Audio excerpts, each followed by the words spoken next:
Well, well. It's Saturday, and we are going to check out Rosewater. Which, point and click game. I love a good point and click game. Hoo boy, can't beat a good point and click adventure game. Yesterday we tried out inZOI, which was bland. It was a very bland game. But the character creator was amazing. There's no denying that. And earlier, when I woke up quite early, and I was like, what should I do this morning? So I hooked up my webcam, and I got the motion capture working in inZOI. Just to see if I could. And I did. But it's pretty jank. And the facial animation stuff you can only do if you've got an iPhone. Which is kind of BS in my opinion. But whatever. Anyway. Who cares about inZOI? We're going to jump into the Wild West. It's it's an interesting game off the bat. Its native resolution is 720p. Which you can kind of tell when you look at like these. They look 720p. You know? Hello, Badger. But you know what? I want to see what this game's all about. I don't know if the audio settings will be any good. I guess we'll kind of figure them out as we go along. So, I think we just hit new game, eh? There's not much to it. There's a how to play button, but I don't really like clicking how to play buttons. The settings are a bit naff. Not much going on in them. I guess it's a German game. Either that or they decided to make German the other language just for the sake of it. But whatever. It's got a dynamic shadows option, which fair enough. So, let's jump in. Ooh.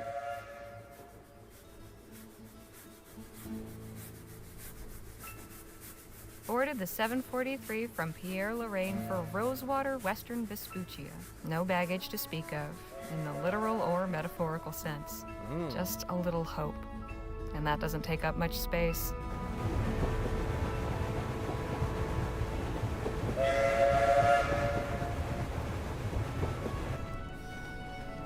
Choo choo. I love trains in Western games. I don't know why. Something about them resonates about with the me. Western frontier, the perilous wilderness, the lawless towns, and the tough, hardened folk who make their way out there, usually to get away from something worse. I suppose I'm about to become one of them myself. There's just one thing Rosewater's got that no place else has. An opportunity with my name on it. Yeah.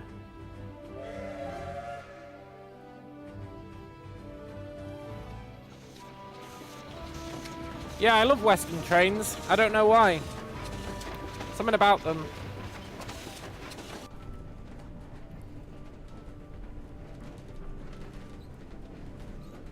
I played a game once The that thoughts was... in my head are running together like the landscape outside the window. Excitement and trepidation and boredom mixing like the scrub and rocks and soil into one long blur. Francisco working hard wearing 3 hats, 4 hats. Yeah! He's like the dev, the artist. I can't remember what the other two are. The writer. One thing I know, I am ready for a change of scene. Programmer, animator, art, story. I feel like animator comes under art, if I'm honest, in a 2D game. But what do I know?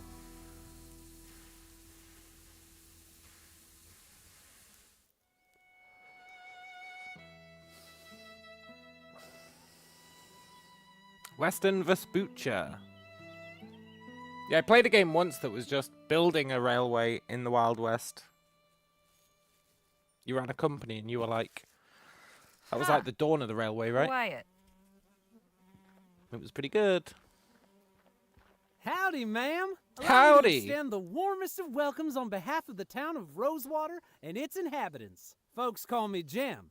And who do I have the honor of greeting? Harley Legere. Delighted to make your acquaintance. Might I assist you with your luggage? That is, if you've got any. We don't. I don't. Yeah. Ah, right. Well, what brings you to our fair town, Mrs. Legere?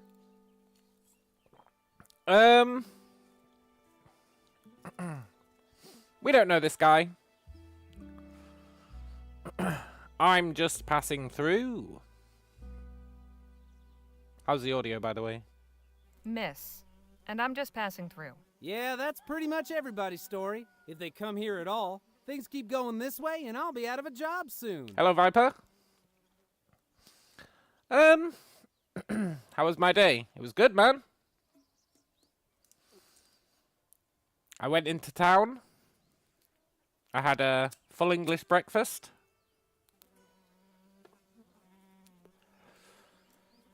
And when I ordered it, it was like midday.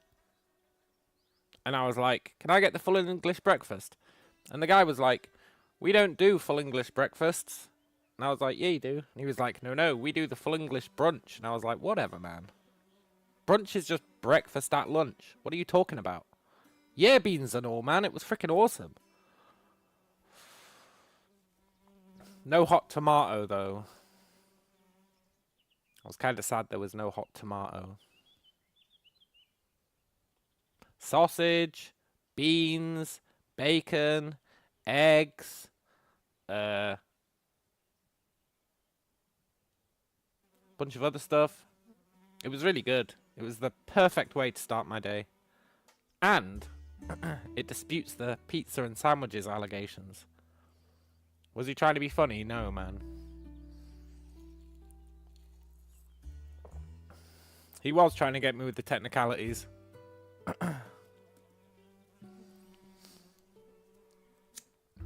It was really good, though. Also. I'm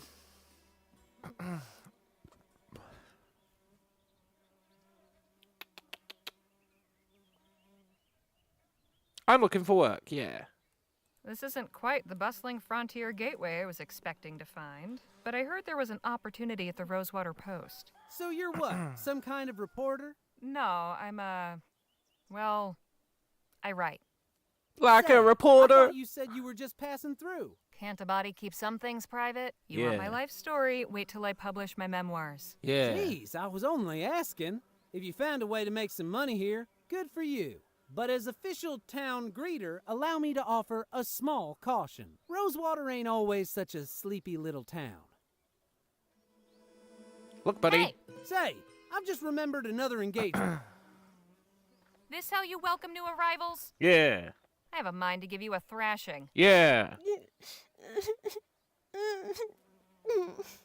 Thrashing. All right, enough of that. Look, I was no choir girl.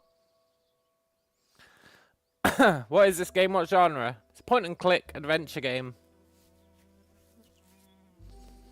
Do you need to go back? No, we've literally just started, man. All you missed was us coming in on the train. Mr. Tool says, full English brunch, pizza, sandwiches, Red Bull, the Callum diet. You missed off Relentless, man. Red Bull and or Relentless. But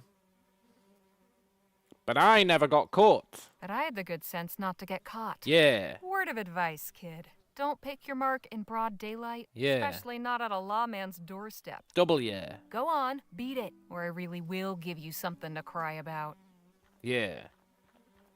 Get out of here. Now, Hello, Brian. where in the ether is that damn publisher's office? Also, Town Greeter was totally in on it. Do you not think?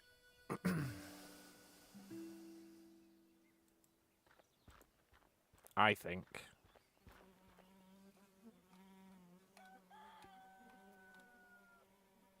Ooh. End of the line. Until they connect it up from the coast, anyway. Do we pack a gun? No. People are just walking through. Can I talk to them?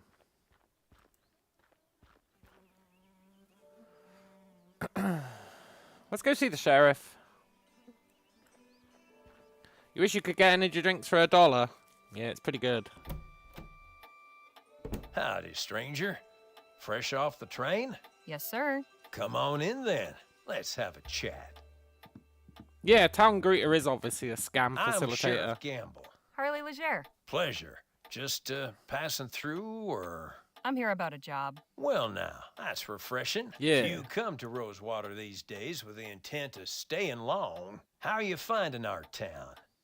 Pretty scummy, honestly. The welcoming committee leaves a lot to be desired, yeah. I can't say much for the welcoming committee. Beg pardon? I wasn't in your town but 2 minutes when I was accosted by a pair of gutter snipes. They should thank their lucky stars I was in a good mood. I keep telling Jim to stop with that town greeter malarkey, but that boy's got a head harder than granite. I've been too soft. I ought to throw him in lockup until he gets his head on straight. Yes. Trust me, that'll only make things worse. No. Besides, I don't think they've yet written a statute outlawing vexatiousness. You've a forgiving nature, Miss Legere. Anyhow, welcome to Rosewater. If you run into any more trouble, come and see me. Sir, yes, sir. I might be the trouble. Reminder, confiscated items to be placed in the box below. Ooh. What's in the bag? Oh, that's a set of lockpicks I confiscated from a would-be burglar. When are we not the trouble? Yeah. Okay, we need to get this guy out of here. Fancy yourself a lepidopterist? Ha! Hardly. Picked that display up from a passing rag and bone man. But I like when the sun shines on their wings just so. Real thing of beauty. Hmm.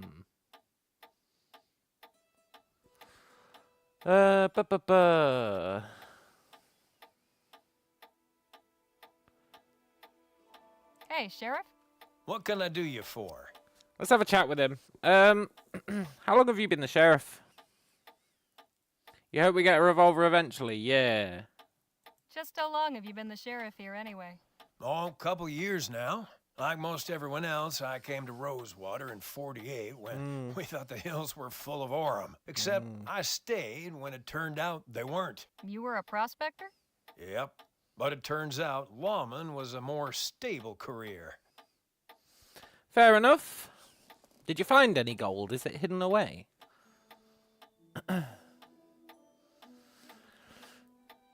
Yeah, revolvers are pretty cool. I've held a gun. Once. Only once. When I visited the States, I went shooting. It was pretty fun. Look, tell me about Rosewater. Let's figure out what's going on. A man in your position must have plenty to say about the town he serves. Suppose that's true. But a stroll down Main will tell you most everything you need to know. Fair enough. I assume it's 1848. There's railways, right? And... yeah, that's pretty much it. What else is there around here? Anything of interest in the surrounding area? Not really. The San Bernardo Valley don't offer much in the way of sightseeing. There's an army fort, Fort Beaumont, and an abandoned relic that used to be a laboratory. Ooh. There's also an Indian village on the other side of the valley.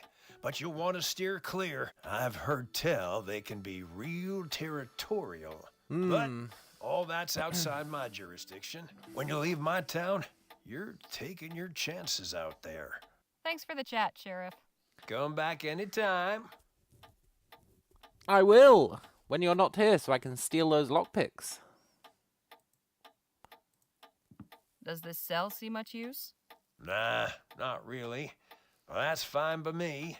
The less I have to clean out that pot, the better. 1848 is when he came to Rosewater, so at present it must be later. We don't know that. Do we?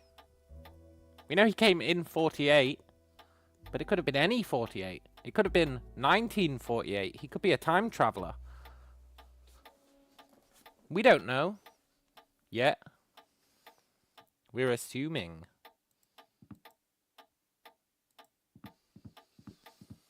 Not a bad view. Hey, Sheriff? Yes, ma'am? What's this photo of? That's a view of Colchester, where I grew up. Oh, yeah. We can get him to move. The winters were so cold, people's sentences would hang in the air for days. Uh-huh. He'll notice they're missing. Sometimes Fuck. I find myself wondering what life would be like if I'd stayed. We need a replacement. It ain't exactly a metropolis, but it's got character. Hello, Alex. This is the new game I was talking about. Hello, Dan. I am indeed well.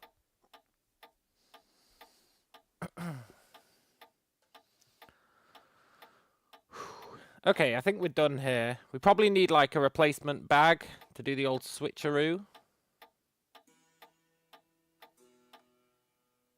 I don't really need to look at all this crap. There are guns.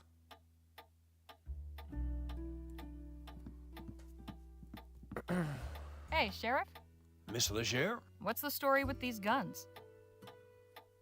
They kill people. Now these are standard issue repeaters. Pretty powerful rifles. Thankfully, I've yet to use one in the line of duty. Wouldn't want to be on the receiving end of one of these. Max says, Battle of Little Bighorn wasn't until 1876, and that was mid-period expansion of the USA. Ah. Okay. Hey, Sheriff? What's on your mind? Why have you got a horseshoe hanging above the door? Ah, glad you asked. It's for luck? My grandpappy told me a story about a blacksmith who was visited by the devil. The devil asked the smith to make him a horseshoe for his own hoofed feet, you see. Not two, no? The blacksmith took a red-hot horseshoe and nailed it straight onto one of his hooves. The devil howled out in pain. He begged the blacksmith to take it off again. The smith agreed, but on one condition. The devil must always respect the horseshoe and never enter any place where one is hung above the door. Hell of a story, wouldn't you say?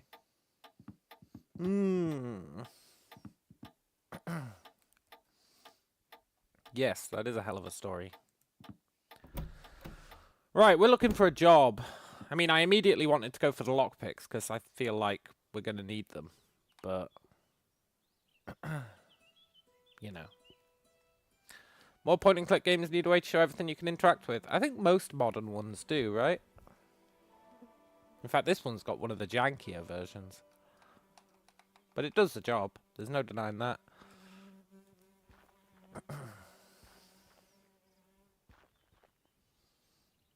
Probably need the lockpicks for that.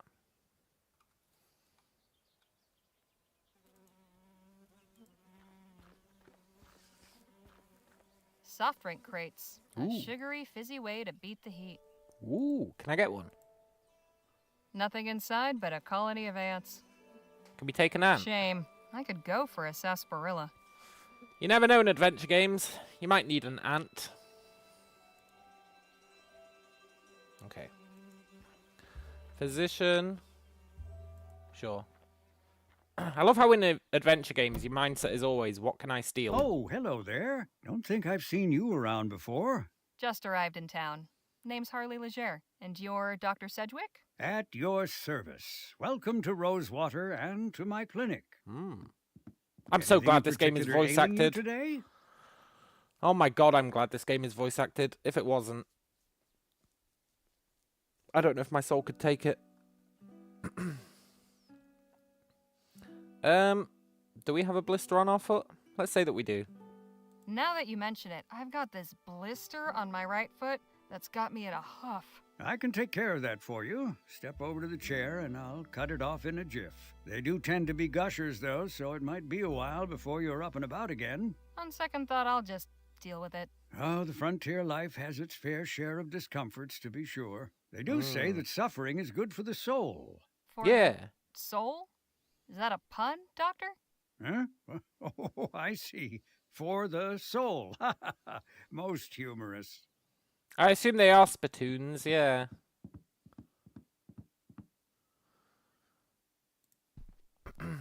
That's impressively clean. Cleanliness is next to godliness, as they say, and good health starts with good hygiene. Foot care's come a long way in the last 100 years. 175 years. Actually, we don't know what year it is yet. Quite a variety of potions and tonics you've got here, Doc. It's only a small part of the bounteous pharmacopoeia that nature might make available to us. Yeah. If only we knew her secrets. Yeah. There is so much to be discovered. Yeah. Okay, Doc. Here's the deal. Can I have this? Please, don't touch that, Miss Leger. But I could use it to replace the lockpick bag. What's in the pouch? Oh, just some supplies for house calls and emergencies. So we need to get him to leave so that we can steal that bag. Then we need to get the other guy to look at the painting. And then we can swap the bags and live the dream.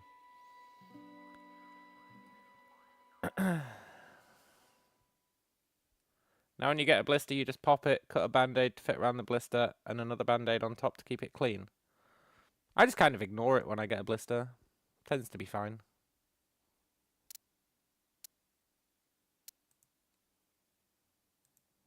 What's this note? October 25th, 1850. Dear Miss Leger, thank you for submitting your sample. Your writing shows real potential. I'd like to extend an invitation to meet with me at the offices of the Rosewater Post and discuss the possibility of an extended commission. How soon can you arrive in town? I await your reply and look forward to making your acquaintance. Yours, Joan Gallagher. It's been 2 years. The dude's been here 2 years. I thought he'd been here for like, I don't know, at least 20. The sheriff. He was making it sound like it was ages ago. Oh, back in the day, there was a gold rush, and I came here as a naive youth. It was 2 years ago. Maybe there is gold in the hills, and just nobody's found it. Hey, Doc, is that mess of noodles really what our insides look like? Indeed, Miss Leger. The human body truly is a marvel. Trademark. I suppose that's one word for it. The sheriff is only mid-20s. People aged faster back then. Yeah, that's true. The letter could be old. Yeah, that's also true. I wonder how long it took her to get here. I guess she took the train, so it probably didn't take that long. Wasn't the gold rush in 1849? Yeah, but these guys were ahead of the game.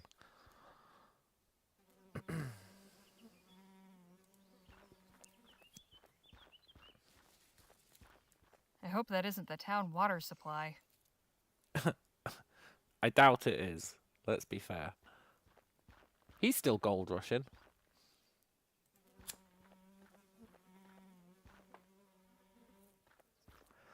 The Rosewater Post and Publishing. That's where we need to go for our job. But let's look around first.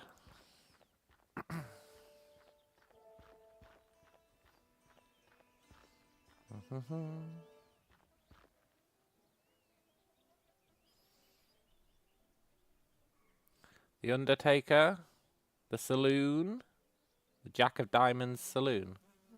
Cool. Let's read the notices. Wonder if the whiskey here is any better than the rock gut back in Pierre. No. Dan says, why are they called horse-drawn carriages? Horses have no thumbs, so they can't draw. Horse pills? Is that pills for horses or pills made from horses? Or both? Ooh. A bounty. Looks like it's been up for ages. Wonder if they ever caught the guy. Or maybe he retired from crime. Or died of old age. Let's go to the saloon. See if we can buy some whiskey. We've got no money.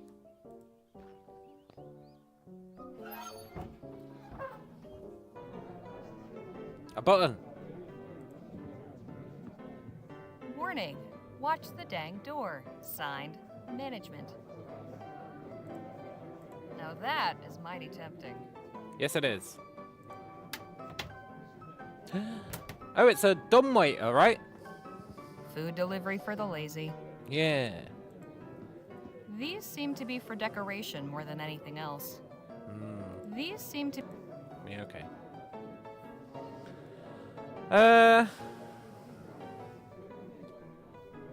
Let's talk to these poker guys.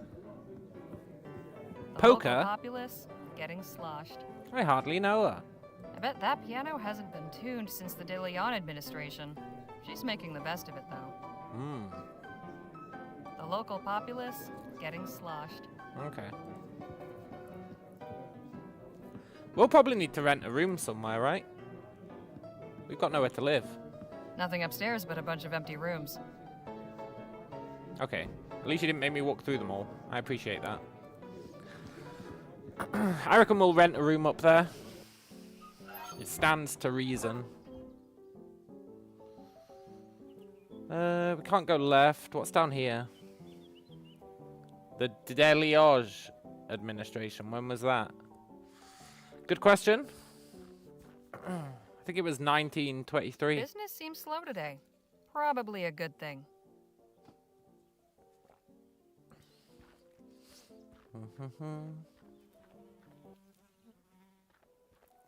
Gentleman Jake's Wild West. Thrills, excitement, gunplay. 2 weeks only. The Rosewater Pier Hus. Gentleman Jake's Wild West? Well, this is what passes for entertainment around here? Young Brendan says, had no idea we were getting a new point-and-click adventure. Way too many new games recently. Might need to add this to the list. I feel the opposite way. I feel like there aren't enough new games. But maybe I just don't know the ones that have come out.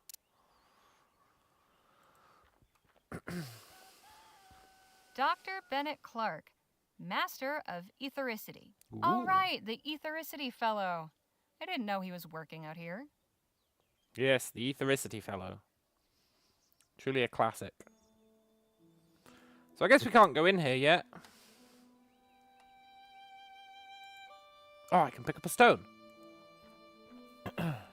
I want to get something in our inventory. This place is falling apart, but these stone tiles were nice. Once. Yoink. God knows what we'll do with a stone tile.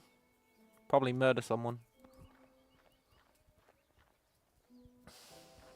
Okay, so the only thing left for us to do, really, is go see about our job, right?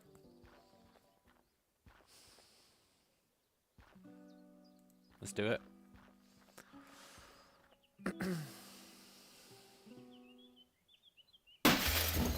My God!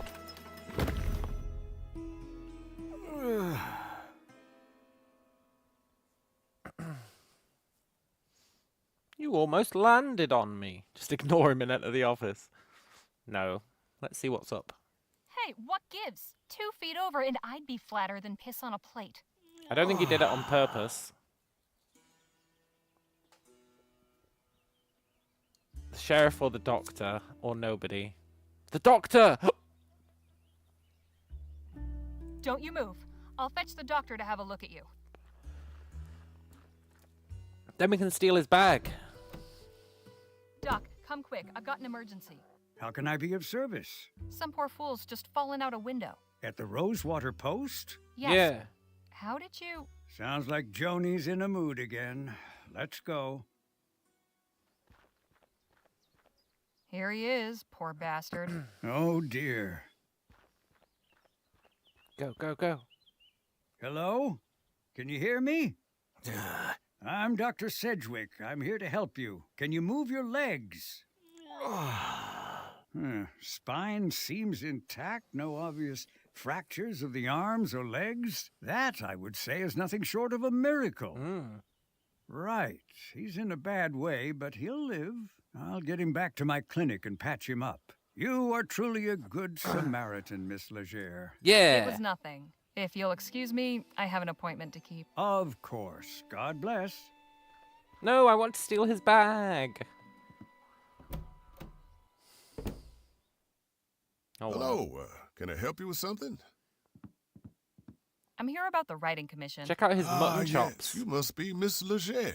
I believe you and Joni exchanged some correspondence on the matter already, yes? Yep, got the letter right here. May I see it, please? Of course you can, buddy. You've got like a 4-month backlog. Job gets in the way. You got Kingdom Come, Yakuza, and a bunch of other games. Okay. Chest. Oh yeah, we stole that. Select. Here you go, buddy. Hello, Anna. Very good. Oh, one more thing. Joni's not one for formalities. First names will do. Noted. Go up those stairs and knock. Thanks. What's your name? Henry Dixon, ma'am. Pleasure to make your acquaintance. Likewise. That guy's got killer mutton chops. This indeed is no Stellaris. Well observed. They seem to be pretty active around here. I hope that means steady work. Yeah. What is this? Impressive piece of machinery. Yeah, but what does it do?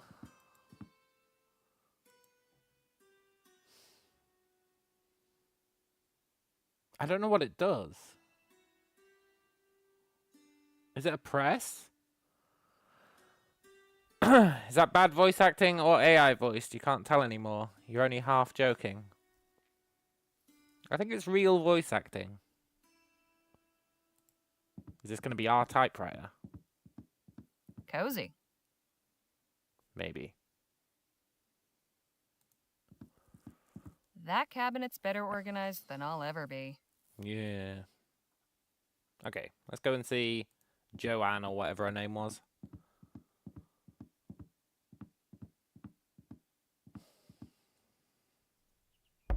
Anyway, it's Come not in. voice acting, it's mind acting.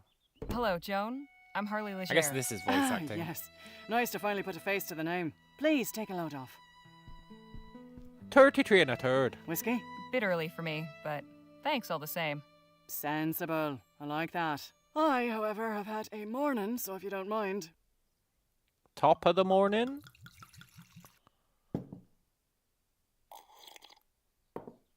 Say, have we met before? Something about you seems familiar. I don't believe so, no. Well, let's get down to the meat and potatoes, shall we? If you're Potatoes. going to join our little family here, I'd like to know more about you.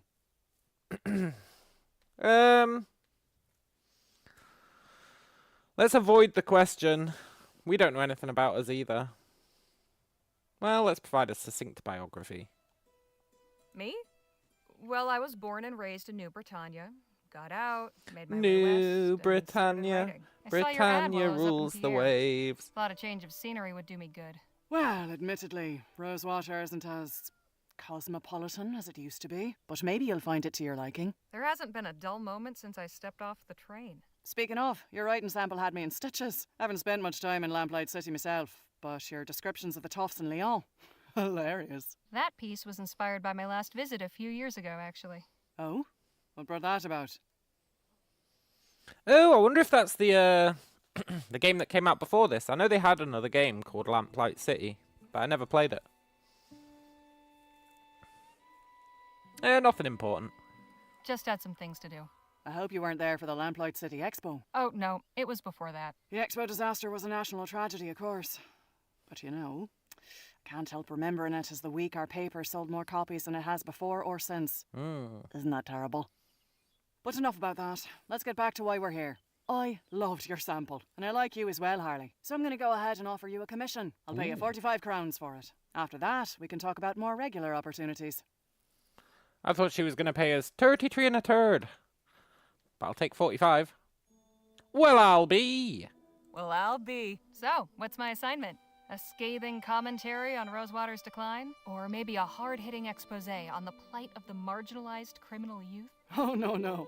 Nothing like that. I want you to interview Gentleman Jake Ackerman. The buffoon performing at the Opera House? Bite your tongue. Is that really what you think of him? He's a true Western legend. The Achilles of our times. We've got a real opportunity here. Star like that landing in our little town. I'd like something in the vein of your sample. Acerbic and mordant. But maybe not quite so acerbic. So, a puff piece. Good, you're paying attention. I want you to make Rosewater look good too. Show me a real frontier hero in a real frontier town. Okay. Taking rooms at the Jack of Diamonds just down the road. I don't know how you're situated here, but you're welcome to use the typewriter in the office. I only write longhand, but I'd certainly be grateful for a quiet place to work. Longhand. How charming. Now, if you have any questions before you go, by all means, ask. We're not going to be allowed to write about someone else. We're getting paid to write about that, so we'll write about that. Who was the man who went out your window? So, who was the man that went out your window? Not another writer, I hope. Oh, God, no. You're the only applicant we've had. Don't worry about him. Just a rabble-rouser with an axe to grind. Thought he could burst in here railing about my journalistic integrity. Most folks stick to writing letters to the editor. I tried to calm him down, but... well, it didn't go that way. I see. Okay, bye. I'd best be on my way. Right you are. Wait a minute. What? It's just come to me. I know why you look familiar. You're Spitfire Harley. Goodness. It's been a long time since anyone called me that. Ooh. I saw you fighting back in 26 at Wellesley Hall in the Chum. You took out a brute twice your size with a right hook. Pow! It was like watching David bring down Goliath. I appreciate the kind words, but that was another life. How old are we? Maybe so, but for a 14-year-old kid fresh off the boat, it was pretty damn inspirational. Thanks, Joan. Appreciate it. Of course. And please call me Joni. What did she say? Like 26? So it's been 24 years. And we were fist fighting. Or whatever. I guess we're pretty old. Right, can we steal anything? Fascinating device. Isn't it just? To think, I can send messages from here to Bright Bay with the press of a lever. What will they think of next? That is pretty crazy. Nice typewriter. A first. Good old Sheldon Model 4. Cool. Who's this guy? You support Leroy? I'm a proud Labourite, sure. I'll admit he hasn't been my favourite PM. But the way things were going with Atwood and the Traitors, this place would have been swallowed up by an automated newspaper conglomerate. Labour Party gets me vote any day of the week. Fair enough. That do be fair enough, I guess. That's quite a stick. A memento from my grandfather, back in County Donegal. Comes in handy now and again. Donegal.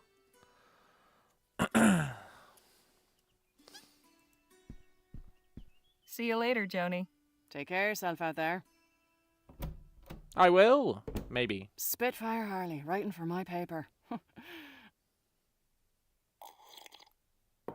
Now don't that just beat all? It does. It does beat all. Right, let's go see the guy.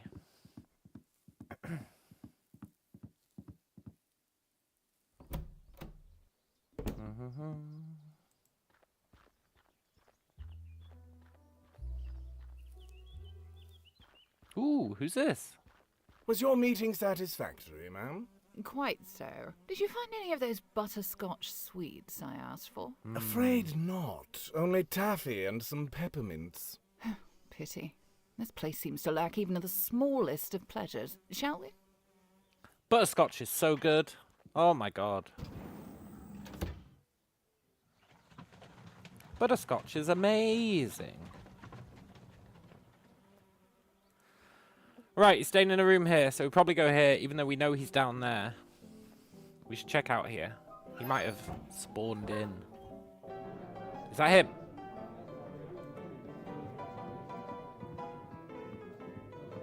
Excuse me, kid. I need to get upstairs. I'm really sorry, miss, but Mr. Ackerman's not taking any more meetings right now. But I'm from the Rosewater Post. I'm here on behalf of the Rosewater Post. Did you make an appointment? No, I just got the assignment. Okay, look, Mr. Ackerman's upstairs getting ready for his show. It starts in less than an hour. Why don't you come by and watch? You can come meet him afterwards. I just need to interview him for a newspaper article. Well, now, that's perfect. If you're going to write about him, you should definitely see the show. Yeah. Trust me, it's a real dazzler. Suppose it beats waiting around here. Yeah. I thought we were going to have to sneak upstairs by going into the dumbwaiter. Maybe we will have to later.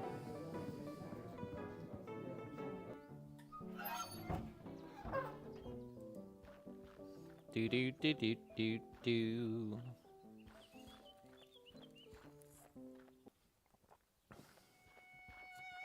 He looks cross-eyed.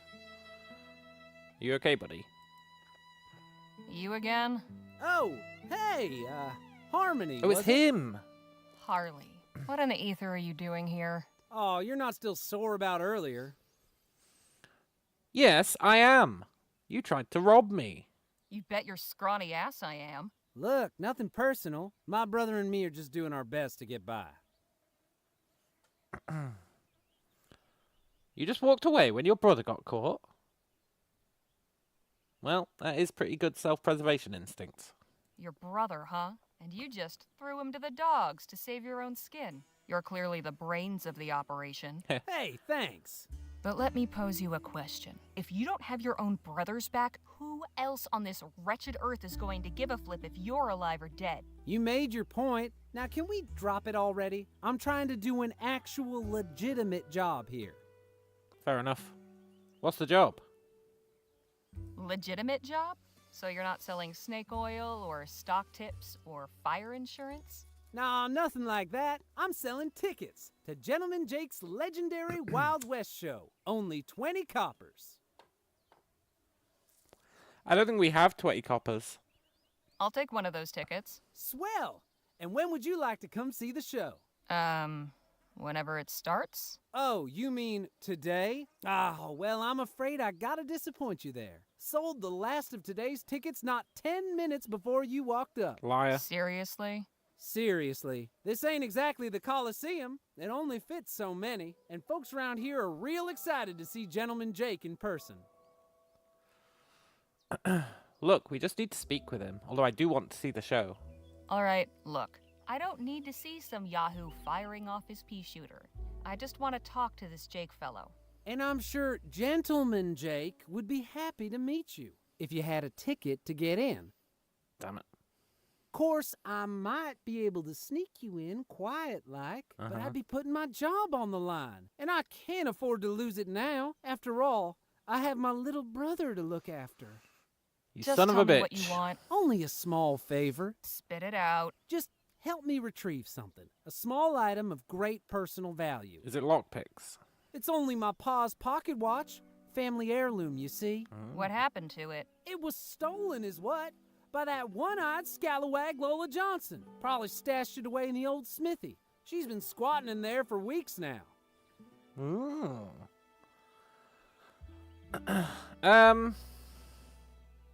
This does sound like a matter for the law. If this Lola stole from you, why not report it to the sheriff? Oh, come on. I thought you was sharp. That lazy tyrant would cuff my brother and me soon as look at us. It's just the two of us. Me and him against the world. We got no one else to turn to. So, will you help us out? That's not true, though. The sheriff was like, they haven't done anything that bad. Yeah, I'll do it. You can go hang for all I care. But I want in this theater, so I'll do it. Swell. You know where to find me. Okay. Steal a pocket watch, which probably isn't his. Happy to do it.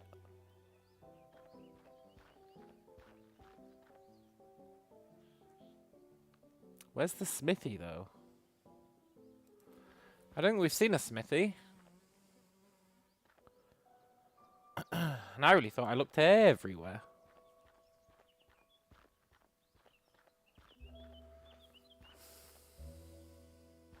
Oh, the blacksmith's. It's locked. We need that lockpick.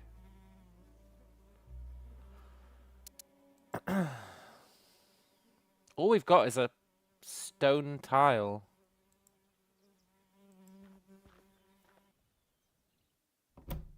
Oh, it's the guy. Hello again.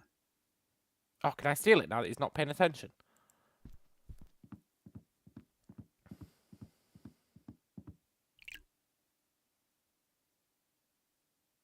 Yes. Thank you, my friend.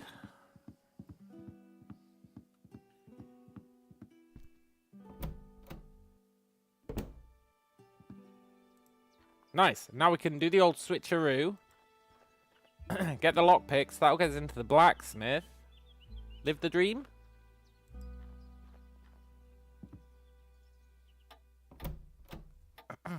Hey, buddy. Welcome back, Miss Leger. Can you tell me about this picture again? In fact, tell me about this picture.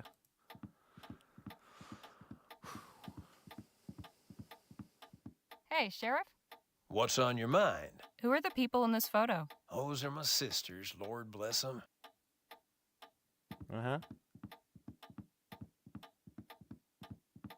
Mary was always my favorite. The trouble we used to get into when we was kids. Yoink. Got him.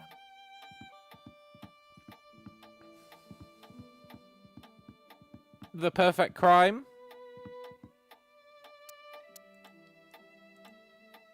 Not the best quality lockpicks, but they'll do in a pinch. Yeah. And we are in a pinch. So long, loser. First crime committed.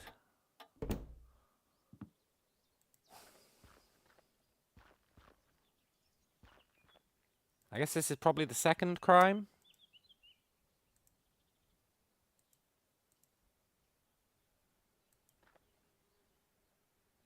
This should be easy to pick. Just have to remember that rhyme I taught Bill. Good thing I wrote it down in my journal.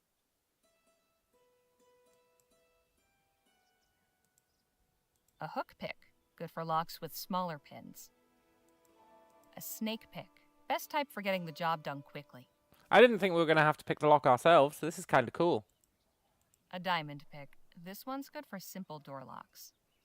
I should have this open in no time. It's just like the rhyme. Learned it by heart as a tyke and scribbled it down for posterity. What is it then? I don't want to leave and look at my journal.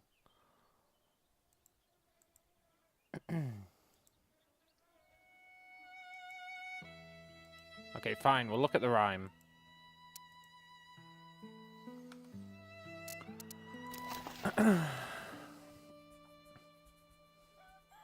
Warded lock, no key for me. Turn the hook freely.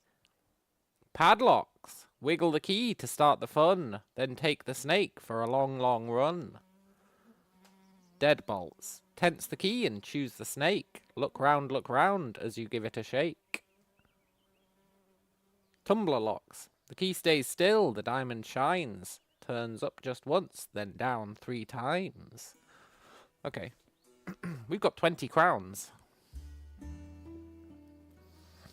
Lockpick in broad daylight in sight of the law, yeah. So it's this one, right? Wiggle the key to start the fun, then take the snake for a long, long run.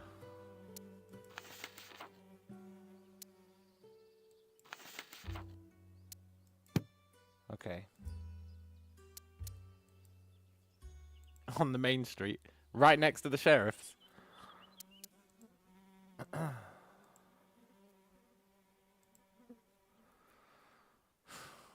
Wiggle the key. The tension key. Don't pick locks without it.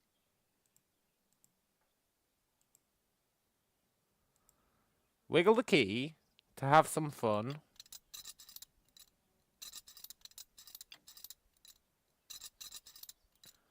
Then take the snake for a long, long run.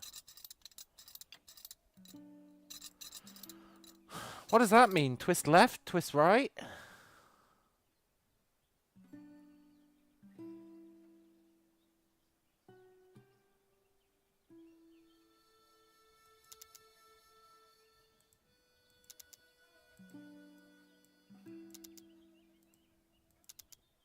Long, long run, left, left, right.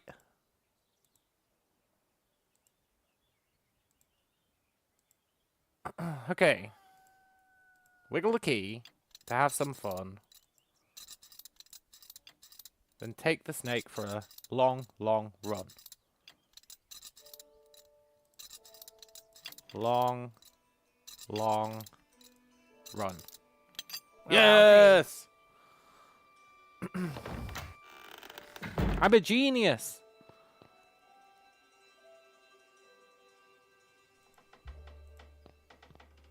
That could be a good spot to stash something.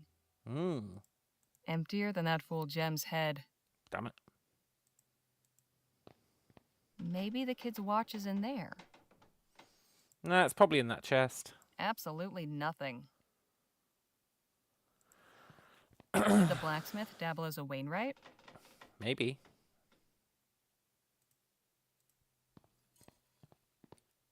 Well now, what have we here? Got what I came for. Best not to stick around. Nice. We're totally getting caught on the way out.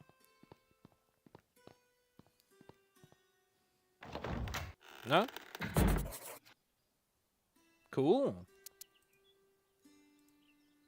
Fancy.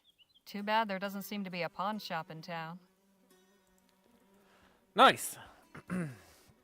Have I played Full Throttle?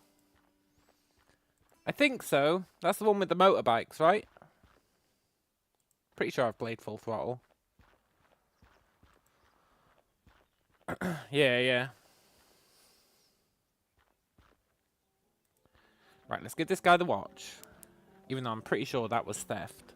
I don't think we were reclaiming stolen property. This guy is a thief.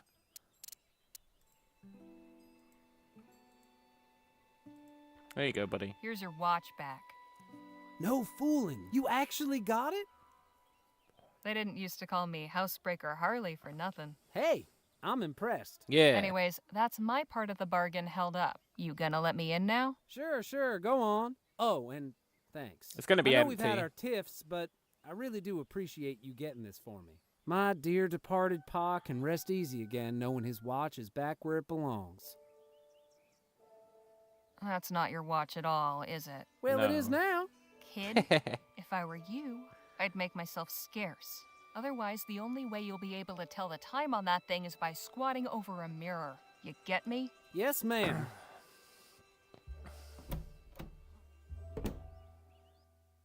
Ladies and Ooh. gentlemen, boys and girls of all ages, are you ready for some thrills? Yeah.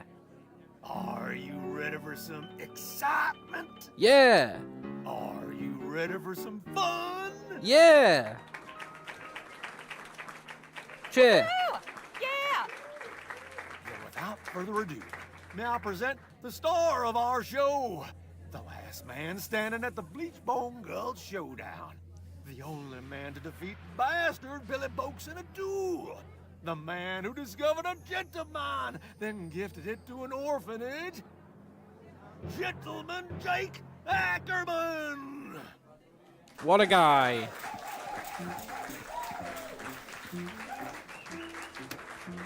Yahoo!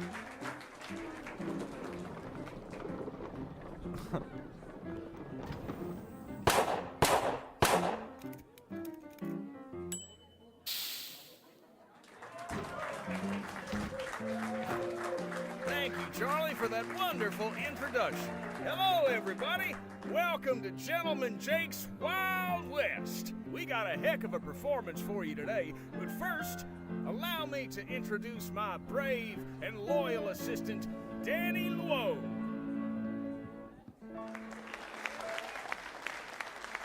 Now let's get this show on the road. Yeah. And that, ladies and gentlemen, is how you rope a steer. Keep it going, Danny. Maybe you'll lasso yourself one someday. You couldn't rope a steer if it invited itself in for dinner.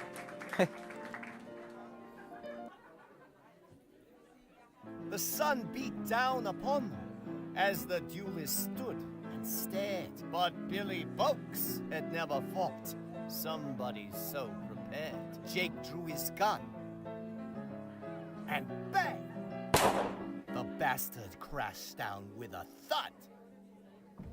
The legendary foe lay dead, defeated, in the mud. You sure you didn't just bore him to death?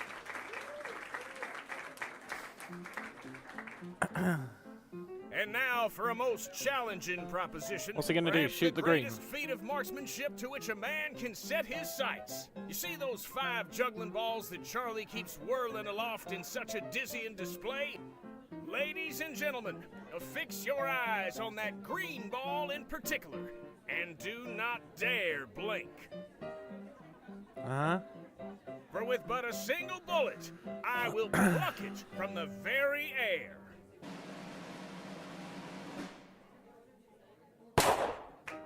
Wow. Big deal. You were practically next to him. And that, ladies and gentlemen, is our show. Thank you all so much. You've been a truly magnanimous, magnificent, and majestic audience. And you can take home a piece of the legend. Come on down to the Jack of Diamonds to get an autograph or a souvenir ferrotype. We'll be there until last call. Stop by and shake hands with Gentleman Jake. Ladies and gentlemen, good night. He was pretty good. I feel like shooting a ball out of midair is pretty good.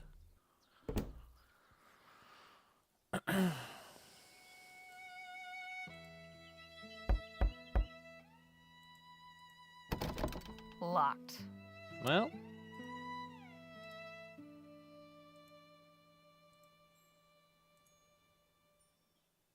Damn it. Okay. Let's go see Gentleman Jake.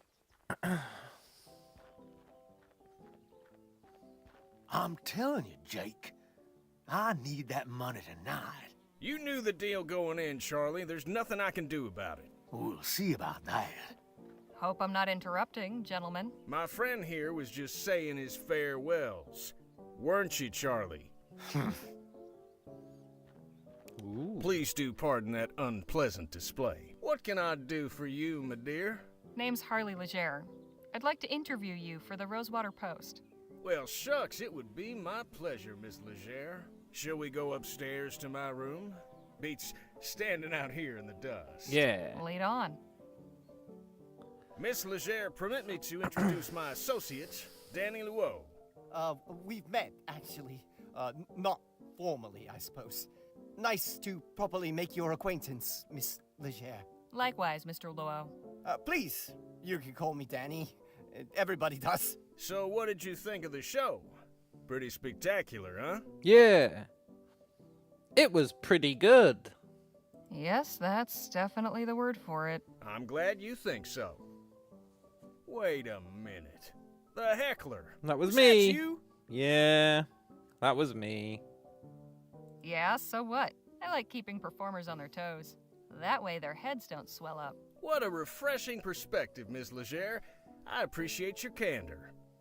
Shall we proceed with the interview? Right. Okay. We're supposed to be fluffing him up.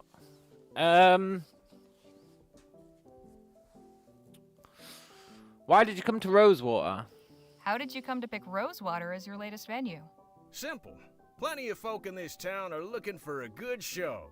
I ain't so hoity-toity as to think El Presidio or Los Virgenes are the only places worth visiting. After spending all day bent double over a pan in a creek or working his keister off down in a mine, a man is entitled to some amusement, wouldn't you say? Yeah. What would people be surprised to learn about you? What's something nobody knows about you? Give me something juicy. Yeah. I'm something of an open book, Miss Leger. Keeping secrets ain't really my modus operandi. Come on, everyone's got secrets. Oh, I think you'll find I'm not like most folk. Fine. What's your greatest accomplishment? You're gonna say it's shooting that dude. I know you're gonna say it's shooting that dude. You're clearly a man of great deeds. Which would you say has been your greatest? I value all my accomplishments equally, Miss Leger. To single any one out would diminish the others. I couldn't bring myself to do that. Fair enough. What a noble sentiment. I like to think so. This guy's given us nothing. He's really given us nothing.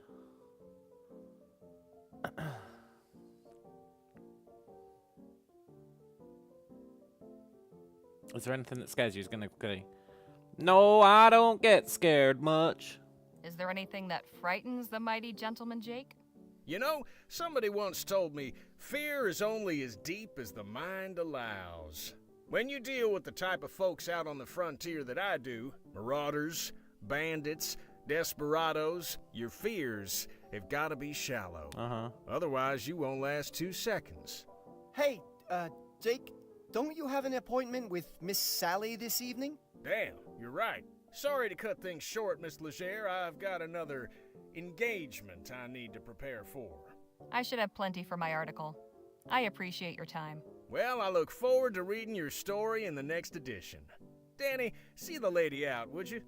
I don't know what we could possibly write about this guy. Good meeting you, Danny. Guess I'll see you around. Not to worry, gents. Jake's all yours. Hey, you were in the show. Nice juggling. Thank you, ma'am. It was pretty good juggling. Jake, get your ass out here right now, you four-flusher. Now, what's all the ruckus? Don't play the fool with me, Ackerman. You know damn well why I'm here. You might think you can give me the runaround, but I wonder if my friends here won't convince you to pay up. Charlie. Didn't anybody ever tell you only cowards get others to solve their problems for them? You slum-guzzling bastard. I'm gonna fix that wobbling jaw of yours. Come on up here, then. Now here's a news story. Are you sure you won't reconsider, Charlie? Shut the hell up and get out of my way. McGuire, take care of the kid.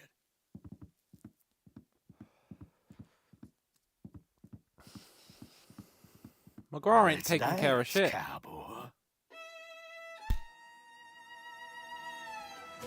I suggest you clear out while you can, little lady. This could get ugly. From where I'm standing, it's pretty damn ugly already. Why are we joining in? Hey! So that's how you want it, huh? Fine. I'll let the boss deal with you when he's done. Okay. You're in my way, you lummox. That's where I'm staying.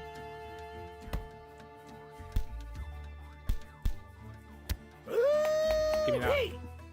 Hey! Don't start any trouble, lady. Damn it. What happened to my stone? My stone tile? Okay, we can lure him over here and then we can leave. Do we want to leave? Knock his block off. Ooh. Okay. Hey! Don't start any trouble, lady. I won't. You loser. Nice. Whoopsie daisy. Can we search him? Yeah. Nothing on him but the stench. It would make sense to use our fighting skills. We were a brawler, right? I guess that was 24 years ago or something.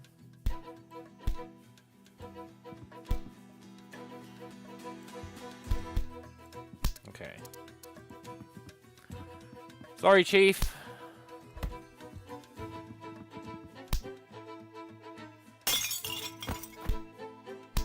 Hey, nice one. Not the most honorable way of winning a fight, but these boys were hardly playing fair. Hey, Charlie. Looks like your guys weren't as tough as you hoped. They were playing fair. They were playing super fair. Wee, that got the old blood pumping. You've got some interesting associates, Mr. Ackerman. If you'll excuse me, I have an article to write. Hang on just a minute. I'd be a fool to just let you walk away after that performance. Come on back up here. I've got a business proposition that may interest you. Ooh. What about Miss Sally? Oh, she can wait. All right, Miss Legere, I won't beat around the bush. Danny and I are looking to get some folks together for a job. And I think you'd make a damn fine addition to the team. What sort of job? Ever hear of Dr. Bennett Clark? No. Womble says, I loved Full Throttle. Played it like a tradition once a year, but only had a few games for my old PC. I was more of a Simon the Sorcerer guy. Man, I loved Simon the Sorcerer. And Discworld Noir. Discworld Noir I used to play all the frickin' time. Discworld Noir was so good. Can't say I've heard of him. No, I don't think I have. He was the lead scientist researching that ethericity stuff. Before the ban, that is. Dr. Clark moved out here not long after the big disaster back in Lamplight City. You know, the one where all those folks got disintegrated? I don't He kept know. up his research, even did some demonstrations at the Opera House. Till one day, he just up and vanished. Nobody's seen hide nor hair of him in nearly a year. People are getting disintegrated. What the hell? You said you weren't going to beat around the bush, man. Okay, so get to the point already. We're going in search of Dr. Clark's fortune. Ooh. Come again? The feller was loaded. Somehow he managed to talk a bunch of big money investors from back east into financing his research. All those gizmos and doodads don't come cheap, you know? We find his stash, we'll all be rolling in it for years to come. Stash? What stash? Surely it's all just numbers on a ledger somewhere. Nope. I'm telling you, he kept his assets in cold, hard cash. So you're looking to rob a man blind just because nobody knows where he is? It's the perfect crime. Now, nothing so uncouth as that. Picture this, a swashbuckling pirate captain, his vessel freighted with treasure. The vast fleets of law and order circling him, closing in. He digs a hole in the sands of some sun-kissed tropical beach to conceal his ill-gotten loot and makes himself scarce. Circumstance conspires to deprive him of the opportunity to return. Now, is the brave treasure hunter who seeks and unearths the bounty guilty of robbery? Or is he just returning to the world what would otherwise lie forgotten and worthless? See, we're not after Clark's personal wealth. The money in question was meant to bankroll his etheric research. Since that's been outlawed, he can't touch it. And it's a drop in the ocean for the investors. They'll never miss it. How many folks are you planning on bringing into this? That depends on what we find. But I promise you, we'll all get a fair split. Enough to make it all worthwhile. What's your plan? Clark had a lab nearby, a couple miles outside of town. Last place anybody saw him. We poke around there, retrace his steps, and it should lead us straight to the loot. Now, call me crazy, but I get the impression you're not entirely convinced. I am. Sounds like a pretty good scheme. This guy's got me convinced for sure. Let's go with the sarcastic, I'm completely convinced. Because I am convinced. And he might take it that way. Why on earth would you think that? A couple of folks I don't know from Adam asked me to help them hunt for some money that probably doesn't even exist. How could I not be convinced? I admit we're asking you to put a lot of faith in us. Hell, I'd probably be just as incredulous were I in your position. Mr. Ackerman's a good man, Miss Legere. He's never led me astray in all the time I've known him. I appreciate it, Danny, but I think Miss Legere's gonna need a little more than just your word. Look, I've known quite a few moneyed folk in my time. They all got one thing in common. You know what that is? No. But I'm sure you'll tell me. I don't. Please, enlighten me. They're good at keeping their money safe. Clark's cash is out there. I just know it. As far as your safety, you just took out a couple of brutes twice our size. It's plain to see you can take care of yourself. I'm pretty good with my pistols, and Mr. Ackerman can talk his way out of anything. but we could use somebody who's good in a fight. Besides, stick around old Jake long enough and you'll have enough material to write a whole book. Yeah. Forget a measly little write-up in the local rag. I'm offering you a front row seat to a much better show.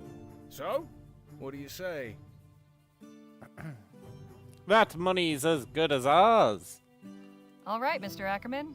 I'm in. I can appreciate a good story, but I love a good payday even more. Yeah. Now that's the kind of talk I like to hear. You won't regret this, Miss Leger. We'll set out for the lab at daybreak. And please, call me Jake. So, yes, sir. Cool. Dr. Clark's laboratory is a short hike from Rosewater. After getting run out of Lamplight City, this is where he went to ground. A secluded desert facility where he could get up to who knows what. Jake, Danny, and I head there at first light to see what secrets he left behind. Mm-hmm. Quite a sight, ain't it? I'll say. What the hell was Clark doing out here? That's a question for minds greater than ours, Miss Leger.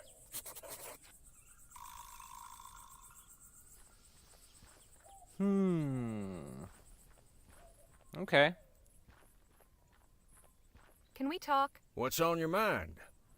I don't know. Tell me about yourself, man. How did you learn about the money? That's what we need to know. I've got some more questions about you. I'm always happy to answer. It's not really Just a question about him, how is did you it? come to learn about Clark's money? Not long ago, I got to talking with a feller at the saloon. The whiskey had loosened his lips, and he blabbed all about the success of his Aurum claim. But then he told me about how he'd invested most of that Aurum in Clark's research, and how he wasn't the only one. And you're certain these investors won't be wanting their money back? Can't speak for the rest, but this feller won't. See, his aforementioned loose lips got him into trouble with some other folk. Poor bastard was shot dead in the street. I see. Rookie mistake. Okay. Enough jabber. Let's push on. Danny. Hey, Danny? Ma'am? Let's see if Danny's got anything. How old are you? I want to know something about you, Danny. Okay. Like what? Just how old are you, anyway? I'll be 21 this winter, but I can handle myself just fine if that's what you're worried about. True enough. Danny's more experienced than some folk twice his age. You'd be a fool to underestimate him. Yeah. Okay. We should get a move on.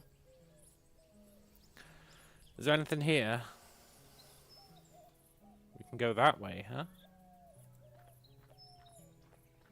Hey, wait. Where are you going? What about the lab? Right.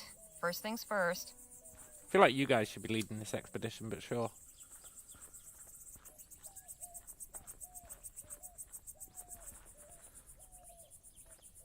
Ooh, a lock. Guess it shouldn't come as a surprise that the front door is not wide open for us. I can pick that lock. That's a serious-looking lock. Way too complicated for these lockpicks. Oh. So, how are we supposed to get in? Dynamite? Some dynamite, maybe? Now that's not a bad idea. My old pal Captain Stokes is stationed nearby at Fort Beaumont. It's a pretty bad he idea. owes me a favor, or two. Maybe he could give us some high-powered equipment to get inside. You read my mind, Danny boy. Wouldn't do any harm to take a look around out here first, though. I feel like dynamite is actually a terrible idea.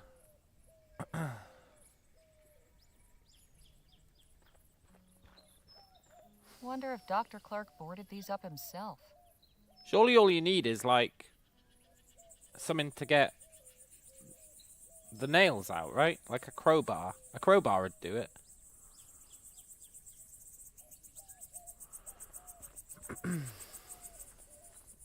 Must take ages for any correspondence to get out here.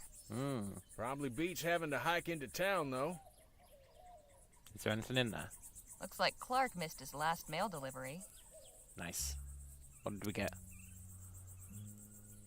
Seems to be from another scientist. February 12th, 1850. Dr. Clark, I hope this letter finds you well. Upon hearing news of the reactionary and ignorant ban our leaders have seen fit to impose, my thoughts went to you and your thankless labors in the wilderness. When they hounded you out after the expo, and I wouldn't be surprised if Leroy's cronies sabotaged your display to discredit you, you were undaunted.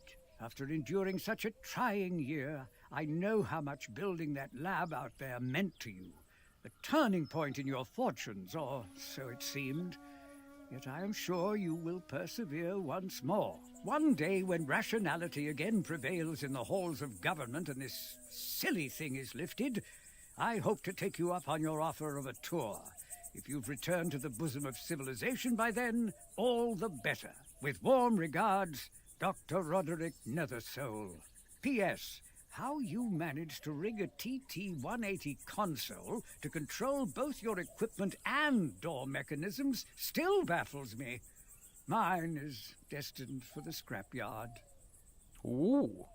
I wonder what etherism is. The ether is like the air, right? Back in the day, they didn't understand the concept of the air, and then they started calling it the ether.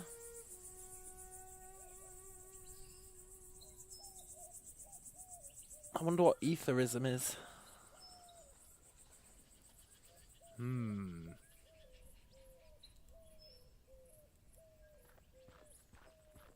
Dr. Clark really liked his sarsaparilla.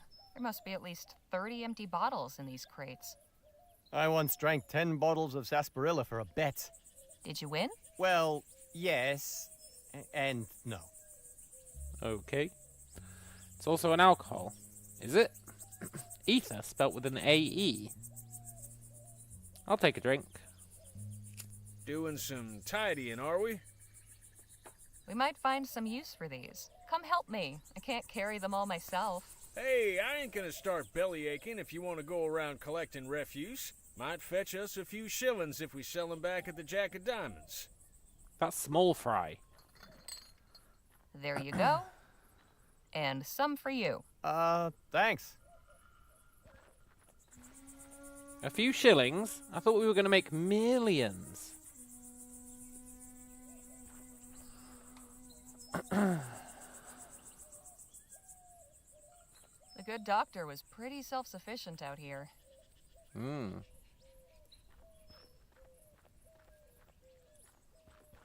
Okay. Who's this? What are you doing? This is no place for sightseers. Who are you, buddy? And just who in the ether are you? Such disrespect. You toy with forces you do not understand. Are you the doctor? The lady asked you a question, sir. Heed my warning. Stay away from this place. Its mysteries are not for you. No, Hey, they are wait. for me. Is that a tinfoil hat? You forgot your... hat? What was that all about? Good question. That do be a good question. Tinfoil. Why was that man wearing it as a hat? Oh my god, are they aliens?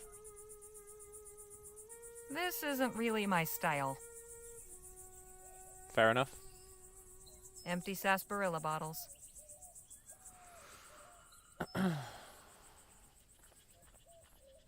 Right, we need to go find this explosive guy at the fort. No sign of that odd bearded fellow. I wonder where he scampered off to. I reckon we got ourselves bigger fish to fry right now, Miss Leger. Bigger fish than bottles. Okay. To the fort. Whee! That's kind of a Monkey Island view. Hey, look, a show! What a racket. She's pretty good, though. Híjole!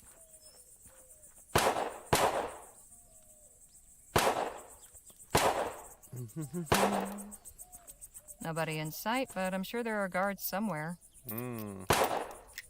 Hey, anybody in there? What is it? We need to get inside. We'd like to come in, please. More unannounced visitors? Must be my lucky day. What country exiled you? Huh? None. We just want to speak with Captain Stokes. Afraid he's indisposed. Why don't you tell Stokes that Jake Ackerman needs a word? Gentleman Jake? Yeah. At your service. We're not in the market for entertainment. Damn it. It's like I said. Oh, dad blasted. Would you knock it off with the shooting already? I can't hear myself think! Yeah, guys. You call yourself a soldier when the sound of gunfire sets you quivering like a coward? Pathetic. No, it's just noisy. Look, I can't help you. I'm sorry. Yeah, okay. Carry on, soldier. Right. Anda! Stop the gunfire. I can take a hint. Excuse me? I said, excuse me. Hey! Caramba, you made me miss. What do you want? What are you doing? Who are you, and what are you doing out here? I am Marisol de la Vega, Lieutenant General of the Constitutional Army of New Spain. Great. My compadre is Corporal Eugenio Garcia. Pleasure. I'm Harley Legere, and these are my associates Jake Ackerman and Danny Luo. Good to meet you. In answer to your second question, Eugenio and I are practicing our shooting while we wait for our jefe to conclude his business. Can you do it somewhere else? Say, do you think you could practice your shooting somewhere else? Why? The fort guard isn't happy about the noise. Well, then maybe he should choose another profession. Yeah. Offer a bribe, huh? I bet I could beat you at shooting. No, but I bet Ackerman could. You're pretty good, but I bet I can beat you at shooting. I am the best shot in New Spain. Care to prove it? Gladly. But a large stationary target such as this is not suitable for a contest. If you wish to challenge me, find some moving targets. Can we use these bottles as targets? Yes, the Indeed, bottles. we can. Very well. Prepare to be humiliated. Say, Jake, could you give us a hand? My pleasure. I feel like Jake should be doing How many this. bottles are there? No, About don't make me 30. do this. Then we will each shoot at 5. Whoever breaks the most wins. Sounds fair. I am feeling generous this morning. Please don't Would be you like the opportunity action-based. to practice first? Nah, I'll be fine.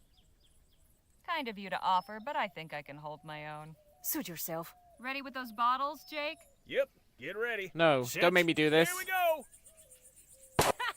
There's no possible way for me to do Incoming. this. I'll get the next one. I won't Here get we the next go. one. I'll get the next one. Incoming. I really won't get the next one. Damn it! Incoming. Damn it! My turn! Dale! Here we go. Maybe we're supposed to cheat. Take that! Incoming. Dale! Bottle in the air. Take that! Bottle in the air. Caramba! You have to get all 5. Better luck next time, sweetheart. You must be supposed to cheat. Vaya. Caramba! Right? Can we talk? What's on your mind? Any shooting advice? You're good with your gun. What's the best way to hit a moving target? Oh, well, I find concentration is key. That does not Just help. visualize hitting the target and you won't go wrong. That doesn't help, man. Why don't you do it? How about an encore of your juggling ball trick? Beat that lady at shooting, and we can get her to practice elsewhere. I see. Not a bad plan, but I make it a point never to perform without a crowd. Ask Danny. He's a good shot, but a little practice couldn't hurt him. Enough jabber. Let's push on. I don't think I can do it. I honestly don't think I can do it. Caramba! Danny? Hey, Danny? Ma'am? Got any advice on how to beat the lady? You said before you were good with your pistols. Any advice on how I might best that loudmouth at shooting? Moving targets aren't easy to hit. True. Best advice I can give is to try shooting just ahead of where you think it'll go. Of course, I could give it a try myself if you want.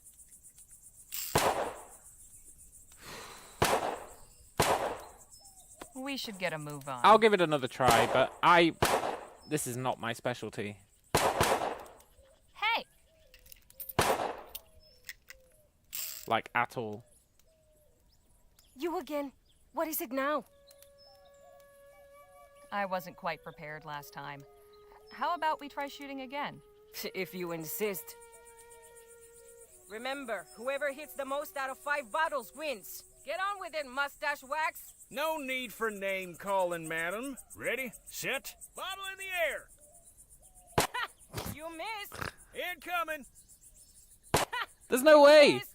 I don't have the reflexes for this. Damn it. Bottle in the air. Damn it! Incoming. Nice shot. My turn. Incoming. Take that. Incoming. Take I wonder if that. they always come in at Here the we same go. angle. Dale. Incoming.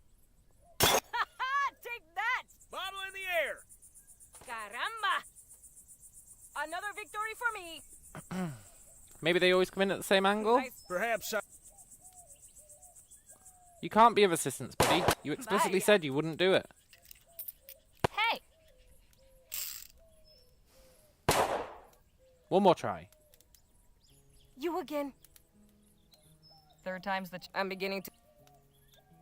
Let's get this... Ready, set, incoming.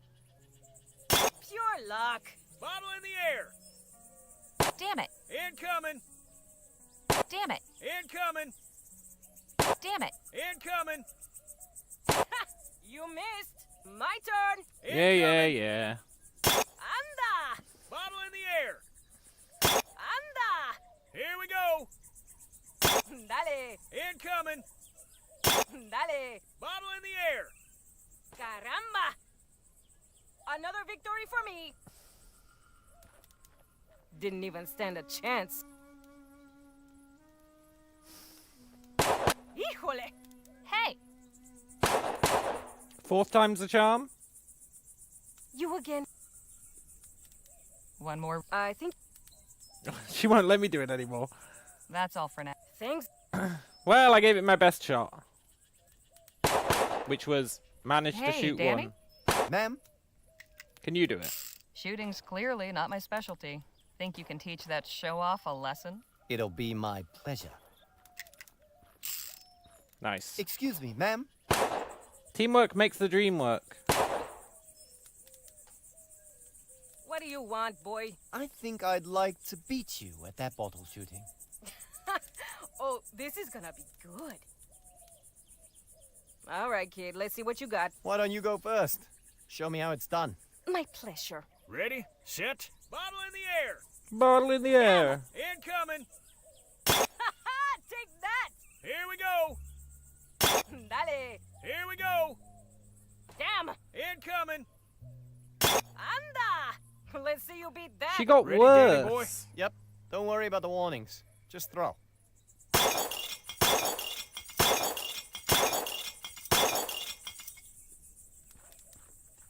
Don't believe this. Beaten by a chinito de mierda. Yeah. Vámonos de aquí. Get out of here. She's not a very good sport. Never mind her. That was some fine shooting. Thanks, Danny. I would have beaten her eventually. Indeed. I was getting the hang of it, but I'm glad you saved us the time. Glad I could help. You're alright, Danny. Hey, Danny? Ma'am?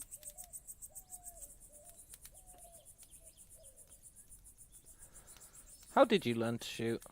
So, where did you learn to shoot? I, used to know some folks that were handy with pistols. They gave me a few pointers, and I just sort of picked it up. Pshaw. Danny's got enough modesty to choke a horse. He's one of the finest shots I've ever seen. Almost as good as yours truly. Probably better, right? He's probably better than Ackerman. We should get a move on. Right, now that guy's probably going to let us inside. Because he's going to be grateful. Hey, guard! What is it? I got them to leave. Sure is a nice, peaceful morning, isn't it? What happened to those cacophonous varmints? They took their business elsewhere. Now, would you be so kind as to let us in? So long as you promise to keep it down. Deal. I will. I might steal everything that's not nailed down, but we'll be quiet about it.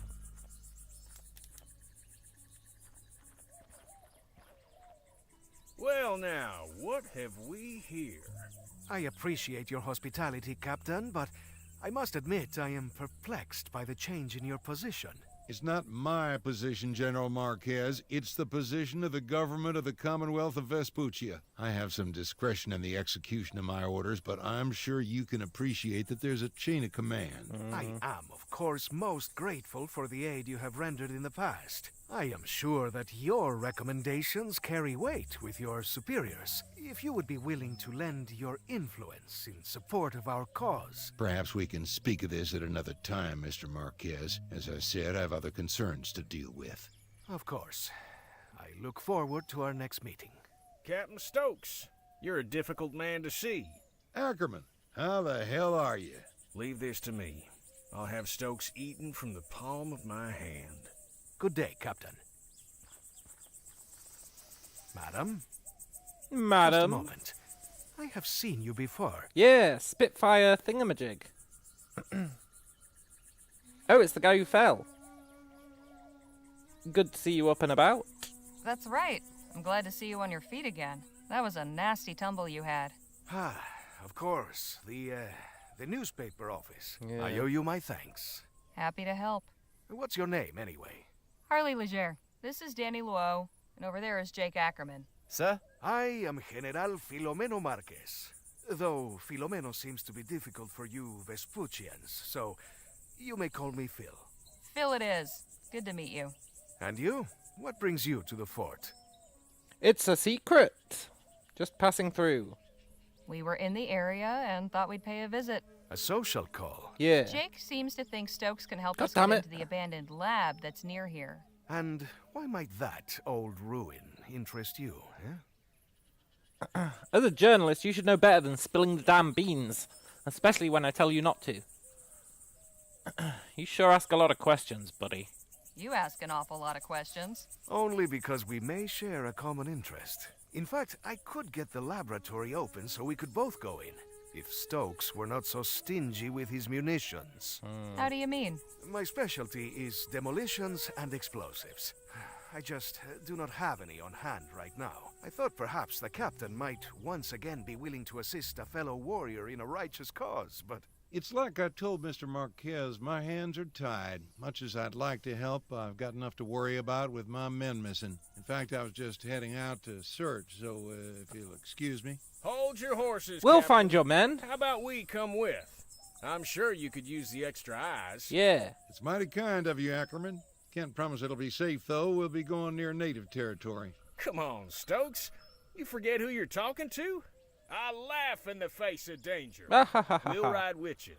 Your friend is quite the braggadocio, no? Yeah, he is. Let's just shrug and say nothing. Huh? You're all in, then? Apparently so. I will accompany you as well. Sorry, who are you? Y'all can get acquainted on the trail. He's Let's get General... going. Sun's almost up. Phil. Appreciate y'all coming out with me. Strength in numbers and all that. Yeah. Our pleasure, Captain. Exactly who is it you're looking for? My first lieutenant, John Mulberry. When did he go missing? So when did your man go missing? He left leading the patrol last evening and they never returned. I just hope the natives didn't get him. Things have been a bit tense of late. Maybe they got disintegrated.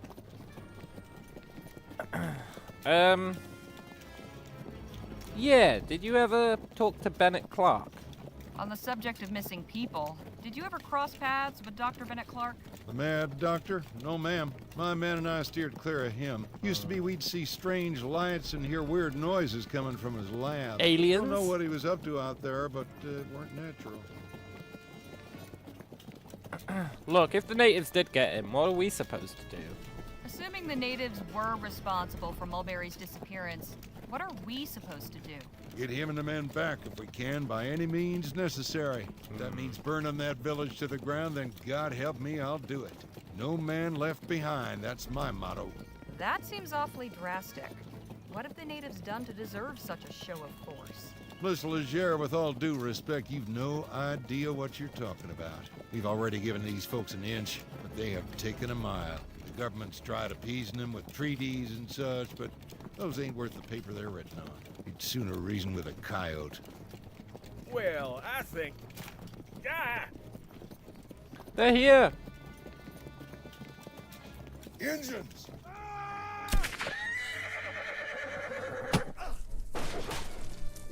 Are we getting captured? So far, we have been stymied in our efforts to search Clark's laboratory. Yeah. Captain Stokes let out a search patrol, and he let all us supplicants tag along. But it wasn't enough to deter the native war party that ambushed us.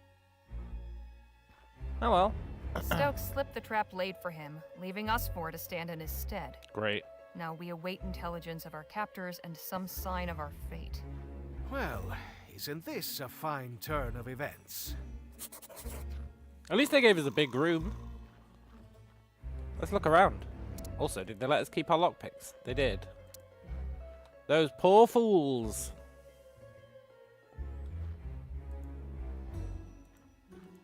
Must be for storage. Yeah. Completely empty. Damn it. Empty. Damn it. For now. Give me that. What is it? A block of soap. Now, if only I had some water. Smells like lye. Cool. This basket's full of soap. And at least we can keep clean. Uh-huh. Except there is no water in here. Then let's hope we can get out of here soon. Yeah. Phil? Eh? Let's make a joke. I never imagined volunteering for a search party would include free accommodation. Huh. I must say, of everyone I have shared a jail cell with, you have the liveliest sense of humor. Not the best joke of all time. Okay. I'll just be over here.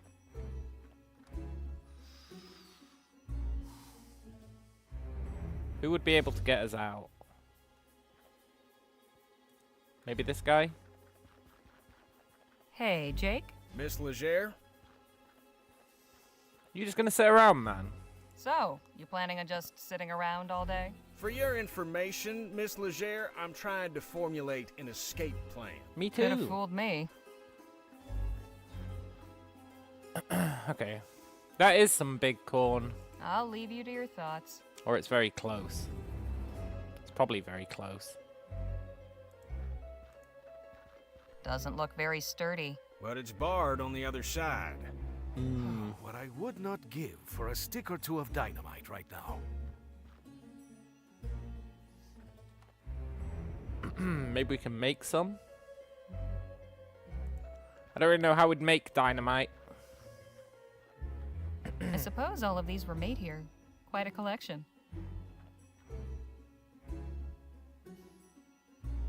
Although I think Fight Club taught me that you can make dynamite out of soap, so maybe that's what the soap's for.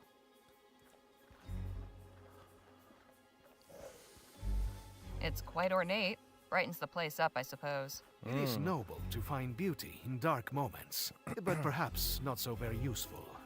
Alright, buddy. From far. Hey, oh, Danny. that's right. What is it? Stop pacing, buddy. Could you knock it off with the pacing? It's not helping. Sorry. Nice.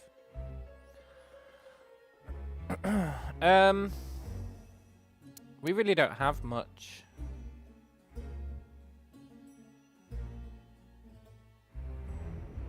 I doubt our tinfoil hat can do much.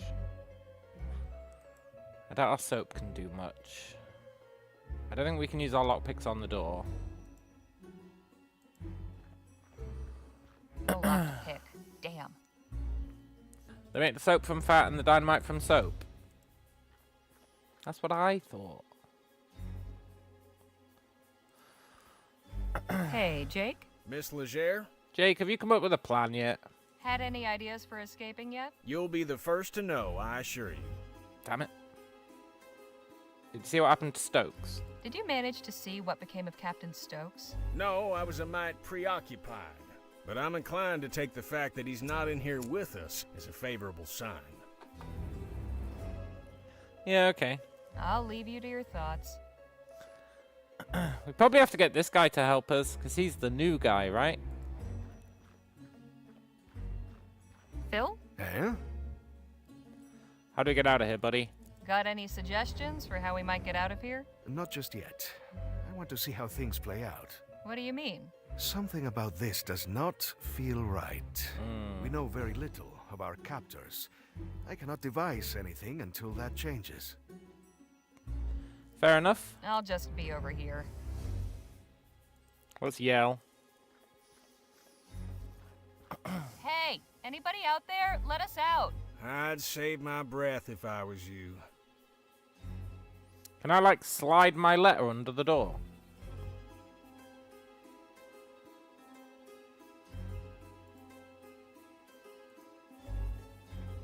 That's not going to get the door open. No, but...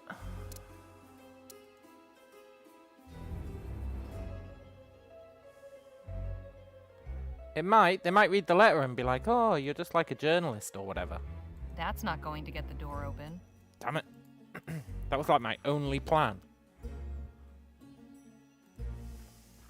Dried corn. At least we won't starve. If that's all there is, starving might be preferable. Yeah.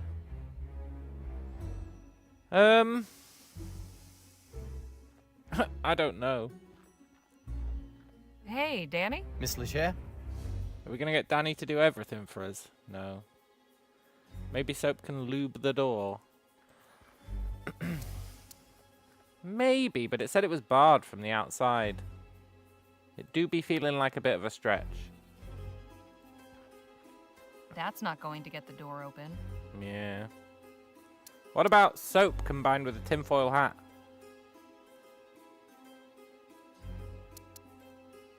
No? Can't combine objects. Okay, good. This isn't really my style. Paper under the door and the key falls on the floor. See, not on MacGyver. It's so crazy, it just might work. Okay, Hey, let's Jake? exhaust Miss our Legere? options. Have you ever been in a situation like this before? Surely a fellow of daring do like yourself has been in a predicament like this before. More times than I can count. How do you manage to get free? Well, you gotta understand, every situation's different. Easiest way's usually bribing a guard, but sometimes gotta get creative. Well, it's one time but no, that wouldn't work here. Why not? 'Cause I'd need a few things, and coming by them in here will be next to impossible. If you've got a plan, it's at least worth trying. I reckon you're right. Main thing I need is something pliable, like wax or soft wood. Or soap. Then something sharp to shape it with. And finally, some shiny material. Metallic looking would be best. Find me those things, and we might be in business. We have those things. I'll leave you to your thoughts.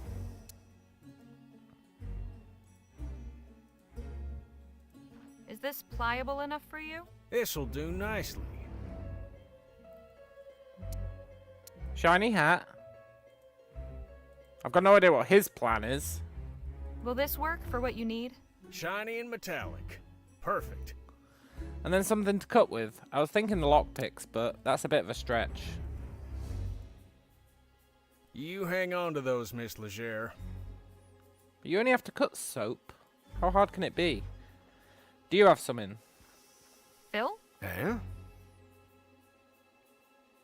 you have anything Jake could use? We need a knife. You heard Jake's plan. Got anything that might fit the bill? I do not believe so. A soap key covered in tinfoil. I'll just be over here.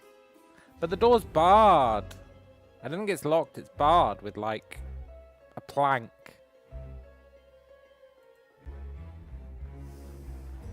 Hey, Danny? Miss Leger? Oh, is he gonna make a fake gun? He might make a fake gun. That'd be cool. Something sharp. We don't have anything sharp. There is nothing sharp. Other than our wits.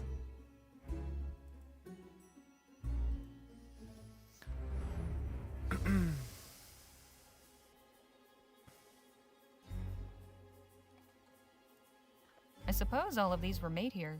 Quite a collection. Yeah, broken pottery.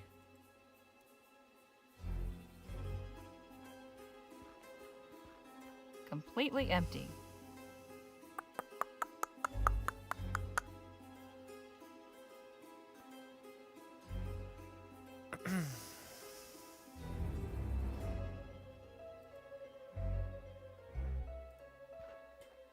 Wonder what they use these for. Head catcher. Hey! It was... I suppose all of these were... I'm straight up out of things to interact with, I think. It's quite ornate. It is noble, but perhaps... Hey, Jake? Miss Leger? Have you got a knife? Could you remind me? Sure. Something sharp I can use for shaping. I'll leave you to your thoughts. There is nothing sharp. I can't talk to the kid. He said he had nothing.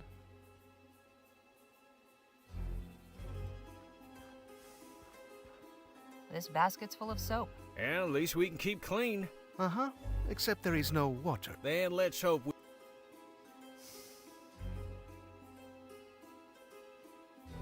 I'm losing my mind. I feel like I've interacted with everything.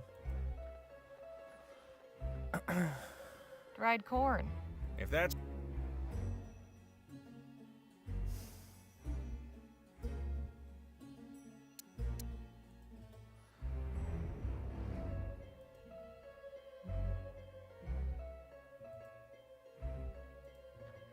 Bear with me here.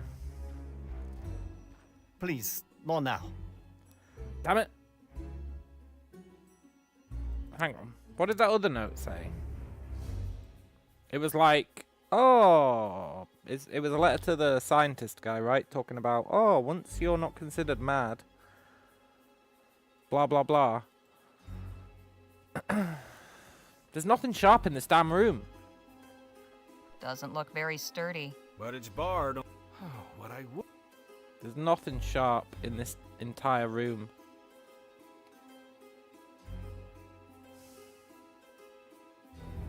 I feel like I should be able to ask the kid if he's got anything we need. But it doesn't let me.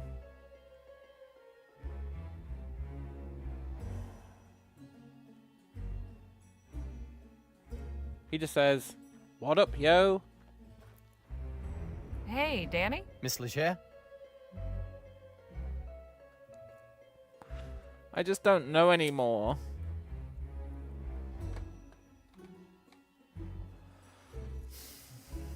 I've interacted with everything. I've talked to everyone. I mean, I guess I can exhaust this guy's dialogue options. Phil? Eh? So, this isn't the first time you've been locked up? Certainly not. At least these people seem more hospitable to their prisoners than the Spanish. Do you know what happened to Stokes? I don't know how this would possibly help us. Did you see what became of Captain Stokes? Yes, though I wish I had not. Pinche cobarde. That doesn't sound like a good thing. He turned and ran. Took his men and abandoned us. To think I held him as a man of honor. Bastardo! Aha! Whoa! Easy there, Phil.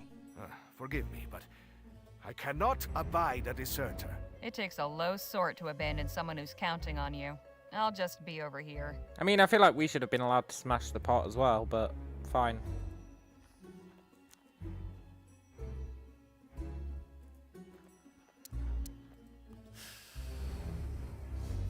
Here you go, buddy. This sharp enough for you? It'll do, it'll do. Well, I'll be a monkey's uncle. She got everything. Yeah. Sure did. Now, will you tell me about this plan of yours? I'm bluffing our way out of here. Give me a few minutes and you'll see what I mean. A fake gun. Yeah. You carved a gun out of soap and wrapped it in tinfoil? That's right. Clever. You know, that's pretty crafty. Why, thank you, Miss Leger. I thought so myself. Anyhow, soon as somebody comes in, I'll draw this and catch them off guard. You knock them out in the confusion, then we make our escape. And you have confidence this will work? These folk don't know firearms. They can't tell the difference. But, what if... Hello in there? I'm coming inside. Well, ain't this fortuitous? It is fortuitous.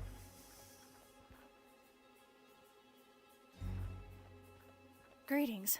I'm Nadine. I've come to... Hands up! Is that a fake gun? Yes?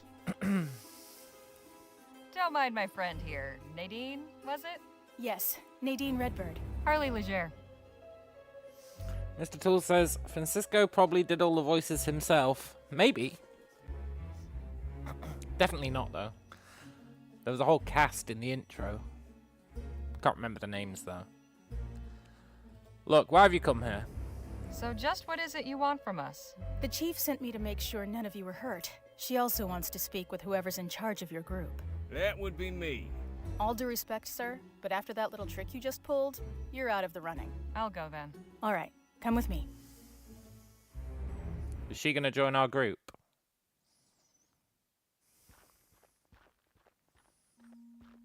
I bring you Miss Harley Leger, representing the captives. Thank you, Nadine. You may return and tend to the others. I will. Is it plausible that these dudes are speaking Enter English? and be welcome. I'm not sure. Probably not. You may call me Chief Lutzi. I am responsible for the people of this village. Pleasure's all mine. You have violated the borders of the Autumn Nation, duly established by recognized treaty with your government. Whatever. Miss Leger, why are you here? You attacked us! We were minding our own business, and your people attacked without provocation. Yeah. Not without provocation. A defense, after your leader sent a strike force to assail us yesterday. We have nothing to do with the fort. Who are you then? I'm a journalist for the Rosewater Post. My companions and I are researching Dr. Bennett Clark. We only came to Stokes to ask for help getting inside the abandoned laboratory on the other side of the valley. Thought maybe you could spare some dynamite or something. But first we had to ride with him to find First Lieutenant Mulberry and his missing men. I see. What did he tell you of us? Let's just say he didn't paint a very pretty picture. Yeah. Unsurprising. Do you share his opinion? I don't know, I've never met you. Why is the text green? Because everyone has different coloured text to differentiate between them, I guess. Holding us captive isn't a show of good faith. Yeah. I have little to go on, but being taken prisoner isn't usually the start of a good friendship. The Autumn mean you no harm, Miss Leger. However, for months, the fort soldiers have routinely violated our borders and harassed our people. Just last night, a band of them came, led by this man, Mulberry. They attacked us in our fields and set fire to our crops. That does seem excessive. Although we don't know if that was in response to anything, you know? Who cast the first stone? That's the real question. Who cast the first stone? Probably the soldiers. But we don't know that for sure. What was the outcome? So what happened then? Though our people suffered many injuries, we managed to extinguish the fires and chase off one of the soldiers. The other, I'm afraid, did not live. As for Mulberry, we captured him. He is under guard in one of our empty storehouses. Stokes has turned our village into a prison. and now he is recruiting civilians to come after us. I fear this will not end until everything we have has been turned to ash. But I cannot allow that. Something must be done. This really isn't our fight. We're just looking for buried treasure. We're not interested in starting a war. We just wanted to get inside the lab. I'm afraid the war has already begun. But if you assist us, we may be able to end it. And you may get what you want as well. I'm listening. Our scouts have observed an army wagon making regular deliveries to the fort from Rosewater. It comes in the night, when few others are willing to travel. And always it arrives a day or two after the train stops in town. Then that would be... tonight? I just arrived on the latest train into Rosewater. Yes, exactly. I cannot know for sure, but I believe this wagon carries supplies, along with weapons and munitions. Go on. The soldiers use these to strengthen themselves, then come and deprive us of what little we have. If you and your people were to obtain them, it would be to our mutual benefit. We would have a means of defense. You would have the tools to enter this laboratory, and Stokes would be deprived of his armaments. I mean, this does sound pretty sketchy. If it's that easy, why haven't you done it? Won't it be dangerous? You're proposing we raid a military supply wagon? That sounds awfully risky. Our peaceableness has brought us no safety. In doing nothing, we risk extermination at the hands of these men. Tonight, then, huh? Tonight, or not at all. The cover of darkness will be to your advantage. Our scouts have also noted that only 2 men guard the wagon. Guess I'd better tell the others and get to planning. You are welcome to rest here in the meantime. Thank you, Chief Lutzi. May the Earthmaker guide you. Then why haven't you done anything about it? Oh, they send a munitions cart every so often, and Everyone only in 2 good people shape? guard it. Mr. Luo has some minor bruising, but your friends are otherwise healthy. Good to know. Hey, fellas, come on out here. We got some business to discuss. Why do they need us to raid it? They raided I take us. it your meeting with the chief went well? They raided us. If anything, they've shown they've got the experience to do it. Why do we have to be the fall guys? Look, I hope you're up for a little excitement. Very well. In fact, we came up with a plan for how we can help these people and get what we're after. I hope you boys are ready for a little excitement. Always. Turns out the reason Mulberry didn't come back is that he was taken prisoner while conducting an unprovoked raid on this village. A raid Stokes himself ordered. What? Army soldiers have been crossing into Ahhh territory and attacking them without justification. Allegedly. I have treated many of the wounded myself. Hijo de la... We cannot let this injustice stand. That is troubling. But what can we do about it? Chief Lutzi suggested we hit him where it hurts, the fort's supply chain. So we'll be carrying out our own raid on a delivery wagon. And to think just yesterday you were having reservations about robbing folk. Reckon it's true what they say about the frontier changing people. Look, this is our best chance to get what we're after. Desperate times call for desperate measures. Phil needs dynamite to get into the lab. This is our chance to get it. And help these people too, right? Of course, but we've got to consider our needs too. Now listen up, because we've got some preparations to make.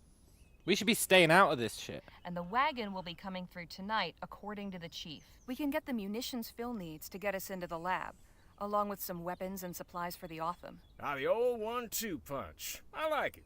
Only question is, what's the best approach? I'm thinking we create a distraction.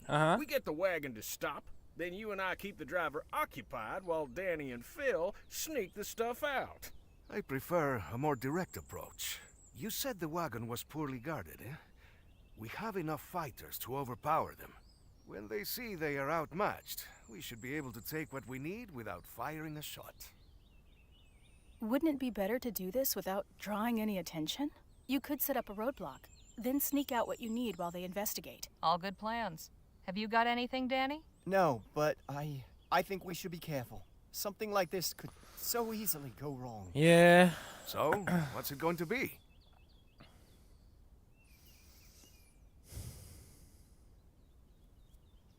I feel like this escalated quickly from let's go and find some hidden treasure to let's declare war on the military.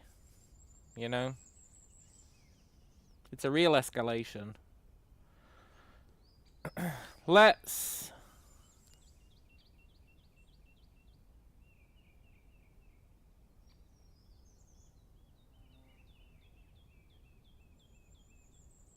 distract. I'm with Jake on this one. That's how they do it in the frontier. Yeah, maybe. I like Jake's plan. All right, just follow my lead. If things Yeah. start to go south, say, hang up the fiddle. That'll be the cue for Danny and Phil to vamoose. I can help too, if you need an extra pair of hands. Oh, well, sure. That'd be much appreciated, Miss Redbird. Well, we better get ready. Let's hope this goes off without a hitch.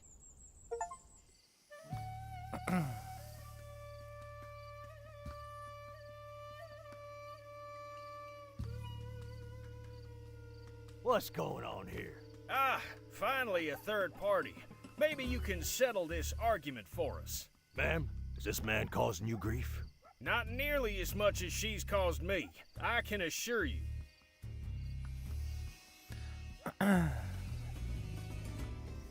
Those jewels are my inheritance, and you know it. You read the will same as I did. Mama left those jewels to me, not you. Mama wasn't right in the head. She didn't know her patoot from her elbow. What's going on out here? These two lackwits are standing in the middle of the path. This ain't no place for a family quarrel. What in the damn hill are you two doing out here this time of night anyway? We had a bit of wagon trouble on our way home to Rosewater. You ever been there? Yes, sir. It's where I grew up. I could use a drink at the Jack of Diamonds. After all we've been through, I need a drink. I'll be glad for some rest at the Jack of Diamonds. Oh, sure. Love that place. Me too. I wouldn't mind forgetting our troubles. Like how our wagon turned over and stranded us out here. The wagon turned over? How'd that happen? Something ran out in front of us. Spooked our horse. It was a coyote. It was a sneaky little coyote came out of nowhere. Yeah, these hills are lousy with the little varmints. Yeah. Well, we can't offer you a ride, but we can send someone from the fort to come get you, assuming you don't kill each other first. Oh, don't worry about us. We quarrel all the time. Like cats and dogs in a gunny sack.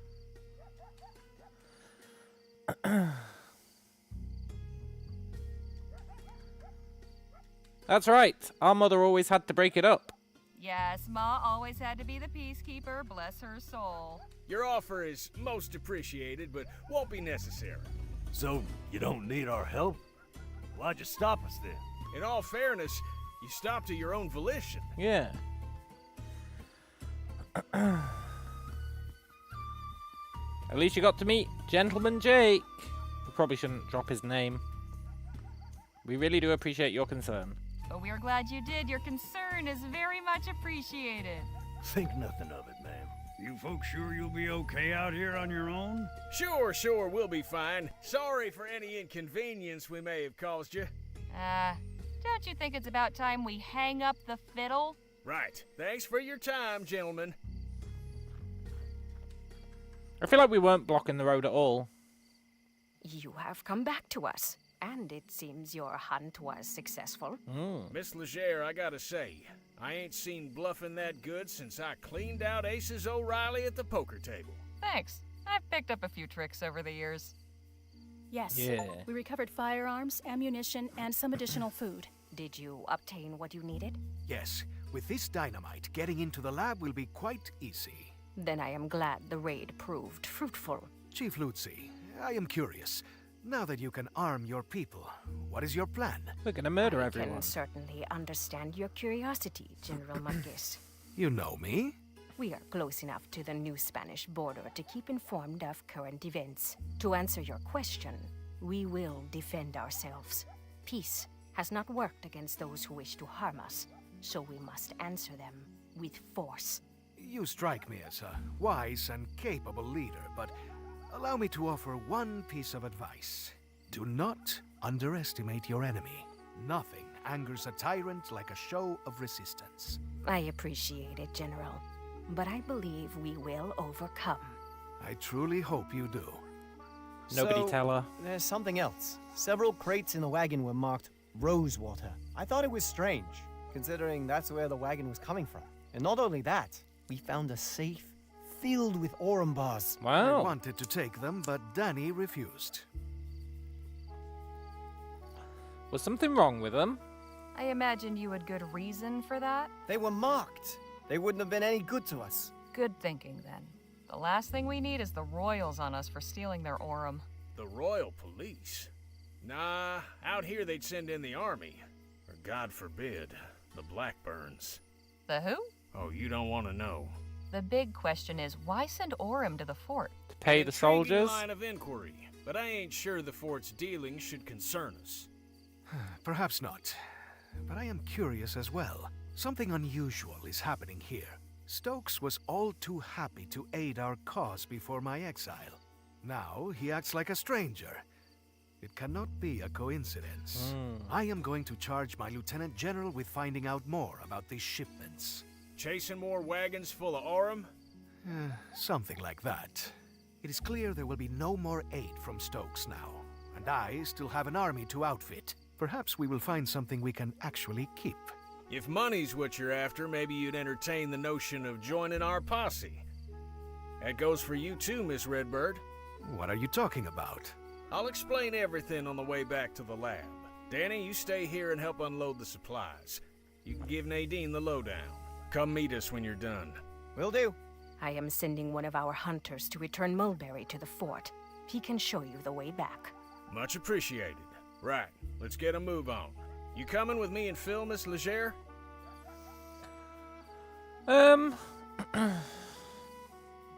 Is this Arizona? I don't know. Could be. Spanish royalty. Maybe. It wouldn't make sense, I think. Gold bars. Going to the fort. Why would they be marked by royalty? Also, they could have just, like... like, oh, the bricks are marked. There's no way we could use them. Isn't gold, like, the softest metal of all time? Well, not the softest, but you know what I mean. Surely it's really easy to get rid of a mark on gold. Surely. Just melt it a little bit. I think it melts really easily.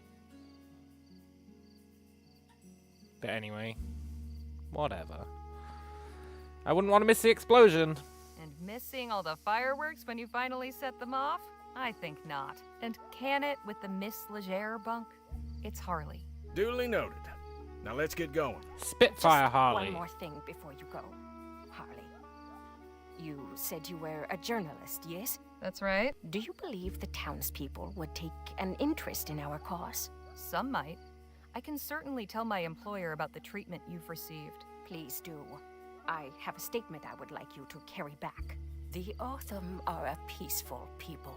We wish to be your good neighbors and friends. But if a Vespuccian soldier or any other person comes with violent intent to harm us, we will do what we must to protect our people. Got it. Would you be willing to sit for an interview with someone from the post? Gladly.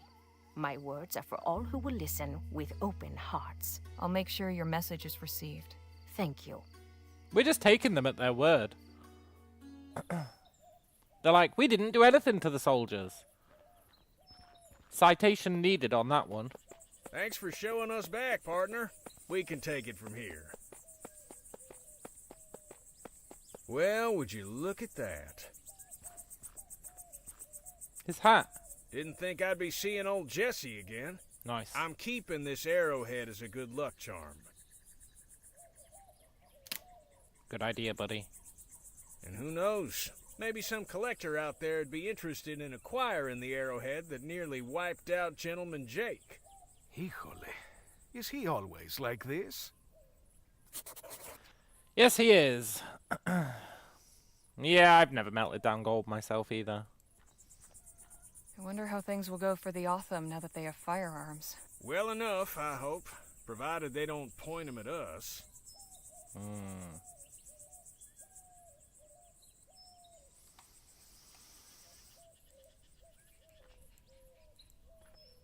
I'll take a flag. This here. Yeah. It's good to see someone who respects their country. Yeah. Can we talk? What's on your mind? 'Cause you know I've been wondering about the Otham. What do you suppose will happen to them now that they're armed with guns? They'll go on a killing spree. I mean, the soldiers will declare war on them, 100%. Especially considering they're going to be using the soldiers' guns that mysteriously vanished from one of their things. That's not a British flag. The fact that it had the British flag in the corner means it's a colony, right? I worry the fort will see it as an excuse to declare an all-out war. Yes, that is my fear as well. If Stokes attacks and they successfully fend him off, then perhaps he will leave them alone. But it will certainly not happen without bloodshed. Well, best of luck to him. It is an excuse to declare all-out war. Like, the soldiers had like a shipment of gold and weapons go into the fort. It mysteriously vanished. And then the Indians have suddenly got the same weapons that were supposed to be going to the fort. Of course they're going to see that as an act of war, man. They're not just going to be like, oh, that's coincidental.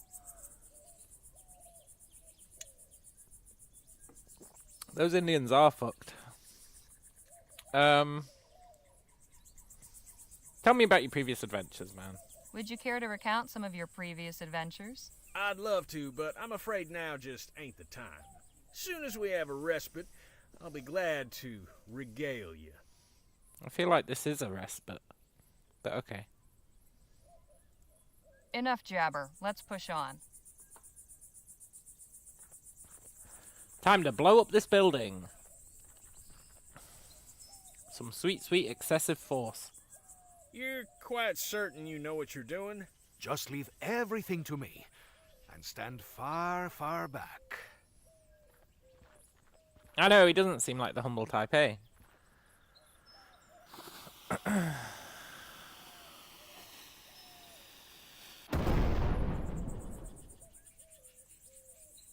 Surprisingly clean Impressive explosion. work there, Phil. Gracias. And an explosion will certainly liven up your article. Eh, Harley? Yeah. He's hiding something. Yeah. He's a fraud. He's almost certainly a fraud.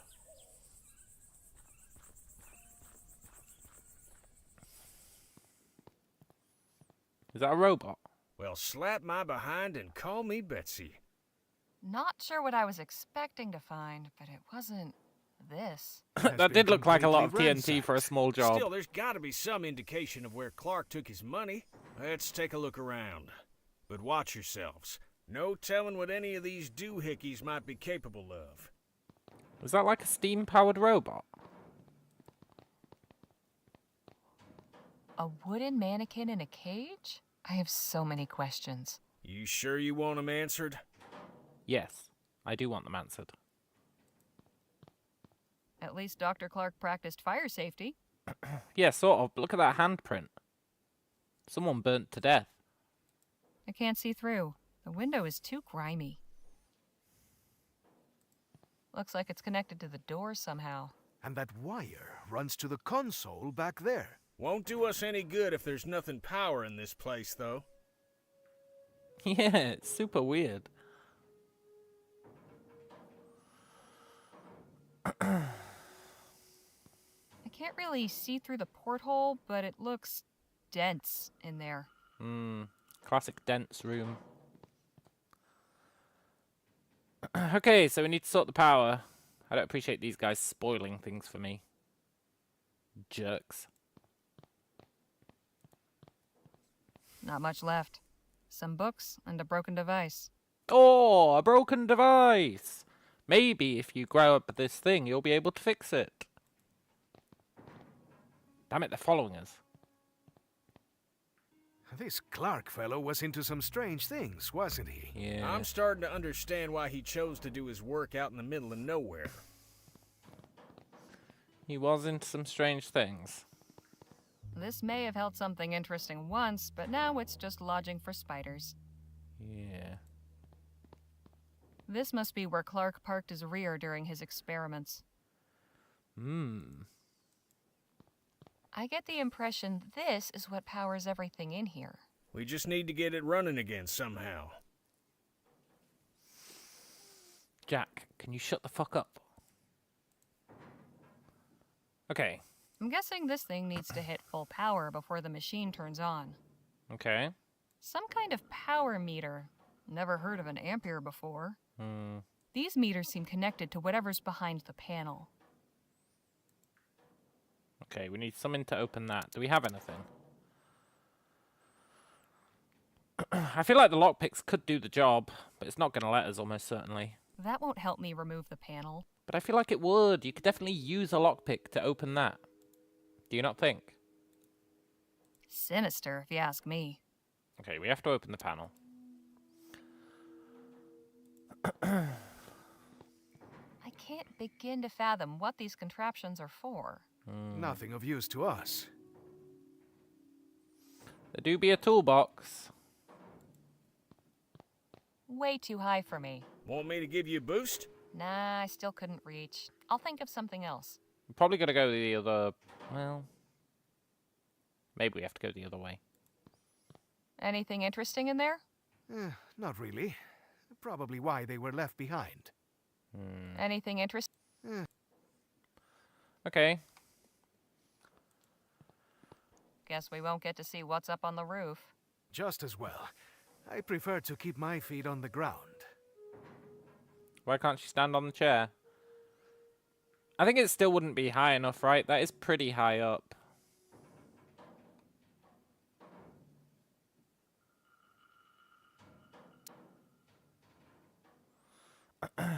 We're going to use the flag for something. Let's fully check out the other room.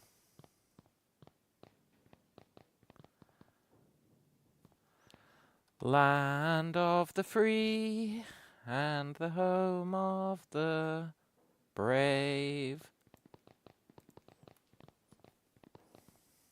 Empty.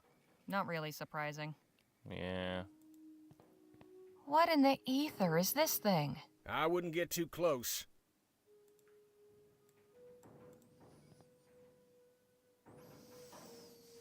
Oh, it's the TT-180 that controls the doors and something else. 9207. Is this some kind of combination or code? Probably. Maybe it's the year that it was invented. And there's time travel. Did I check that? That one thing. She said ether. They've been saying it a lot. The research this guy was doing was all like ether something. Not much left. Oh, right, the broken device.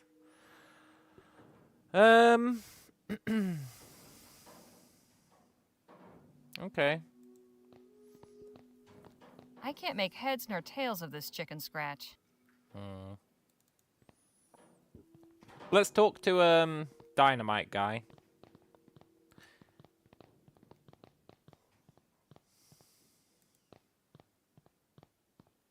Hey, Phil? Let's talk. What about? Carry on. Right. Carry on. I'm going to flip this switch, even though I don't think it's going to do anything.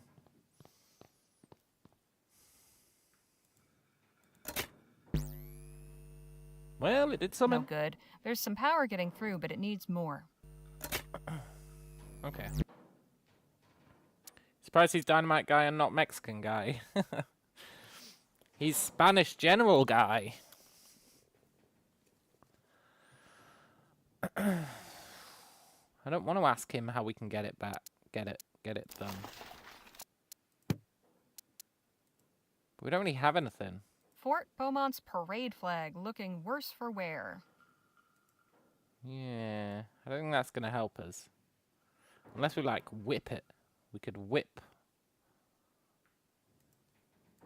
We could whip the toolbox. That's not going to help me reach the box. Yeah, that's fair.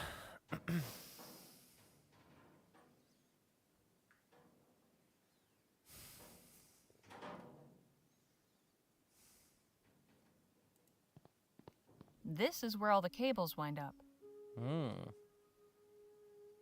I don't want to ask the guy for help. But in that earlier puzzle, we had to explicitly ask them for help, right? So maybe I do have to ask him. Which I don't appreciate. Hey, Phil, let's talk. What about? Can you think of any way to get that box down? I'm afraid reaching high things has never been my forte. Fair enough. Good. What do you think of the lab? Clark's lab is really quite something, wouldn't you agree? Yes, something unnatural, something perverse. What possessed him to undertake this research is beyond me. Aliens. Right. Carry on. Maybe there's something outside. After the explosion. Maybe... Yeah.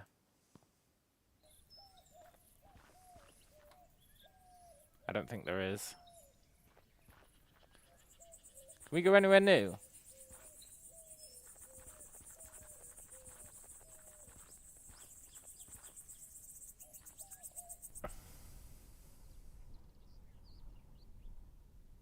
What's that?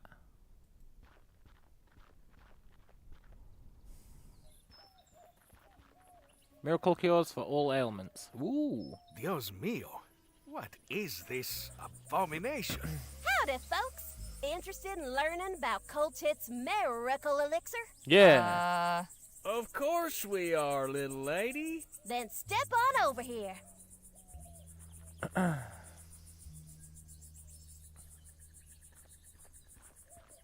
Boy, oh boy, I sure wish I was you. Beg pardon? Why, today's your lucky day. Is that right? Yes, sirree. You're just in time to experience the travesty of Xander Coltit III's miracle elixir. Go on. What now? Oh, dang.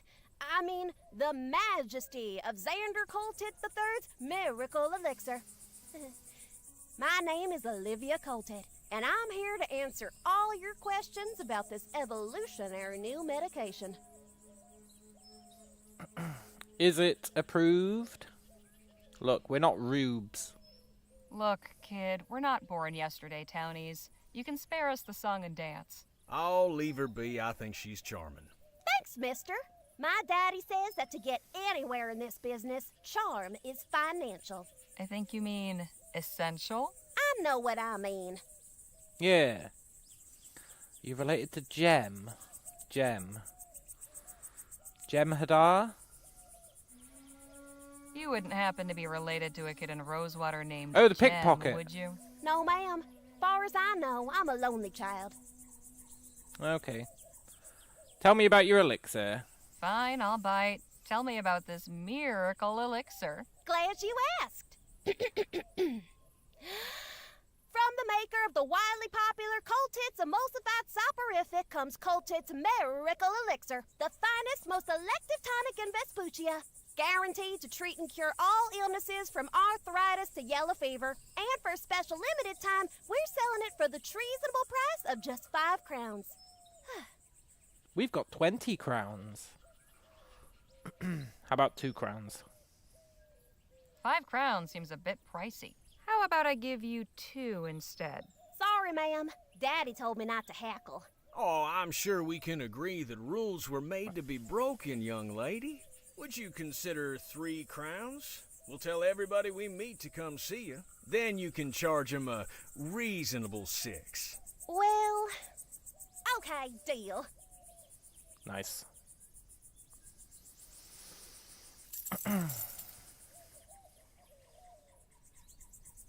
The Pirelli's Miracle Elixir. Pirelli's, huh? Womble says cocaine would have been fine back then, like powder snuff. Yeah, maybe. No, I want to know what's in it. That might be an important bit of intel. Why are you by yourself? Why are you parked in the middle of the desert when there's a town full of potential customers not 2 miles from here? Oh, I'm just minding the wagon while my daddy's doing his business at the fort. But he told me to stand out here and detract anybody who might come by. And has anyone else come by? Oh, sure. Tons of folk. Only one who didn't stop was a feller on horseback. Too bad, 'cause the guy he was hauling looked like he could have used some elixir. We should go and check out the fort again. I think I've heard enough for now. We'll just be going. It was a real pressure. Right. Professor Xander Coltit III's miracle elixir. Guaranteed to cure what ails you. I'm sure that's the case if what ails you is sobriety. Whew! That'll put hairs on your chest. Cool. Can we break in? Special offer. Limited time only. 1 bottle for 5 crowns. Or 3 crowns if you haggle. Let's go to the fort. See what's changed.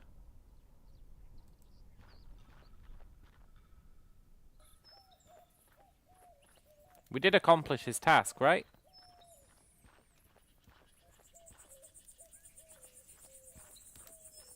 We helped get his friend out. Hey, guard! What is it? Is Stokes back? Did Captain Stokes come back here? We lost sight of him after the attack. He's here. Don't think he's up to receiving anyone, though. Yeah, fair enough. Carry on, soldier. Right.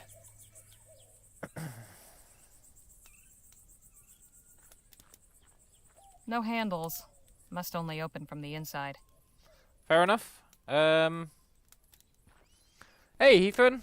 Can we go back to town?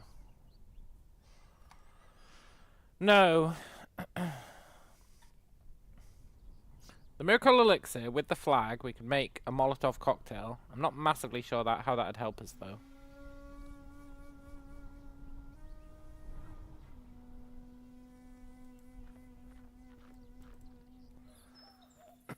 Maybe it wouldn't help us.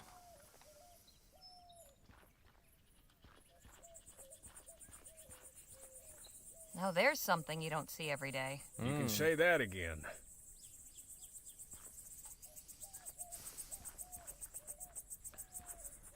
And there's no way to get on the roof, right? No.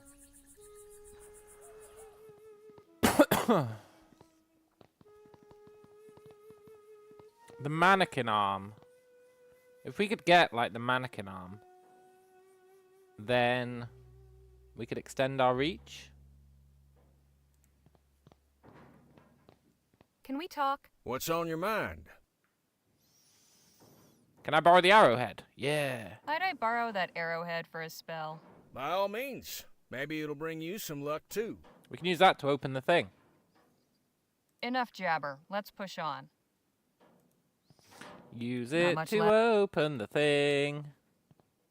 It's the perfect crime.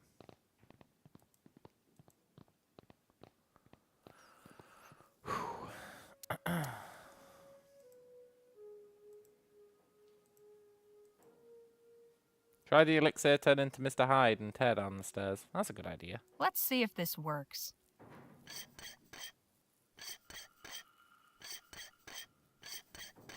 That did it. I know, I'm a genius. Looks a bit worse for wear. Just have to get it working. Looks like something chewed through it. No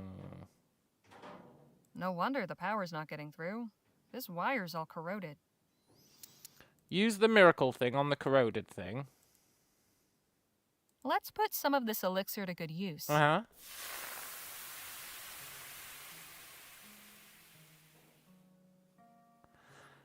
And then the corroded wire, we probably need a toolbox. Which is unfortunate.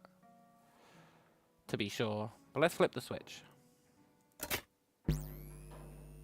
2 out of No good. 3 There's some ain't power bad. getting through, but it needs more. Poop.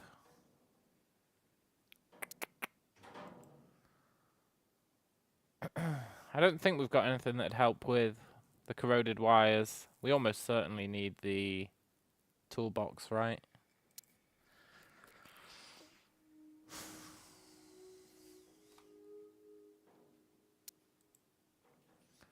But how would we get it? 'Twas Pirelli's miracle elixir. That's what did the trick. Yeah.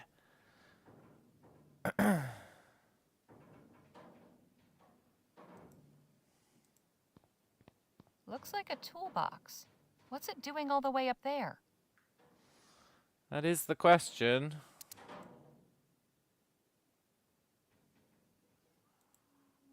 You have to say it with a singing voice. I don't have to do shit. Can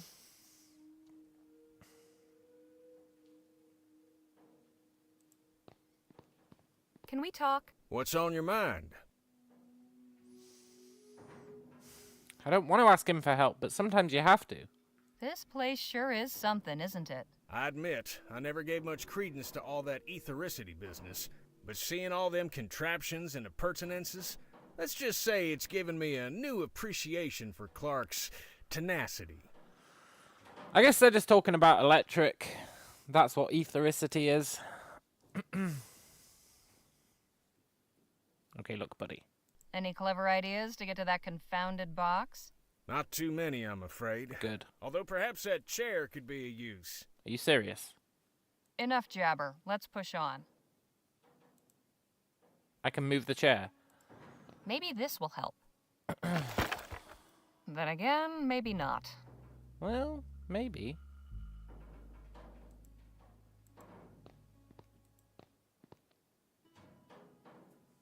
Oh well. I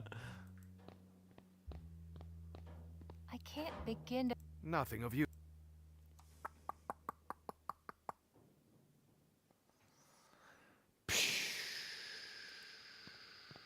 This may have held something. I just don't know anymore.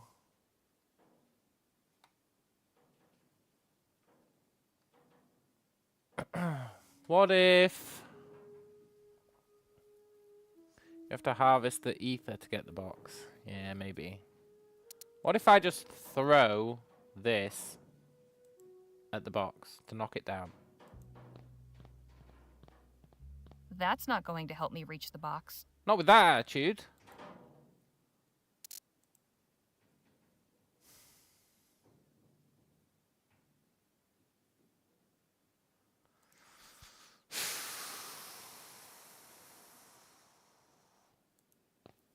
Look, I'm running out of ideas. What's on your mind? Why don't you shoot the box down? Yeah. Hang on, I've got an idea. Why don't you just shoot the box down? Beg pardon? Let's put that gunslinging know-how of yours to work. I may be a showman, but I ain't a performing monkey. It's as I said about those bottles. I never perform sharpshooting tricks without a crowd. I insist. Arrowhead is a screwdriver. We did already do that, yeah.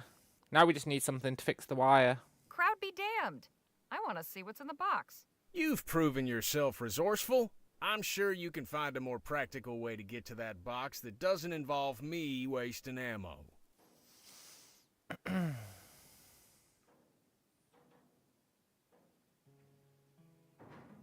Is he right, or are we supposed to just keep pressuring him? You literally had a demonstration about your shooting skill. I don't understand.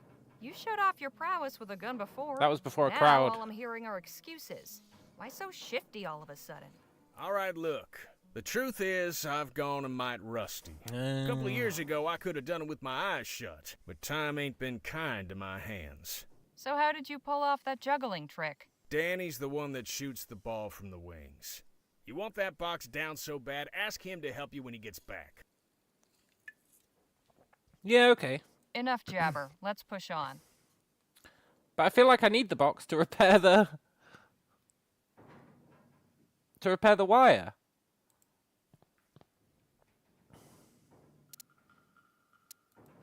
Maybe I can use the flag. There's a thought, but this is way too big. Uh-huh, uh-huh. Okay.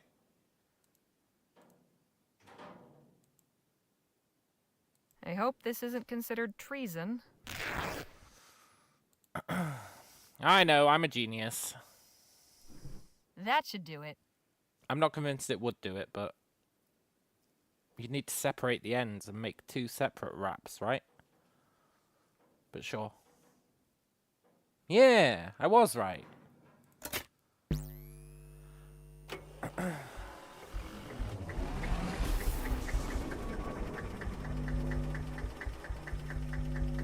Nice. Well, I'll be.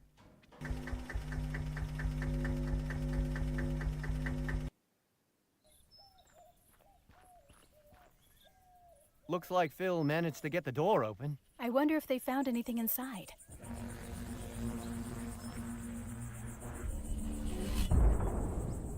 Cool. I'd say so, yes. What did we do? We are up and running. Impressive.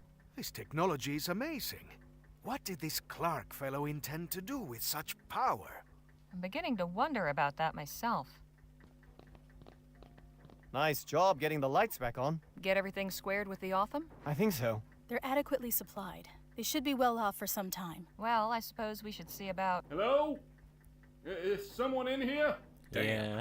Looks like we've attracted some attention. I come in peace. Please, make yourself known. Guess Is we this don't have tinfoil much hat choice. guy?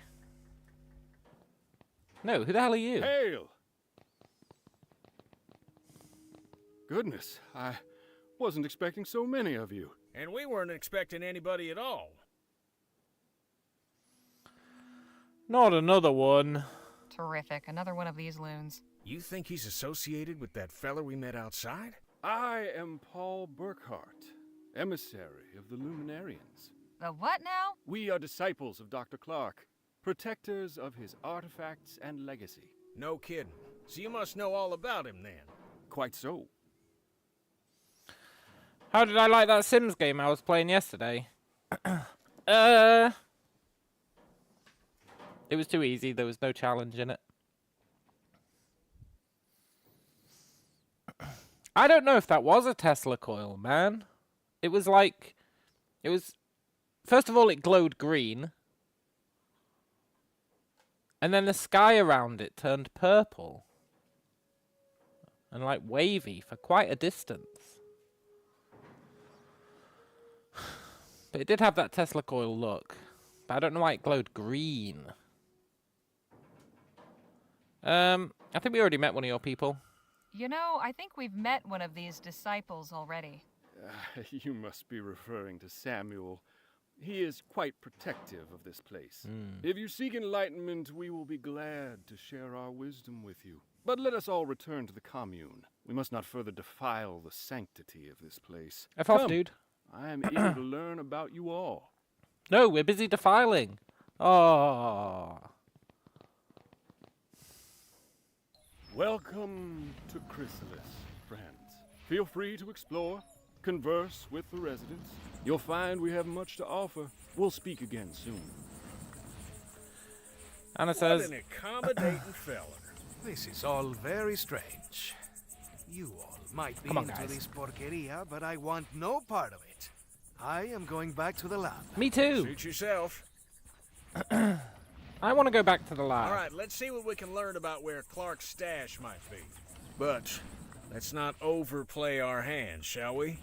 If anybody asks, our interest is purely academic. I'm really not a good liar, Mr. Ackerman. Shoot, nobody's asking you to lie, sugar. Just withhold certain details. We're interested in learning about Clark. That's all there is to it. Come on, Danny. Let's see where our friend's gone off to. No, lying doesn't come natural to some. For others, it's like breathing. Don't take this amiss, but if you'd like some pointers, sometimes it's good to be able to keep certain things to yourself you don't want everybody and his uncle to know. Oh. All right. Yeah. Anna says, I used to have a friend who actually believed in the ether. Maybe it's true. Maybe it's real. We don't know.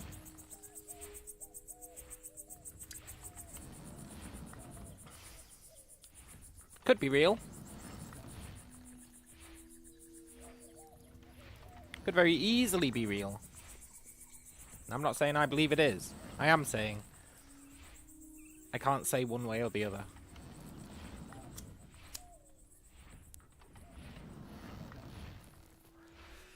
Tesla supposedly caused an earthquake, firing electric bolts into the ground. Or it was just timing. Yeah, it could have gone either way, right?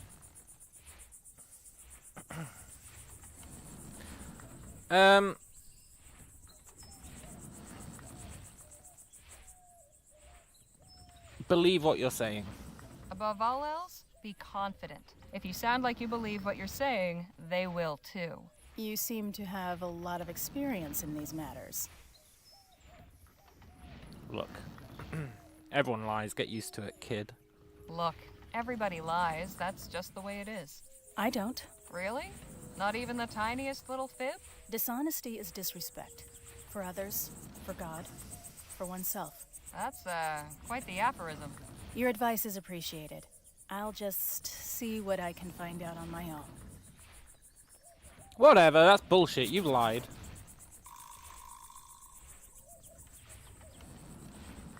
If the smell's anything to go by, that crate's full of fertilizer. Not very intimidating. No wonder the crops are bare. True. Certainly colorful. Look, there's this shimmer going on. That wasn't there until we turned on the generator.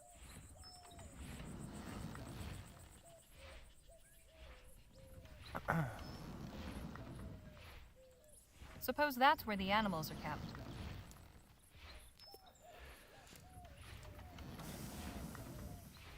Okay. Kitchen to the left, rostrum to the right. The hell is a rostrum? I don't know, but we'll go to the kitchen. Maybe we can dose their food with whatever that thing is. Hey, look, it's the guy. We stole his tinfoil hat.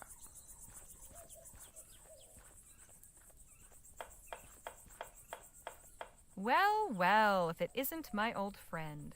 The Defiler returns. Hey now, don't get your britches in a twist. You're a guest of Emissary Paul, so I'm obliged to welcome you. Yeah. If you continue casting your shadows of discord over all that is bright here, there will be consequences. How am I casting? No. Let's just ask about Dr. Clark.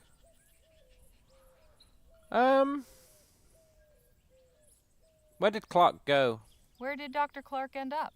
Not where he should have. What was he researching? Do you know any details about Dr. Clark's research? He was toying with fire, pure and simple. He may have been inspired and driven to his work by the Luminous Ones, but he was only their tool. He did not acknowledge their undeniable glory, or show them the proper respect. Yeah. He took a battering ram to the door of heaven. When they tired of the noise, they whisked him away inside the gates, while the rest of us still wait outside. So what you're saying is, you don't actually know. I've underestimated you. I didn't think there could be someone more arrogant than Dr. Clark. Whatever, buddy. This is interesting. It's the real world. I assume that's Dr. Clark. And he's passing through a portal to the Luminous Ones. Maybe there really are aliens. Or maybe these guys are insane. Okay, buddy. I'll leave you to your guarding. Try not to die of boredom.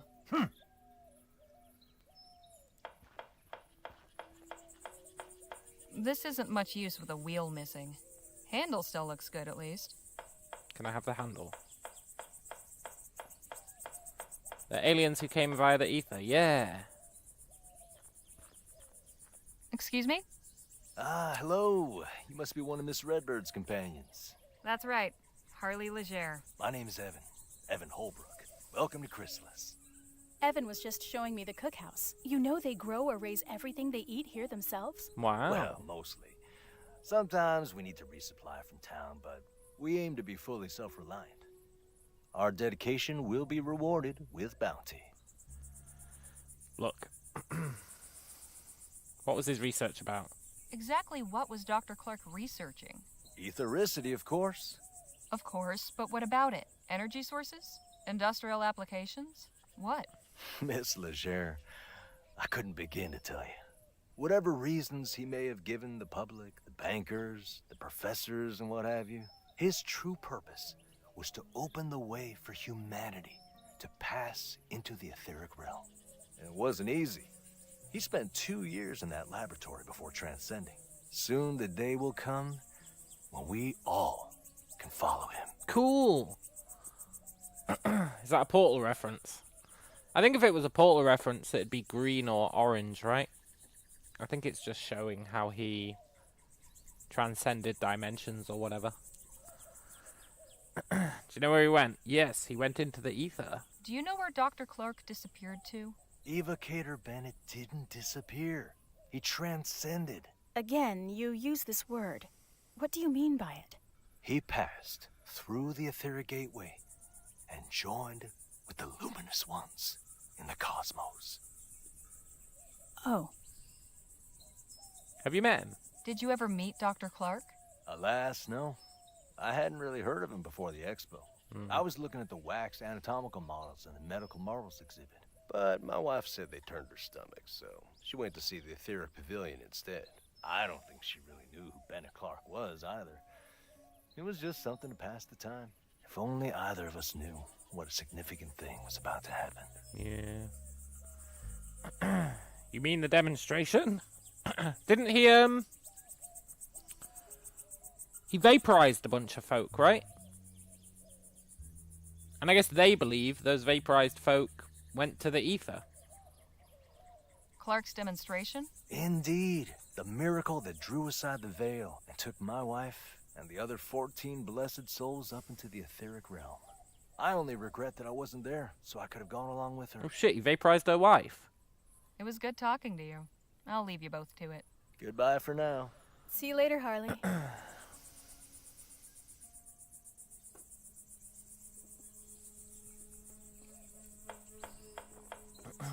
Were the Migo from the ether? I don't know if they were. I think they were from regular space, no?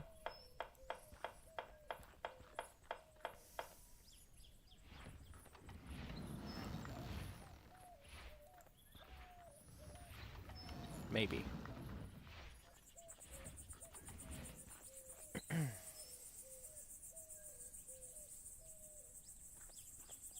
Subspace.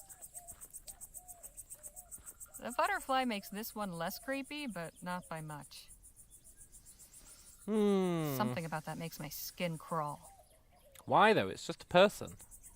And a butterfly.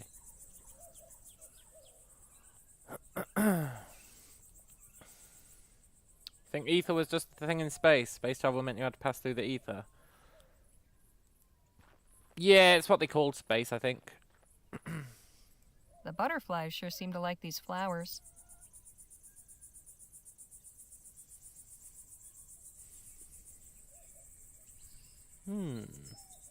Hey, Danny? What's going on? Can you shoot down a box in Clark's lab? I was wondering if you might help me out with something. What? There's a toolbox inside Clark's lab that's out of reach, and I've had no luck getting it down. Think you might put your pistols to the task? I asked Jake to do it, but he said you were the one for the job. I could do that. Yeah. You want to go right now? Yes. Yes, let's head over now. Sure thing. Just lead the way. She does really want to shoot the box, and so do I. Ah, Phil. There you are. Had enough of those luminous lunatics too, did you? Yeah. Not entirely. Danny's come to help get that box down. That's it, up there. Right. You might want to stand over on this side, Phil.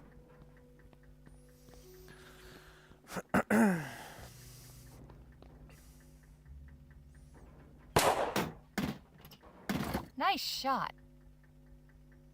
Thanks, Harley. Happy to help. Yeah. So, what's inside that box that's so important anyway? I don't know. Guess we all get to find out together. Wire cutters. Oh wait, we don't need to do that anymore.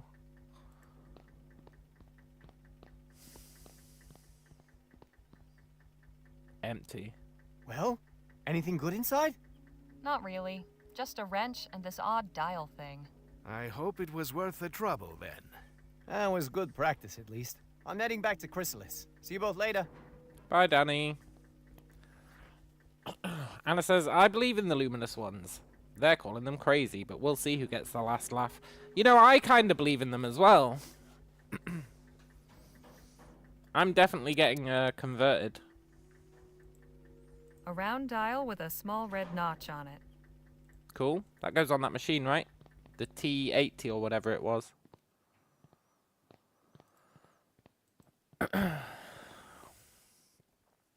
Yeah. See, I can remember things sometimes.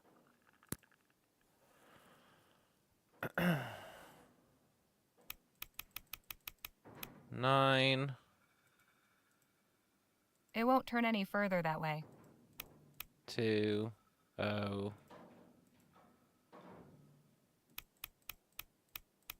7. Easiest puzzle of all time?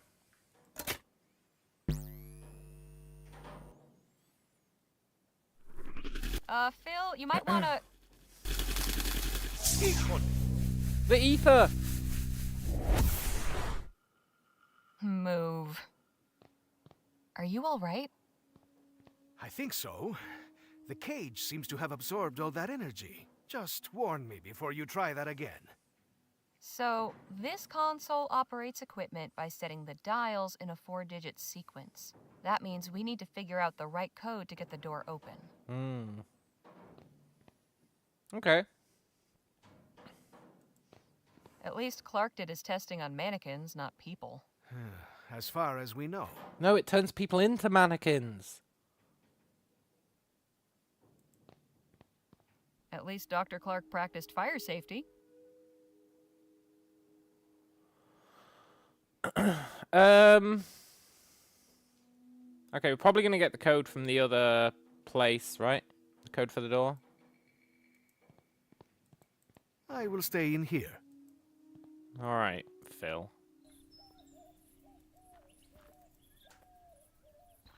Look, that's not a regular-ass Tesla coil. Whatever turning on that generator did, I hope it's not permanent. By the end of this game, we're going to be cowboys fighting Cthulhu. Alright then. Demon spawn. Oh, I guess it wasn't permanent.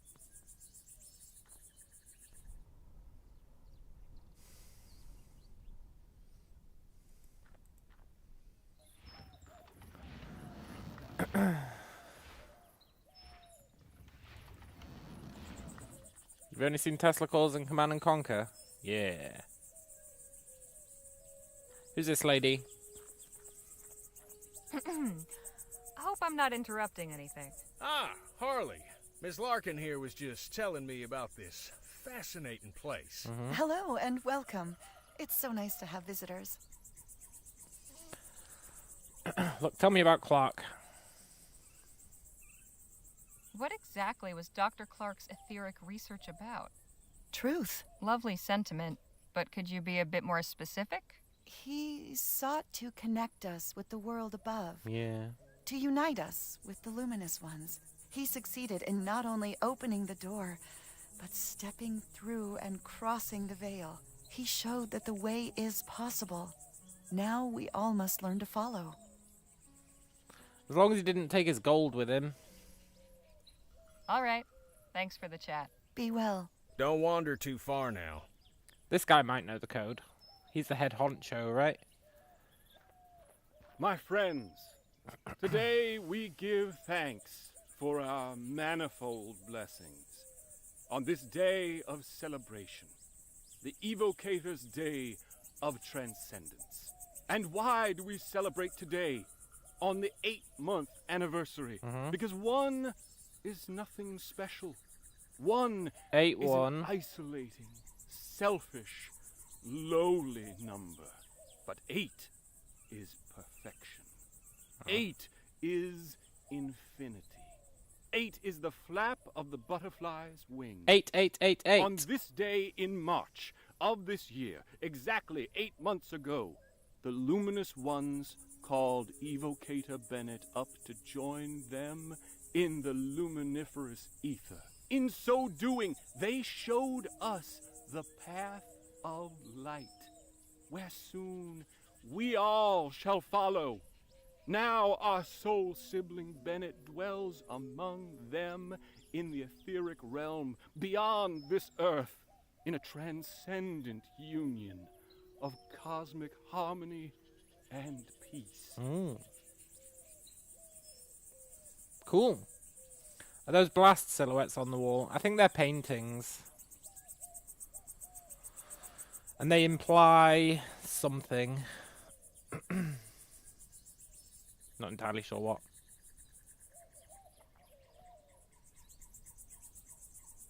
Here in Chrysalis, at the Evocator's laboratory, his holy temple, the veil has been parted. And on the other side, the luminous ones are waiting to welcome us home. When he first arrived here, in that twice blessed year, for never forget that 8 is the most sacred number, Evocator Bennett perhaps did not yet know that he was building a temple. But that is what it was, my friends. A temple, a lighthouse, a shining beacon in the dark, a divine instrument that would pierce the cosmic veil, letting the ether's light shine through to guide us, calling the luminous ones, calling us here, calling us home. Maybe it's like a year. 19 something 8. If we can figure out, it might be a date, like 1948. We need to know how long he's been gone. If he mentions that 8 is the magic number once more, then it's definite. But I think it's definite already. We will never forget the momentous occasion when this holy work began. When Evocator Bennett came west after the Lamplight City miracle to break ground for a new laboratory. And he raised a light to the heavens and cried, "Let me in!" The letter! And 2 years later, his call was answered. And he was taken up into the etheric realm. The letter. Is there a year in it?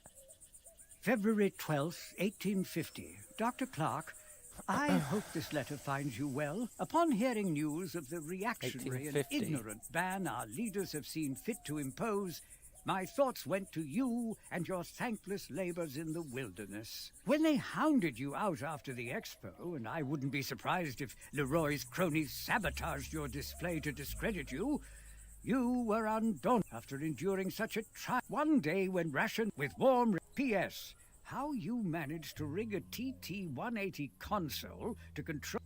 Yeah. 1850. But it said 8 is the most blessed number. But then it said 2 years. I think it might be 1848.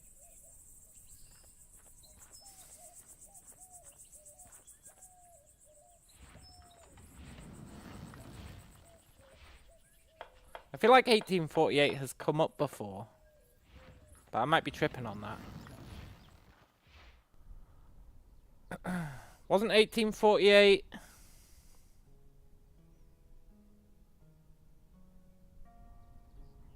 when the gold rush started?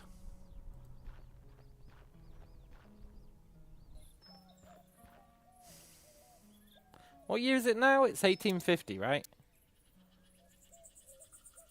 October 25th. Yeah. I'd like to... Okay. So it's like half a year after that letter. Maybe more than half a year. It's like 3/4 of a year after that letter.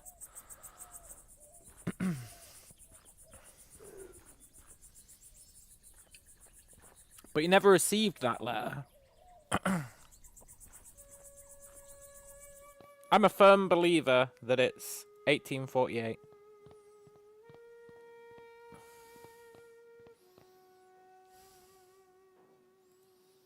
It's a dot.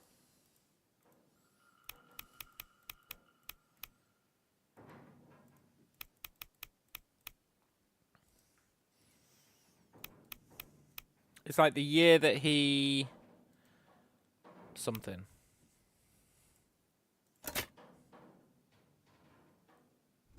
I'm a god! Nicely done. Well, nothing horrible came out, shall we? After you. I'm actually a god. Now, how did I reach that conclusion? I honestly don't know. My brain just said 1848. Do it.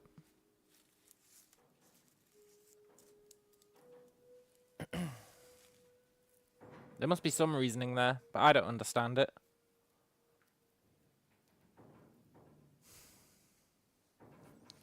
The door code is the year that he set up the lab. He'd been there for 2 years. Yeah. We know that he disappeared in 1850, because that's the only letter that was there. That's how my mind must have figured it out.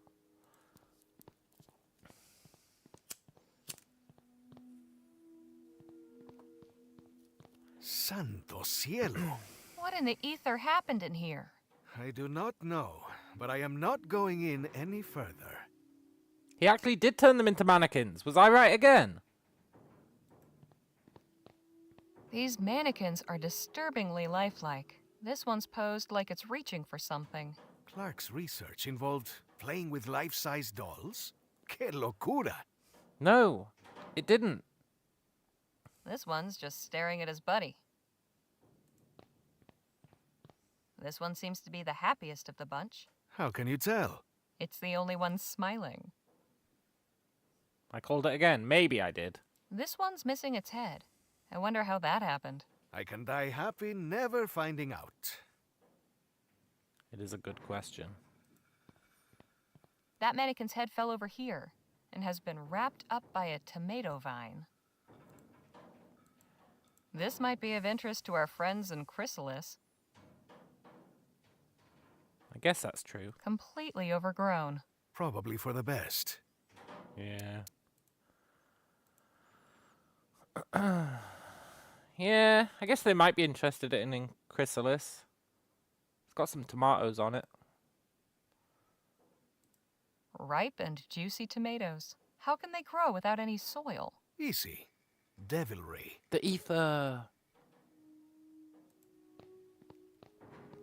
This pumpkin is thriving, despite being sealed in here with no water or sunlight. There is something very unnatural about all this. Maybe he made automatons. Maybe. I like to think he's turning people into mannequins. I've never seen anything like that before. Have you? Nope. And I never want to see anything like it again. Nice. I will stay in here. Okay, buddy. I thought you didn't like being here, but sure.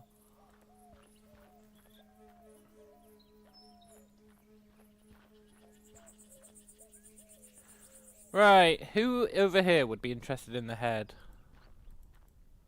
Maybe it's sucking the life force out of people and allowing vegetation to grow. Oh, that's a good idea. Let's show it to this guy, and he'll probably run off with it and be like, my god, and then we'll be able to go in his storage room. He'll be like, I have to show this to the leader. I'm ready for it. Have a look at this. What? Where did this come from? Clark's lab. His test room, to be precise. You were able to get inside? Sure was. It was full of plants and all kinds of weird equipment. The ethericity seems to have boosted the growth of the seeds somehow. It's like a jungle in there. I cannot condone your reckless disregard for the sanctity of the laboratory. But I also cannot deny the importance of this discovery. I must alert Emissary Paul immediately. Please do, buddy. God, I'm totally cracked when it comes to adventure games. Unless the puzzles make no sense, like talk to this guy so that he'll smash this pottery, instead of us being able to do it ourselves. I'd better be quick. No telling when that chump might come back. He is a chump. I bet we don't have to be quick, Nothing's hidden though. No idea what that is, but it looks complicated. We'll figure it out. Doesn't seem to be working. Oh well. Clark had quite the library.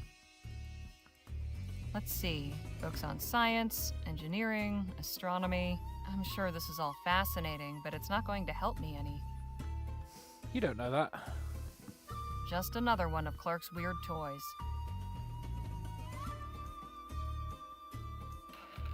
Bottles of different colors. Nothing helpful. You don't know that. It somewhat resembles a telegraph, but what is this box for? Oh my god, what if this can speak? What if you turn it on and this speaks? That'd be awesome. It somewhat resembles some notes documenting the effects of ethericity on animals. They're signed by a Juliet Montgomery. A bunch of scribbles documenting the effects of ethericity on plants. What in the hell is this supposed to be? Didn't do anything. Probably for the best.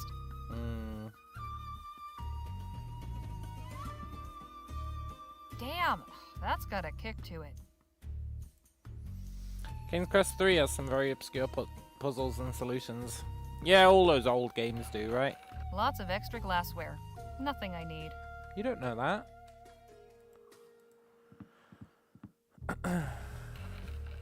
Lots more books. Mostly about technical subjects. And what's this? Looks like a diary. Yes. I should have known. But I had another thing to open. Get out of here this instant, degenerate! Fine. Don't you dare try any more trickery, or Emissary Paul will hear of it. Yeah, go tell... What I was looking for. Go tell Emissary Paul and then I can go back in. I should probably get out of Beardy's sight first. Why? He doesn't know what's in there. But okay.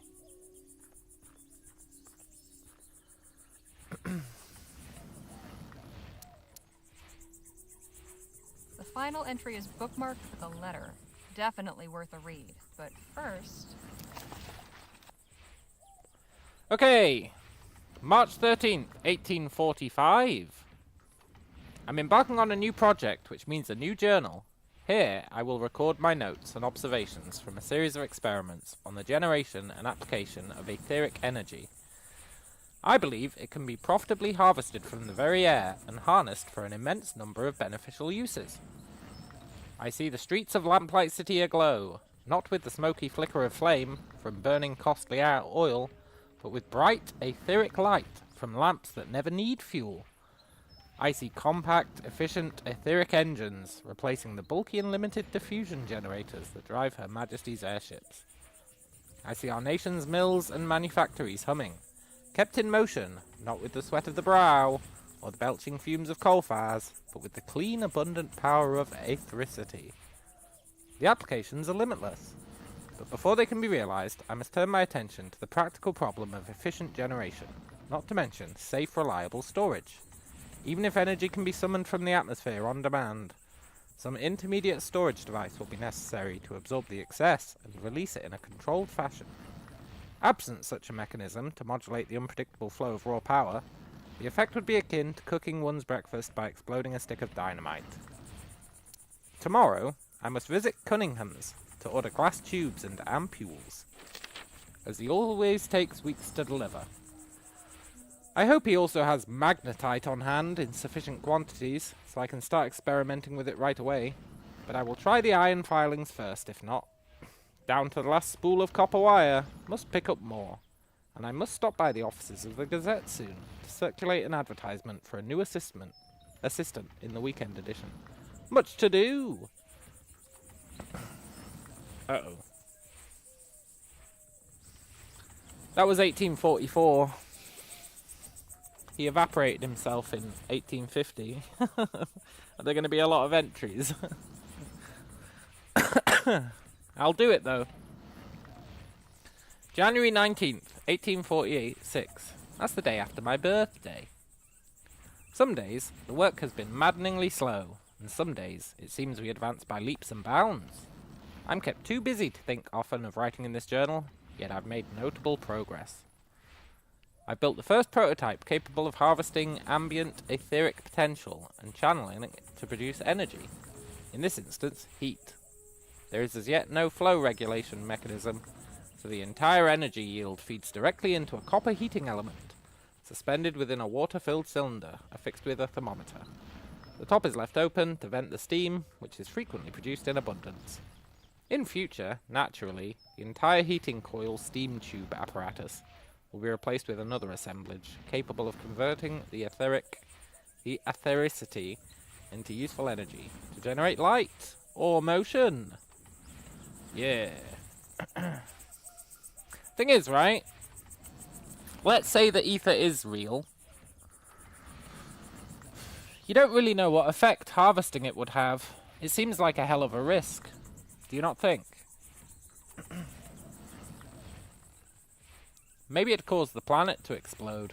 We don't know. This guy was playing very fast and loose with science.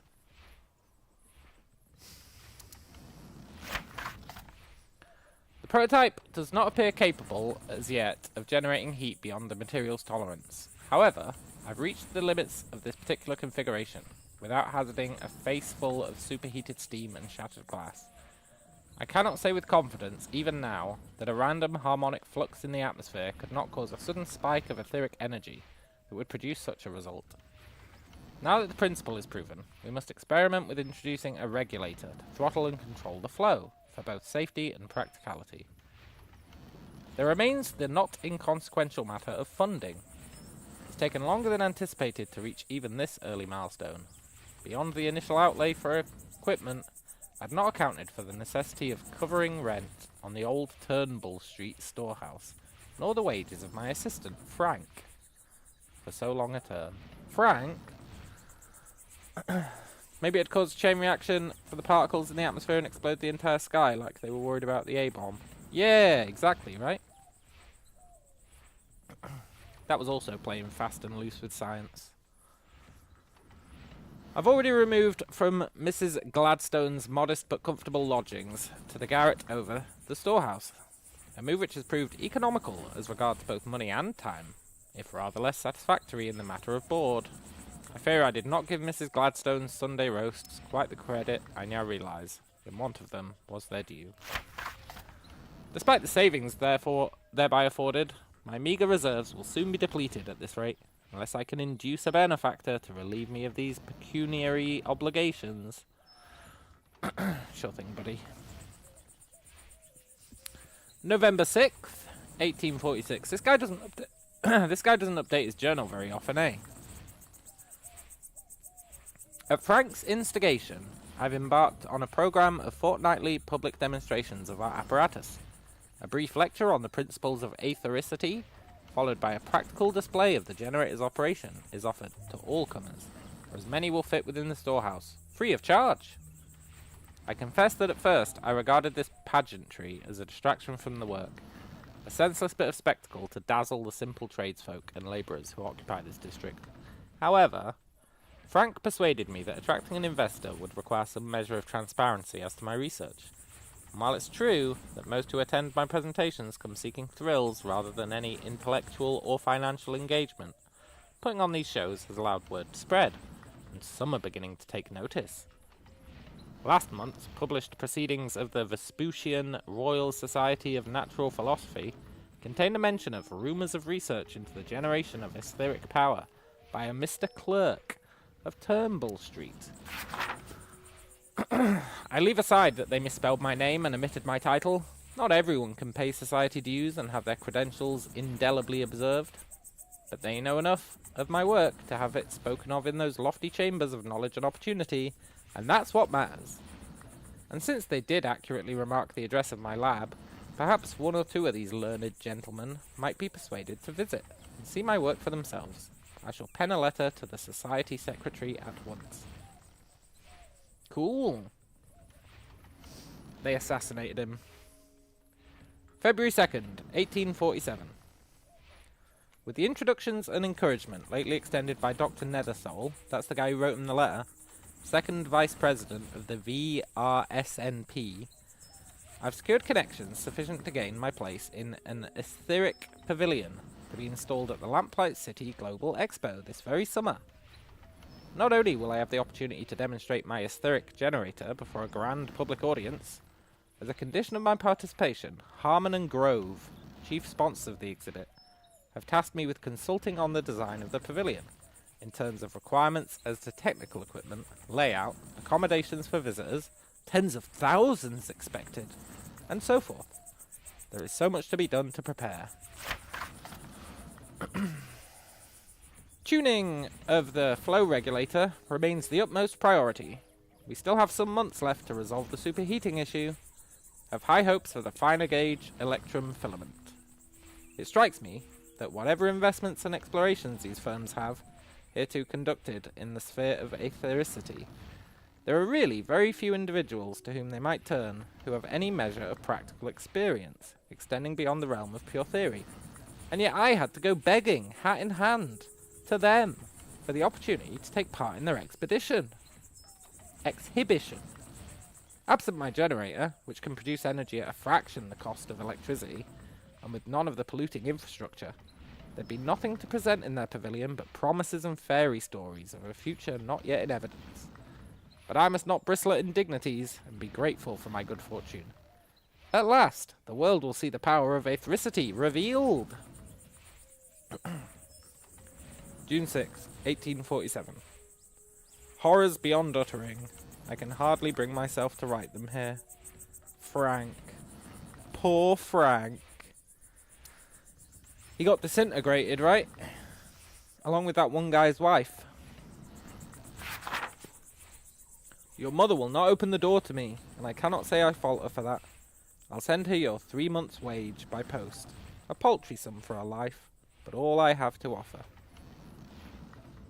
June 8th, 1847. I've spent the past 2 days sealed in Turnbull Street. Every waking moment spent checking and rechecking my prototypes and consulting my research notes, seeking any error or miscalculation. What went wrong? The flow regulator had exhibited irregularities before, but all with intolerance. Nothing on the scale of that. The police will neither return nor allow me to access the remains of the exhibition model. If only I could inspect it, I might find the manufacturing flaw or defect in material that caused the catastrophe. Or, though I shudder to turn my thoughts in this direction, perhaps some sign of sabotage. There are many who would delight to see me fail. Angry crowds dog my steps whenever I venture beyond my door, reinforcing my voluntary seclusion. At every moment, I expect the constables to arrive with irons. I have a growing suspicion that some handsome sum was discreetly paid by one of the sponsors to suppress public scandal associated with the event. If so, I am by happenstance the fortunate beneficiary of these manoeuvrings, and owe to them my present liberty. But what use is my liberty without my work? There on stage at the pavilion, I felt myself briefly a colossus of science, standing astride the world, with a shining future spread out before me. Now it's all crumbled in one blinding burst of light. September 21st, 1847. The inquest is complete, and my name cleared. I bear no formal responsibility for the deaths at the Expo. In the eyes of the city of New Britannia, at least, her people are not so gracious. The Labourites in Parliament are taking advantage of the public furor to press all the more stridently for a blanket ban on etheric research, which I'm certain the Prime Minister will be all too glad to sign into law. I'm aware of a dark irony in the fact that my exoneration in the matter has likely only lent strength to their arguments. For if I'm not some murderous monster, guilty of horrific malpractice, then etherity itself must be dangerously unstable and unsafe, beyond the power of any man to control. That's what I said. Fools! If they but knew what miraculous possibilities they foreclose with their ignorance and fear, well, fair point. Sometimes a scientific truth emerges which the world is not yet ready to hear. Was not Galileo denounced as a heretic in his day, only to be vindicated by generations yet unborn? E per si muove. It's clear that whatever I'm to do next, I can't do it here. I must leave the city, I will go west. Even if total prohibition becomes the law of the land, law's hold is somewhat looser at the nation's virgin fringes, far from the Grand Maison and the chambers of Parliament. The desert has traditionally offered refuge to visionaries and hermit eccentrics. I can continue my work there, away from the throngs. I've come too far and glimpsed too much to give up now. The road of progress was never a smooth one. I've tumbled over a tremendous stumbling block, but I will pick myself up and carry on. Ad Occidentum. January 16th, 1848. My new laboratory, my hermitage, my sanctuary of science in the wilderness is complete. Moving out here has been an adjustment. For want of the various municipal amenities upon which I was accustomed to rely, my resourcefulness has been sorely tried. For ample hydration, for bodily needs as well as for hydraulic pressure and cooling of my apparatus, I've been obliged to construct a rudimentary water tower. Even the illumination which, living in Lamplight City, I took for granted, I must now provide, and I've taken to dipping my own candles with spare wax and cotton thread. These labours I undertake alone, unwilling to venture so far as engaging another assistant, but solitude was the point of this relocation, was it not? I do believe the desert climate agrees with me. I've certainly found it more conducive to work without interruptions at all hours, and the San Bernardo Valley vistas offer quite an inspiring change from the clogged alleys and foggy horizons of New Britannia. I'm not wholly severed from my fellow men. The small settlement of Rosewater is but a short distance away, should I need to call upon any of civilization's necessities. While I was timid of my reception at first, I've found the people here rather more open-minded than those back east, and I've begun giving occasional lectures and demonstrations for small audiences. If these simple-hearted frontier folk can yet be won over and taught to admire and yearn for the transformative potential of aethericity, then perhaps there's hope for the rest of the nation, in time.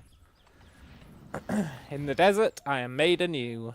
My sins are wiped clean by scouring sands. I begin again. This is a lot of text. Whew. But I'm killing it. Last page.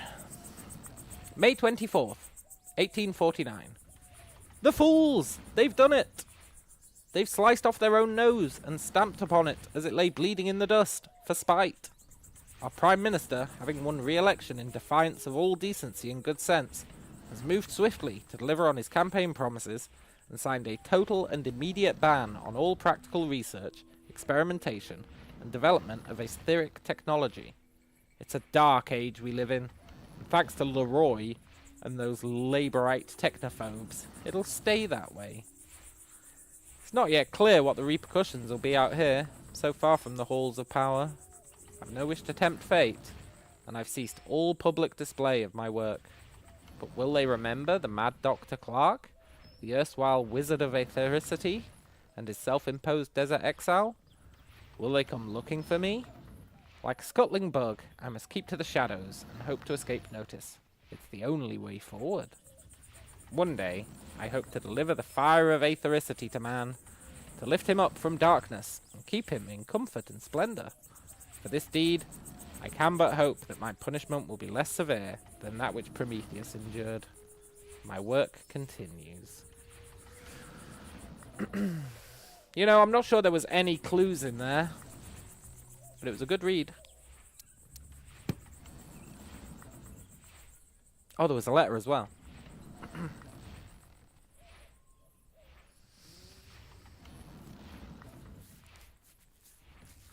I think he did go see the Luminous Ones. I'm not sure what evidence they have of it. I'm not sure why they decided he went to see the Luminous Ones. Did he come back and tell them? Or are they just guessing? And if so, where did they pull the luminous ones out of? Their arse. But I still believe it's true. February 9th, 1850. That's only 9 months ago. Clark, I have a business proposal. Relinquish that dusty laboratory in the middle of nowhere. Come to El Presidio. You may stay in my suite at the Jolly Good Club. My Orem Star membership and military rank afford me certain privileges. You will be furnished with the comforts owing to a man of your intellect and accomplishments. It's signed L. P.S. You needn't have any concern for your valuables, as there is ample secure storage in the room. One of the aforementioned perks. Interesting. Jake will want to see this.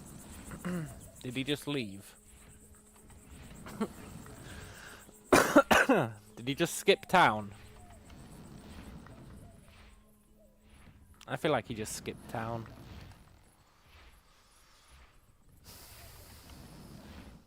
No, but I want him to have transcended.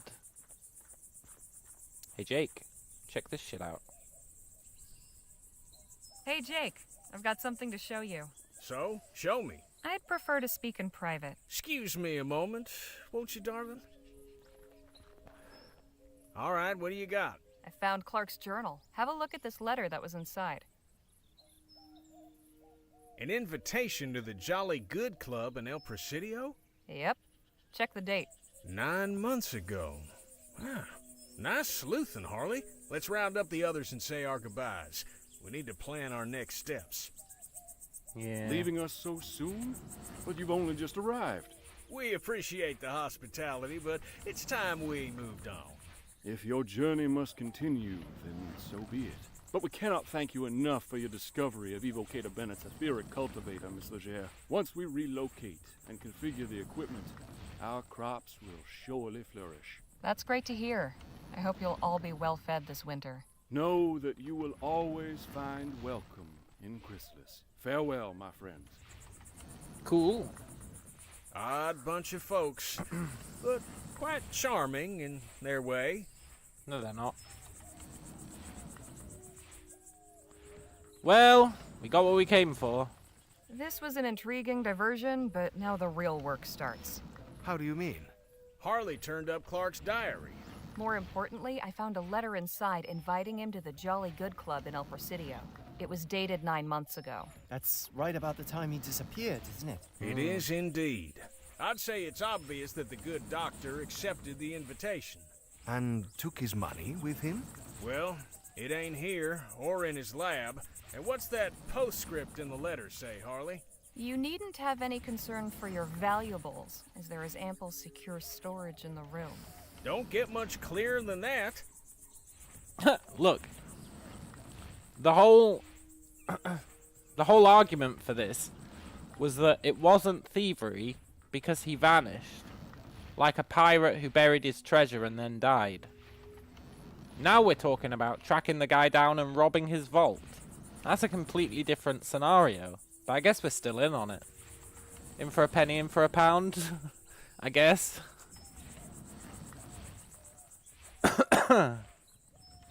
Anna says, that technology will turn everyone into tomatoes and pumpkins. Yeah, probably. Or mannequins. Probably mannequins. Okay, let's get packing. Suppose we should start packing if El Presidio is our next destination. Now, let's not get ahead of ourselves. First and foremost, we need some transportation. You haven't got any? Don't you tour around? Sure, but our show wagon ain't gonna fit all of us. Plus, we'll need it to store all the show's props and equipment while we're gone. There's that lady in town with a wagon now. Heard her talking at the saloon once. Said she hires it out to travelers. Sounds promising. Who is she? Her name's Lola Johnson. I think she stays in the old blacksmith shop. Lola Johnson, huh? You know her? We stole her watch. Not personally, but I've heard of her. We should head back to Rosewater, no? Yeah, let's get a move on. Jolly good, Pip Pip. We stole her watch. Right. Harley, I'm putting you in charge of hiring us some transportation. Danny and I are going back to the theater to settle some business. Come get us once you've arranged a ride. And just how am I meant to arrange it? Financially speaking? Well, now that may get a mite tricky. Our contract was to pay out at the end of the show's run, But seeing as we'll be breaking that contract, I'm sad to say we'll be forfeiting those proceeds. Anybody else got funds to contribute to the kitty? Not unless this Johnson woman accepts pesos. And I've few enough of those at that. I'm afraid I haven't got anything either. Great. Harley, my dear, I'm afraid we must then prevail upon you to furnish the petty cash needed to get our expedition aloft. Seeing as you're the only other one of our posse who's currently in the position of being gainfully employed. Oh, yeah. And it goes without saying, but you'll be fully reimbursed once we find what we're looking for, on top of your share, with interest. I certainly hope so. Wonderful. Well then, we'll be seeing you later. I forgot we had a job. What about you two? I think I'll pay Dr. Sedgwick a visit. It's been ages. And I owe him proper thanks for his care. See you in a bit, Harley. Yeah, okay.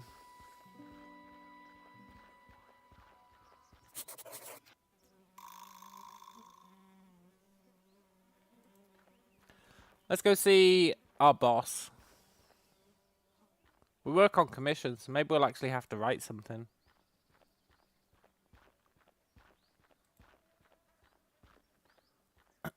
Is everyone a neat except us? I don't know what a neat is.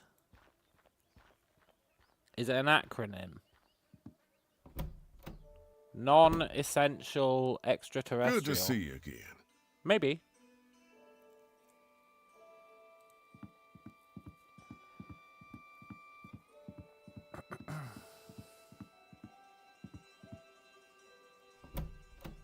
Hello, boss. See you again, Harley. Hope you're spinning me some aurum.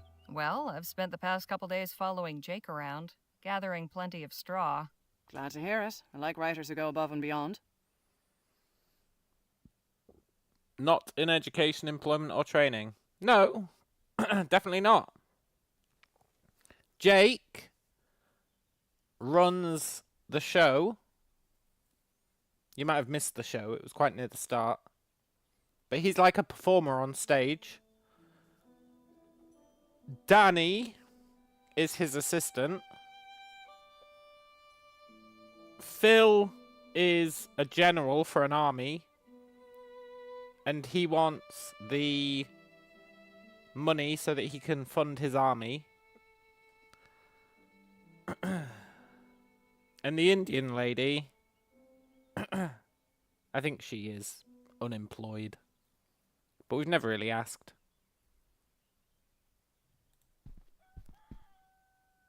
What do you need? I need some money.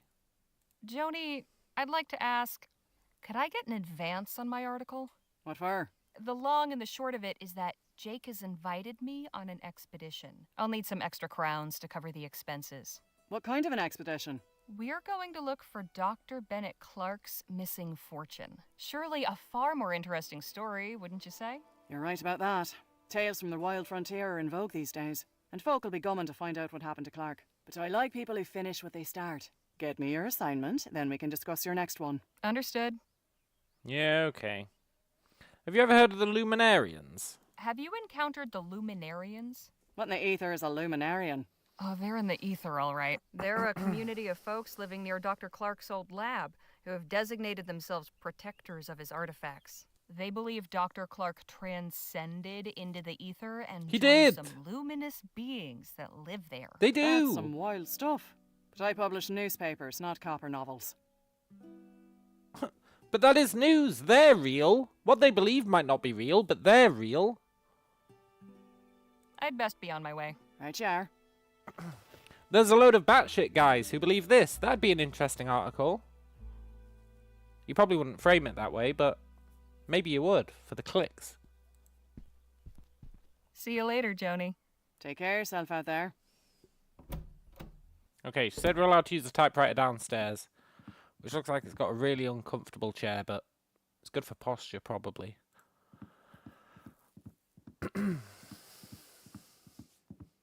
All right, let's get this thing knocked out. But first... Yoink. Okay, time to bring home the bacon. The big question, how to open?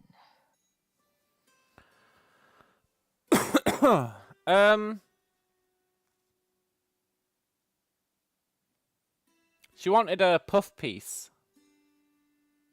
I mean, the account of the bar brawl would be pretty good. But she wanted the puff piece. From the moment he rode on stage astride a huge, steam-spewing mechanical horse, it could not be denied that Jake Ackerman was more than your typical copperpenny showman. Following that outstanding overture, Gentleman Jake's Wild West Spectacular proceeded in a similarly gobsmacking vein. Now, the middle section needs to recapture the reader's interest. Don't you wish you'd seen that show? We're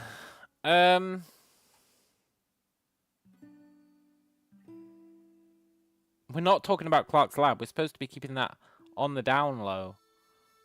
But we'll talk about his ingenious escape plan. They say the true mark of a person's character is how they behave under pressure. Mr. Ackerman showed nothing but resourcefulness when he found himself taken captive on one recent occasion, the details of which he was not at liberty to disclose. But he was able to recount his escape by means of a clever ruse involving the use of common household items. A true life tale rivaling the plots of the most lurid copper novels. And now for an ending.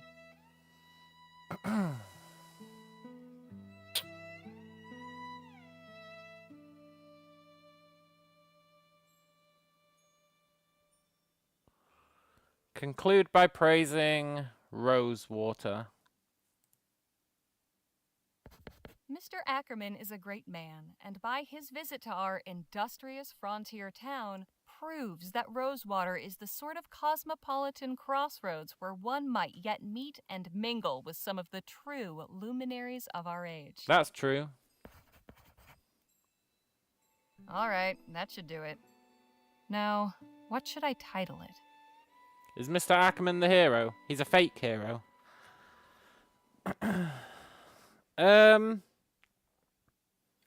Jake Ackerman, a true gentleman. Yeah. Jake Ackerman, a true gentleman. And done. Phew. Hopefully that met all of her requirements. Hello again, Harley.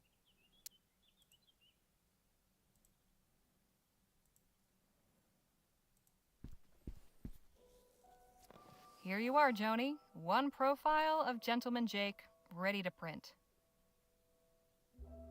Let's have a look. You know, writing the headline is normally the editor's job. Whatever. Well, let's see. Goodness, this account of the show is very descriptive. You've made me feel like I was there in the front row. This is good. You've kept it brisk all the way through. Whew, laying it on a bit thick at the end there, aren't you? Still, I asked you to make the town look good, and you delivered. Yeah, you did. I appreciate a writer who can take editorial direction. We'll work on the subtlety later. Not bad, Harley. Not bad at all. A few snips here and there, and this will be fit to print. Here's your fee, as agreed. Yes. Cha-ching! Now I know what I'm working with, I'll have a think about your next assignment. About that. How about that piece on the search for Clark's missing fortune? That'll be better than any old profile. Sure enough. All right then. Clark's missing fortune it is. I've got something else. Oh? Do tell. While I was going around with Jake, we Oh, spent yeah. some time with the Otham. I learned that they've come under constant attack from the soldiers at Fort Beaumont. Allegedly. What? Why? That's the thing. There's no reason. Allegedly. They pose no threat, yet the soldiers harass them anyway. In one recent raid, all their crops were torched. Allegedly. That's atrocious. People need to know about this. I'm glad you think so, because their leader wants their story told. She's willing to be interviewed. She gave me this statement, too. Powerful stuff. I'll pay a visit as soon as I can and see for myself. Plenty of townsfolk could stand to learn about our neighbours in the valley. This could open their eyes. I hope so. Now, if you'll excuse me, I need to see about hiring a wagon. Godspeed, Harley. You should be paying our expenses for the wagon, not making us spend our wages on it, for the record.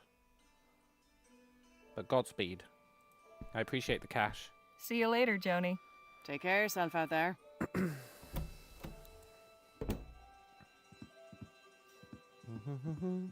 This guy's so redundant. He's literally done nothing.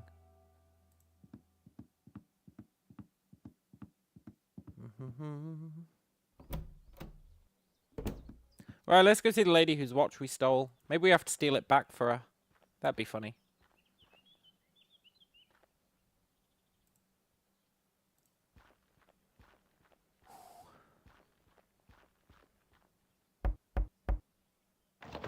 What do you want? You're Lola Johnson, right? Right.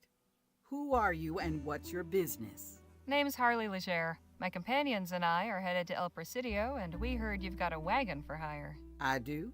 How many are you?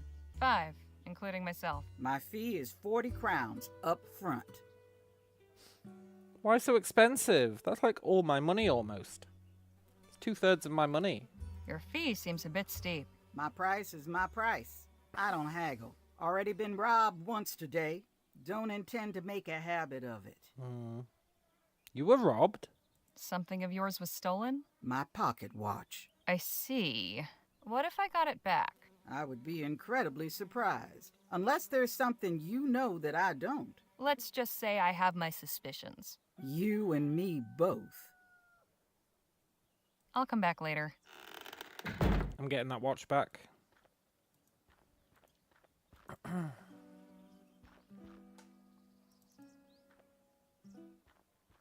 Well, well, well. Maps of Rosewater! A steal for just 1 crown! This guy's got so many freaking cons going on. Why would you even need a map of this place? It's like 2 Feeling streets. lost? Buy a map of Rosewater. Just 1 crown. You just keep turning up like a bad copper, don't you? Nice to see you too. Give me the watch. You have something that doesn't belong to you. Could you be more specific? Lola Johnson's watch. I want it back. No can do. You swiped that watch for me fair and square. Well, that's true.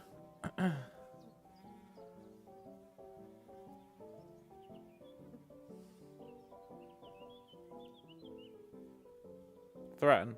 Give me it, or I might do something I'll regret. You're on thin ice, kid.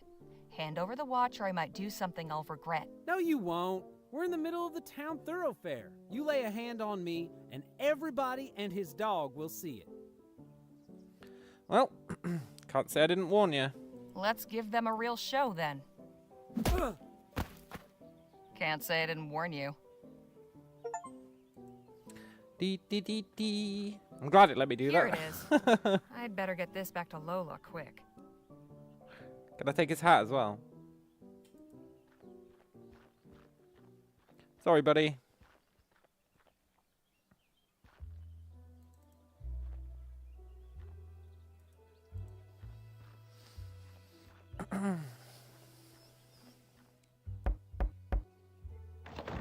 Here, I believe this belongs to you. I'll be damned.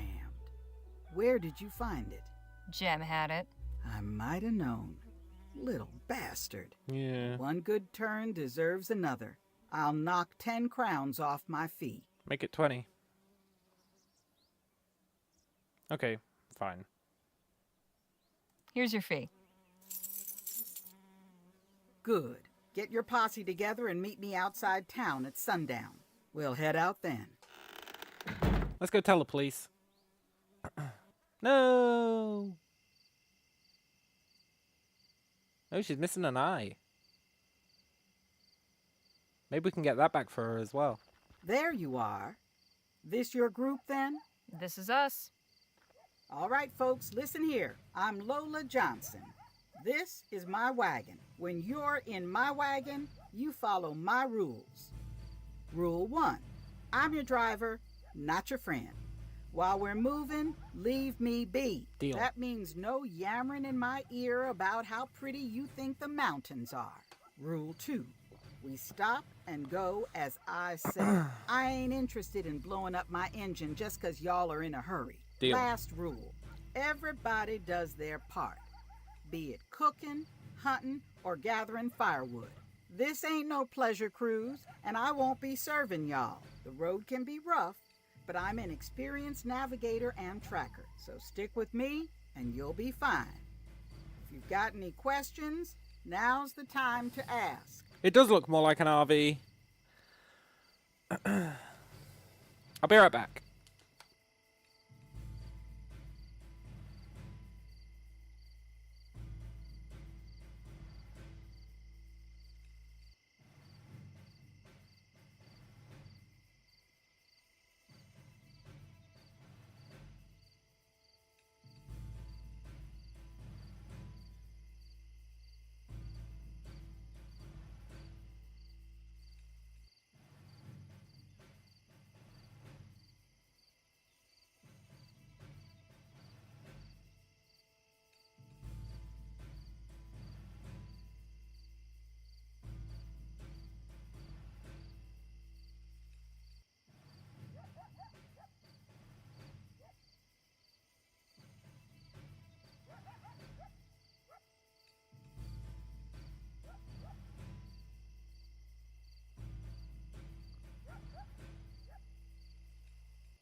Take me down to Lamplight City, where the exposition's risky.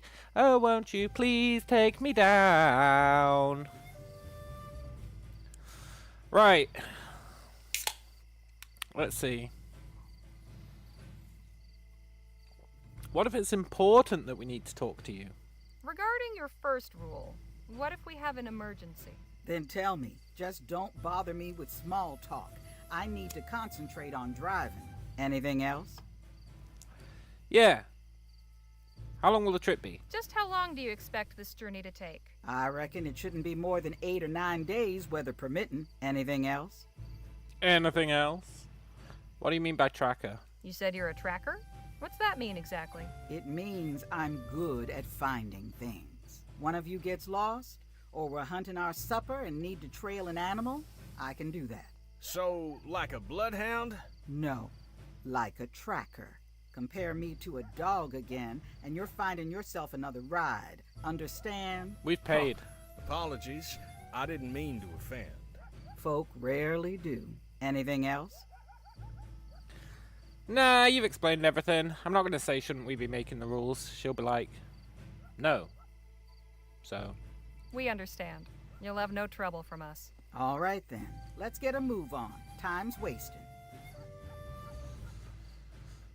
We're going to get ambushed by bandits on the way. We are off, with the first faint tendrils of dawn at our backs. We head west for El Presidio on the trail of the elusive Dr. Clark. The journey begins, achievement. We have but a few days' travel before us, through the desert and mountains to reach the coast. I am rather looking forward to getting a better view of this part of the country. Yeah.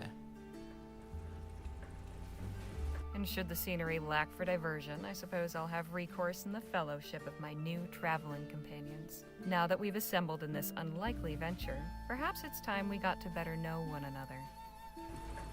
Sure. I feel like I know them quite well. Feels good to be underway at last. Yes, though I must admit I tend to become restless on long trips. Well, we got cards, books, and conversation. Plenty of ways to pass the time.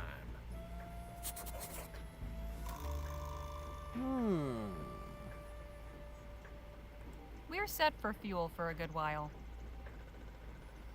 We'll surely avoid scurvy if we all eat an orange.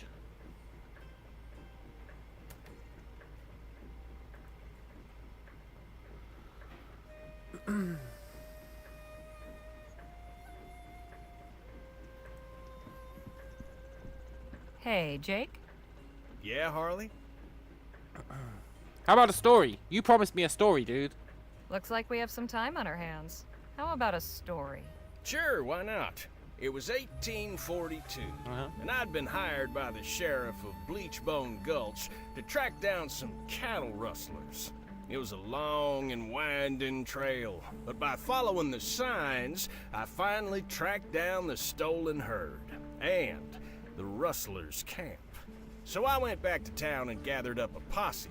4 able-bodied men, plus myself. That night, we went back under the cover of darkness. We had the element of surprise, but we were outnumbered 3-1. Before I knew it, the shooting had started. It was a long and bloody gunfight. In the end, yours truly was the last man left standing. I drove that whole herd on by my lonesome. They were all back home by dawn, with not a head missing. Lost some good fellers that night.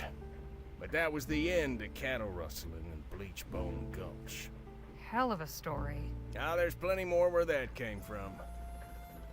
Liar. Max says, a furnace in an enclosed space while in the desert sounds toasty. Yeah. I wonder if, like, we'll have to start fueling it up. I don't understand.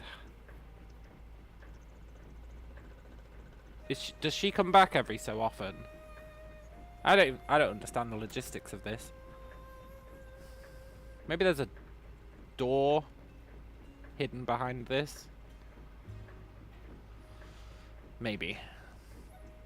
Have you been to El Presidio before? Did your travels ever take you to El Presidio? A few times. Can't say I much care for it. But that city's for you.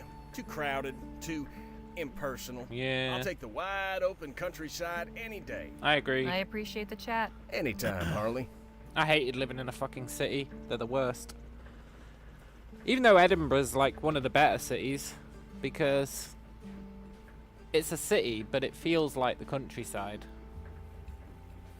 Because in the middle of Edinburgh, you've got like... It's very hard to distinguish between the city and the countryside. The countryside really encroaches upon Edinburgh. But still, it's a city. Too many people.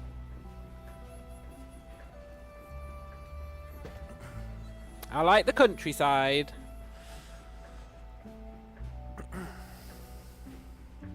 Hey, Danny. Hey, Danny. Let's talk. Sure. Actually, I was wondering about something. Where'd you learn how to fight?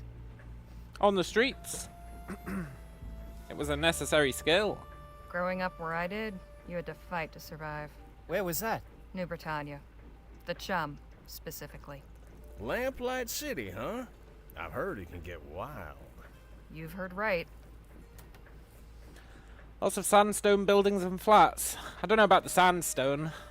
There's certainly a lot of flats. Lots of cool hills to hike up in Edinburgh. There's like giant hills you can hike up in the middle of the city. It's kind of crazy. Like the giant seat or whatever it's called. It's very cool. Ever been to El Presidio? So have you been to El Presidio before? Yeah, I was born there. No kidding. I left when I was 16. Haven't been back in ages.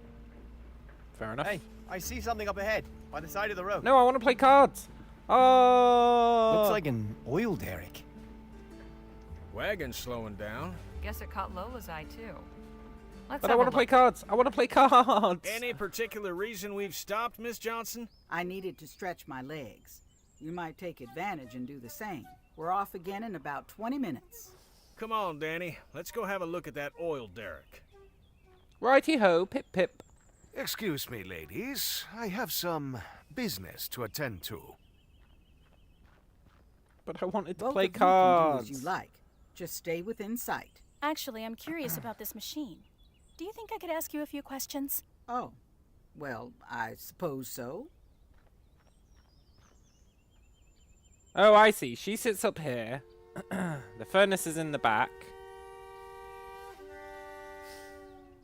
So I guess we're the ones stoking the furnace. We must be. She's not going to be stopping and coming around, opening up, going in, stoking the furnace, going back out. One of the first things she'd have said to us is, keep that fucking furnace full. If it's a steam engine, they'd need water stops. Yeah, that's true. I guess the water's maybe stored in the roof. Must be.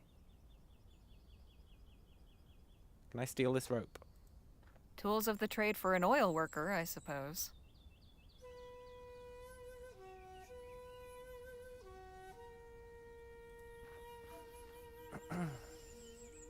I hope I can play cards. Somebody's out here sniffing for a fortune. Or just digging a very deep hole. Funny how the best things are often found in the lowest of places. Come have a look, Harley. Are you talking about brothels? Hello down there. Who said that? Up here.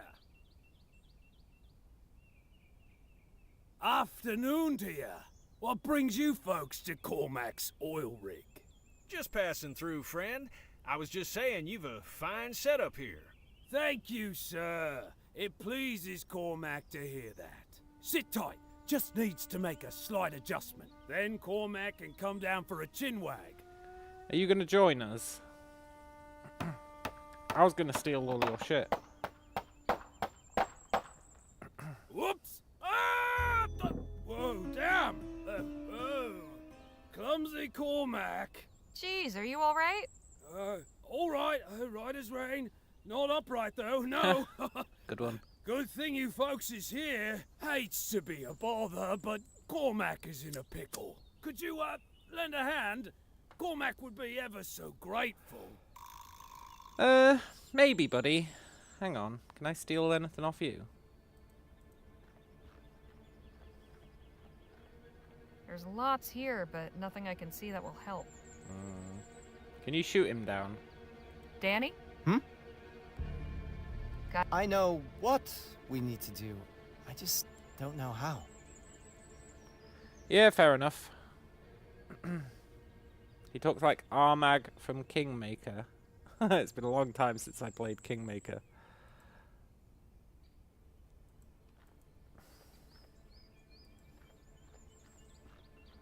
We need to push the... Hang on, sir. We'll get you down. Cormac appreciated, miss. Not wishing to hurry you, but sooner'd be preferable to later. The blood's starting to pool in Cormac's poor head. We need to, like, push this thing, right? Looks extremely heavy. I hope it's secured.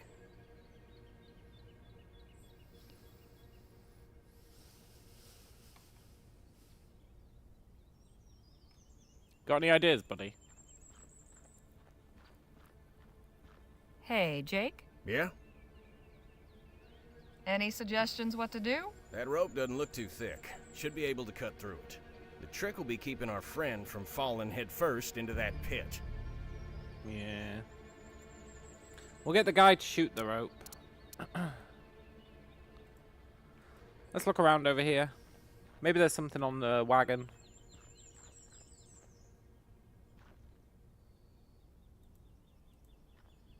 This rope could be useful. Yes, we did get to steal the rope. Have you got anything? Sorry to interrupt, but... What is it?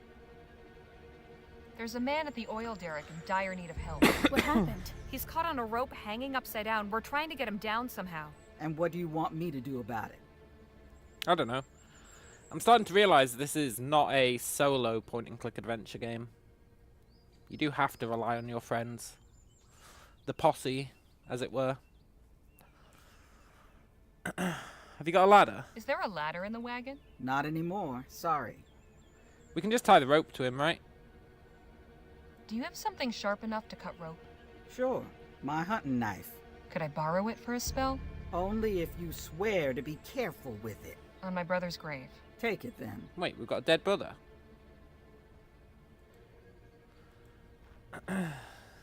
They know how to lasso, right?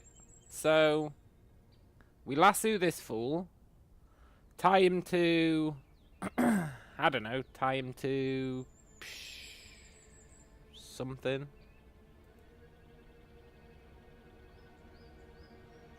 And then live the dream.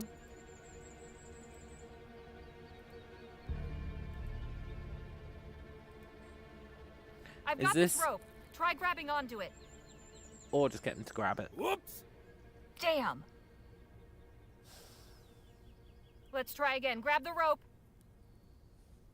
Whoops! Buddy, you Damn. suck. Perhaps Danny or I could assist. Yeah, you're gonna lasso him, right? Danny. I trust you to do it.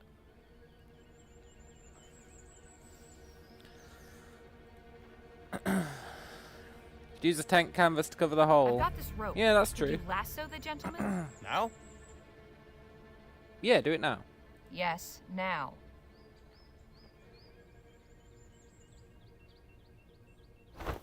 Well, now we're shaking. How's about getting Cormac down? Sir, yes, sir.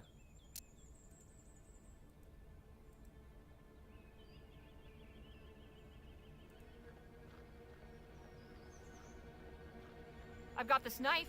What are you meaning to do with it? He's not catching it. I'm gonna cut the rope.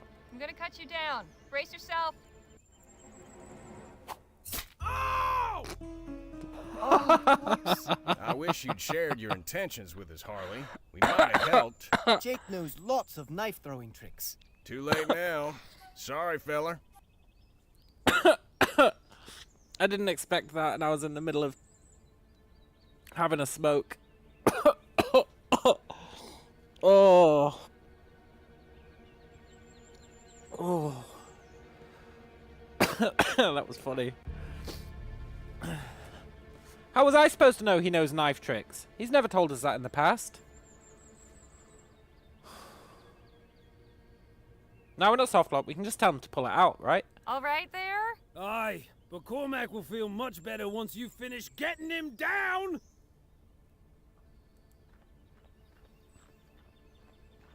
I've got nothing to ask him. Fair enough.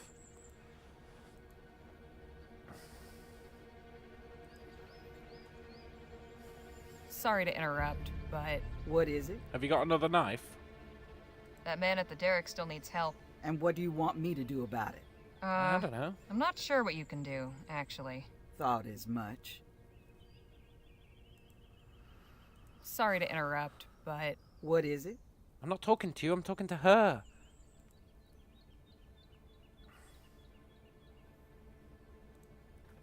Surely we haven't soft locked ourselves. Hang on.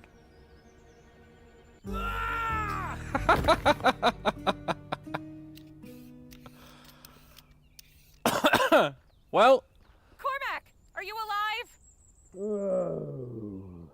What do we do? Get the others. We need help to pull him out. He'll need patching up, too.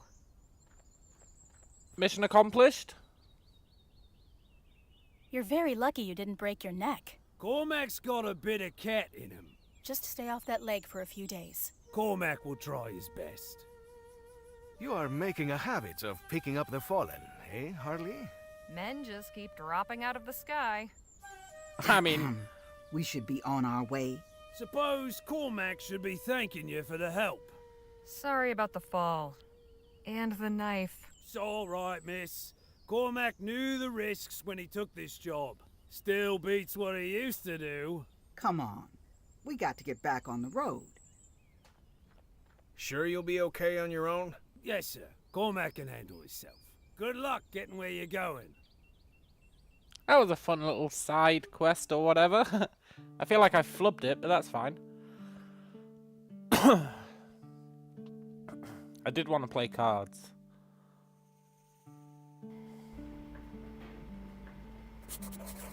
Aha! Cards. How about a few hands of poker, boys? Sounds good to me. What do you think, Danny boy? I don't have anything to bet with. Your we life? don't need to play for money. Only our honor at stake. What could be more valuable, huh? Yeah. Wait, is that just gonna pass the time? On second thought, let's play another time. Hey, We're trying to Nadine. get to know everyone. Hello, Harley. Let's find out about her. How did you learn medicine? I didn't even know she knows medicine. So how'd you become a healer? Did you go to school? No. I mean, I attended the missionary school for a few years as a child, but not to learn medicine. I was taught by Dr. Sedgwick, Rosewater's physician. I worked as his apprentice for nearly a decade. He was a wonderful guardian and mentor. I am grateful for all his care. How long have you been living with the Odom? I mean the Otham. When did you return to the Otham? I went to them in April of last year, but it wasn't a return. They took me in. People were leaving town, and there was less need for me at the clinic. It was Dr. Sedgwick who encouraged me to find my own path. The Otham were kind to accept me as a guest, but truthfully, I'm glad for this opportunity to travel with you and the others. Look, I'll be honest, I really thought you were one of the Otham. You said the Otham took you in. They aren't your people? No. I don't know who my people are. Maybe she's a luminous one. My father never told Dr. Sedgwick, and I have no memories of him talking about it. I think my parents came from somewhere to the east, but I'm not even sure of that. Have you ever tried finding them? Have you ever tried tracking down where you came from? No, I've considered it, but it's complicated. Perhaps someday. Maybe she's a luminous one. What happened to your parents? You said Doc Sedgwick was your guardian? What about your parents? I never knew my mother. Uh-huh. She died soon after I was born. My father worked for Dr. Sedgwick, which is how I came to his household. He took me in when my father died from an infected wound. I'm so sorry. How old were you? I don't remember exactly, but I couldn't have been more than 5. Very easy to get an infected wound when you hail from the ether and you visit Earth. You don't have the right antibodies or whatever. I also lost my parents young, apparently. My mother died when I was young too, and our father took off long before that, so it was just me and my brother on our own. Oh, I'm sorry. That's all right. It's good you had someone to look after you. He was younger, so it was me doing the looking after. And then I'm he sure died. you did an excellent job of it. I can only hope so. He's dead. So I clearly didn't. Have you ever been to El Presidio? Ever visited El Presidio before? I've never been beyond this valley.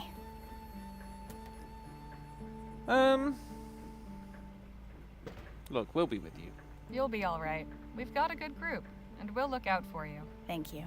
I appreciate your kind words. Yeah, we've only known each other for like a day. Phil? Señorita? Call me Harley, buddy. You're very polite, Phil, but please, call me Harley. What is wrong with Señorita?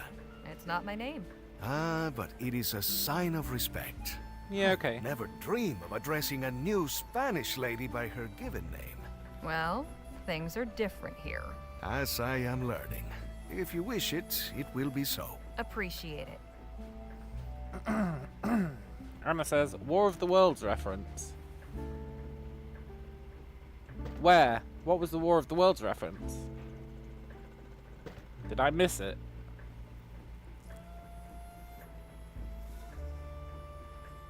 Is this your first trip? Will this be your first time visiting El Presidio? It will. I have heard many tales of this so-called Mouth of the West. I am curious to find out which ones are true. We'll talk more later. I look forward to it. I We're made it slowing with down the again. antibodies from the ether. Good. I could use a change of environment. Harley, could I have a word outside? Sure. Yeah, I guess maybe I Sun's was getting making low. a reference. Time to set up camp. Harley and I'll be back shortly. It's hard to Just say. gonna take a walk over to that spring. Danny and the others can aid in the preparations. You better not be skipping out every time there's work to be done, you hear? Shut up, lady, or I'll take your other eye. Shall we? Lead on. What does he want to talk about? The fact that we stabbed the guy in the leg. Would you look at that spring? I ain't seen water that clear since that time I went swimming with the Prime Minister's rambunctious niece. So, you wanted to talk to me about something? I did. I can tell you've got a cogitating mind. Yeah. Always assessing the situation, finding the risks and opportunities. Yeah. Now that we've got a real posse assembled, I'm keen to hear your thoughts on our little venture. Everything seem hunky-dory so far in your estimation?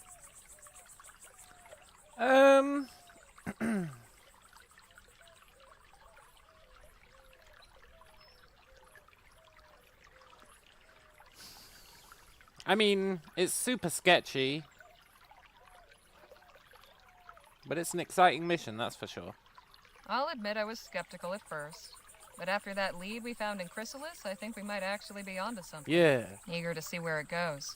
Delighted to hear it. You let me know if that changes, all right? You got it. Right, well, we should be heading back. Else Miss Johnson will... Oh, hey there. Who's this Howdy, guy? friend. Welcome, welcome. Name's Aubrey Trout, but you're not here about me. I reckon you're here for the spring water. Something special about it? Something special about it? This here's an etheric spring. Ooh. Best kept secret in the great western desert. Etheric spring? Sure. Y'all know about ethericity, don't you? Oh yeah, we We're do. Familiar. Well, this water's got the same properties due to a confluence of etherically sensitive minerals deep in the earth, you see. This here's a hotbed. Taking a drink will cure whatever ails you and grant you the strength of 10 men. Prove it. No kidding.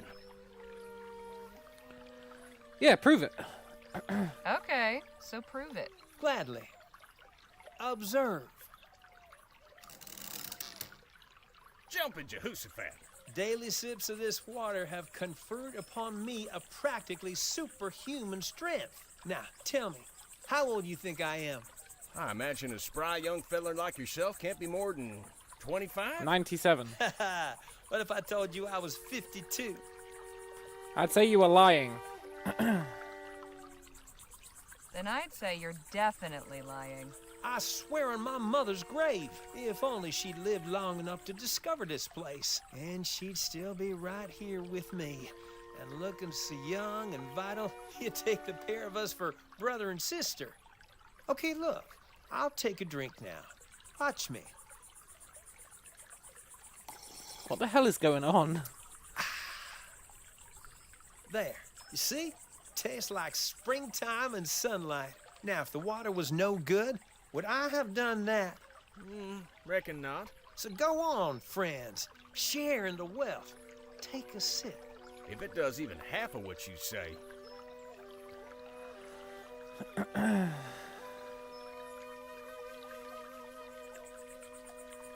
I want to look around first. Not so fast. Something is off. I'm sure you won't mind if I have a look around, Mr. Trout. Be my guest. Why is he so keen for us to drink from it? It's poisoned, he's immune. Yeah, maybe. I've got my eyes on you. I'm flattered. Can I see that bar you bent? We'll probably find he's got a stockpile of them.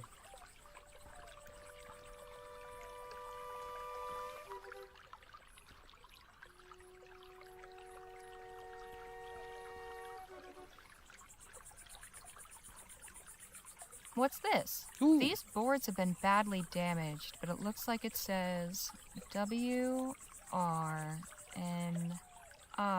Warning. Warning? These board... Warning?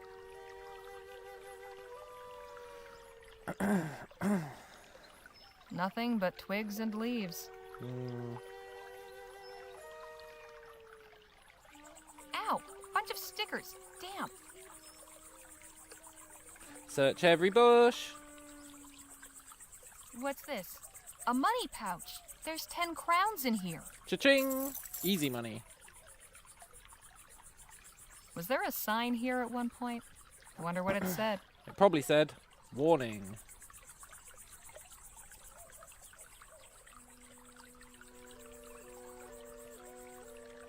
They're circling low. That's not reassuring. Yeah. Water of life, huh? Is that his pipes?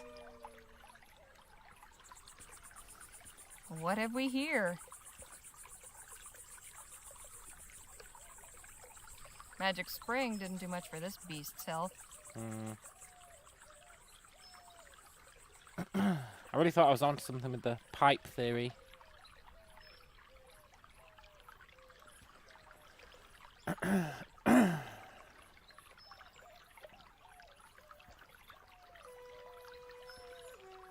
Looks refreshing, but looks can be deceiving.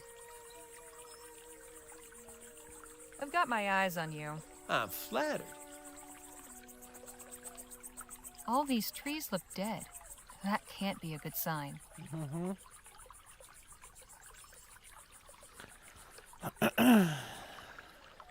Jake, I don't think you should drink that water. Why not? Loads of reasons. Someone destroyed a warning sign. There was a warning sign over there, and someone destroyed it. Really? That stick's been there since I found the place. Never seen a sign. There was a cow skull in the reeds. Looked deliberately hidden there. Is that right? Yes, I did that. Wasn't nefarious, just clearing the path so no one trips on it. Now wait just a minute. What are you trying to pull here, friend? Nothing. I swear. Right, and I'm the Prime Minister. Quite the little scam you've got going on. I don't know what you're talking about. Oh, I think you do. Jake, maybe you can coax our friend here to talk? Maybe he's telling the truth. I'd listen to the lady partner, unless you want to be another notch on Gentleman Jake's holster. Okay. I'll talk. The spring's toxic. I trick people into taking a sip and then rob them. Gee, Rover Cripes, that's pretty low. Even for a confidence trickster. You don't kill them. A little sip only knocks you out for a bit. So how are you still standing after all those drinks you took? I got a natural immunity. What can I say? Found a way to turn it to my advantage. And that iron-bending trick? Like you said, just a trick. Of course. I should have seen through that. We got ourselves a real piece of work here, Harley. You're telling me. What do you reckon we should do with them? Make him drink. That was a lucky guess. Do I have any evidence to back up that he's telling the truth? Well, I mean, now I'd seem kind of foolish for saying it, so... I guess not. We can't let him work his tricks on anyone else. He needs to be punished. I agree. Please, don't kill me. No, you just... We look like murderers. Oh, making him to take you. a We drink. need to make an example of him. I've got just the thing. Go get me some rope from the wagon, would you? All right. What are we gonna do to him? That's some fine work, Jake. Oh. Thank you. Maybe now our friend will think twice about leading people astray. Shall we? Wait! You're just gonna leave me here? Oh, plenty of folks travel this road. You know that, or you wouldn't have bothered laying your trap. I'm sure you'll encounter some charitable soul. Eventually. Speaking of charitable souls, I found a stash of stolen money while I was snooping around. Well, ain't that something? Come on, let's head back and see how the camp setup's going. Oh, you were making a Deus Ex reference. You did misquote it, yeah. So the little weasels concocted this whole story about how it's an etheric spring and the water has special powers, trying to hoodwink us into drinking it. All I can say is it's a good thing we ain't the rubes he took us for. Yeah. What does he say? He says, like, in 1924...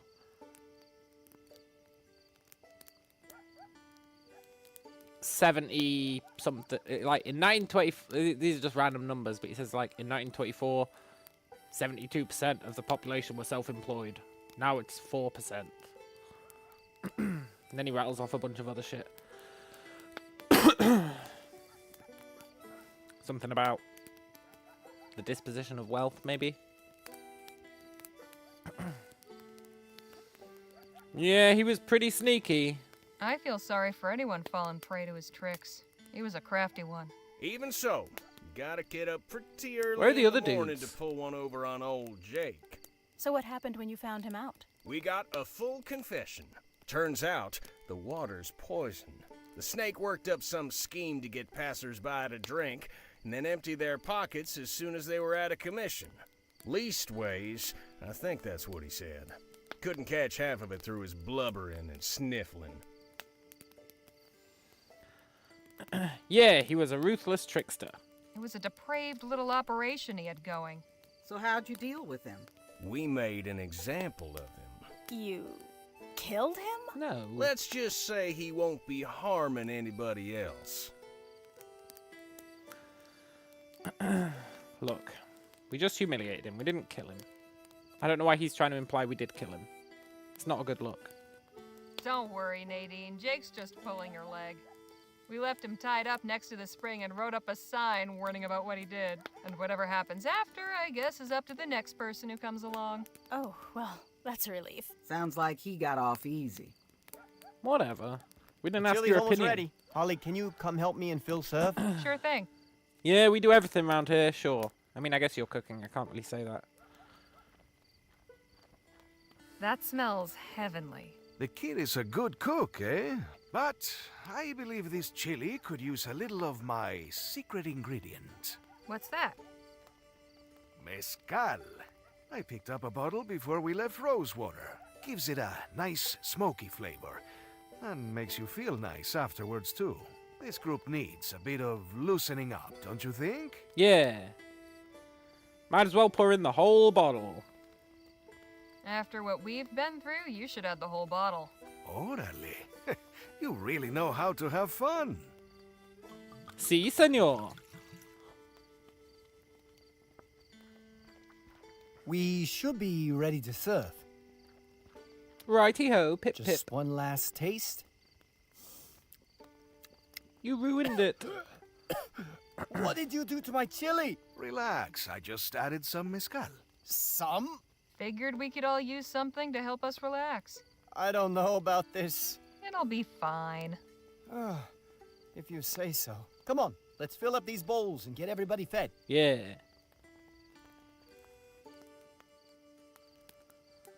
That was some mighty fine chili, Danny boy. Glad you liked it. That was the best chili I ever had. I'd say it was the best damn chili I've ever tasted. You ever decide to give up gunslinging? Maybe you could open up a restaurant. You really think so? I'd be Nah. a regular. Gosh, thank you. It's a nice night. Perfect for relaxing and enjoying the company of one's comrades. The best part of the day. I have always said that the battle is won or lost around the campfire the night before. Mm.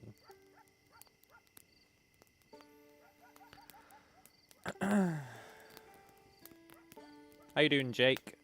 Hell of a day, huh, Jake? I'll say.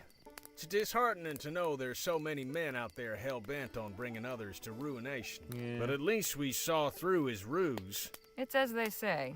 There's a mark born every minute, one to trim 'em and one to knock 'em. Yeah. If you'll excuse me, it's been a long day. I need to rest up for tomorrow's drive.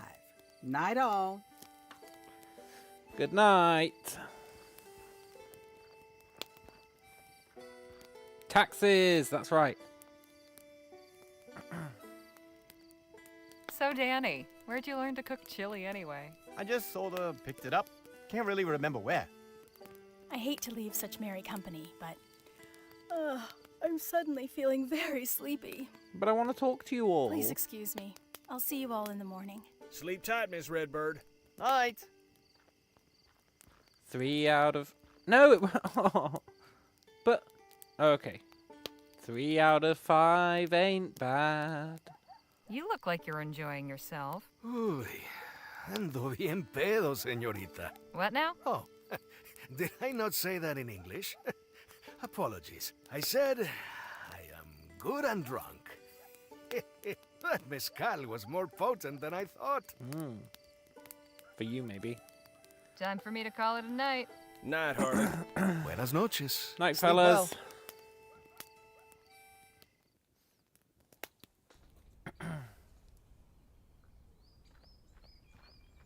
You surprised I Leave remember within it? the hour. Don't leave anything behind. Of course I remember it. It was the most intriguing Say, conversation Holly, in that gonna game. join me and Jake for a stroll? Where to? Not far, just along the river. Thought we might enjoy the fresh air before getting cooped up in that tin can again. Yeah, good idea. Danny breaks wind like a horse in there, you know. Especially after one of his chilly nights. Oh, come on. I do not. I'm just joshing you, Danny boy. Shall we? Lead on.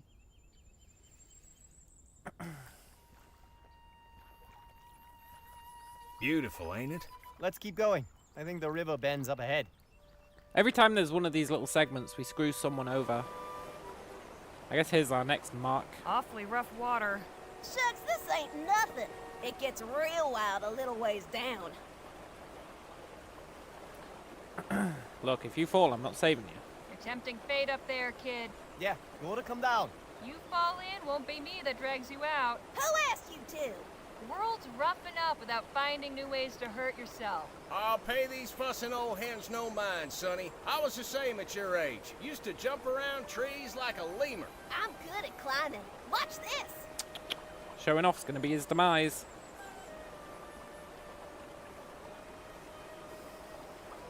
Snap. What do you think? Mighty impressive, son. Maybe you best go back to where you were. You're making me nervous. You are a fussing hand. I told you, I'm good at... Sorry, kid. Shit! What the hell do we do now? Danny, you legend! Hot damn, he's got him. Now hurry up and come on back to shore. I'm trying! I can't swim! Hold tight. We'll figure something out. Yeah, we totally will. How about this stick? Feels kind of flimsy, but it might help. Flimsy?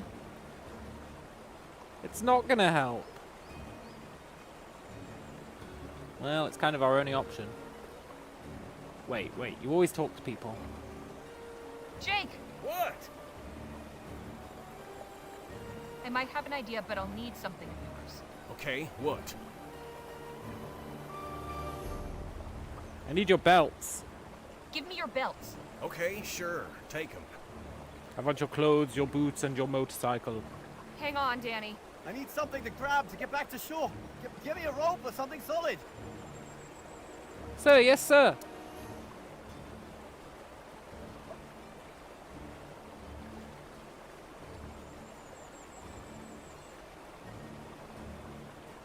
Now I've got a double loop. Danny, grab onto this. Jake, a little help, please? Gotcha. Thanks. That was some quick thinking, Danny boy. Danny is of value. He's like the most valuable. That was very heroic, Danny. I'll say, you're a true hero, Danny. I just did what anybody would. Not That's everybody. A load of bull, and you know it. The rest of us were standing around gawping, but you knew what needed to be done and didn't hesitate 1 second. Be proud of yourself, Danny. You've earned it. She's right, you know. Damn fine instincts. Hey, kid. How about a little gratitude for your rescuer? Danny here just saved your wretched back-talking neck. Yeah. Thanks, mister. You're welcome. Give us You've your got gold. a family to get back to. They must be worried. Yeah, Ma and Pa got a camp nearby. Oh, really? Run along then, son. Be sure to tell him Gentleman Jake's brave assistant, Danny Luo, saved your life. And stay out of trees, little brat. All right now.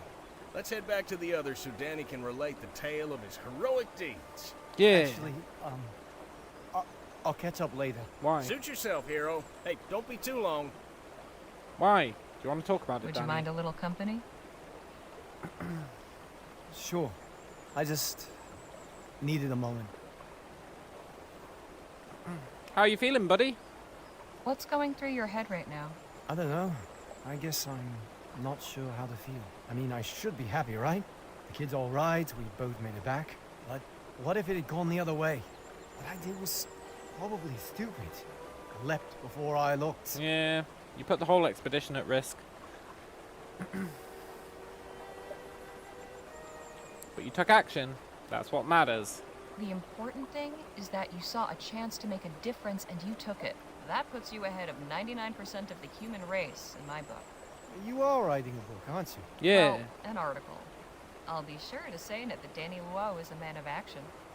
Well, if you write it, I guess it must be true. Yeah. That how it works. Then I'll also write that Harley Leger is a millionaire and a genius. And a good friend. Don't forget that part. Yeah. I appreciate the talk, Harley. Anytime. Let's get back to camp. They ruined that kid, it'll be a spoiled brat now. Yeah, I know, right? Didn't even give us any gold. Where is it we're going?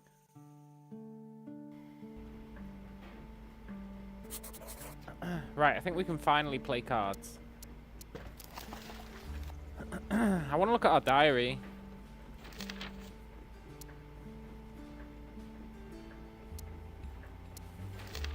What did we write about me stabbing that guy in the leg?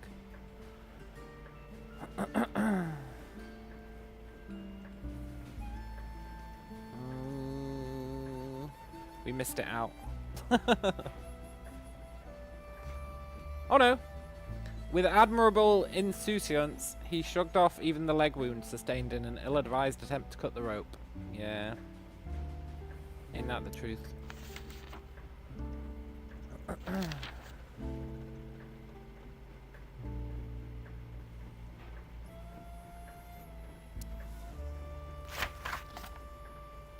This diary is quite interesting, but I'm not reading the whole thing. Okay, let's play cards. Well, thing is, I like talking to everyone. And if play cards just skips time without talking to them, I guess we can do it once. See if it does just skip time. I'd really like to play cards. Poker, boys? Sounds good to me. Let's do it. Let's do it then. Do we actually get to play?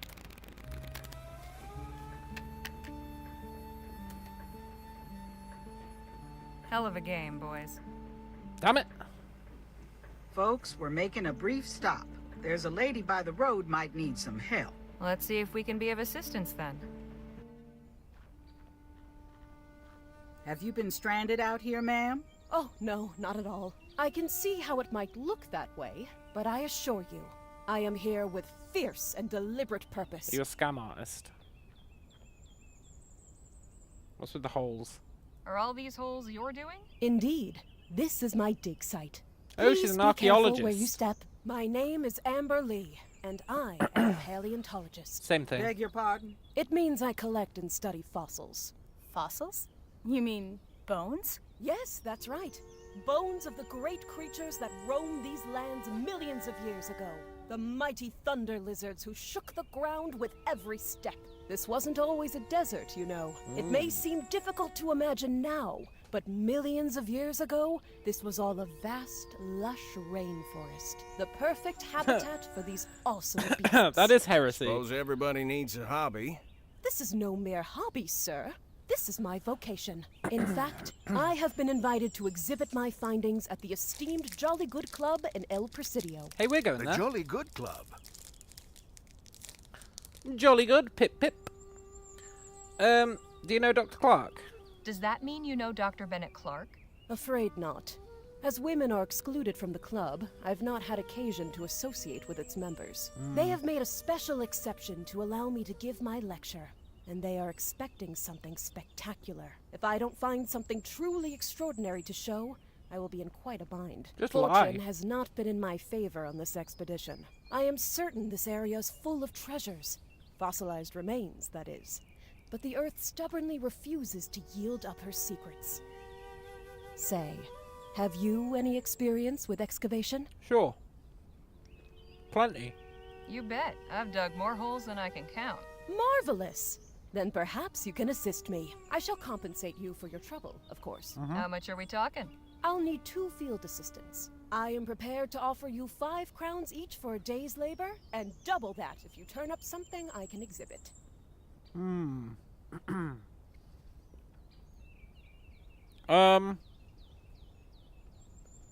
about a bigger finder's fee? If we do turn up something good, surely it's worth more than that to you. How about doubling that finder's fee to 10?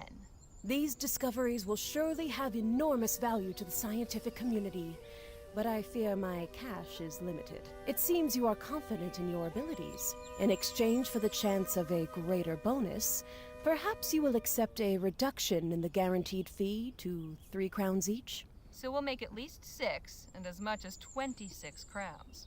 Sounds like a fine gamble. Let's find us some bones. You taking point on this, Harley? Guess so.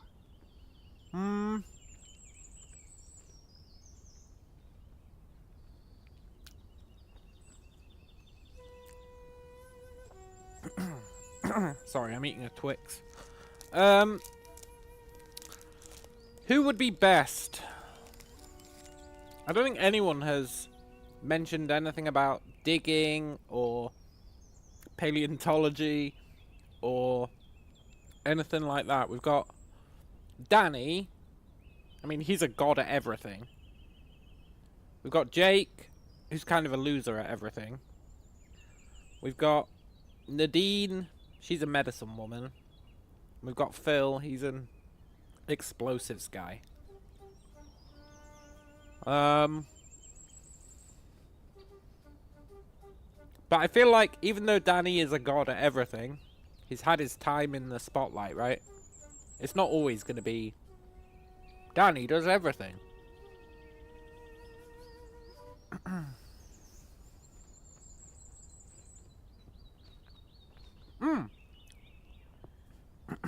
The lady who drives the van. Didn't she say she was a god tier tracker? Miss Johnson, want to help me out? If I must.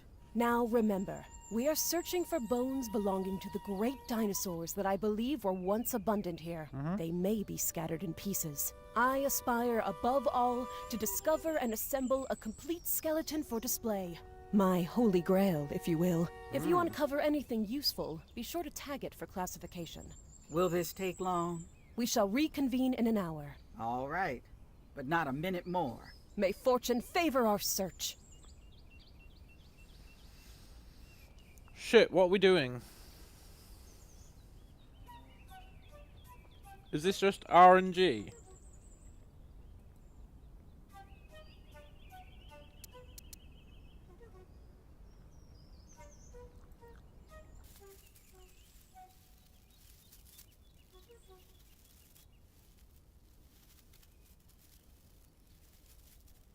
Say, this looks promising.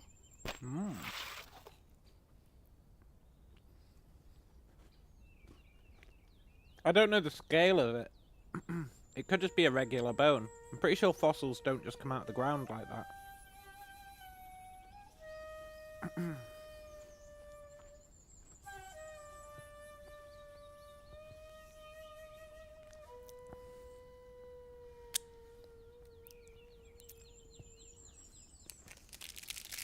One more says, have you seen how they actually dug up the bones? They used dynamite, and anything they couldn't get out of the ground they destroyed, so others couldn't be used.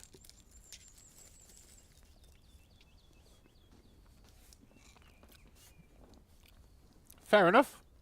There's probably millions of them. Think about it. What would make, like, one area have more fossils than others?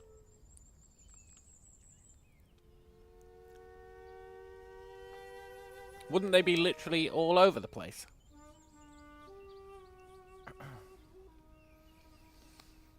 So, you know. I say fair enough. I reckon we just need to dig in more places. It's not like the dinosaurs were going to, like, one specific place and then dying. Although, actually, I think they might have been because they need to die somewhere where it's preserved. So maybe I'm talking shit.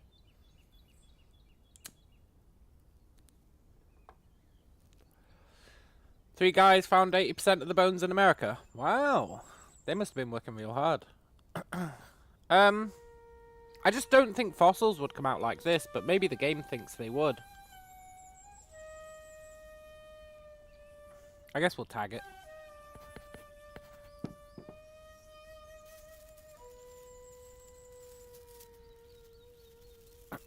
Okay.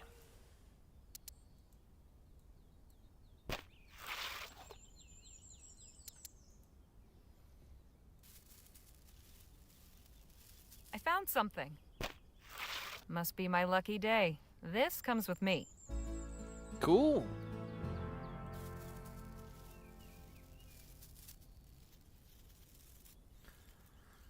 I really think that first bone we tagged was just like a dog bone or whatever.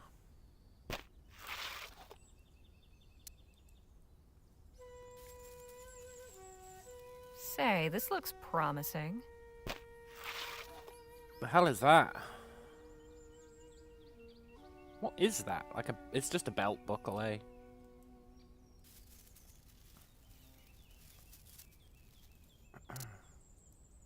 I can't dig any deeper. I think this was a wash. Can I untag you? No.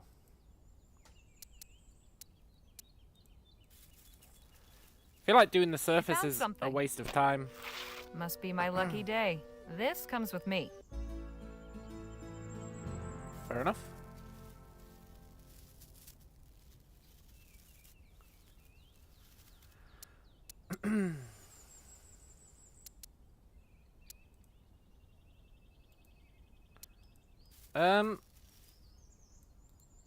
Just sand and dirt. You're not just sand and dirt. Just sand and dirt. But you're not just sand and dirt. You're something.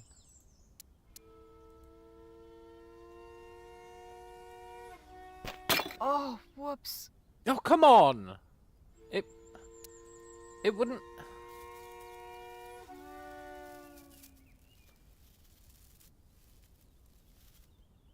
Sand's a touch cooler down here. Sand's a touch cooler down here. Sand's a touch... I don't know how I dug it up last time. I double-clicked. Now that's a fossil, right?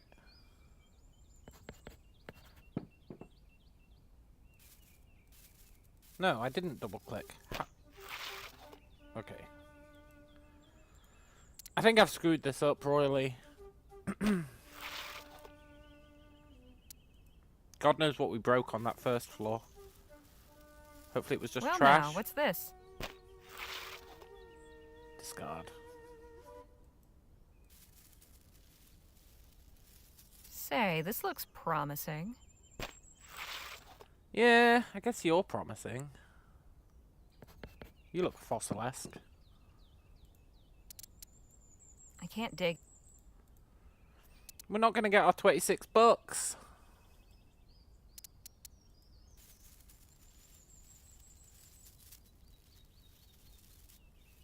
I found something. Yeah, you look promising.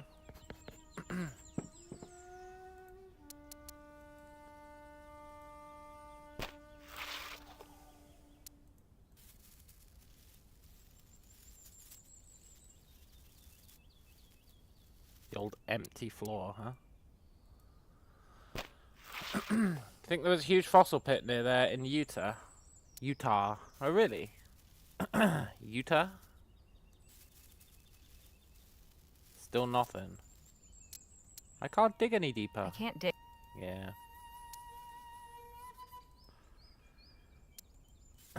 I bet that one that I destroyed was important. Ooh, this is interesting. Must be my lucky day. This comes with me. Are we just stealing artifacts? And what have we here? Discard.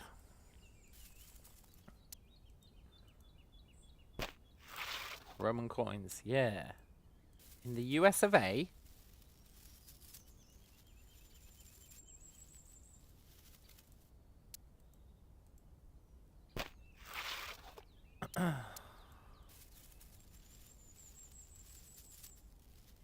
And what have we here? Phew. I've been at this long enough.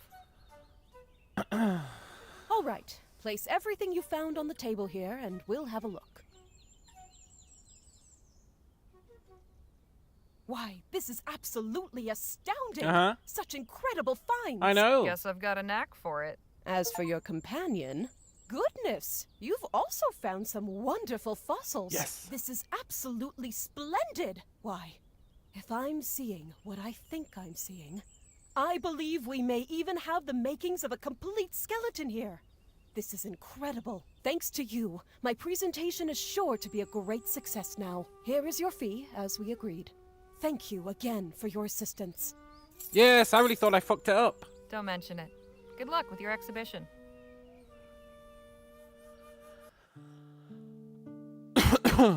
Where are we going?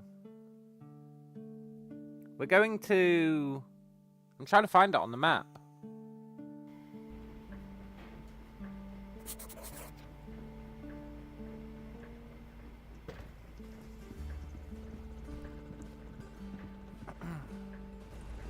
Hey, Miss Johnson? What is it? I'll let you drive. I'll let you get back to driving. Good. I'm not going to break the rules of the road. Hey, Jake. Hey, Jake? Yeah, Harley? Let's hear another story, man. How about another story? Sure. Here's one about the time I lassoed a rabid coyote. And that's how I ended up with this scar. But I wanted to Leger, hear it. Get up here a minute, would you? What's going on? I don't much care for the looks of that sky. No? Looks fine to me. Give it half an hour and it won't. There's a dust storm coming. Ooh. We need to seek shelter fast. We can't just stop and wait it out on the wagon? Even secured, there's a chance it could blow over. I'm not risking it. There's a house up ahead a ways. We'll stop and see if we can shelter there. All right. I'll let the others know. Cool. I mean, are we going to put the wagon Lola wasn't kidding about the storm picking up. inside the house or something? Is someone living here? Maybe.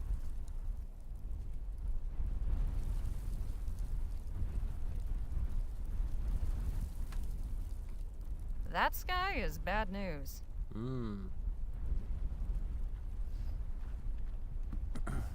Lazy writing. Yeah, I wanted to hear the story. Hello?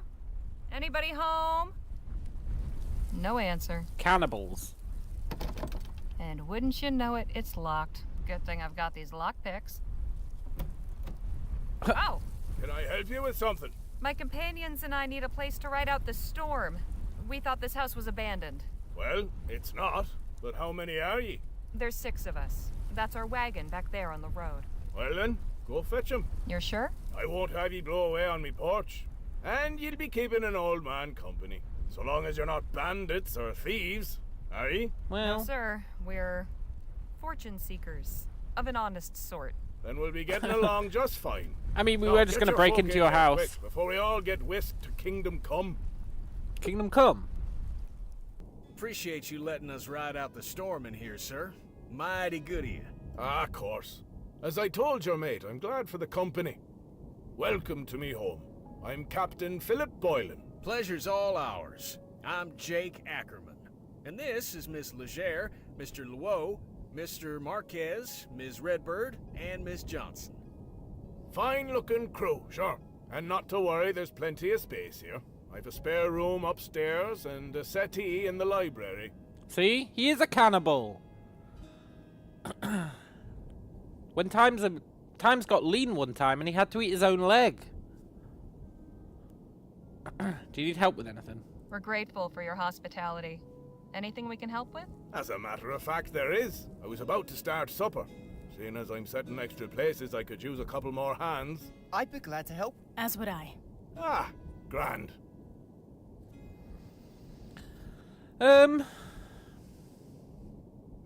Yeah, I'll help. Well, I kind of want to snoop around his house. If it turns out he's a cannibal, you'll lose it. Could you use another? Sure. All right, shall we? The rest of ye, make yourselves at home. But I wanted to make myself at home. Supper's ready. Maybe I can snoop while helping. Excellent work, galley crew. We'll be feasting within the hour. You're fortunate to be so well provisioned. Yeah. We recently visited a community that was having trouble with their crops, although Harley found a way to help. So, Captain? Aye? Where did you get so many potatoes, man? Where did all these potatoes come from? Suppose the dust was kicking up already when ye arrived, so ye didn't see. They're from me own fields, just yonder. You're a farmer then? Just an old retired sea dog making do. I just thank God me crops have fared so well. Captain, I was wondering... Aye? Where did you get that gong? Oh, that were a gift from an old friend who spent a few years sailing out of Shanghai. Is that from whereabouts ye hail yourself, Mr. Luo?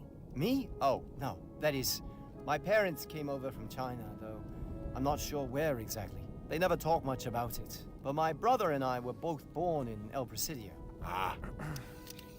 Are we just going to eat potatoes?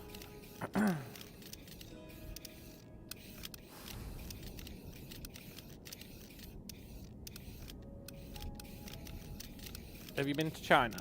So have you ever been to China? No. I hope to go someday, though. Maybe I can convince Jake to take his show overseas once this trip's over.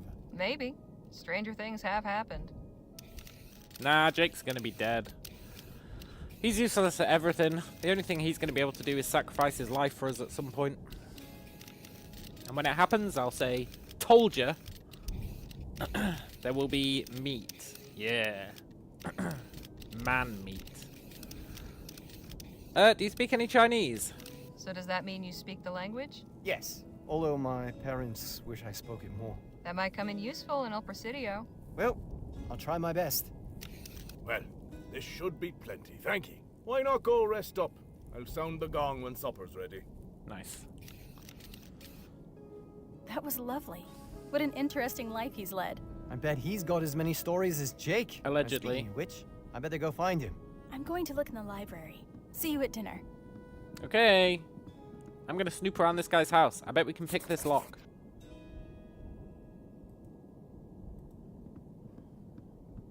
That probably goes to a closet or a basement or something. Yeah, almost certainly.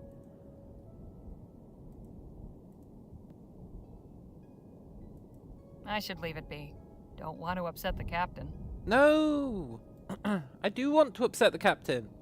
Well, I don't, but I want to find out his dirty secrets.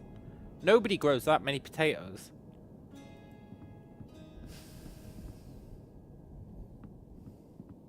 It seems the good captain is an avid reader. No kidding.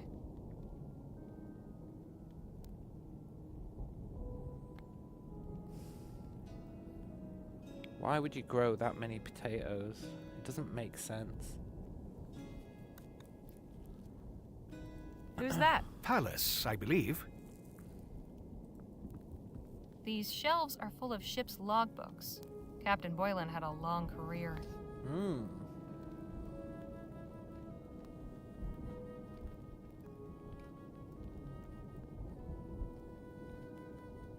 She's always reading.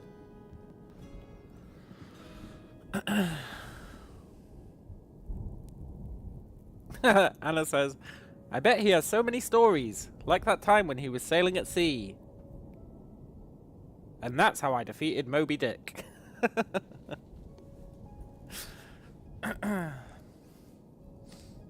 Doesn't Ahab lose to Moby Dick? I never finished it. I think I got about 2/3 of the way through, maybe.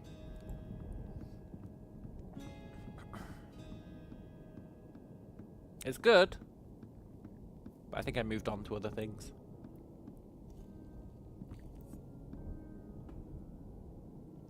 I should finish it at some point, but then I'd have to reread the whole thing. Ugh. I shouldn't be snooping around. Not without a good reason, anyway. A good reason, exactly. We need a good reason.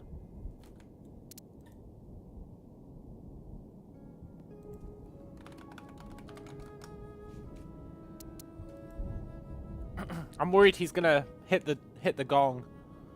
This game has shown, which I really respect, that things just happen. Like that, you're not railroaded when it comes to these side things. Like me stabbing that guy in the leg. You could let Jake get poisoned. You could probably let that kid drown. Something is going on here, and I want to know what it is. This is the water closet. Oh.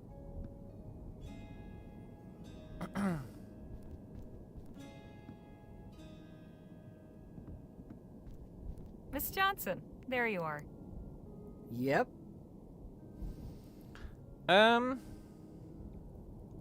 Is there anything interesting out there? Can you see anything through that spyglass? Just the wagon. Wanted to make sure it's standing up to the storm. And is it? Seems to be. Excuse me, won't you? We need... I shouldn't be snooping around.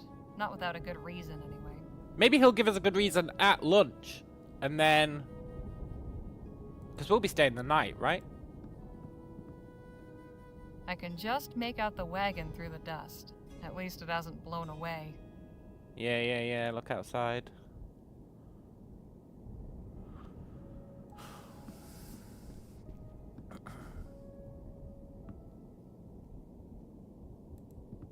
He's gonna give us good reason. For sure. And then it's gonna be like a stealth section.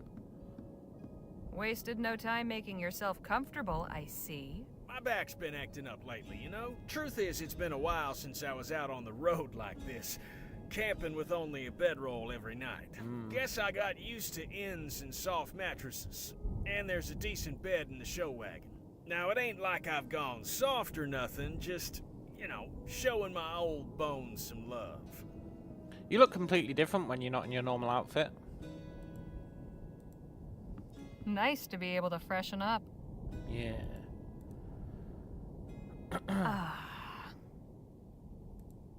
Storm's still going. I'm glad we found a safe place to stay. Yeah, safe. Why is the telescope not aiming at the sky? Maybe it was before she moved don't go it. snooping around in there. We don't want to get on our host's bad side. Come on, buddy. They're laying it on too thick. He obviously has a bad side. Danny would know. Don't stare at that painting too long or you'll get seasick. Don't Speaking do from this. Don't do that. experience. Let's just say I'm glad it's on the wall behind me. Honestly, don't look at the painting. Don't steal the guy's stuff. It's terrible. Hey, Danny. Hi, Harley. Do you mind if we talk later? I'm feeling a little white. Sure, not a problem. I thought he said I'm feeling a little white. He's looking a bit pale.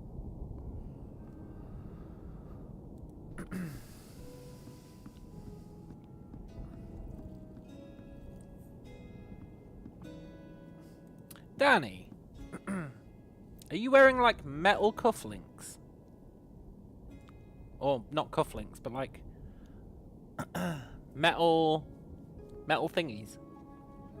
He looks like he is. We can chat after supper. Right now, I could use a rest. Okay, so it's all gonna go down after supper. I can accept that. Bong.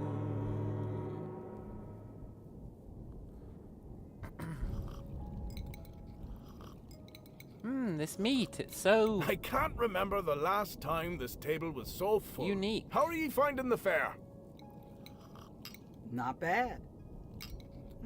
Most satisfactory. The very soul of rustic simplicity. Quite simple and, unadorned.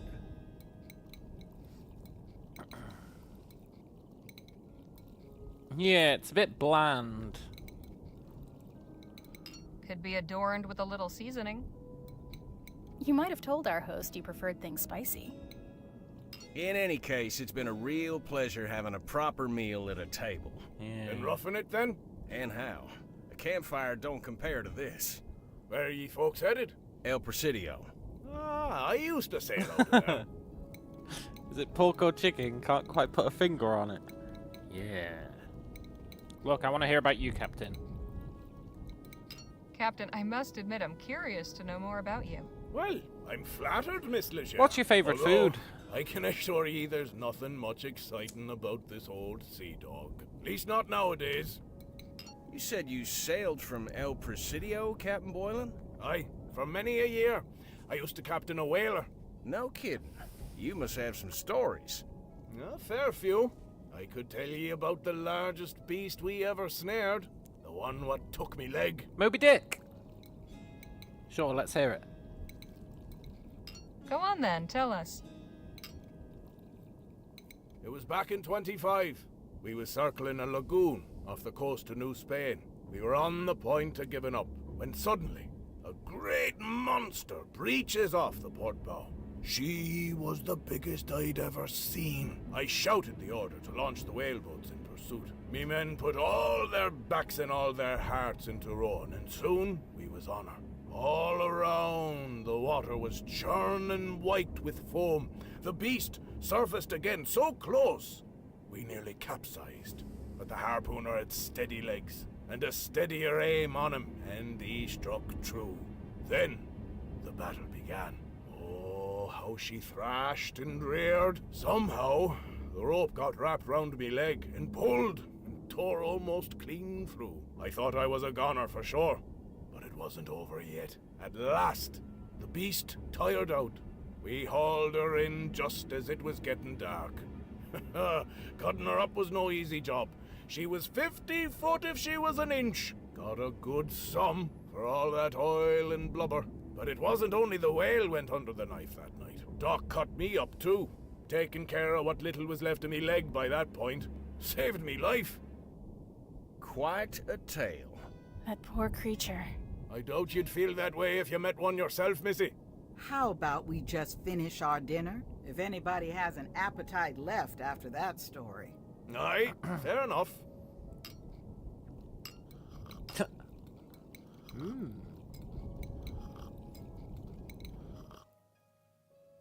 No, that was a fine meal.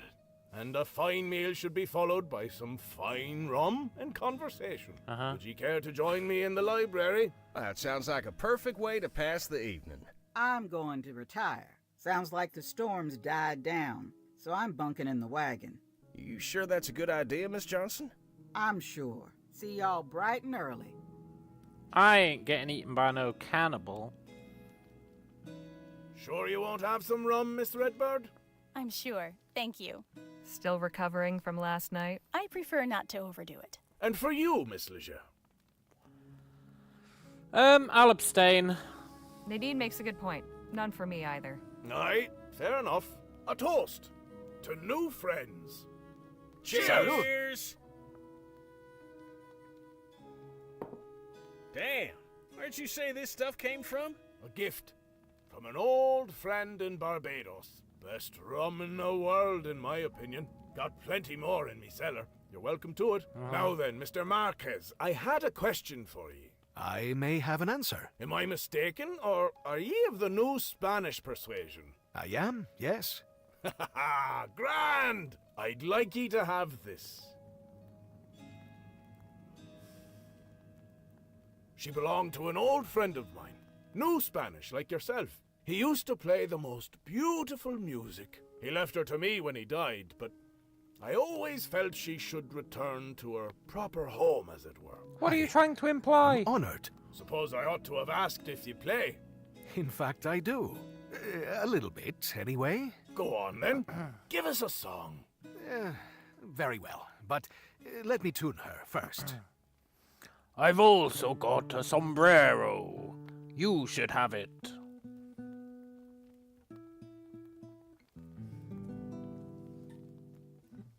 That should do. Now, let's see if I remember.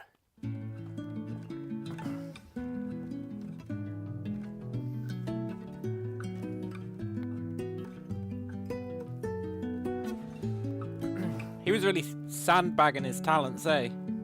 Let's see if I remember how to play.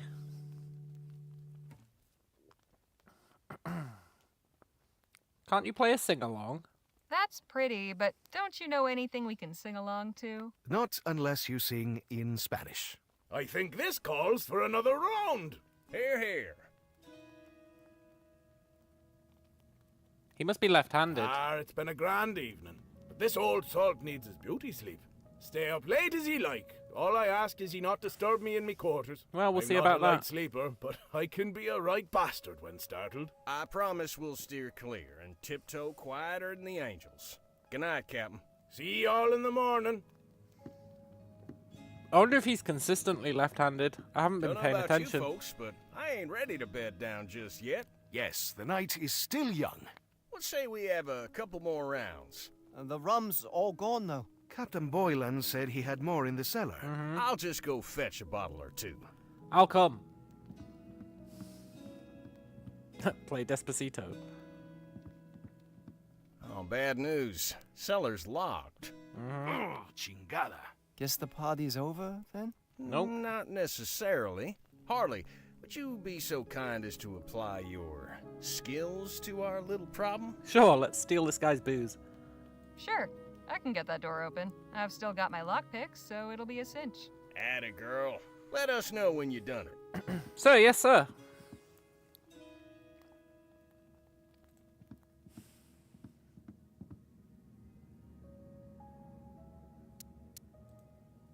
I'm totally ready to be proven right. Also, that kind of looked like Aztec gold, I think. What's the rhyme for this one?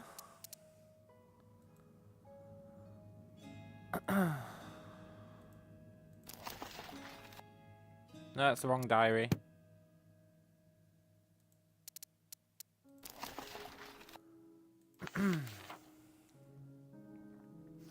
Tumbler locks, the key stays still, the diamond shines. No, wait. The key stays still, the diamond shines. Turns up just once, then down 3 times. Cool. The key stays still.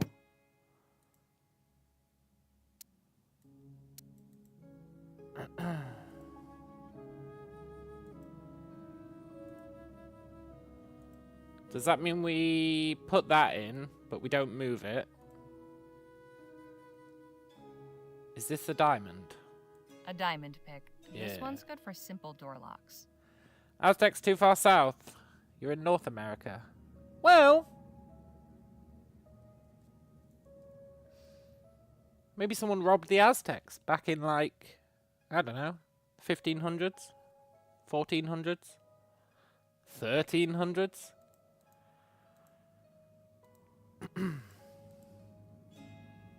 Up and then down 3 times, right?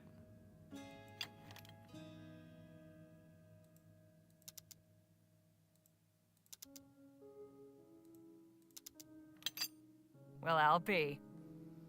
Well, I'll be the best damn lockpick in the world. Jake, Phil, I got it. Keep it down. Nice work, Harley. Now let's go get that rum. Keep it down.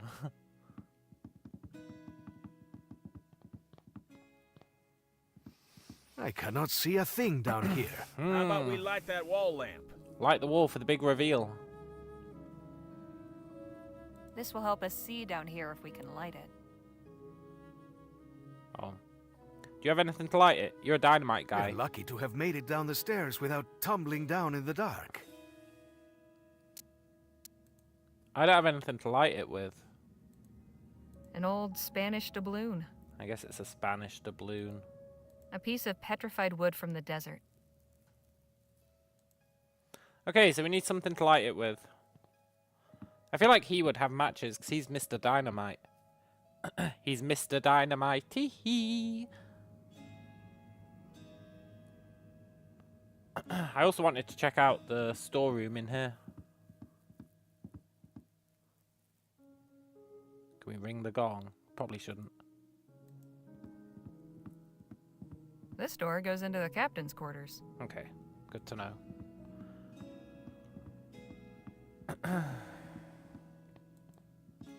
Well stocked, but... Something to light it with. Matches.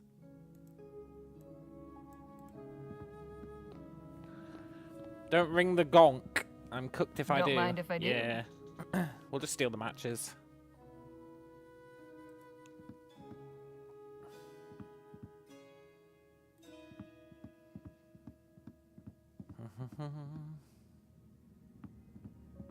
Wait. Remember that guy stopped me from looking in that drawer?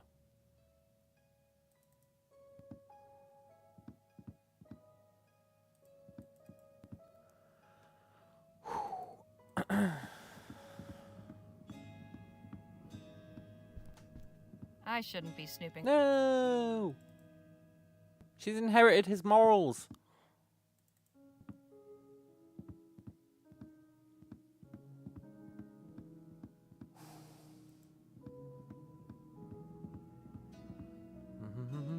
Okay. Jake has morals. Yeah, he does. He was like, don't do the thing-a-ling. Much better. Now, about that rum. What was that? Sounded like the captain's voice. Come on. No, keep looking. He's just having nightmares about his leg. You heard it too, huh? Yes, it came from upstairs, I think. It sounded like Captain Boylan, but aren't his quarters on this floor? I thought the same. Perhaps we should go see if he's all right. Yep, No. You and Miss Redbird check the spare room. Danny and I'll check the bedroom. Harley, you look in the captain's quarters. Okay, We ain't that's got what I time wanted to lose. do anyway. What if he's a ghost?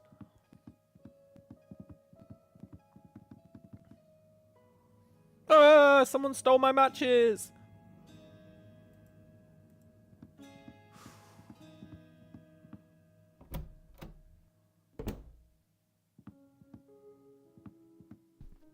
Odd.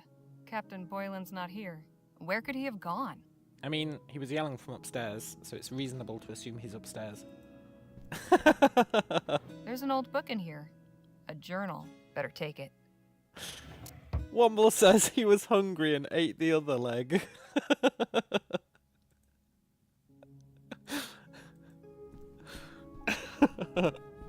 Totally, man. Why would he have an empty closet? Can't really see anything in here. Well, we've got matches.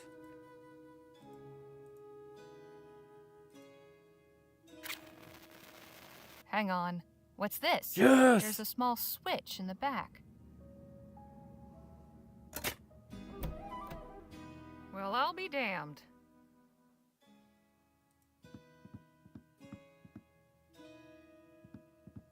Captain!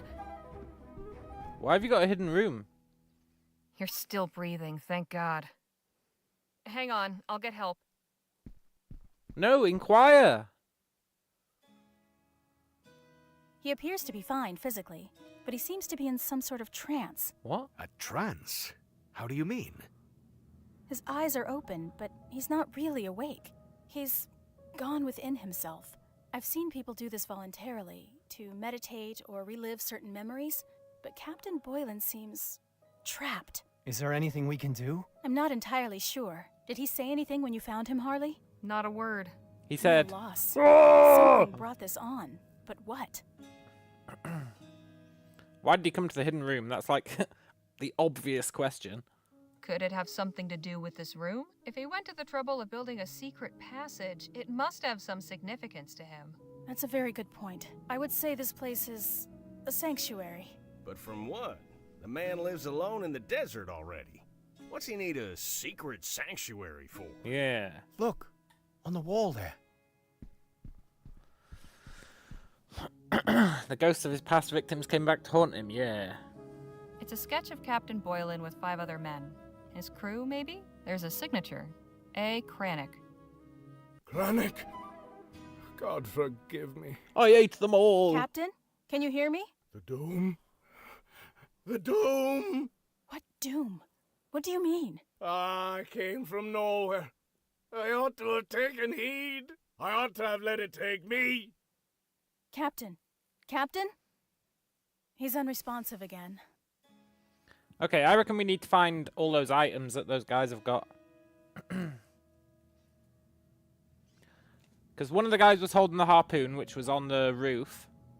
One of them had the telescope. I assume we can find all the others as well. That's probably what we need to do. Look, he's obviously suffering. Poor man. It's clear he's suffering. I only wish I could diagnose the cause. I think I have an idea.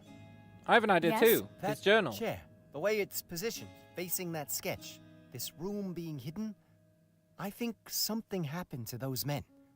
Something bad. And Yeah. I think the captain blames himself for it. Yeah. He probably comes in here to punish himself. Oh, how you figure that? Because, well, call it a hunch. I don't know. Seems kind of far-fetched, don't it? Not entirely. I've read some of the new theories about the study of the mind. A particularly traumatic event may have shaken Captain Boylan's sanity. Like when he had to eat his He crew. has gone mad. Yes, but he may not be beyond help. We could try to reach him. I could try a form of hypnosis. Oh, sure. That's where you get him to cluck like a chicken, right? Not at all. It means he would be calmed and put into a receptive state. Then we could speak directly with his unconscious mind. But to have the best chance, we would have to recreate the environment he's experiencing as accurately as possible. Yeah. With, the items. Recreate the environment? Just how do you propose we do that? We must each take on a role. Yeah. Oh, you mean like play acting? Something like that. If we can each convincingly assume the identities of the men in that sketch, the captain may feel they are truly here with him. His fantasy will become clear, and we'll be able to guide him through and out of it. Sounds just crazy enough to work. Yeah. We know nothing about these men, aside from what they look like. I've got the journal. Which means we need to find out more. The more details we have, the better. Then let's put this show together. Harley, you're good at finding things. See if Captain Boylan had a diary or something. All right, I'm on it. I've already got it. Storm seems to be passing. Let's read the diary. Please don't be long. Please don't be long. Please don't be long. There's not much in here. I guess Captain Boylan didn't care much for writing. Here's an interesting passage. Fisher landed another whale today on his first shot. I asked him how he managed it. Turns out he's been tying his wife's kerchief to the harpoon handle. Swears it brings luck and improves his aim. Ah, to be young and in love. There's not much in here. Here's an... Fisher landed turns... I thought there might be more about the rest of them. Okay. That's Captain Boylan on the left. The 5 other men must be his crew, but I have no idea who any of them are. Liar. You know that he's, whatever that one guy was called. Yeah, we do all this and then we can make him act like a chicken. Exactly. He had a book. Diseases. He had a top hat. He had a tattoo. And he had a mustache. I guess he's got a mustache as well. He had... Well, he's Captain Boyle, so... That's fine. Right, so we need to scour the house looking for... mustaches. Now, we already got one in here. We got the diary, which taught us about the neckerchief. The captain still has some old country pride. Hmm.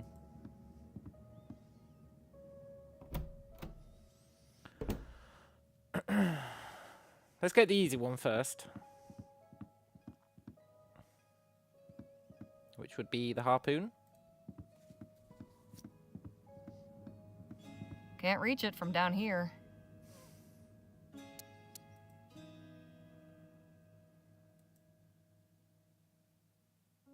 Fair play, but am I going to have to ask someone, can you go and get this for me? Right, let's find these corpses.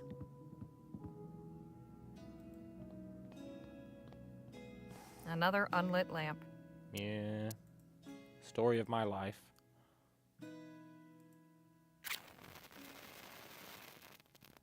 There we are. I hate to say it, but he might not be a cannibal.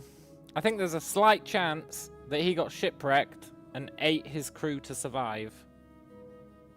But I think the chance is diminishing ever since he said, "The doom! The doom! I should have done something about it." Because I feel like he could have not eaten them, which would be doing something about it. So I'm starting to think he's not a cannibal after all. He's just a guy. Enough rum to last a lifetime. Or an evening. Mm. An old navigational chart. There has to be something here, otherwise, why could we light that lamp? No rum in here, surprisingly.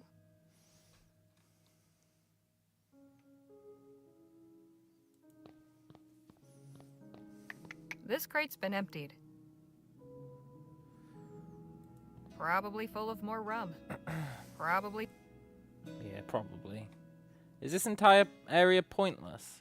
Oh, we can take this so that we can get the harpoon. I think that second lamp was pointless, though.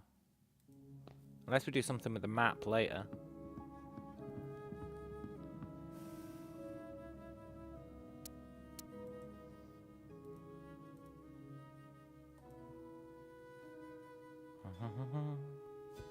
Yoink. Then we need to tie a handkerchief to it.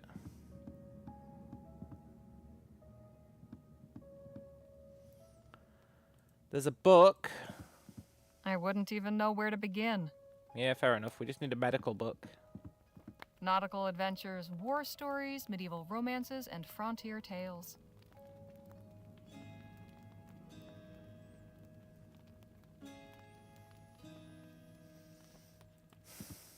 Some kind of navigational instrument. I haven't a clue how it works.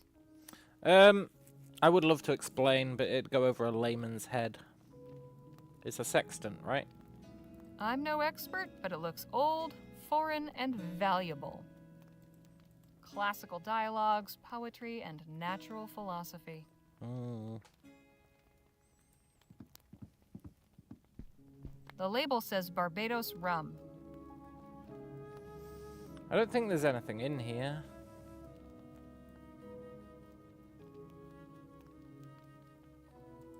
Well, why would we need the fire poker? A poker for stoking the fire. Waste not, want not. This could be useful. Yeah. We can use it to...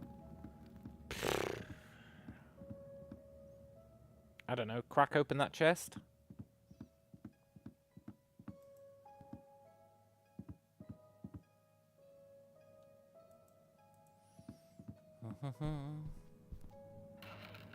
Spare linens and an old sketch. An old sketch, huh? A sketch of a ship. The Derwent. There's a note. Captain Boylan, looking forward to our first voyage together. Signed A. Crannock. Crannock? That's the same name on the sketch in the attic. So the Derwent must be the ship I'm looking for. Yeah, which is probably this one. The plaque says the Corunna. Oh, that's interesting. There's a little model sailor that looks kind of like Captain Boylan. And that other one there looks like one of the men in the attic sketch. I need to figure out exactly who it is. It's not Crannock. Right, now we can finally open this, right?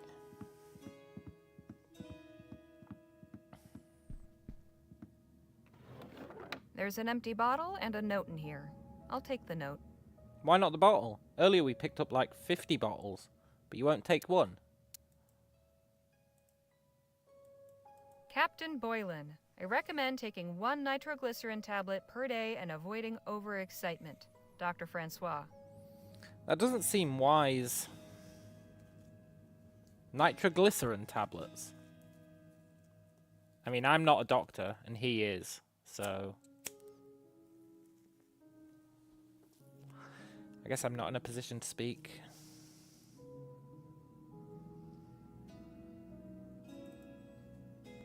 Let's grab the telescope. Yoink, and that top hat. I'll take this hat. Tablets for heart angina. What, nitroglycerin? Fair enough. Looks like a navigational chart. I'll take it with me. Yeah, why not? Let's take everything that's not nailed down. And then forget to put it back. Hey, I've seen this sort of thing before. I believe it's called scrimshaw. Yeah, it is. I'll put back the one I'm carrying first.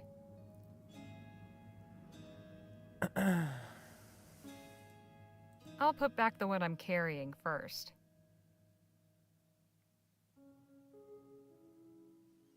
Look, I'll be honest, I don't know a thing about scrimshaw. I'll put back the one I'm carrying first. I mean, we need the whale, right? It's obviously the whale. I'll put back the one I'm carrying first. Maybe not. Maybe it's the ship.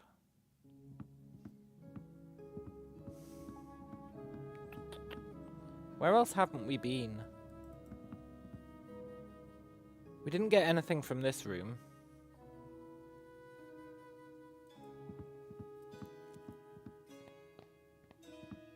Well stocked, but not with anything I need. Yeah. Definitely not the one that got away. Okay, let's go hand in everything we've got. Right, let's open this.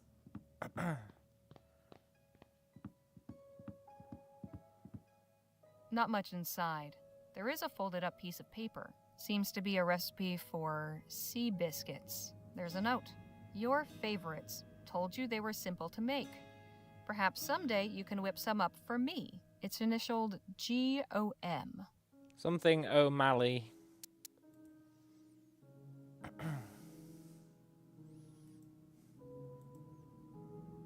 Do we need to... There's a path drawn around an island that says Detour. The name of the island's been crossed out. Because they got shipwrecked on the island? And then cannibalism happened?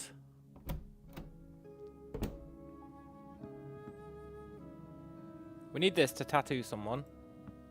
The captain won't miss this for now. No shit, he's in a coma.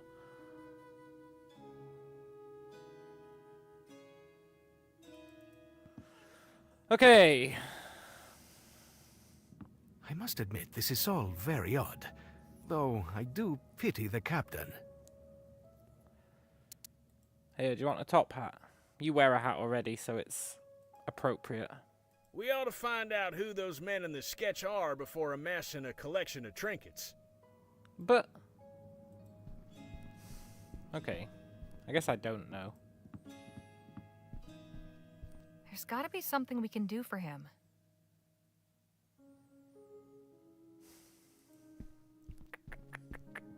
Maybe we have That's to, like... Captain Boylan on the left. The 5 other men must be his crew, but I have no idea who any of them are.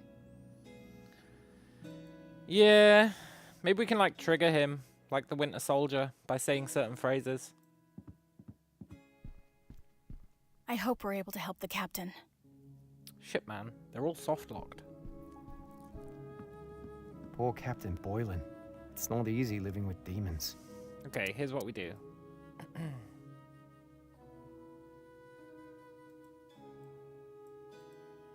Well, that won't help the poor man. Okay, I've got no idea what we do. Ooh. A sketch of a ship. The Derwent. Captain Boylan, looking forward to our first voyage together. Am I just missing the ship somewhere so we can find out who the hell Kranich is? I only saw the one ship. I think. Unless there's paintings of ships. If I had to guess, I'd say this came from someplace in Africa. Racist. Captain Boylan sure has gotten around. A seaside landscape. I'm detecting a theme. Did we get anything in here? Yeah, we got the fire poker that did nothing for us. Pointy. Yes, it is pointy. It's been carved with a whale design. Yeah. I've got no idea what I'm doing. I've got no idea.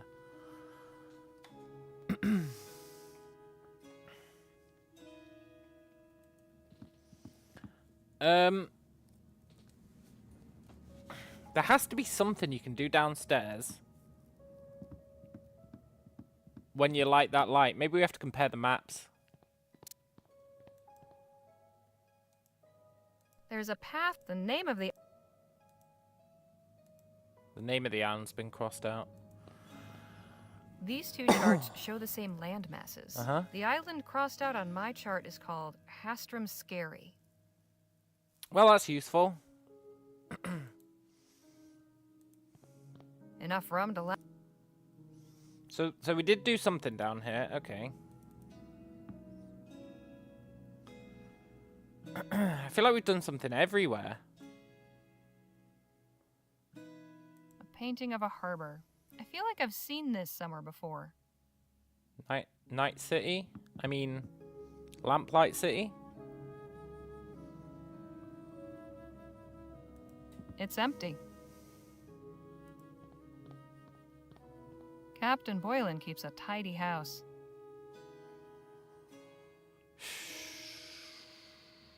I don't know what to do. I mean, I get the gist of what we're doing, sort of. Oh, now I can look at the painting above the bed. Yeah. I should also look at these. It doesn't do much for me. Okay. A ship in a dense fog. This is the water closet. It is the water closet, and it must exist for a reason. Captain Boylan was quite dashing in his youth. Yes, almost too dashing.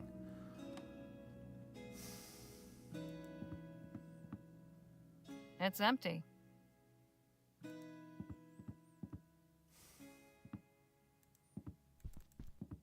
This is the water closet. God damn it! I keep going into the water closet.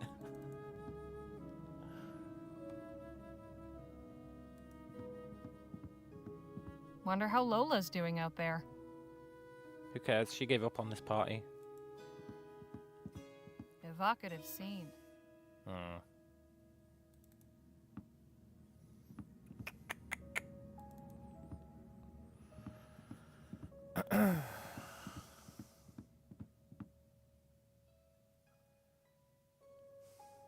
I'm losing my mind.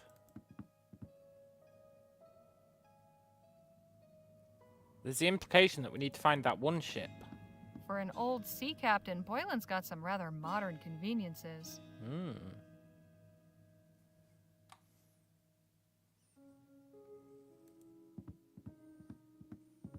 The dinner gong. Can't imagine it gets much use.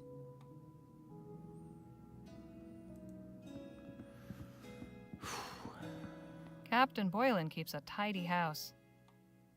Tidy house, tidy mind, or whatever they say.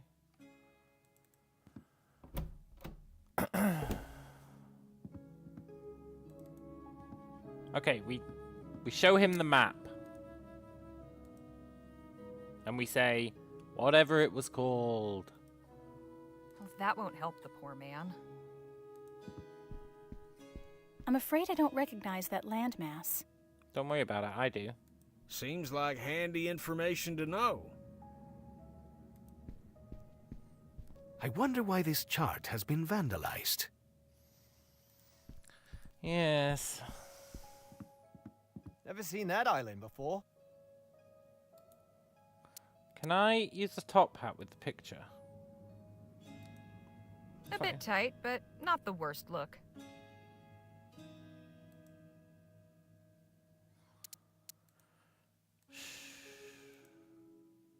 There's going to be like a hidden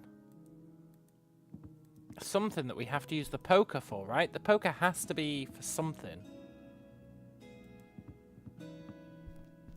No mirror. I guess, Cap. The storm is easy. The poker has to be for something. I don't know what it'd be for.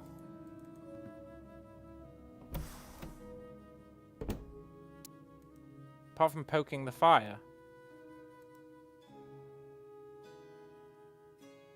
I mean, I'm really clutching at straws now.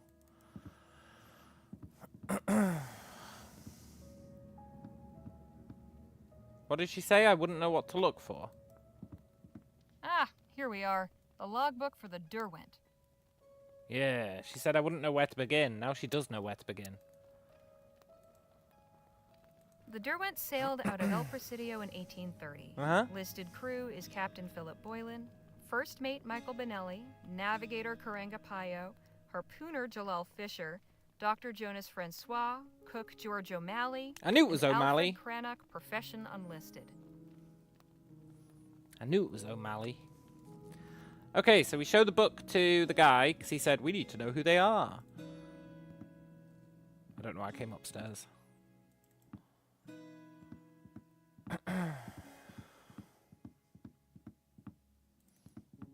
And then, it's all going to come together now.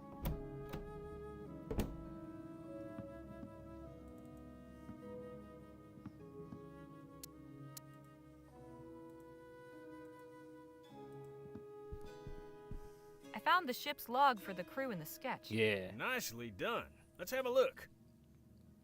All right, so we've got a first mate, navigator, harpooner, doctor, cook, and artist.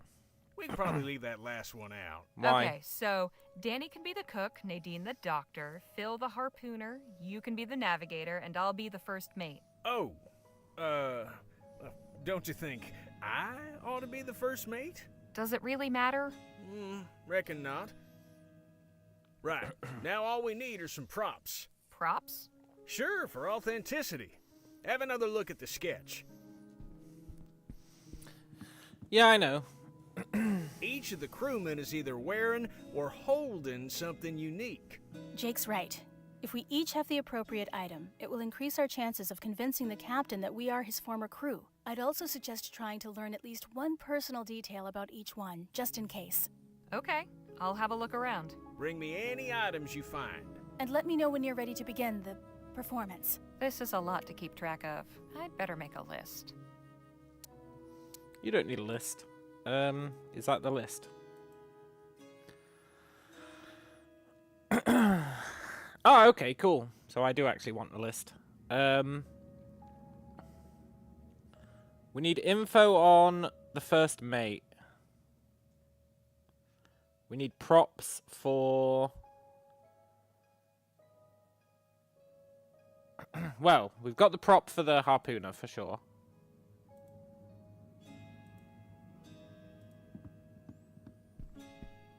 Here's a harpoon for Mr. Fisher. All right, this one's yours, Phil. I do hope this works. We got the hat. Here, this is the hat First Mate Benelli wore. We don't know that. Perfect. I'll hang on to it. But it's definitely similar. We got the thingamajig. A spyglass for Navigator Pio. Great. Let's go get the sextant.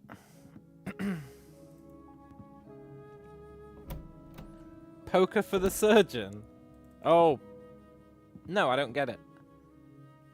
I was like, heh, I get that. And then I realized, no, that doesn't make any sense. Poker for the surgeon.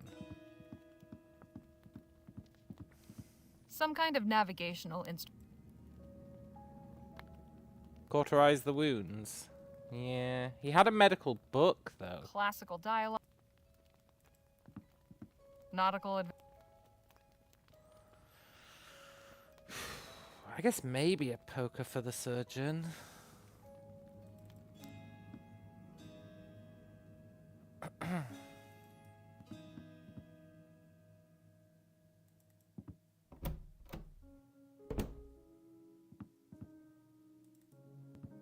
I'm officially saying it's a stretching credulity, but Hey, watch where you point that thing. yeah. For the tattoo. I found this inkwell and quill. Should work for drawing O'Malley's tattoo on Danny. Right. I'll hold on to this thing until it's time. Uh-huh.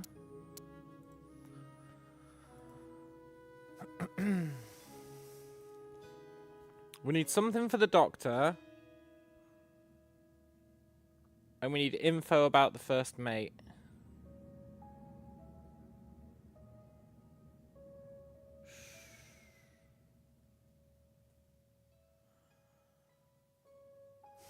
Prop for the doctor has to be a book, right? And the reason That's I say Captain that... Boylan on the left. According to the ship's log.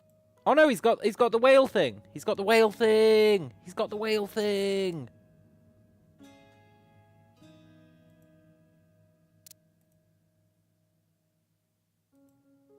Is it the whale thing? Maybe it isn't That's a whale. Captain Boylan on the left. According to the ship's log, these other men are harpooner Jalal Fisher.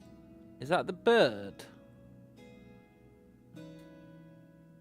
No, it's totally the whale, right?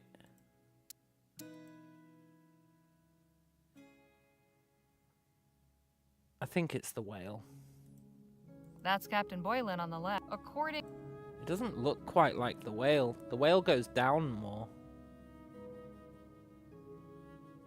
Right, the whale goes totally down.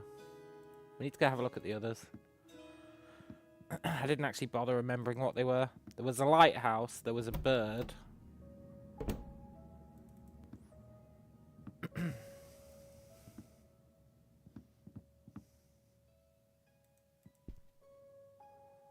It's not the ship. It's not the heron. It's not the lighthouse. It must be the whale. But then we still need a piece of info about the first mate.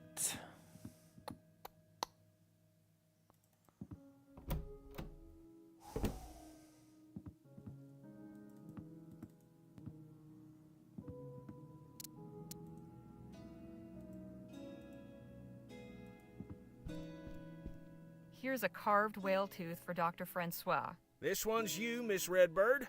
Nice work, Harley. I think we got all the props we need. Yeah, but we need info about the first mate.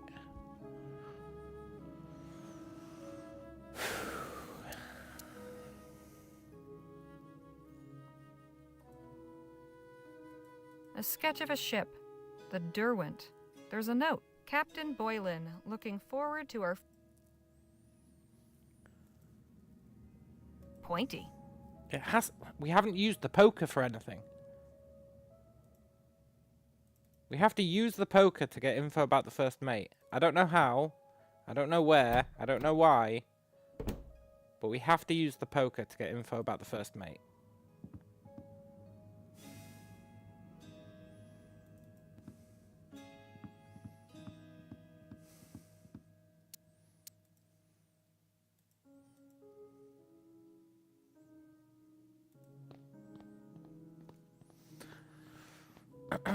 The map is old. I don't want to risk damaging it. Why?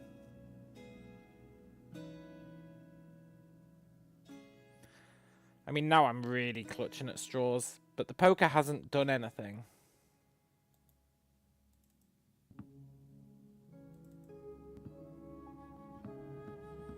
And I feel like this... The goddamn water closet. This is the water closet. Why do you exist? I mean, by water closet, they mean toilet, right?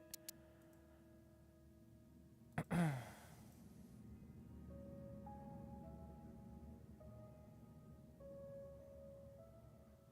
has to be something I can do with the poker. All the items in these little sections are always self-contained, or they have been so far. Nice to be able to freshen up. So there's really nothing in here. Unless there's something else in there. Functional little nightstand with storage. I did look at all the notes and stuff we got, right?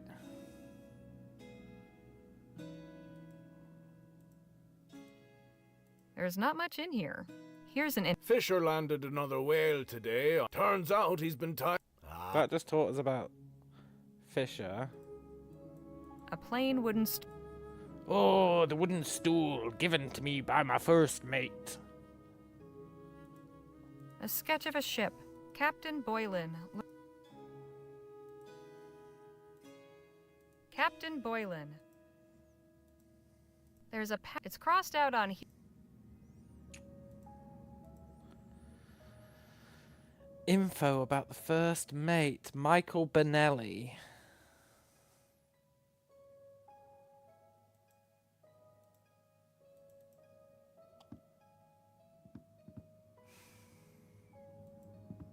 The plaque says, oh, that's interesting. And that looks like First Mate Benelli. Yes.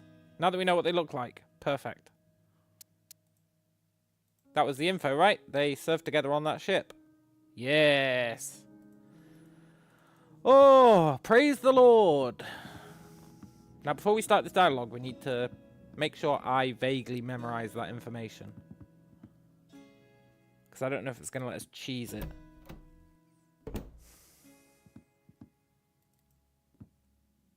I think I remember it. If they give us multiple choice. Benelli served on the Karuna. Payo changed course. Fisher ties his kerchief. Francois prescribed medication. O'Malley knows that Boylan's favorite meal is sea biscuits. I must admit. Okay. Let's do this. Is everything ready to go? Keep in mind, we'll likely only get one chance at this. Whatever. I think so. I've found everything I can. Excellent. Let's gather everything together and get started. I'll begin. Then we can each say who we are. Captain Boylan, hear the voices of your former crew. Me crew? Go ahead, Harley. You start. First Mate Michael Benelli reporting for duty, Captain Boylan. Michael, can it be? Captain Boylan, it's Karenga Payo, your navigator. Payo, you're alive? Captain Boylan, it's me, George O'Malley. Supper is almost ready. Ah, yes, I can smell it. Delicious. Oh, we're actually turning into them. Boylan, I am Jalal Fisher, harpooner. Of course, Fisher! I knew ye'd made it. And I am Dr. Jonas Francois. Doc! Oh, Doc, how I've needed ye. Me cool. Can it be? Yes, Captain. We've come to speak with you. But you're not some devils sent to trick me? No, we not, are. I assure you. Prove it then, Benelli. If it's truly yourself, tell me the name of the ship we served on before the Derwent. It was the Karuna. How could I forget the Corona? Aye, an unforgettable ship she was. Ah, Michael, I don't know how it'd be possible, but it's good you're back. Pio! Aye, Captain. Remind me of the course correction ye made this morning? Certainly. We're sailing around Hastram Skerry. We're going around Hastram Skerry. That's right. I remember now. Fine work, Pio. That'll surely save us some time. Fisher, have ye your harpoon at the ready? Yes, Aye, sir. With kerchief And attached. your aim will be true? Yes, I've tied my wife's kerchief to the handle. Yes, I have my wife's lucky kerchief tied to the handle. Ah, good. Then our hunt is sure to succeed. O'Malley? Sir? I believe I know that delicious scent. But remind me what it is you're making. Sea biscuits! Oh, why, your favorite, of course. Sea biscuits. As I suspected, I can hardly wait for a taste. Captain, I recommend you take it easy. Why is that, Dr. Francois? Because you have a weak heart.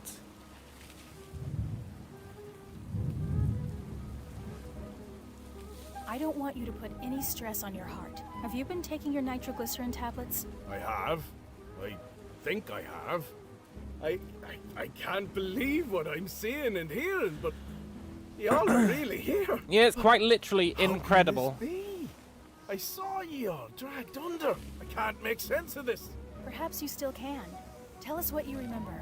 Aye, 20 years ago, the Derwent left El Presidio on the hunt for whales. We'd been out for months, with almost naught to show for it. A wretched haul and wretched pay. Benelli came to me, saying the crew was getting agitated, yearning for home. Forgive me, Benelli. I ought to have listened to you. After the third time you tried to speak sense, I tossed you in the brig for insubordination. One more, I said. We'll not turn for home before we bring in one more whale. Hio and Fisher, at least, were keen. I saw the signs, but didn't want to believe them. Didn't want to turn back. But there was a devil of a storm brewing, and he brought us down. Poor Benelli, locked in the brig, to drown like a rat. And the rest of ye didn't stand a chance once the ship turned over. Brave, brave Fisher. You saved me life, when it ought to have been me what went down with the Derwent. Ah, lads, that night's been eating away at me for 20 years. How I wish I could go back. How I wish I could make things right.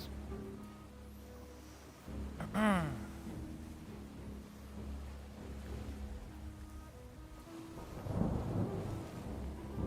feel like "we forgive you" is too lame. You can't change the past, but you can learn to live with it. Yeah. But you can't. The past is the past, and what's done is done. The best you can do is learn to accept and live with it. But how? You 5 brave men died because of me. Yet you were given a second chance. Use it to do good with your life. Like sheltering strangers from a dust storm, for instance. It won't ever stop hurting. But you can take the pain and turn it into something good. I suppose you're right. I swear I'll do right by all of ye. Thank ye. You've given me a moment of peace. I hope to God you've found it as well. Oh, I am weary. Also, stop Think it eating worked? people. I hope so. Come, we should get some sleep. And let's refrain from mentioning this to the captain in the morning. Achievement unlocked. Appreciate your hospitality, Captain. Think nothing of it. I hope you all slept well. Very much so. And yourself? Best sleep I've had in years. I'm glad to hear it. Ye said you were headed to El Presidio? That's right. Then I wonder if I might trouble ye for a small favor. I've a letter needs delivering. Could I entrust it to ye? Of course. My thanks. I'd also like to leave ye with a couple of mementos for being so quick to volunteer and help out. Mr. Luo and Miss Redbird, please, take this bottle of Barbadian rum. I volunteered too. Perhaps ye might split it between ye. Makes dull work go faster. Oh, thanks. That's very kind. And for you, Miss Leger, this tea caddy. Wow, it's just what I always I wanted. carved the inlay myself. It's beautiful. Best of luck on your journey. And if you ever pass this way again, feel free to knock on me door. Thanks, Captain, we will. Nah, I think we'll pass. Our stay at Captain Boylan's farmhouse was anything but dull. I can't say for sure whether we truly helped him for good and all, but he seemed himself again when he saw us off this morning. I do believe he was truly lonely in his self-imposed exile and grateful for even the brief company we offered. And worried that we'd find After the bodies. traveling half the day, we've stopped for a brief rest, and Nadine has asked me to accompany her on an excursion into the desert. Ooh. For what purpose, I shall soon learn. Thank you for accompanying me, Harley. Not a problem. What are we doing, exactly? Gathering firewood. There's Great. probably plenty of petrified wood, but we should be able to find some useful scrub. Why'd you ask me along? How come you asked me to come with you, anyway? You would have preferred I ask someone else? No, just curious. I thought it would be nice to spend some time together. Get a moment to breathe. Big groups aren't my favorite. Yes, I can see your point. Over here looks promising. Okay, who's gonna scam us this time?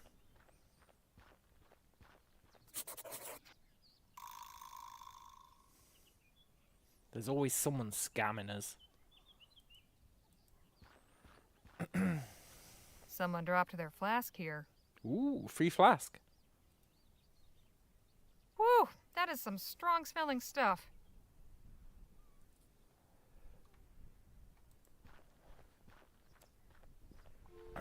It seems like a those damn meddling kids moment. Yeah, it kind of There, did. over by that flintstone. That branch is perfect. I'll let you do the honors. Sure.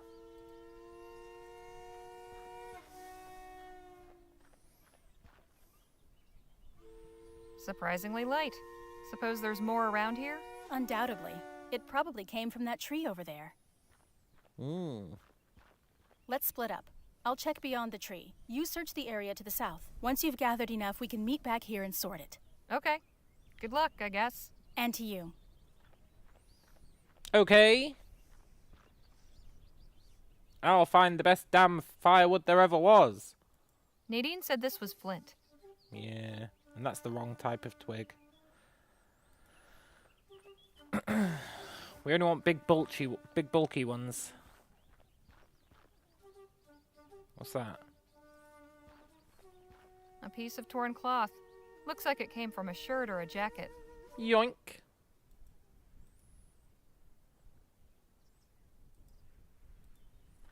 Looks like a good piece of wood.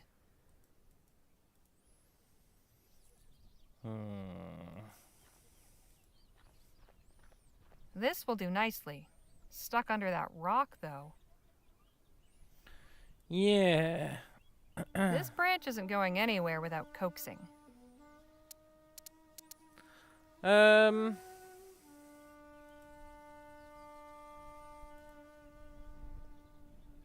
That's not going to get the wood out. Well, it could have. Not with that attitude, it won't.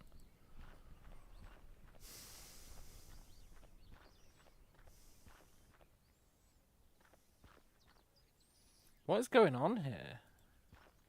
Somebody lost their satchel out here. Waste not, want not. Not much in here except a rusty knife. But a rusty knife is better than no knife at all. That's what I was about to say if you didn't pick it up.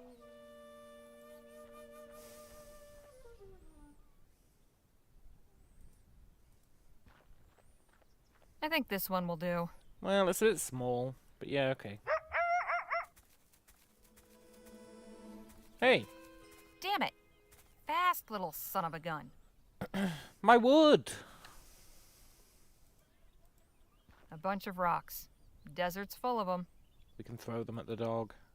Not that we ever would, but I'm just saying. The game might want us to. There might be snakes.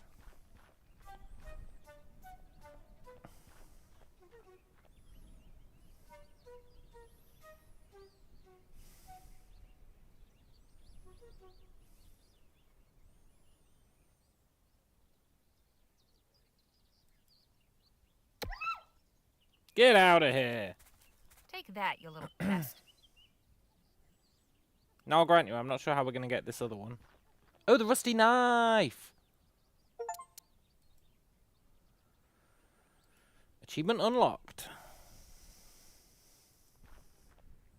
Come on. Got it. Yeah. Right. That should be enough. Now to find Nadine. She's going to have been surrounded by coyotes. It sounds like you went to some lengths to gather that wood. It wasn't so bad. How did you get on? Did you fare any better? Nothing so exciting. Just gathered a bit with some patient searching. You said a coyote ran off with one of the branches? Yeah, sneaky little thing. Had to hit him with a rock to get him away. Oh, was it badly hurt? Don't think so. I didn't throw it that hard. I see. You know, Vespuccian natives tell many stories about Coyote the Trickster. He's never quite either good or bad, but he's always getting into scrapes and causing trouble. Would you like to hear one? Yeah, go for it. I'd love to. Please. I'd like that. Okay, but first... What are you doing? You'll see.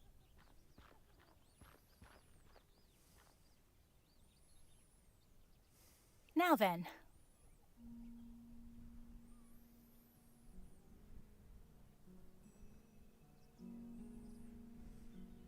Coyote went to visit Kingfisher because he was out of food. Brother, what have you got to eat? I'm very hungry. Kingfisher didn't like this rude way of talking, but he flew to the top of his lodge, then flew to the river and down through a hole in the ice. He came back up with many fish. The two ate until their bellies were full, and Coyote went home.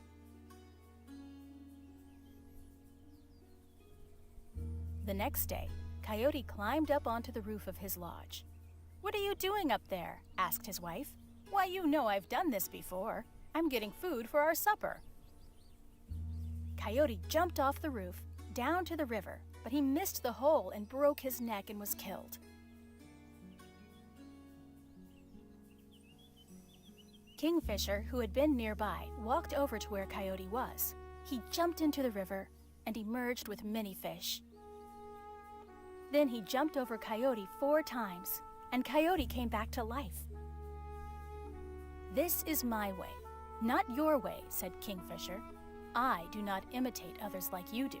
He handed Coyote the fish before leaving.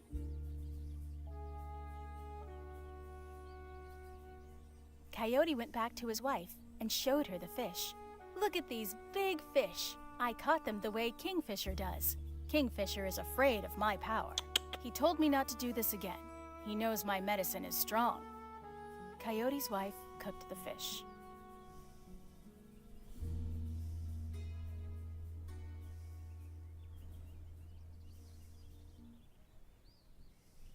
Coyote never learns. I'm not sure I understand. Some people will never be grateful and will continue in their ways, regardless of the fact that they know the risk they're taking. Wow, that's a hell of a tale. I always found it rather compelling. Where's the story from? So where did you hear the story? Actually, I read it in a book. I learned Myths it and in a Legends book. of the Native Vespuccians. Dr. Sedgwick bought it from a traveling bookseller. I think he was of two minds about giving it to me. On the one hand, I know he considered it frivolous heathen claptrap. But on the other hand, he thought it might be meaningful to me, having something connected to my origins. He was right. I cherished that book, devoured it. It was written by a white man who was supposed to have traveled all around the country collecting native folk tales. Sometimes I wonder if he ever left the publishing office in Bright Bay. Maybe he just made them all up. I preferred to believe that there was something authentic about them, though. Stories are universal, innit? The 4-hop resurrection spell. Yeah, exactly. It's a classic. They're good stories, right? They spoke to you? That's all that really matters. I like to think that storytelling is universal. Tell a compelling yarn and anyone can enjoy it. Maybe you're right. I just wish I had something that I knew was really from my own people. Well, that's understandable. I've got an Anyhow, arrowhead. I liked the way you told it. It's your story now. That's very kind of you to say. Thank you. Here, for you. Thanks. Oh, This is really well done. Thank you. Shall we head back now? Sure. Let's go. We'll find her something from her people, even though she doesn't know who they are.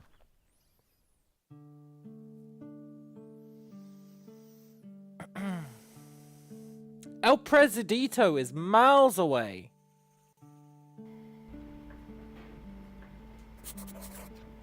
I thought it wasn't going to be that long a journey. It's literally on the other side of the map.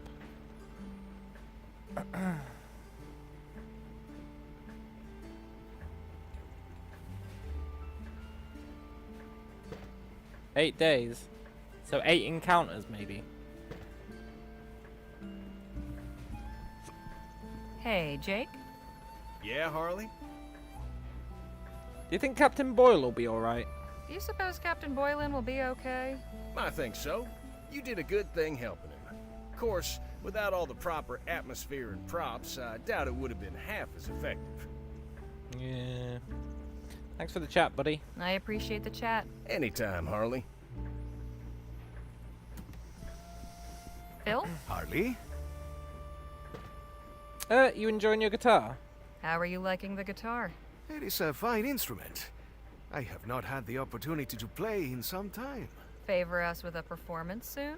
The music of Vespuccia is not to my taste, but I will play for you some songs from my country. They warm the heart and stir the soul. Can't wait. Yeah, I can't wait. How do you think Boylan will fare? Do you think Captain Boylan will be alright? I would like to think so. It takes great bravery to confront one's inner demons. I am glad we were able to help him do so. Yeah. And okay, buddy, how did you end up in Vespuccia? So how did you wind up here in Vespuccia? I had a feeling you would be asking me that eventually. I can appreciate your curiosity, although it is painful to relate. But you may as well know. I had assembled Lieutenant General de la Vega and several of my men in Jicotea, a small village on the Loyola River. We were preparing an operation to liberate the nearby town of Caballo Viejo.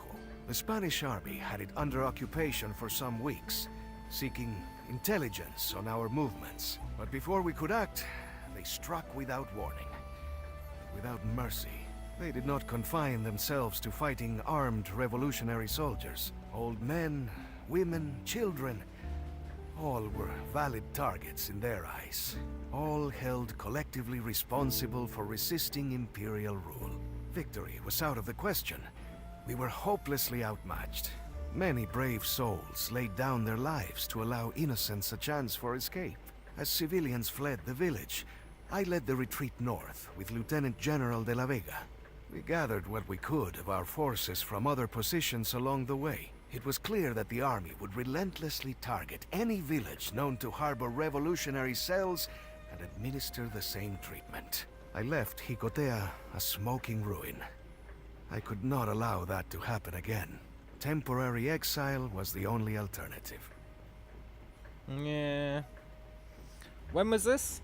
Just how temporary has this exile been? A little more than a month now. All right. I find it not so easy to keep count of the days. I thought it had been like years. What are you fighting for? Are you establishing Mexico? I don't really know much about American history, I guess. As in the continent. So, this revolution, what exactly is it you're fighting for? What does any man who is oppressed fight for? Freedom. Simple as that. The imperial government has grown fat on the labor of the masses. They torture and imprison anyone who dares speak out against their abuses. My people and I are straining to throw off the yoke of colonialism. We'll talk more later. I look forward to it. Hey, Leger, I need a word. Why do you reckon America's called America? Who do you reckon came up with the name? Yes? There's a stopped wagon up ahead. Traders from the look of it. I'll pull over. Go see if they've got anything worthwhile for sale. Will do. Same with Canada. Like old countries, you can be like, ah, well, something or other, right? But like America, Or continents, rather. America as a continent only got named, like, recently, right? In the grand scheme of things. Then again, when did they decide Europe was called Europe?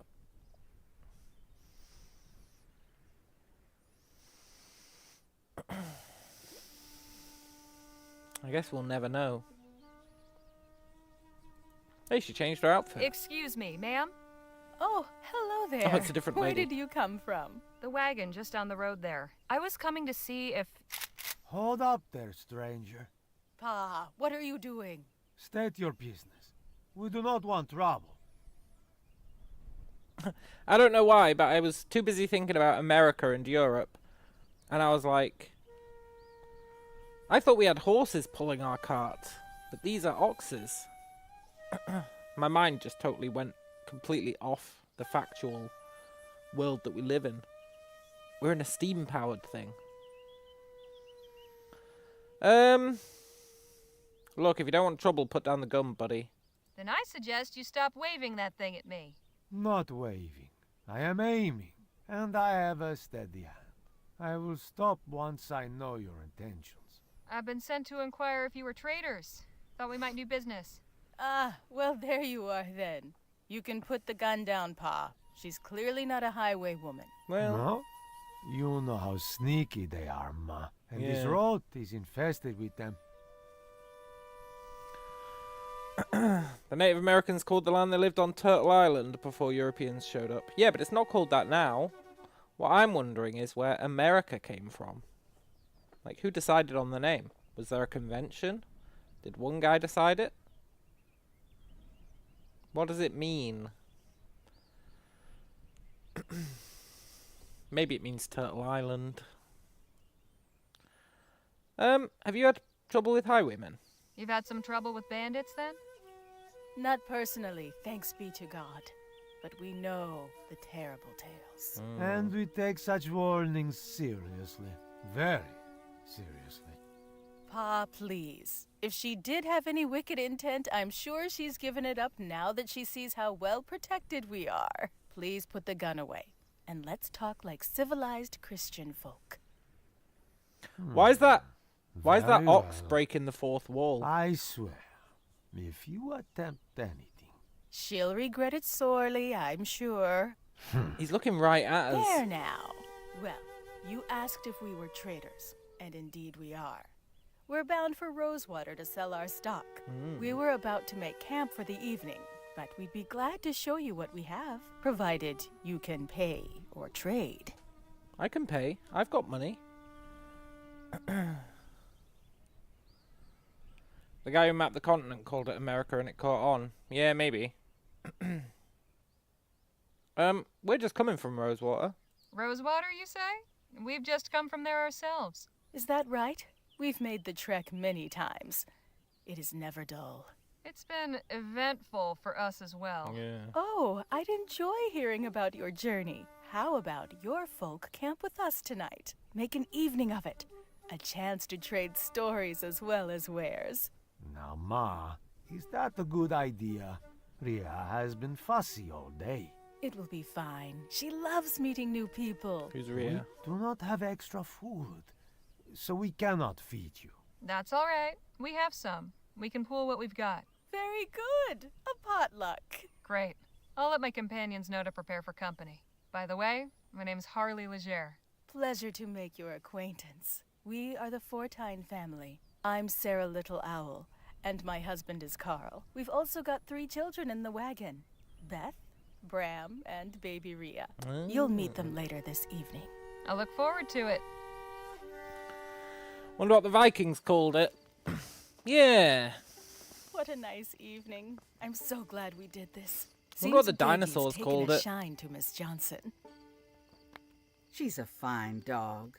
With a little training, she'd be a fine trail companion.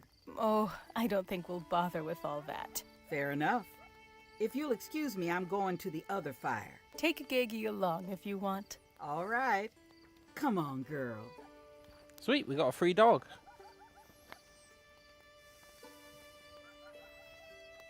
Hey, Mrs. Fortine? Yes, Miss Leger. I would like to trade. Where did you get the dog? Have you had your dog long? Only a few days. We adopted Gegi from a traveling carnival we passed some miles back. Where'd the name come from? How did you come up with the name Gegi? Oh, that was Ria's doing. Gegi is her way of saying doggy. We all thought it was adorable, and the name stuck. Plausible. Are you sure you're not cannibals?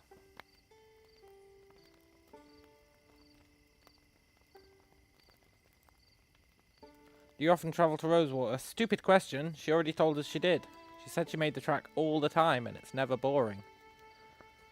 Well, where are you coming from? Are you from Western Vespuccia originally? No, I'm Cheyenne. We come from the southern part of the province you call Rotterdam. Your friend, Miss Redbird. Who are her people? I asked, but she doesn't know herself. We met her at an Otham village, where she was staying as a guest. I see. Well, send her my way when she has a moment. I'd love a chat. Yeah, okay. Bye. Can we trade? You said you'd trade. That was a good meal. I've got money. I much prefer our means of transportation. Yeah, I'm with you on that one. Okay.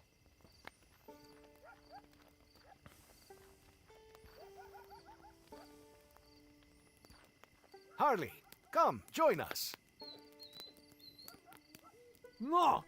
Bad dog! Bram! Take this mutt back to the wagon.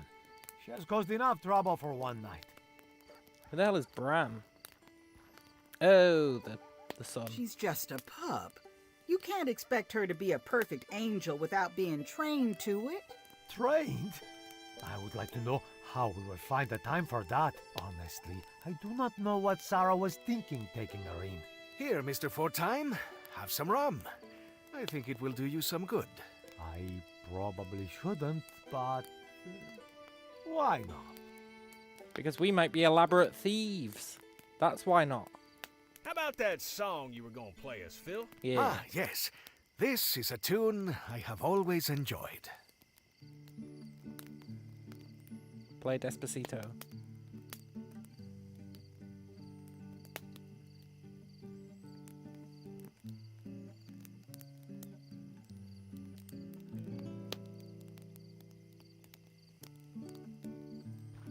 We have to tell her to go and talk to the other lady. Maybe she'll figure out where she's from. Good evening, Harley. Hi, Nadine. And who's this? This is the Fortine's eldest daughter, Beth, and their youngest, Ria. Good to meet you, Beth. I'm Harley. How do you do? Miss Fortune wanted to speak with you. Mrs. Fortine told me to send you her way, Nadine. I think she wants to talk to you. Oh, all right. Thanks for letting me know. Yeah. What were you talking about?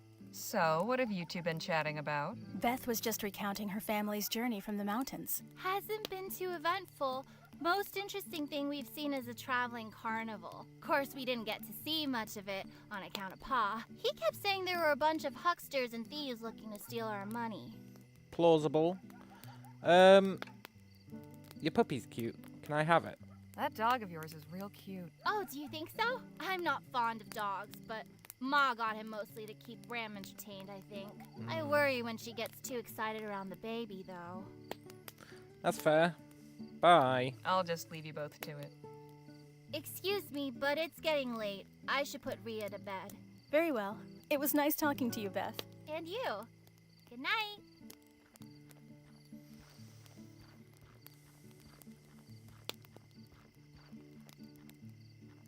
Okay, who can we talk to? Let's talk to Danny boy.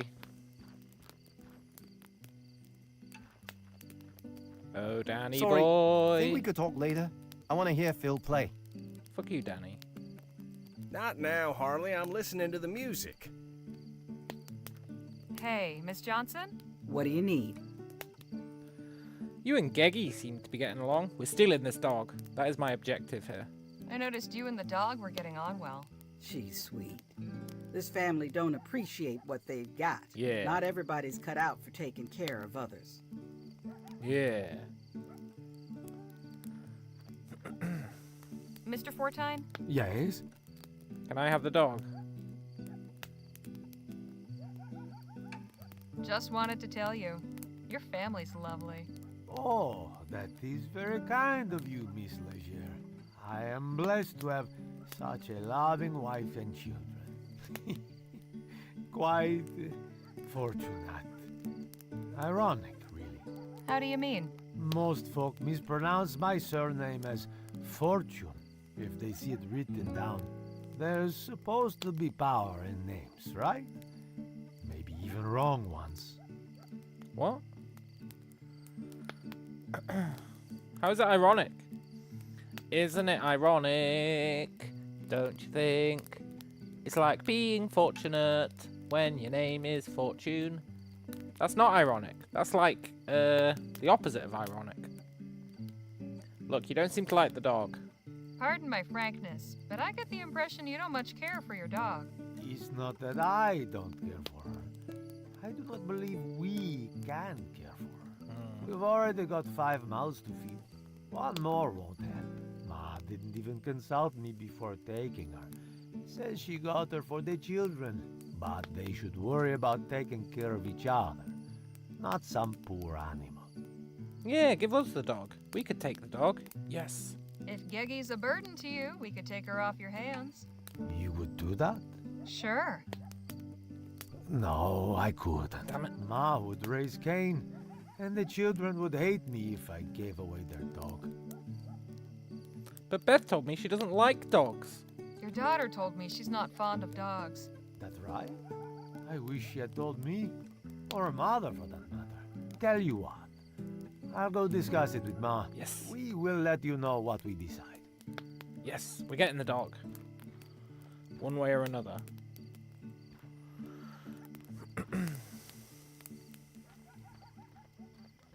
Miss Leger, come over here. Uh-huh. Ma and I have discussed your proposal. That was quick. It pains me to admit it, but I may have been somewhat hasty in adopting that pup.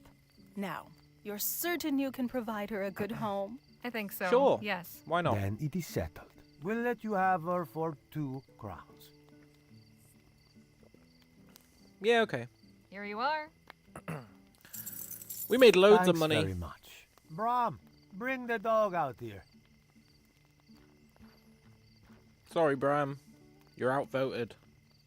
You are the weakest Say link. goodbye to Geggi Bram. She'll be going with these people now, and you won't be sneezing anymore. Congratulations, Miss Leger. You've got yourself a dog. Who's a good girl? Okay, go play over there now. We should probably call it a night, don't you think, Pa? Yes, we have a long ride ahead of us. We were going to It trade. was lovely meeting you and your friends, Miss Leger. Likewise. Best of luck on your travels. And to you as well. I mean, Good night. I guess we traded for a dog. But I don't think that's the trading they were talking about. Bravo, Phil. Gracias. Let us keep the evening going, shall we? Yeah.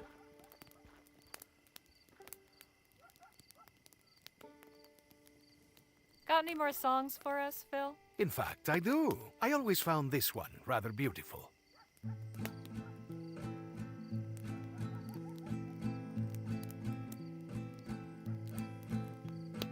Dime que me haré, sin tu amor, flor silvestre.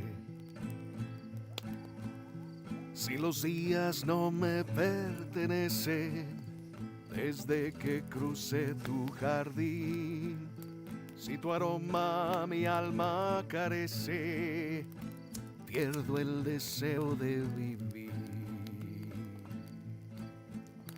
Y cuando volveré, a mis brazos tenerte. This is a pretty good song.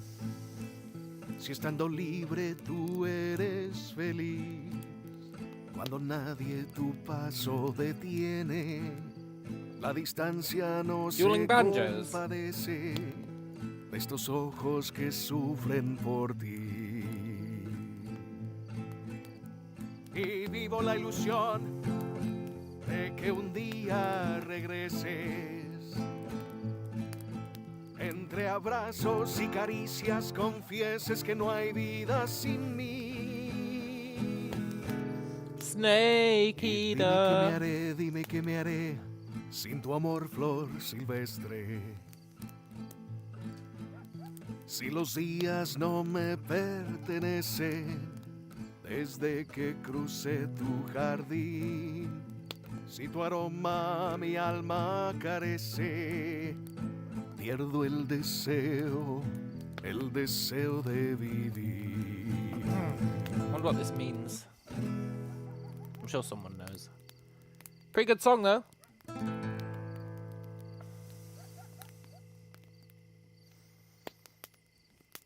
Good job, Goodness, that was certainly. Yeah. Are you crying? Of course not. Just got a cinder in my eye. That was a great song, Phil. That was a beautiful song, Phil. Thanks for sharing. My pleasure. Hey, Nadine, how's it going? That was very kind of you. Adopting the dog? Miss Yeah. Johnson certainly seems to have taken a shine. I don't think I've seen her smile before this evening. She almost looks like a different person. Well, it's going to cost her. We'll sell it to her for $4. You two make a fine pair. I'm glad you managed to convince those folks to give her up. They seem nice enough. But I don't think they were right for her. For one thing, what kind of a name is Geggy? I take it you're calling her something else? Yep, her name's Lisa Lou now.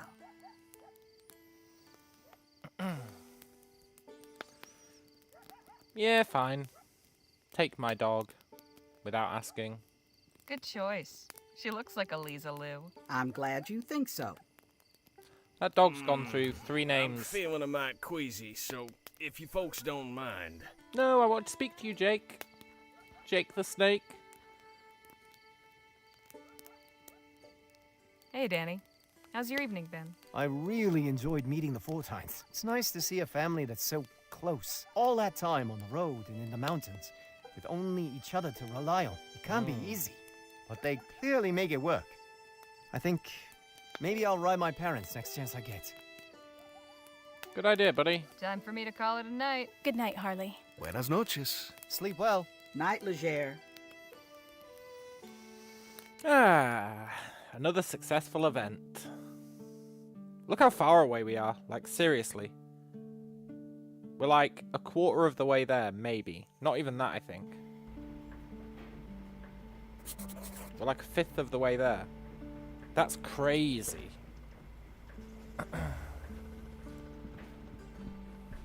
Hey, Jake? Yeah, Harley? Jake the snake? I appreciate the chat. Anytime, Harley. Hey, look, it's our coyote. Nadine carved this for me after telling me that story about the coyote. Yeah.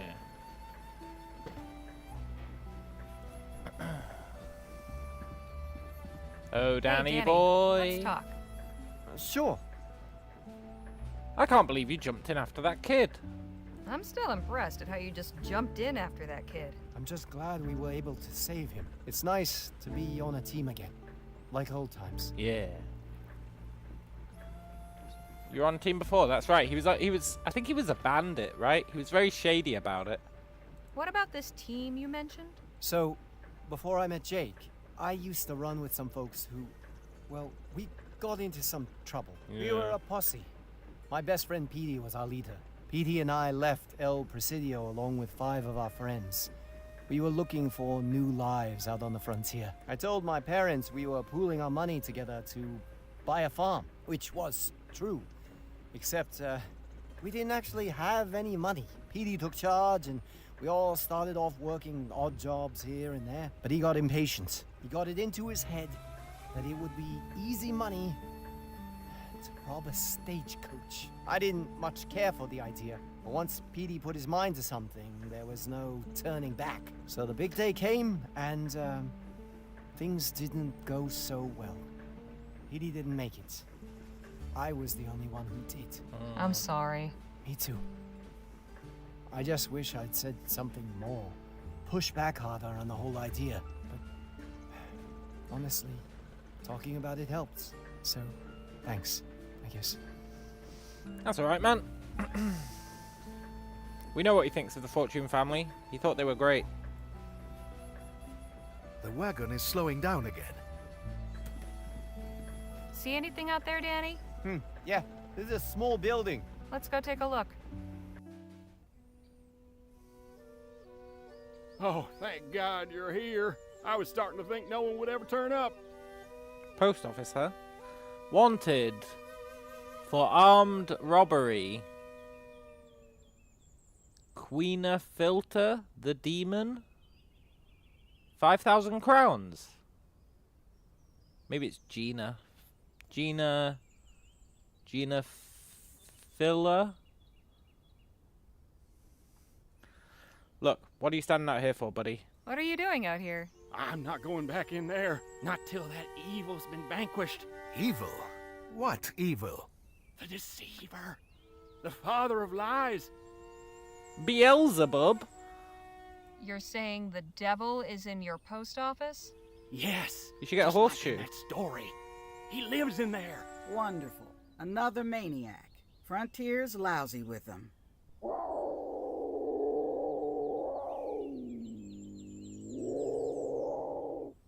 Well, there's Then someone in there. again, maybe not.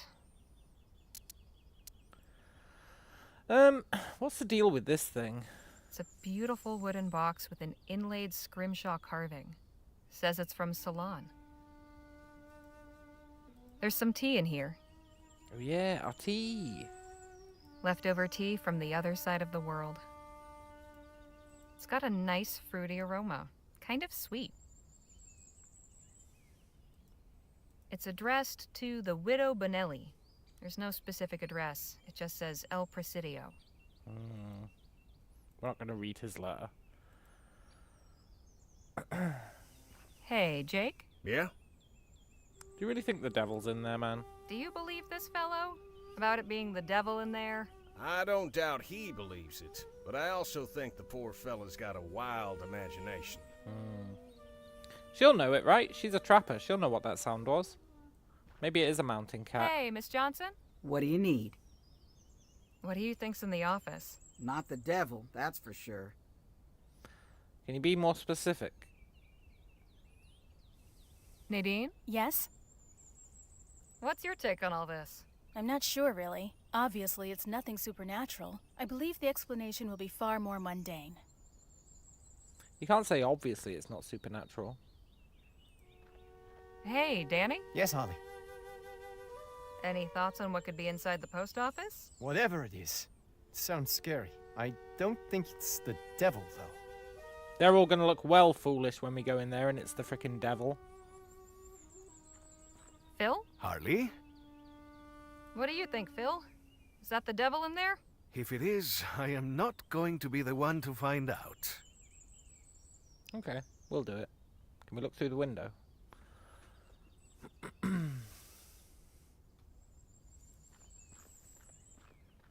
What's this jug for?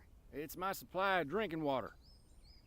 Wanted, Gina Fuller, the demon. Wonder if Mr. Postman isn't just susceptible to the power of suggestion. Well, there's definitely something in there.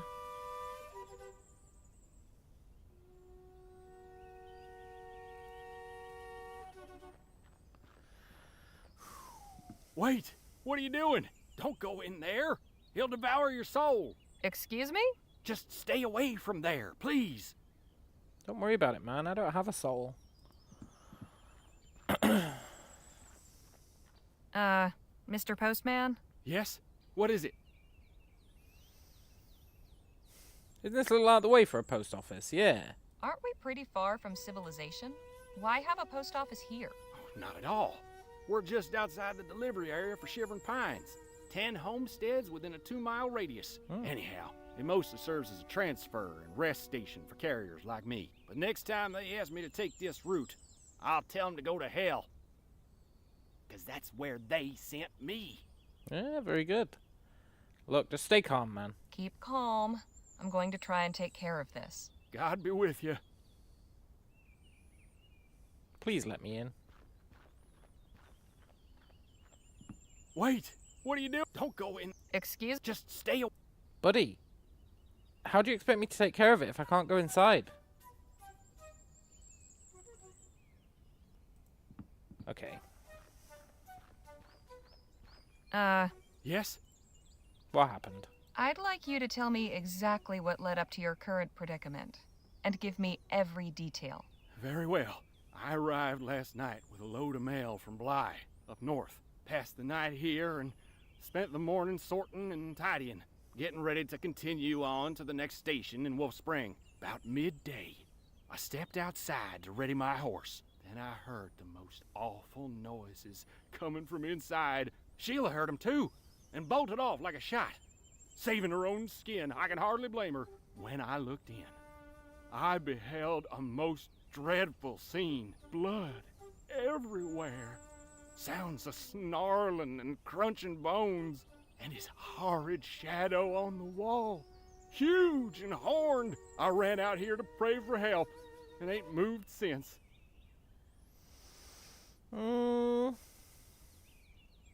What was that you said before about a story?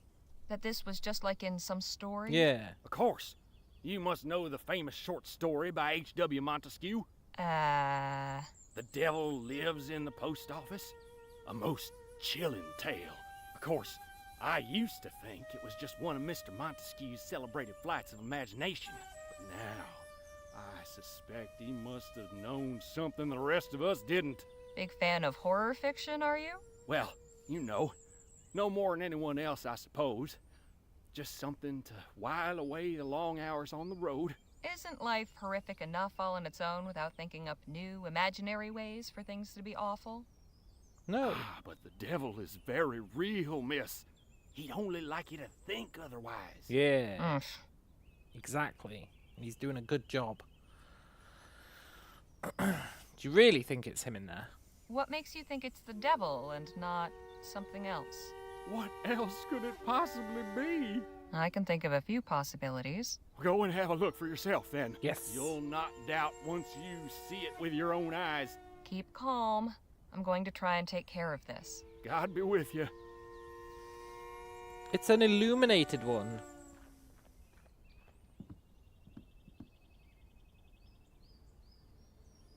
It's literally nothing. It's a cat. It's a coyote. Gruesome. I hope that's not human blood. This devil lives in every post office. I have a feeling the mail will be delayed today. Yeah. Whoa. They're doing the old Metal Gear That's 2 close trick. enough. It's the Metal Gear 2 trick, right? With Thingy Raven. Vulcan This Raven. lantern seems to be what's casting that shadow. Yeah. What in the ether?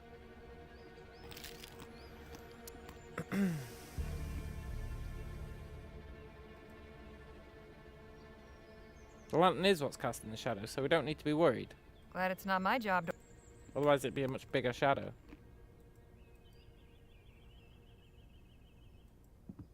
This has got to be how that thing got in. So it can't be very big.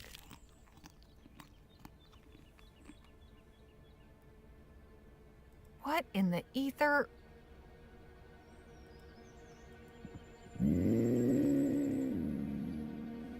Whatever that thing is. Let's go and ask people.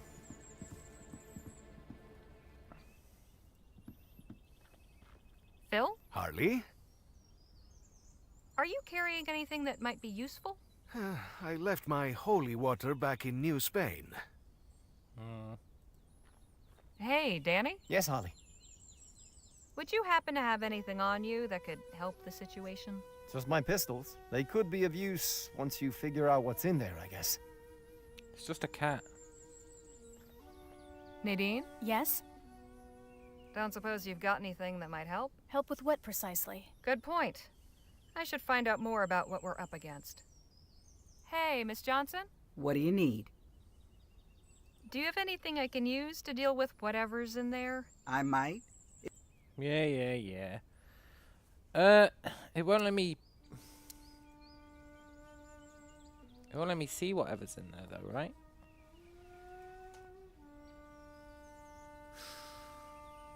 said cat 'cause they make some horrific noises. Yeah. He's awful jumpy. Best not disturb him unless I've got something to say. I feel like there was nothing that'd let me do in there, though.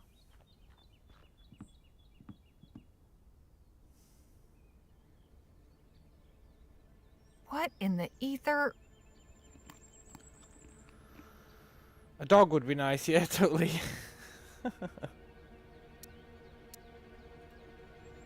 I don't feel like we've got anything that would help.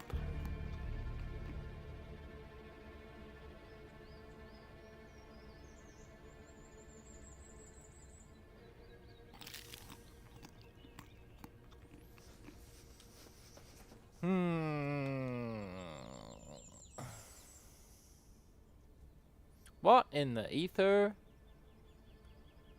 Glad it's not my job to organize those. We've looked at everything. We've talked to everyone.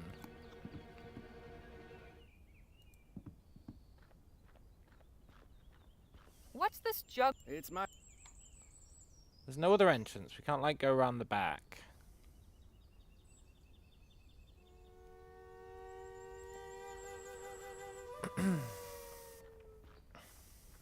Hey, Jake? Yeah?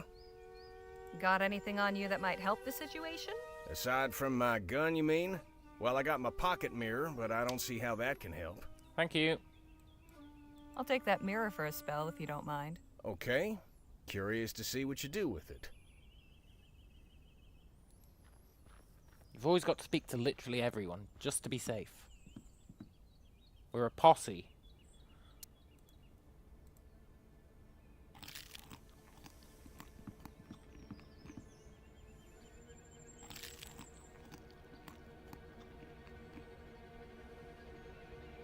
How about that? Seems our devil is just a hungry wildcat. Yeah. Now let's talk to the hunt lady. Got some good news for you. Oh? It's not the devil in there, it's a wildcat. I knew it! Jumped in through the window, looks like. Right now, he's having a fine time feasting on a fresh rabbit. Oh. Are you certain? The devil takes many forms. I'd stake my life on it. So what do we do about it? I'm open to suggestions. Easiest thing to do would be to scare it off. I could fire a warning shot. That ought to spook it. I'm not sure. It seems dangerous. I don't think I could lasso it safely. I do have some firecrackers the trapper's son gave me. I could scare it off with those. The poor creature's probably frightened to death. It sure didn't seem that way. Animals often act vicious to mask their fear. Not that different to humans. True enough. Well, I feel like it really wasn't doing anything. It was just enjoying its meal. I'm not even sure it knew we were there. Hey, Miss Johnson? What do you need? Any tips for dealing with wildcats? Yes. Stay away from them. We can't just leave this one in there. Why not? It'll wander off on its own eventually. Come on, help me out, would you? Like I said before, keep your distance. Avoid direct confrontation. Best bet is to scare it off. With firecrackers. What's her Nothing advice? to say, really. Fair enough. Phil? Harley? Let's see if you can spook that cat with some of your razzle-dazzle. It would be my pleasure. Yeah.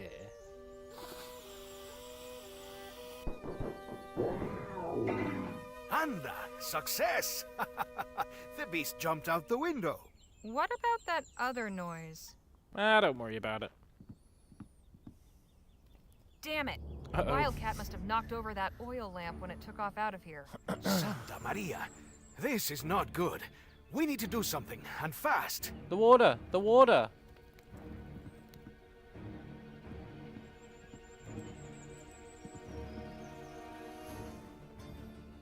Someone give me a hand with this? Phew! That was a close one. Yes, a bit too close. What? What happened?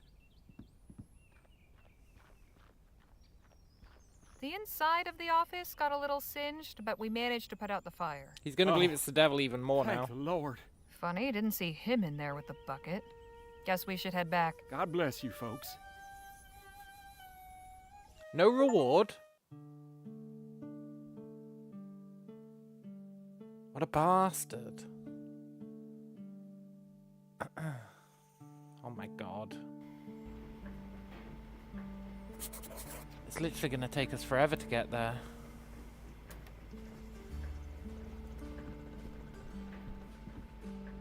Look how far away we are, it's up here.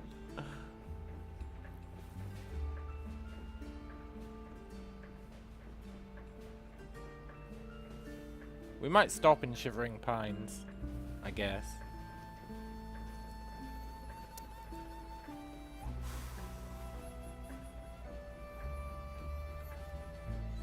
Right, well, we're going to call it a day there. I'm really enjoying this game.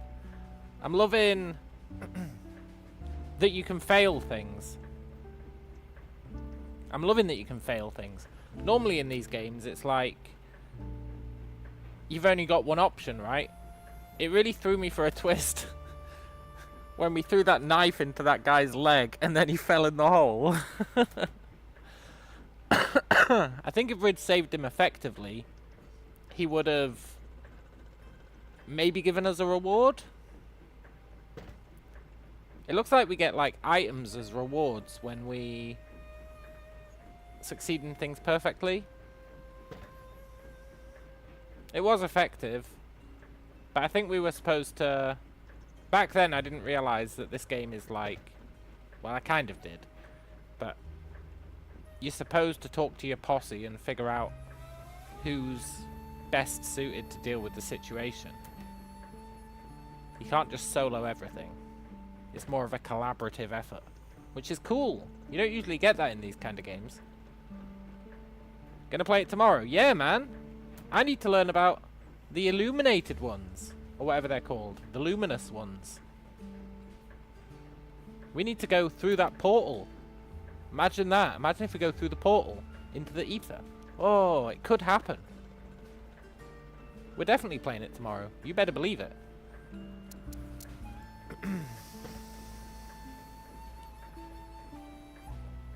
Yeah, I'll do a save. Okay. We're 1/3 there, living on a prayer.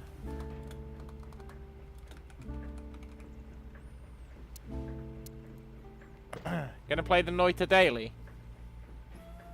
Yeah, okay, man. It is quite early. An itty bitty daily, barely noticeable. Yeah! Sure thing. We'll do the Noita Daily before I head off. And if it happens to be more than the Noita Daily, then I can't be blamed. I'm really loving that game, though.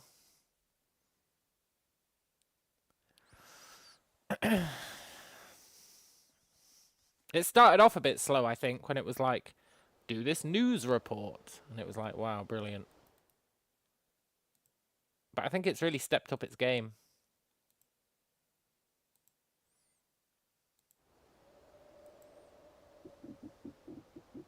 Yeah, it is cool. No, I've already done the daily. Well, there's a new daily in 23 minutes.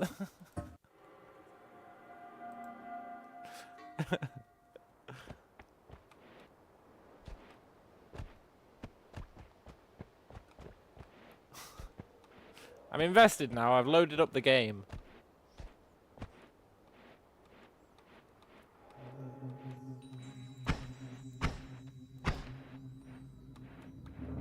Okay, we started with water. That's good. What will we do till then? Yeah, I know.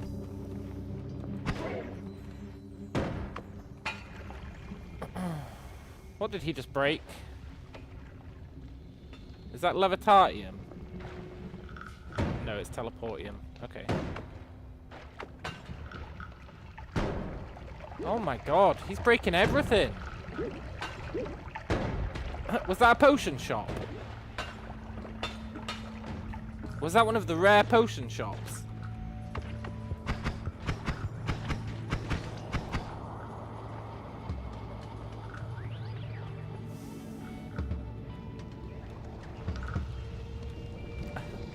Well, maybe not shops, but... Is there any Levitatium? No. I'll take the chaotic polymorphine.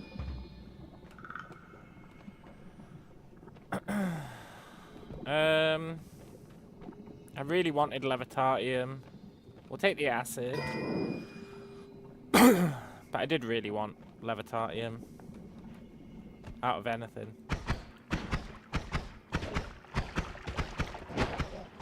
I think there might have been Levitatium that got broken.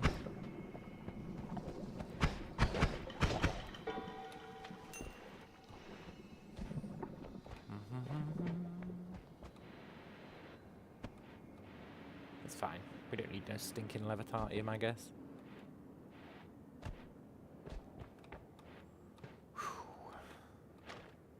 I got a feeling about this one. It's going to be a good run.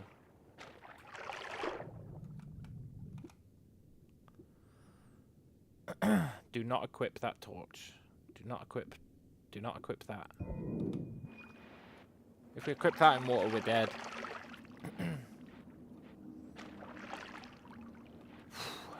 That was how they were trying to trick us there.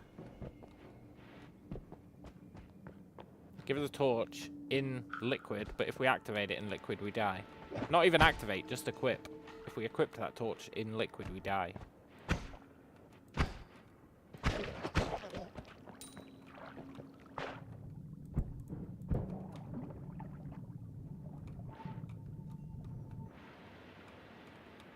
Well. Icarus says, Tools gets Noita 2 days in a row. Spoiled. There'll be no controlling him now. I hate to break it to you, but it's 3 days in a row.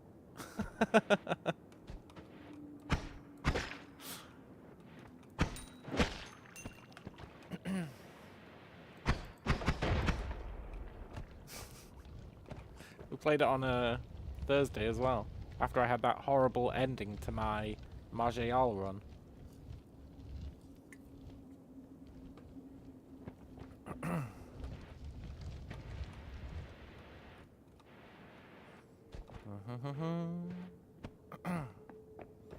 Whenever I do this and I switch games like near the end of a stream to play some Noita, I always think I should update the description of the stream.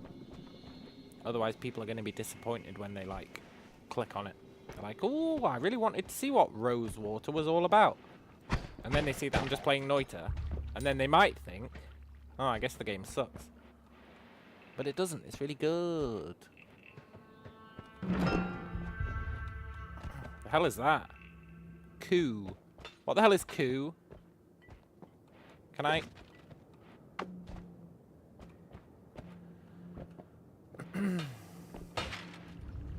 It pulls stuff towards us. Cool.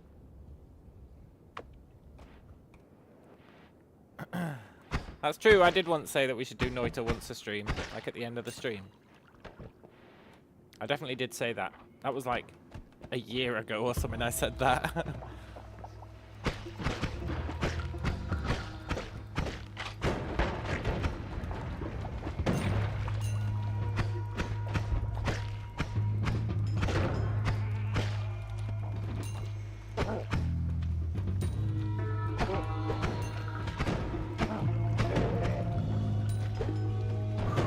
Look at all this sweet, sweet gold.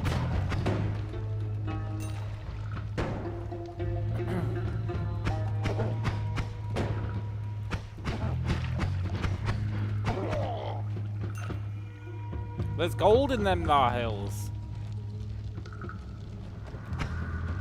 It's like 1848 all over again.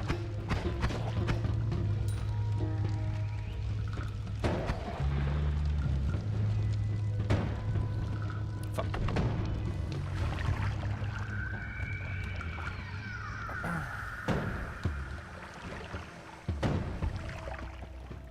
Follow me, you loser.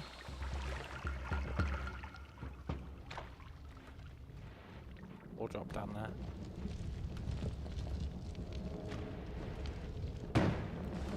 No!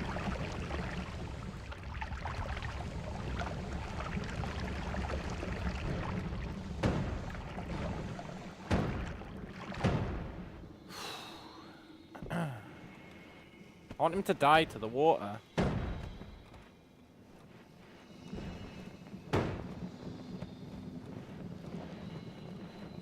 He's a real shithead, though.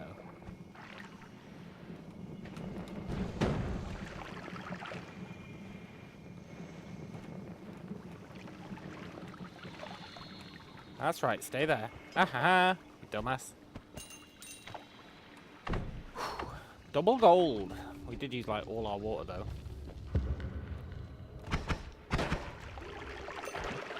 Oh, it's that thing. Remember that thing?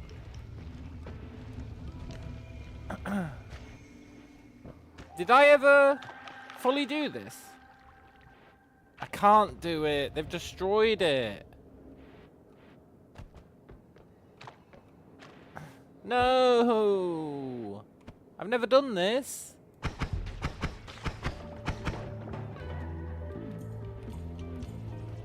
The water sound effects in this game are good, yeah.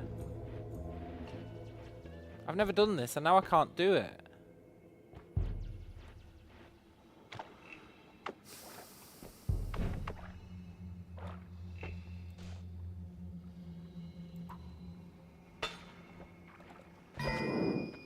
I think you're supposed to. It gives you an empty flask.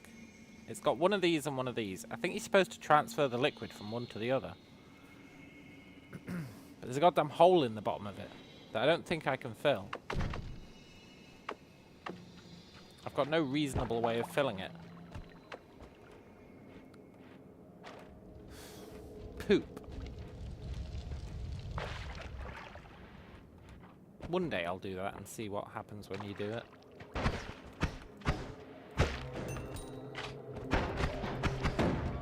Okay, we don't want to die, just leave.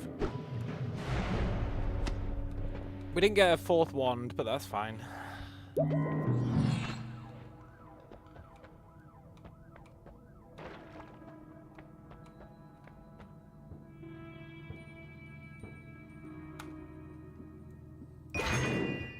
That is a great wand, potentially. We don't have enough for a reroll anymore, but that is a really good wand, right? It double casts. It's got slow speeds. It's got good mana charge speed. It's really a good wand. If we can get the right stuff to put in it.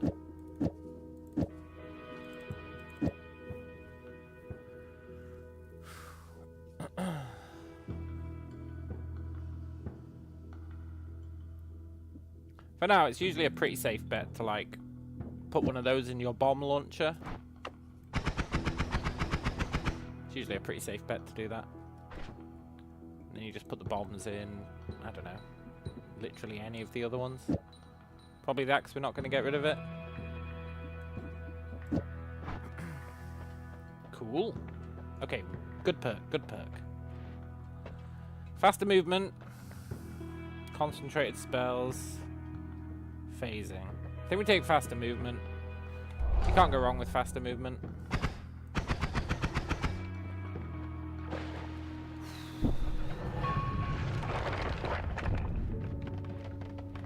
Would be good to get something for digging.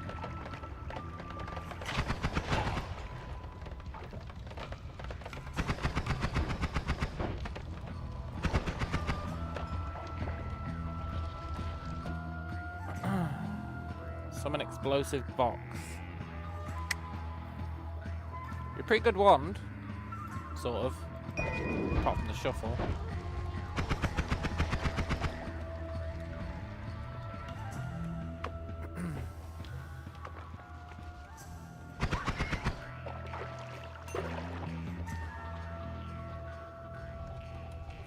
I suppose an explosive box could be good for digging.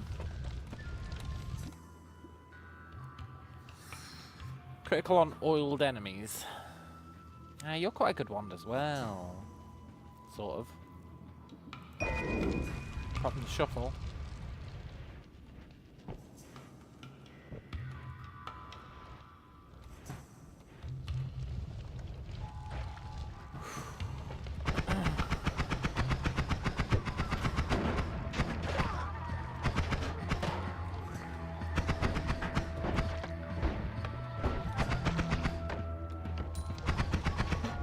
Sort of ghost.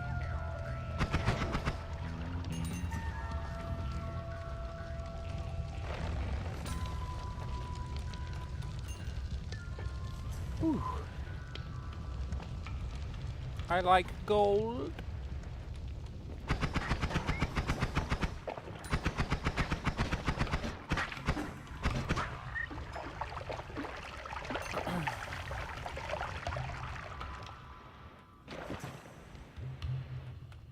Look, I know there was another one of you flying guys.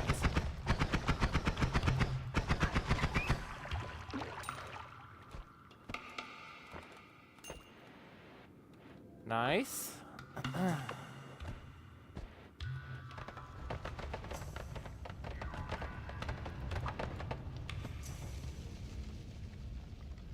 Wonder how explosive those boxes are.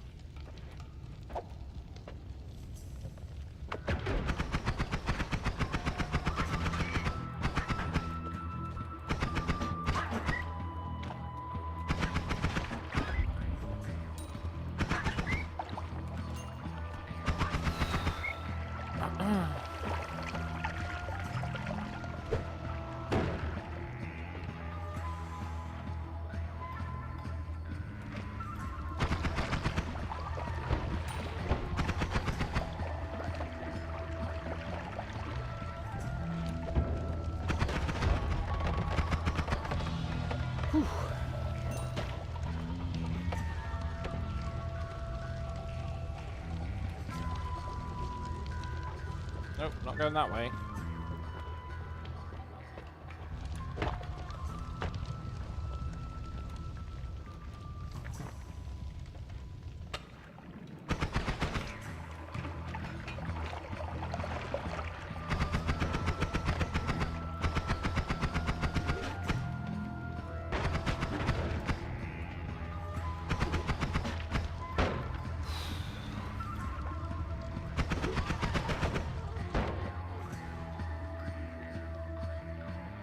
Easy does it.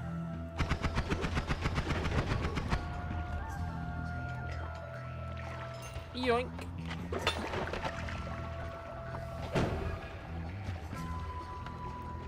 Teleportium, huh?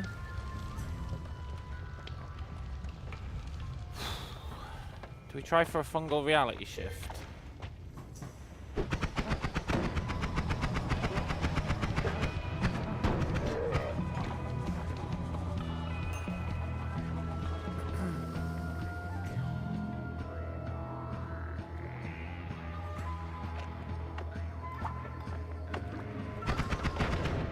Wow, I guess that's like super explosive.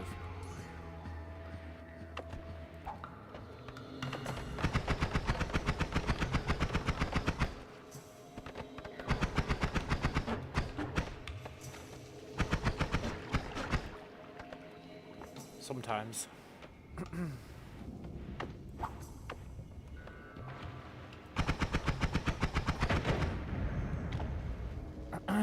Can it dig for us? Yeah, kind of, sort of, in a shitty sort of way.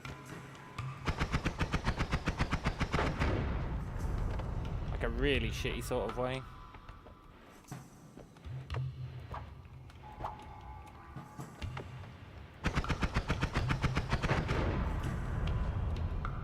Does get the job done eventually, though. It's an odd place for a wand.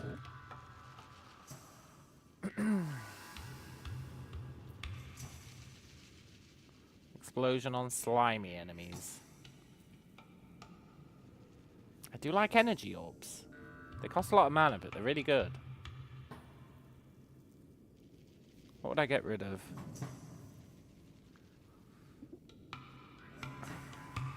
I guess this.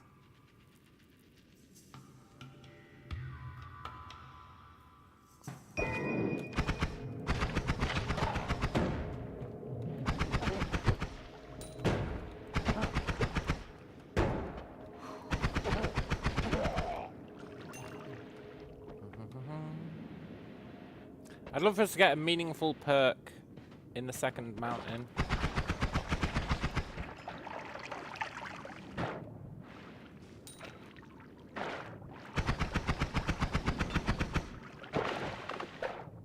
Let's get some water.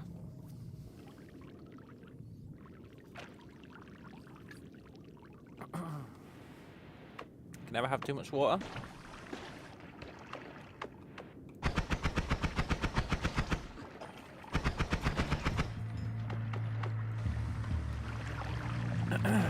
Water's good because if it interacts with poison, it turns the poison into more water. It's pretty good. We didn't drink gallons of water. We put it in this vial.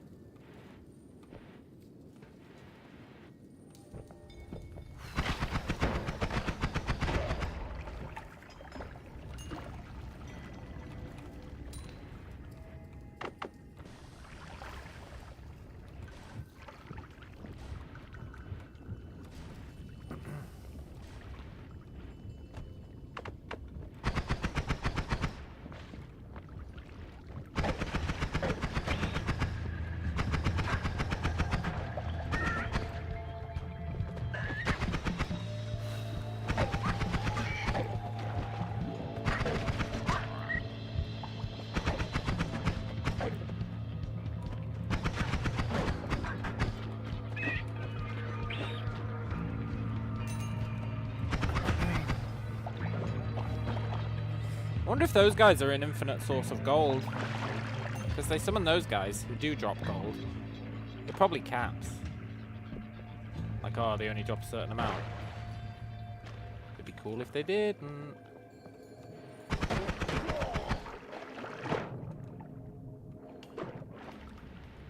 We want enough money that we can buy a wand if there's a good one. We can buy abilities if they're good. And we can afford a reroll if we want. Lightning bounce might be good if we could become immune to lightning.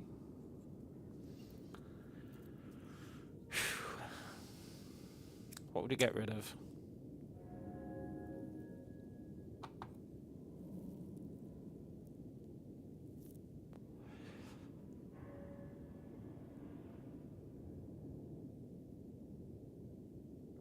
I guess the explosive boxes.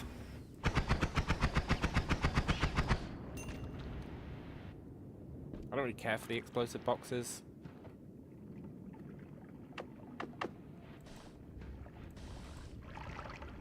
See that?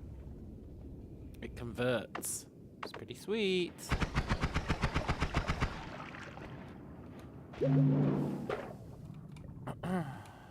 What are you? Chaotic path. Glitter bomb. Nah. No need for that fool.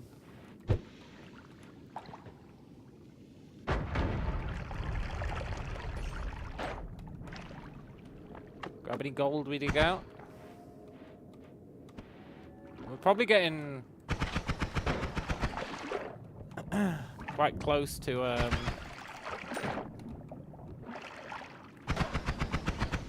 fungal reality shift land.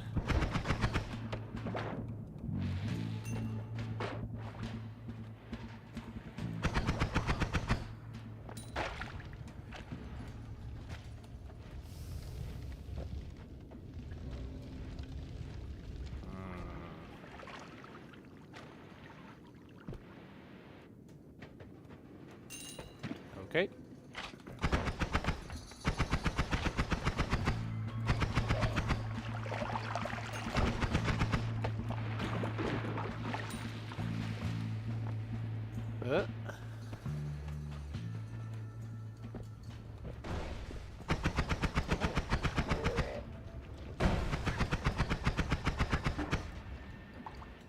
Yep, they're fungal reality shift area mobs. They hit hard.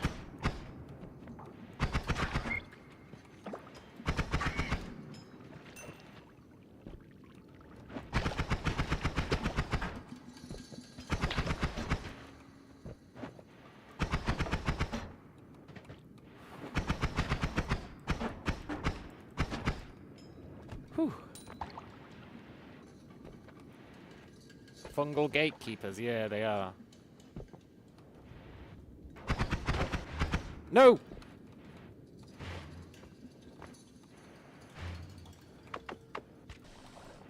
Oh! We got hit by that teleportium guy.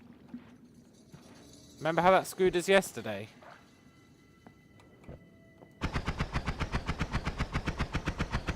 He's over there somewhere.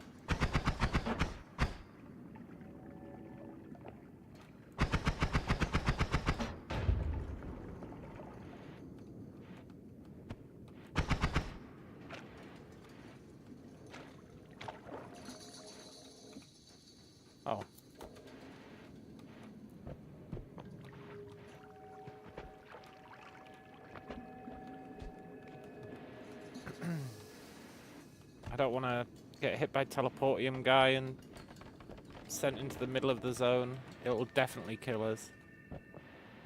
With my track record. But on the flip side, I would like to reality shift.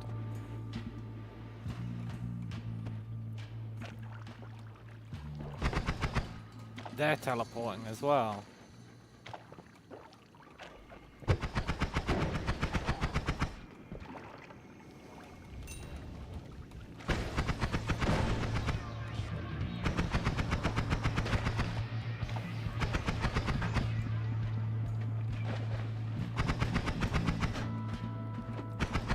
I might just do the coward's move and leave.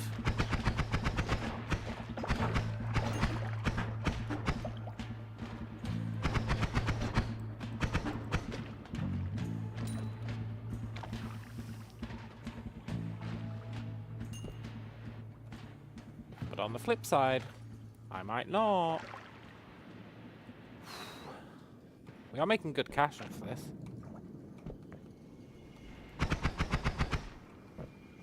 There's that lightning guy.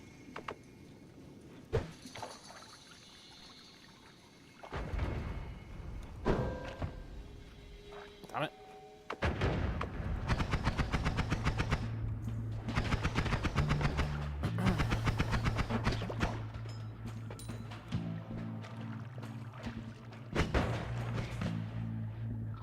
That guy's got a wand.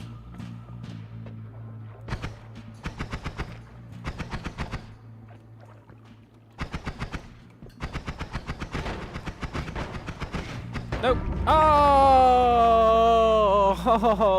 At least it's midnight now. That means we get the daily. Right, let's try super hard on the daily. Yeah, it was good timing. The game knew what we were here for. Let's try super hard on the daily. His aim was good. It was way better than mine, that's for sure. Blessed be the daily. Or blessed by the daily. Either one is appropriate. Damn it, we had a really good wand as well. I don't mean the one we were using, but we had really good wand potential.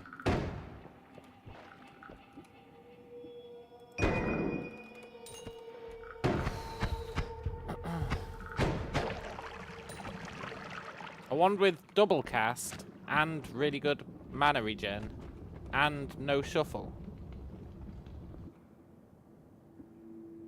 It was like the perfect wand if we just managed to put other spells on it. Right. Believe in the daily.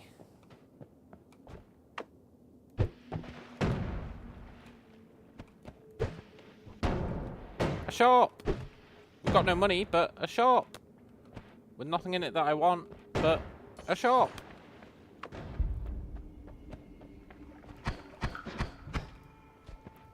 Isn't that acid ball?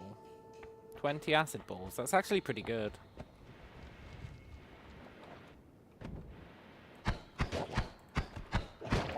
Don't know if I'd be willing to pay for it, but it's pretty good.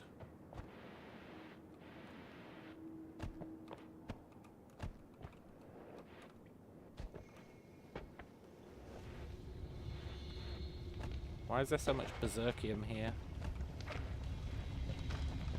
I don't want to be on fire.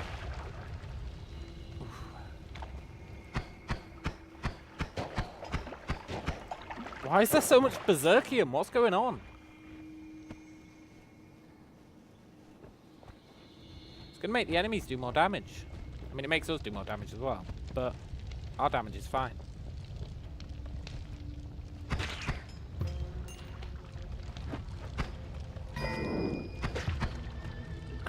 Okay, we got a water potion. Good. Berserkium seed. Yeah. Remember that time we turned, like, I think it was we turned rock into meat or something. Do you remember that one?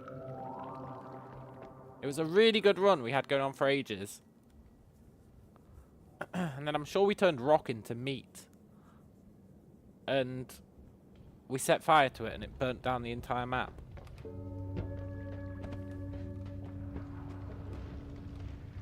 It was something like that. Yeah, it was super weird.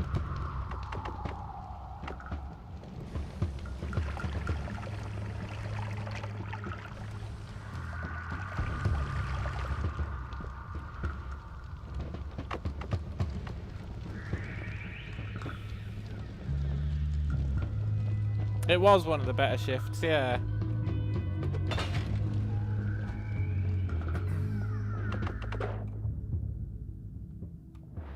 I always want to get double gold for those fire guys.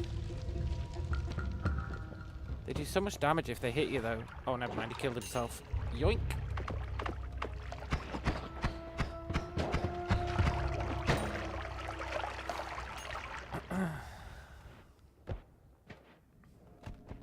Another water potion. Fair enough. Oh no, it's that guy.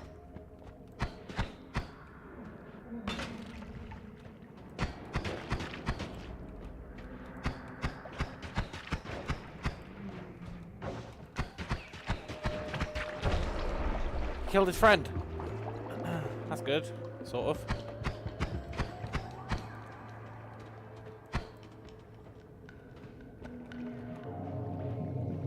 I hope that acid hasn't dug too deep to anger the gods levels. I don't think it has.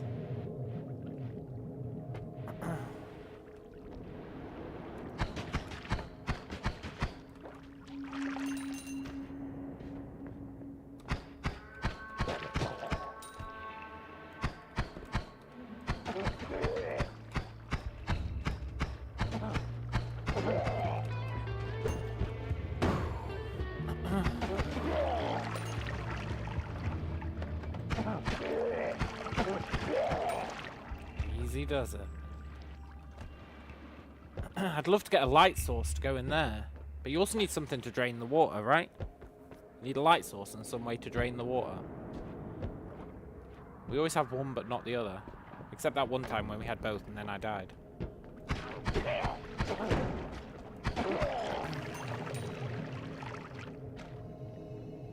Copper? What good is copper? Fungal reality shift. Yeah. But even that spoiler, I never understood it.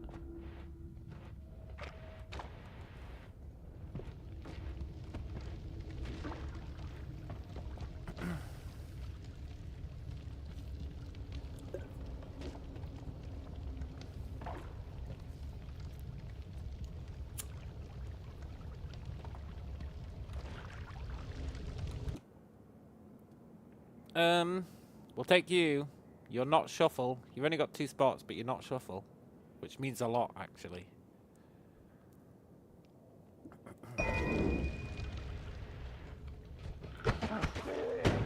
Ow.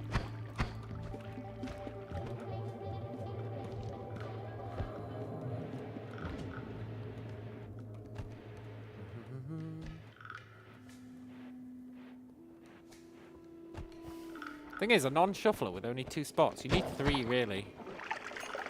Is that more Berserkian?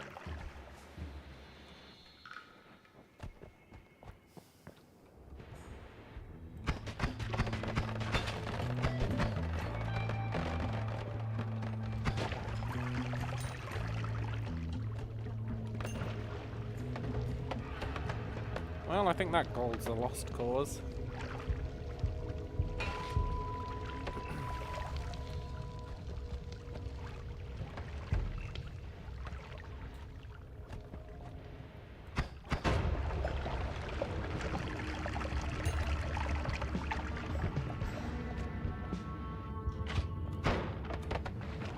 Nice try, buddy.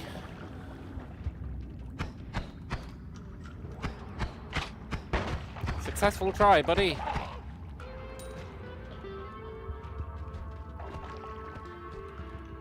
It's always nice if you can get, like, plus health on the first floor as well.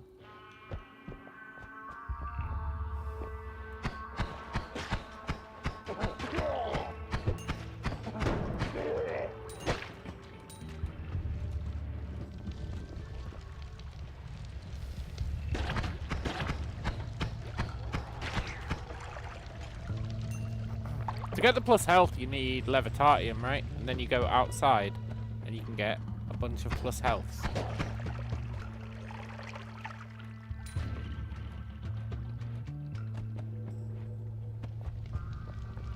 From, like, the desert and stuff. Probably shouldn't use that spell refresher, but whatever.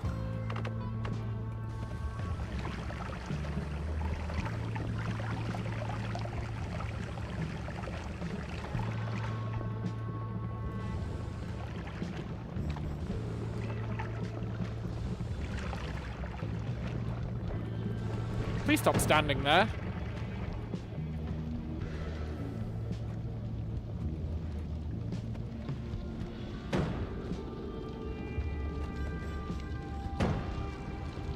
That guy's such a turd.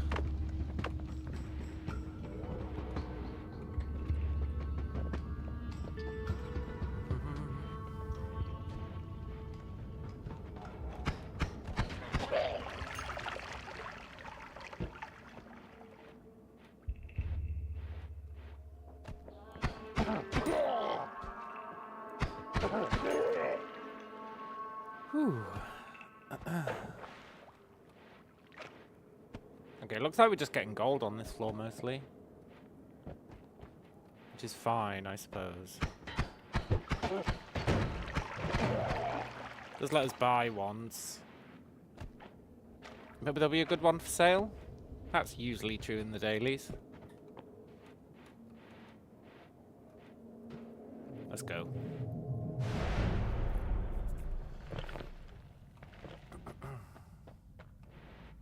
Yeah, a juiced one. Well...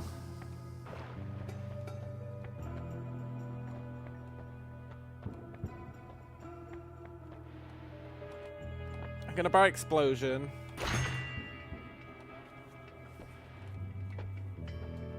I'm gonna buy light. That's it, I think.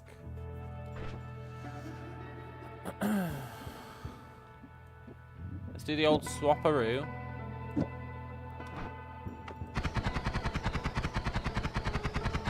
That's better. You should always do that swapperoo with your first two ones, in my opinion.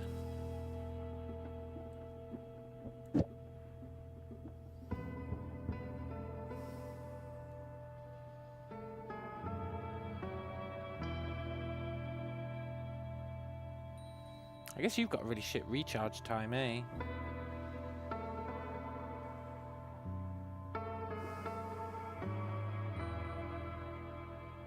Okay.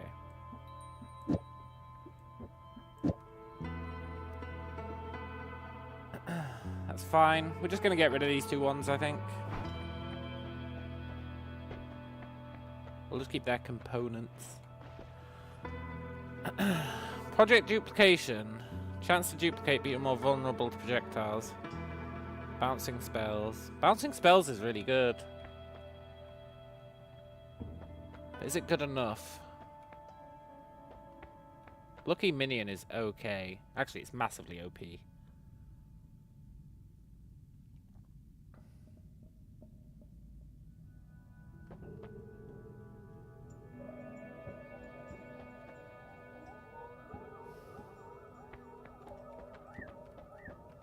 Or a reroll.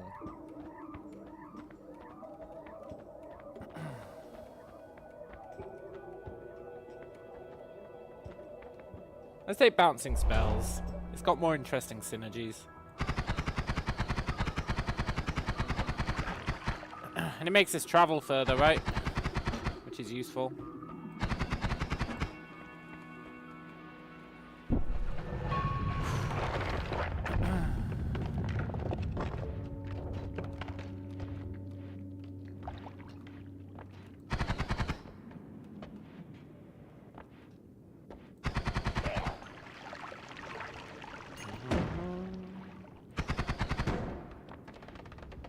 I'm a big believer in bouncing spells if you can get, like, Luminous Drill. I think that one goes crazy if you give it bouncing. Possibly. I think it does.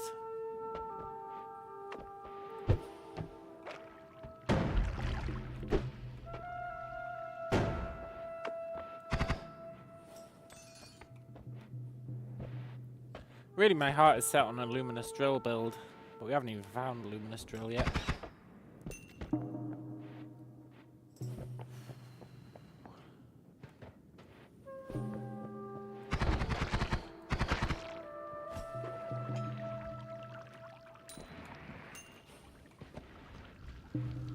Whew.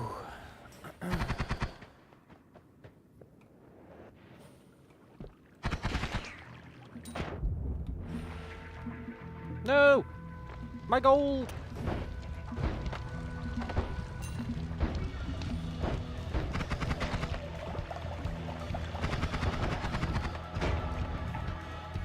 My other gold!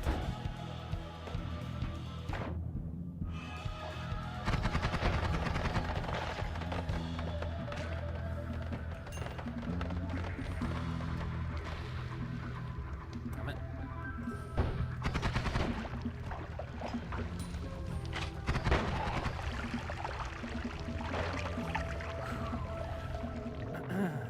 Right, we don't go through yet.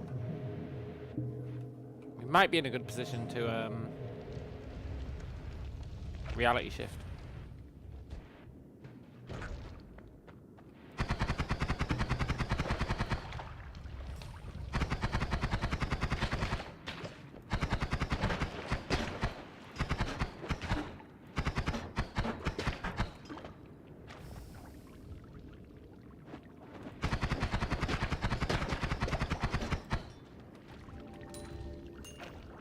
Whew.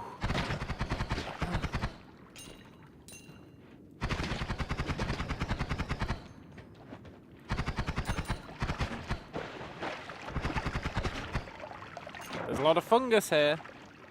If we let it grow.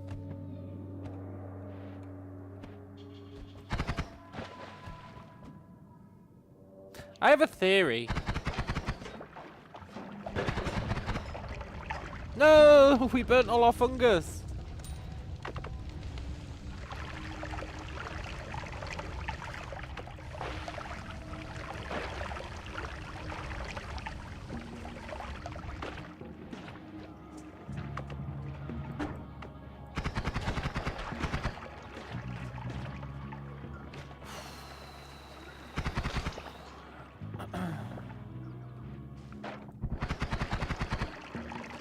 I have a theory that it fungal reality shifts the last thing you interacted with. Remember it reality shifted Ambrosia? Just after I'd stepped in a puzzle of Ambrosia yesterday. Or Wednesday or whenever it was. I think it's got something to do with that. Yeah, it could be, right?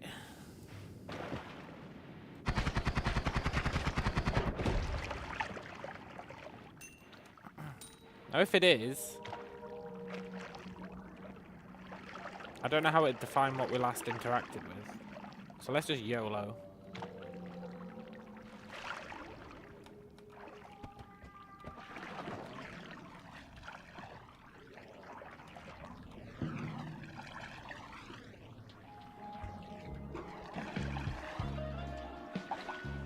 That should be enough, I think.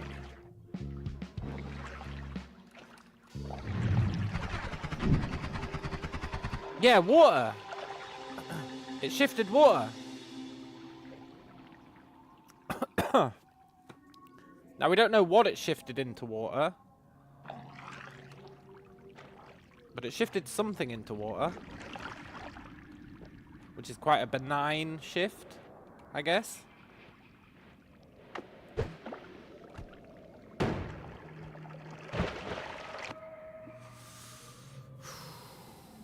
I want you just for the triple casts that you've got.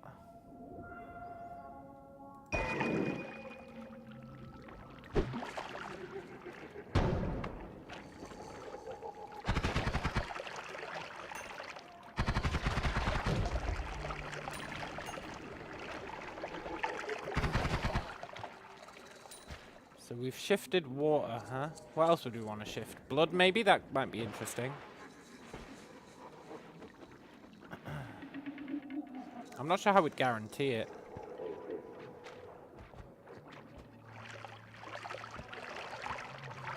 But then, if that's the case,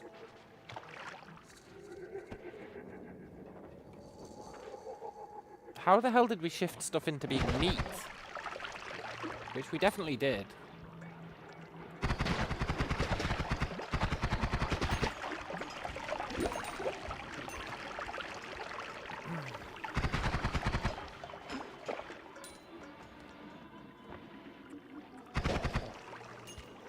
Maybe it's the last thing you consumed? No, that doesn't make sense.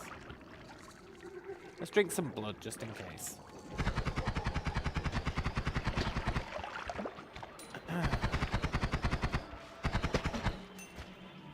I think shifting blood could be kind of cool.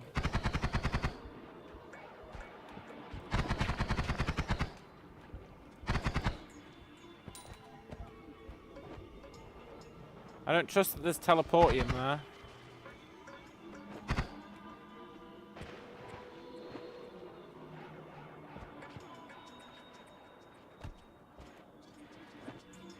God damn it, he's a coward.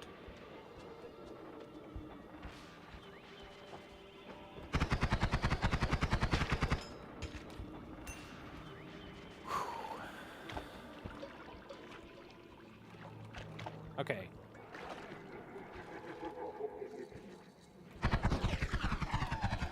We killed him! That's what you get!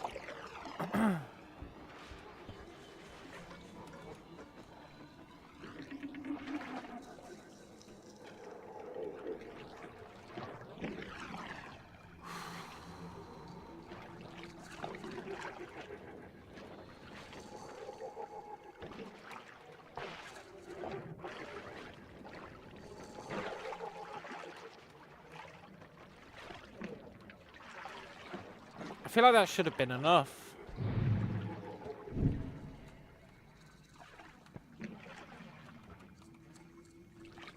Isn't there a cooldown on it, maybe? Maybe there's a cooldown on it.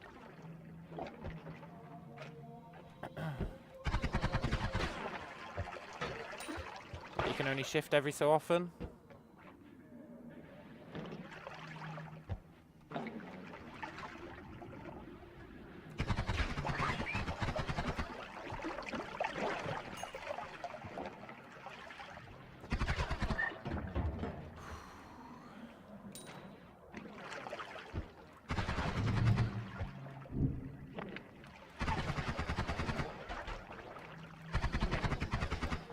You, buddy.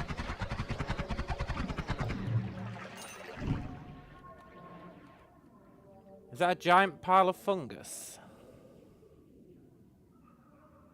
It is.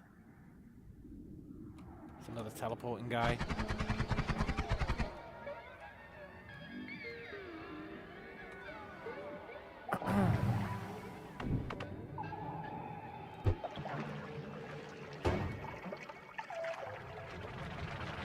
The hell is that?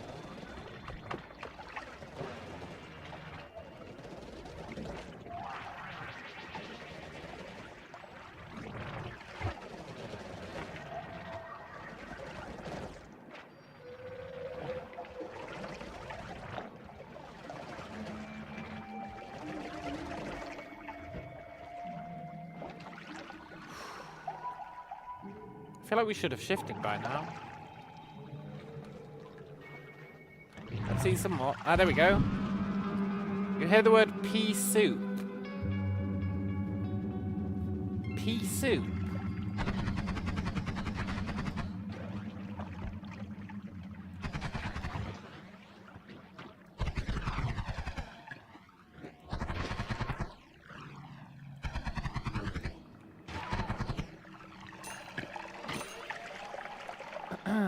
The hell is pea soup?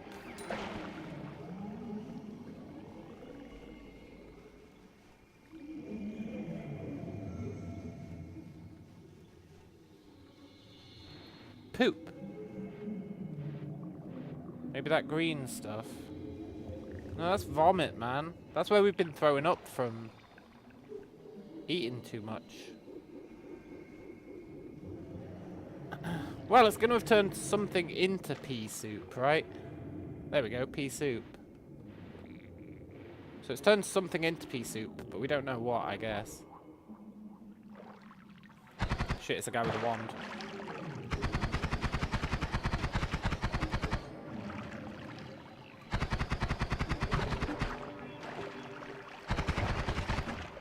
I don't want to die.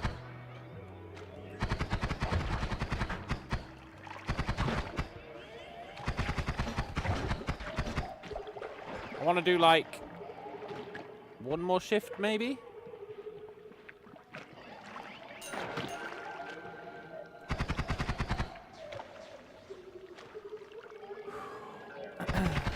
We've got so much stuff kicking about, it would be fools not to shift, I think.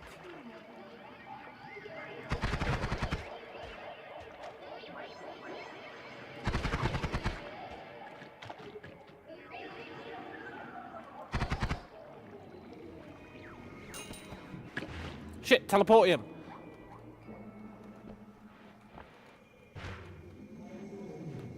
Oh, it ran out. Those guys bleed teleportium, so you gotta be real careful.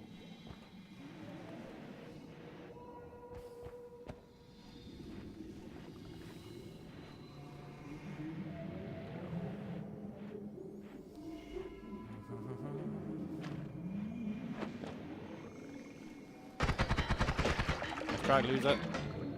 Give me your gold that you didn't have. Shit, you're the guy who was doing that.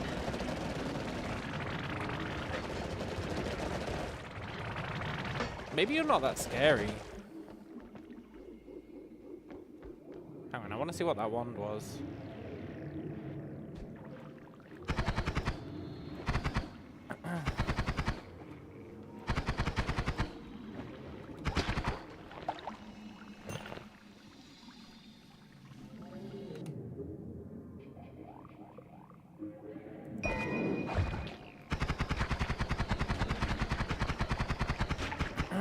Whatever it is, I would like it.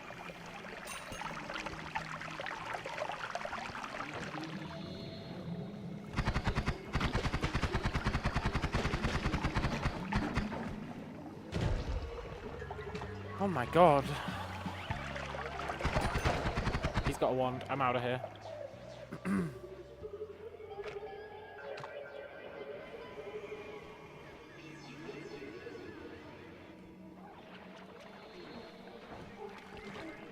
Let's do one last shift.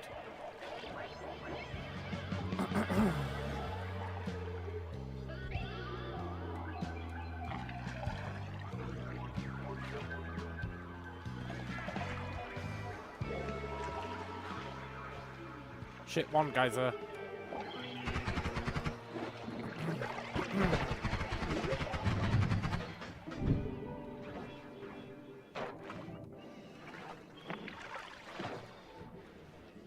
Okay, that should be enough.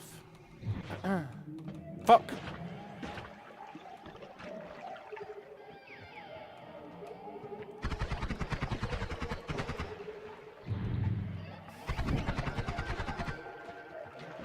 We need to get to the exit.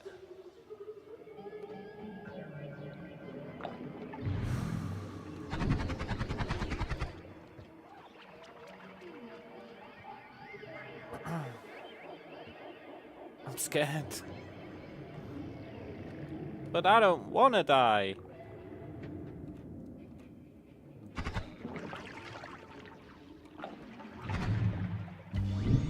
The word acid. Something's turned into acid. That's not good.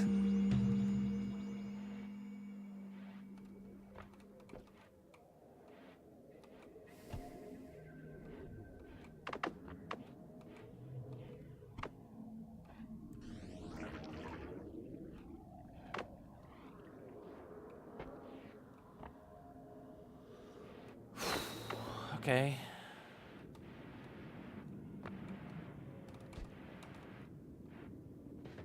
We need an exit. And we need it now. Do do do do.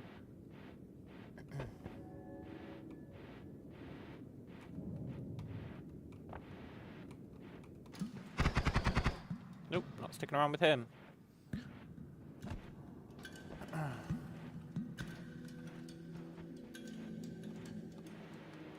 How did I even get down here?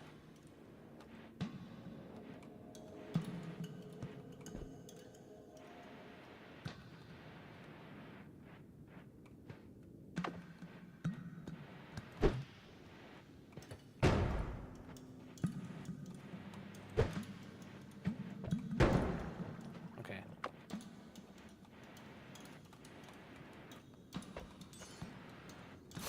We're in such a good spot if we can reach the exit. Yes. Whoa. Okay, so water has turned into pea soup. That's pretty non-effectual change, I think.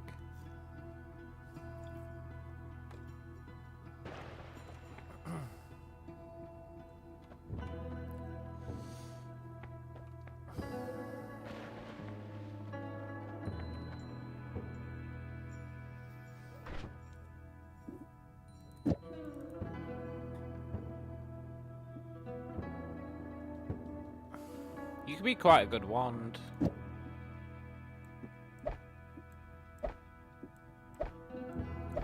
Given the right kind of coaxing.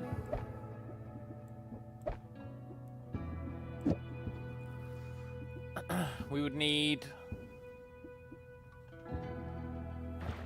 something to reduce its cast delay and recharge time.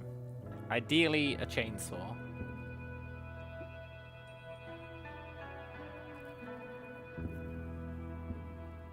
You're an interesting wand as well. But your recharge time is so bad. But I feel like chainsaw ignores recharge time. I really feel like that is true. I think chainsaw ignores recharge time. Which is why you pair it up with another spell. And then if they're both double cast, the other spell you're casting at the same time also ignores recharge time. It's something like that. I'll be right back.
Okay. So I think we want to keep this as well. We don't care about teleport bolts. We'll keep one. Could come in handy. I don't care about heavy spread, but I'll keep it. I don't care about triple scatter, but I'll keep it. So I think we might actually want to keep these two wands. Or at least one of them. They're not shuffle. If we were keeping one, I guess we'd move this onto this one. Then we can get rid of that one. Yeah. But we need something to put in it.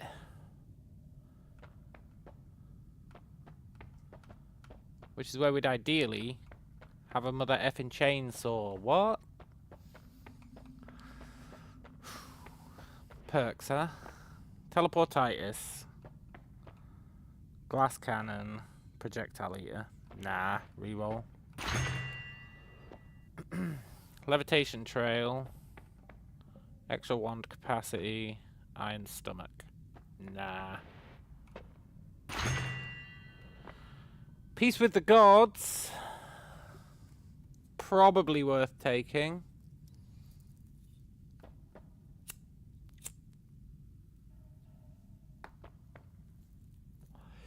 Probably better than either of the other two. Now, I'm not sure if Peace with the Gods stops the temple from collapsing when you leave. We don't have a digging tool right now, right? Well... we do have the black hole.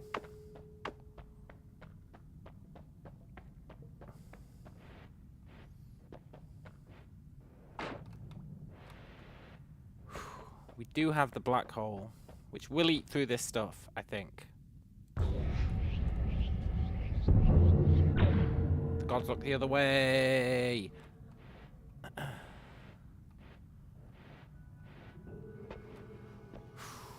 It'd be nice to do one up the way as well.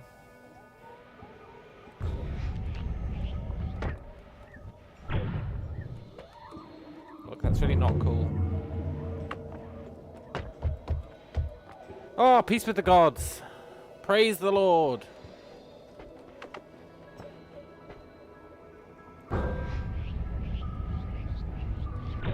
No, we just didn't reach the surface. Ah. We don't have anything else that'll dig through that. Well, I think explosion would, but it'll also kill us. It's a trap. You need, like, something with a timer, and then you put that on the end of it. Or you need explosion immunity. Explosion would eat through this stuff very slowly. But... okay. I guess if we need to go back up, we can just recharge our, recharge our black hole somewhere.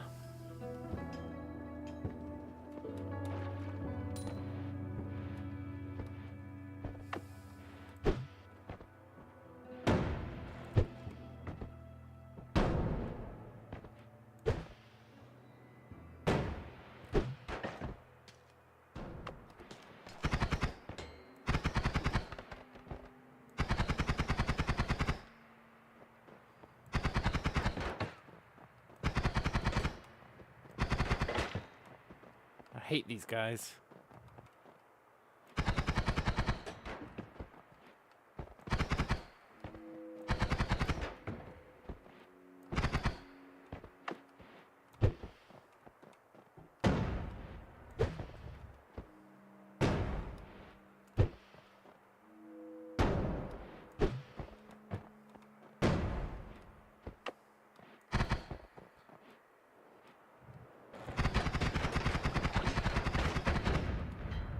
Okay.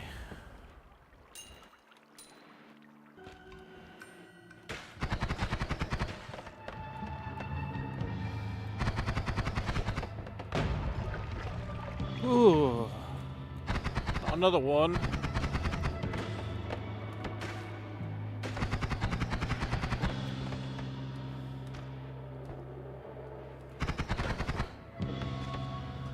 Ooh. This stuff kills you. The freezing vapor. You gotta be very careful with it.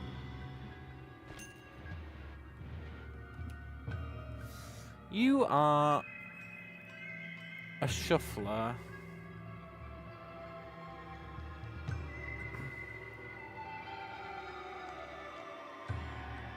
I would prefer magic missile to dynamite.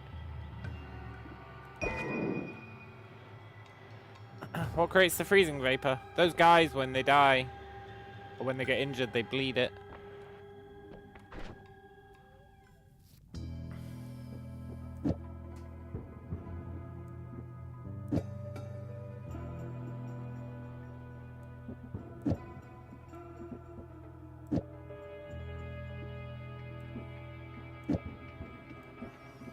I think it's a shame he's shuffle. He'd be really good if he wasn't shuffle.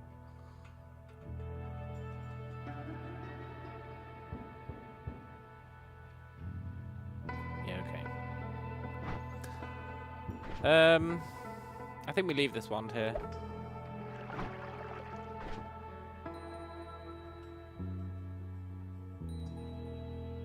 Sure. Just so that we've got space if we find a good one to bring it back here. We have to be in there to modify our wands. At least for now.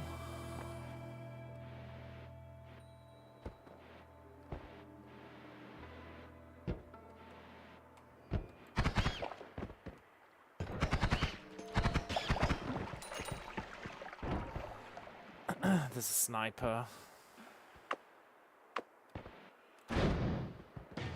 Oh my god, they bounce. I forgot they bounce.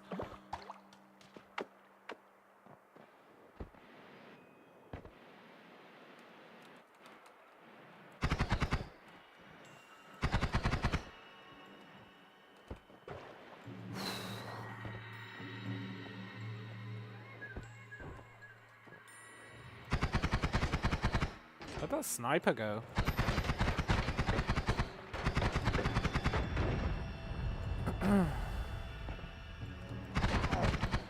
Well, that answers that one.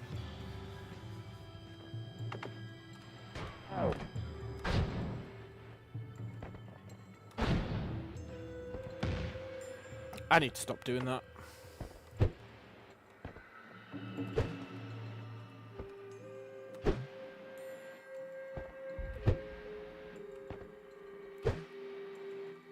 I'm so scared of snipers.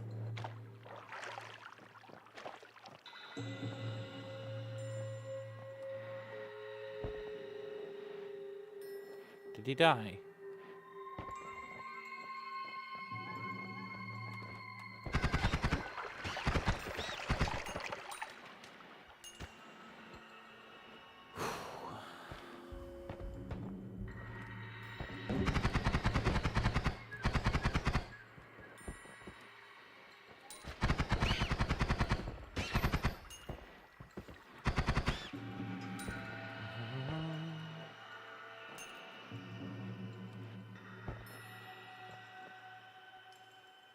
Fungal soil patch. Ooh, interesting. Oh my god.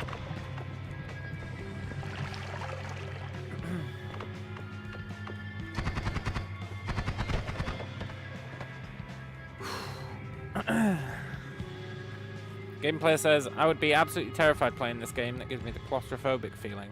Yeah. I feel you on that one.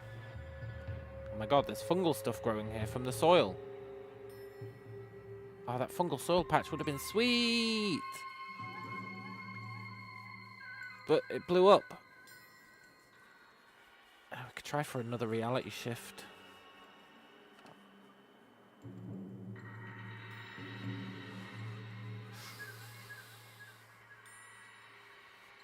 It's real tempting.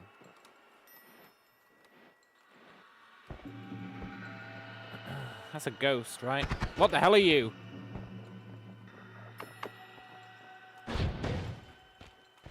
I've never seen that thing before in my life. Well, I guess it's a corpse.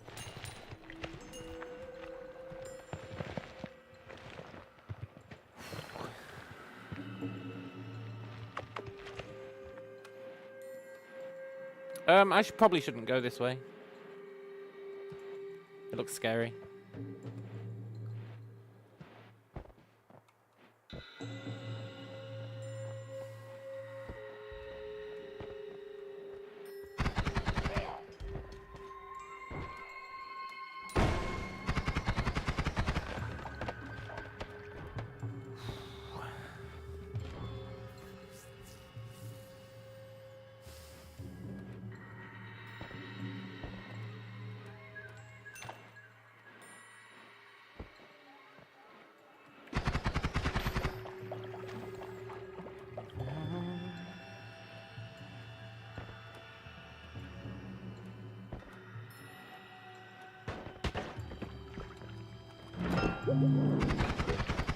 F you, buddy. Oh, I would like to see what that wand is. It's not gonna be an easy one to reach.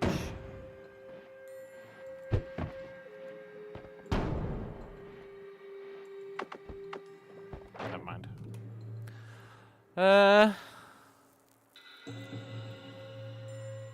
You're super fast, decent mana, not shuffle, 2 spells. It's a shame, if only you were 3 spells. But I think you're an upgrade on what we've got.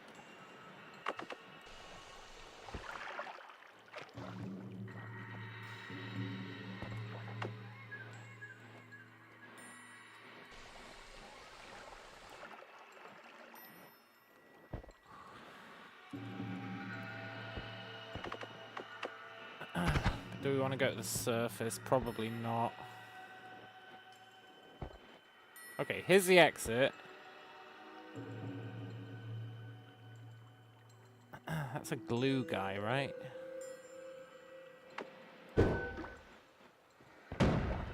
No, now I've got to... I can't risk one of those explosive shots.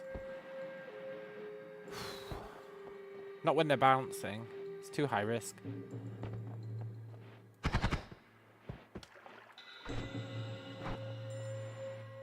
I'd love lightning immunity. Or explosion immunity. Explosion immunity would actually go real hard right now.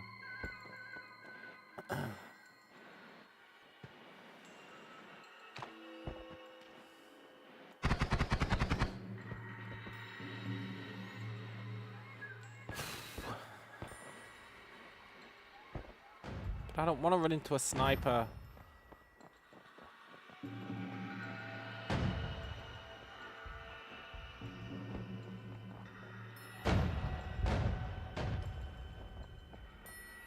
Some major shit going on down here.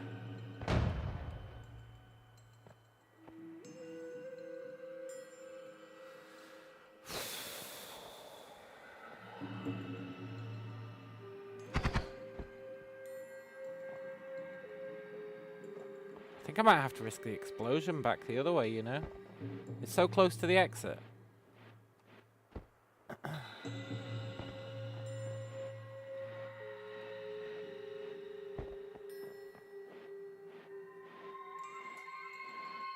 I don't know if I can risk going any other way. Fuck. Hey, a snowman.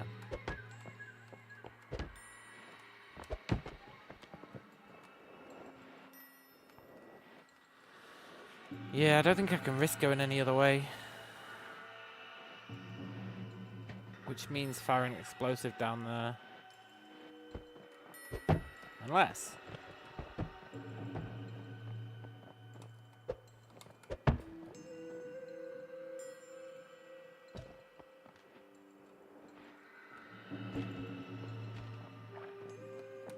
So you're saying there's a chance.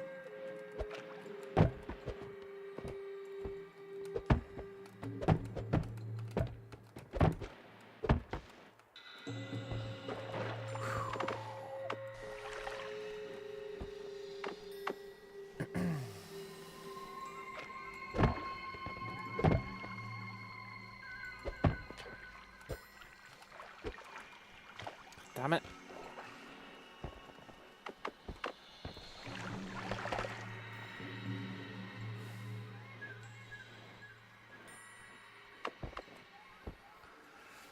The box did attack us, yeah. Fuck, man, I'm gonna have to risk this.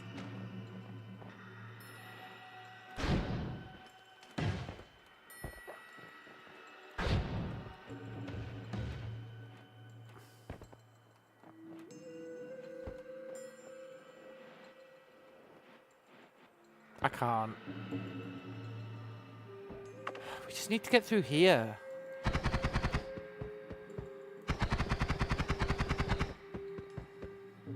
We can't get through snow.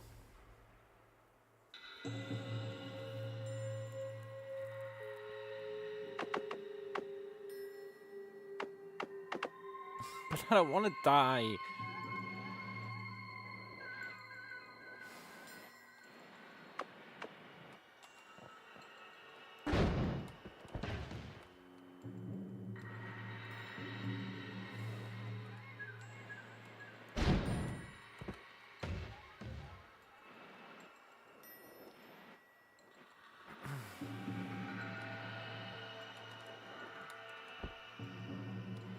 Okay.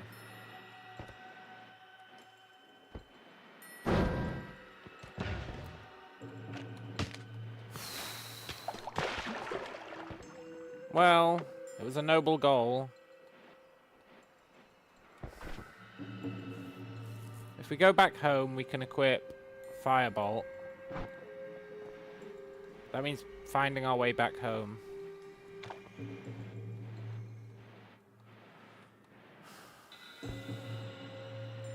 Which I think is also a risky proposition. Even though we should be able to backtrack, but I'm not sure where we forward tracked from.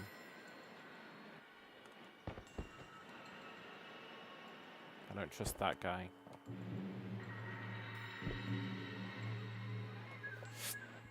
It must have been over here, right? But there's a turret there. I guess we've still got 10 shots, but they are going to bounce.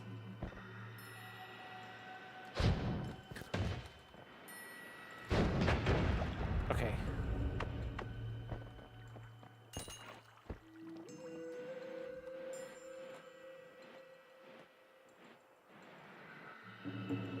How the hell did we...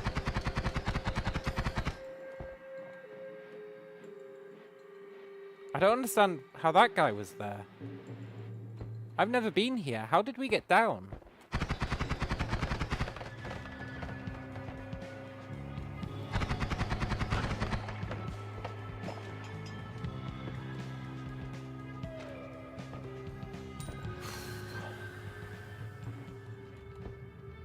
I don't understand how we got down there in the first place.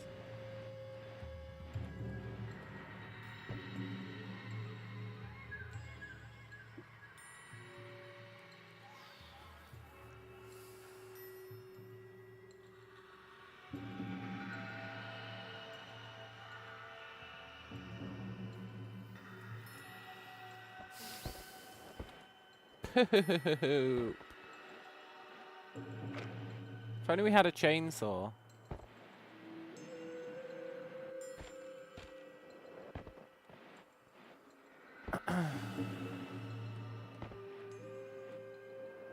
We might have to go the other way, even though it's like super risky.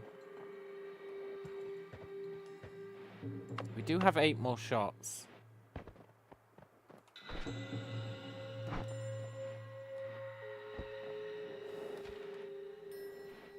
We just need one of them to dig us a hole through there.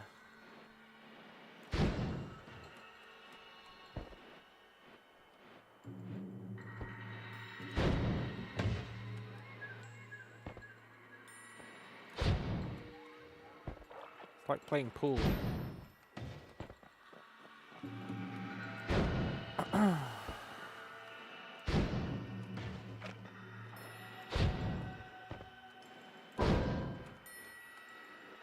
Well, I hope one of them dug through. Yes!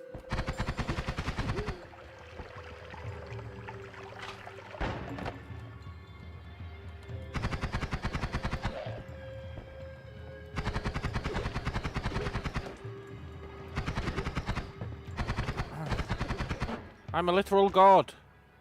Sort of.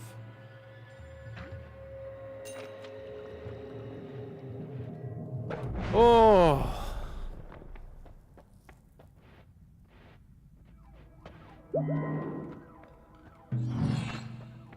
Okay.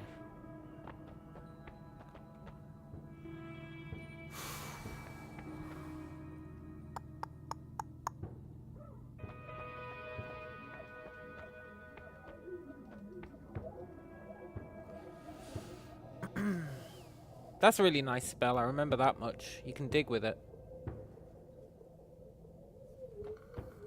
So we might buy that.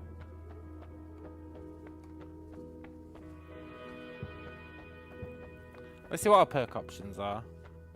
Explosion immunity, please.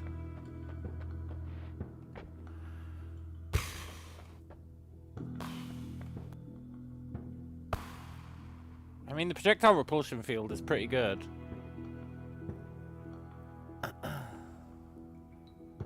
Is it good enough? Are you good enough?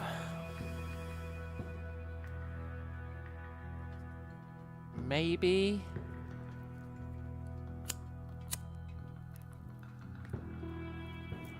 It speeds up our projectiles as well.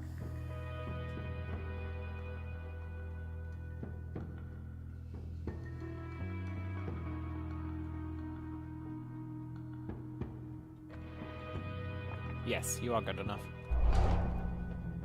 Okay. Right, now we can take Lightning Bolt. And we can put you in there. Then you never run out of mana.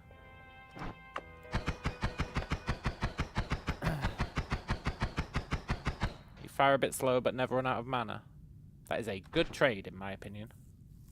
Which means we can ditch this wand.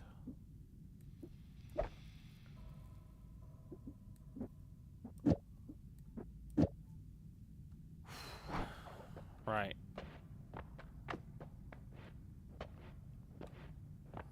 We want to dig another hole downwards.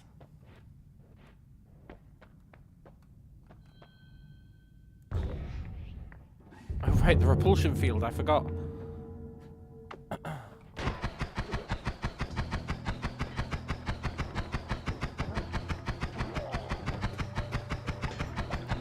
Why have they got snipers in here? That's really uncool. I thought we were done with snipers.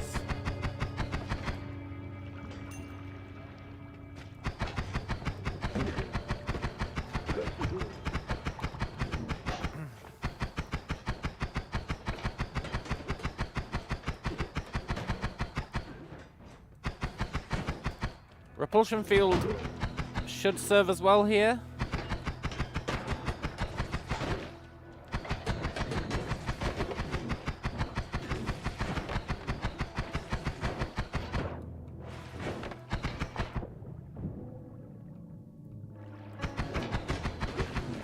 So I guess it does run out of mana. Can he stop summoning shit?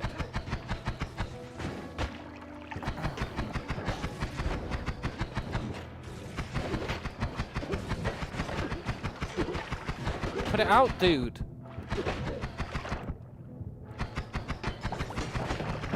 Ooh. That was nice gold, though.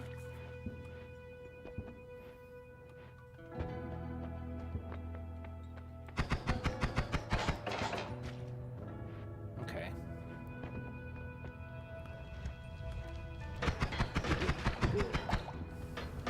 Is there a worm here?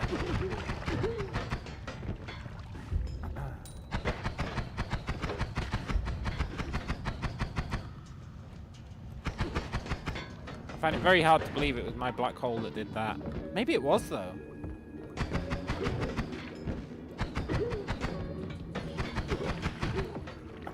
How far did my black hole go? They're usually really short.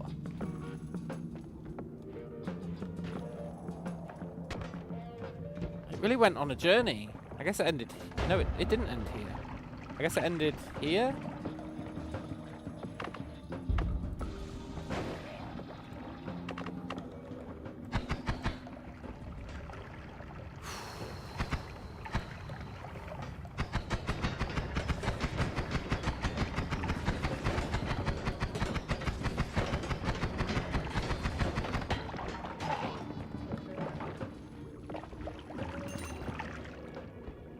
I'd rather just get off this zone ASAP, honest. There's a dead worm here. I guess there was a worm.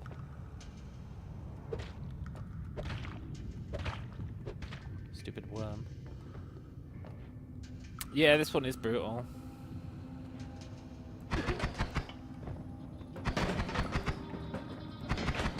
Unless you've got the right shiz.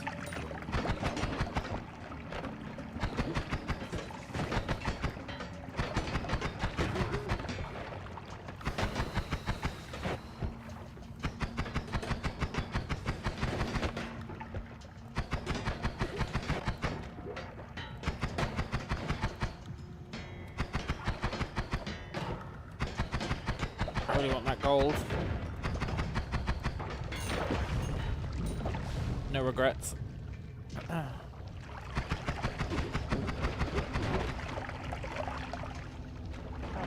We're leaving. Ooh. Okay. What is that? I don't think I've ever seen that before.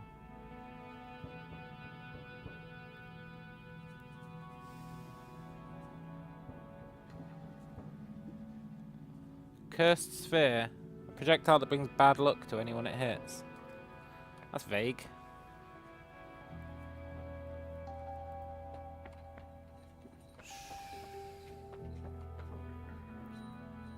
What do you always cast? Magic arrow.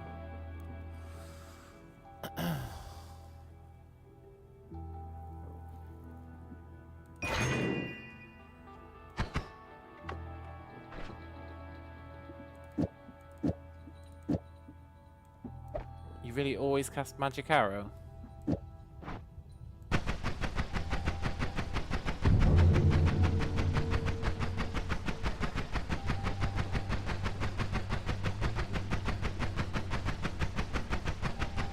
Cool.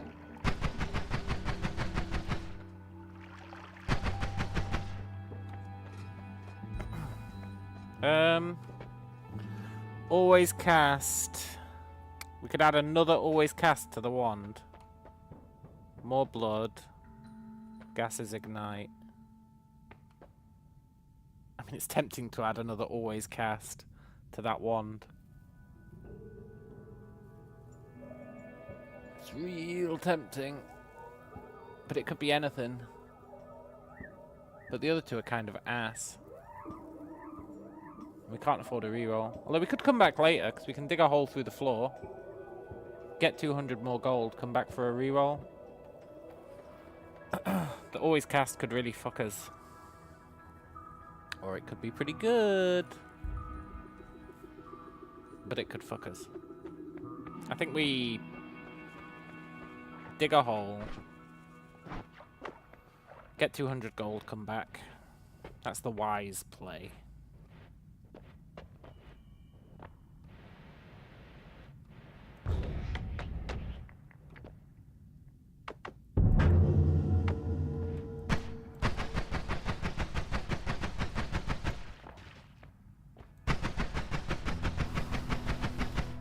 Where's the grassland now? The underground jungle.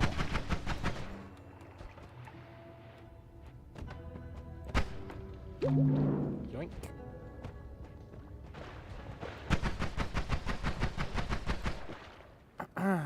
That's not very adventurous, I know, but this one's actually going quite well. I don't know if I'm willing to risk it.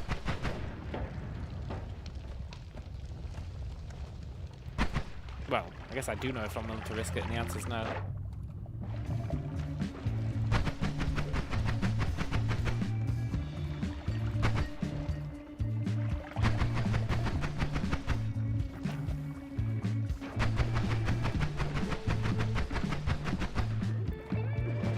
Giant spider, you're worth a lot of gold.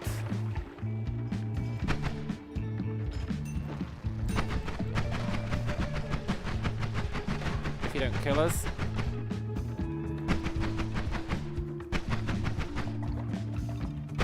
If your friend doesn't kill us.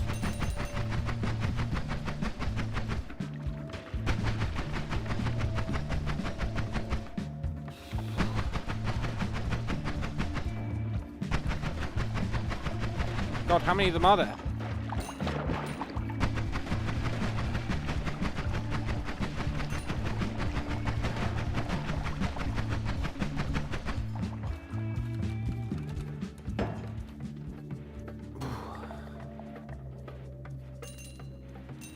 Okay, we got enough for our reroll.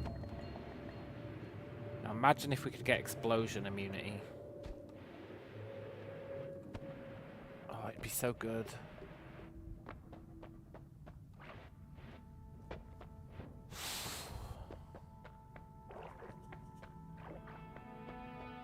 We are re-rolling. I mean, I do like the idea of a second always cast, but not enough to do it.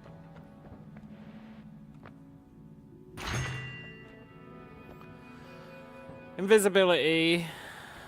More love. Freeze field. Okay, I should have taken the always cast.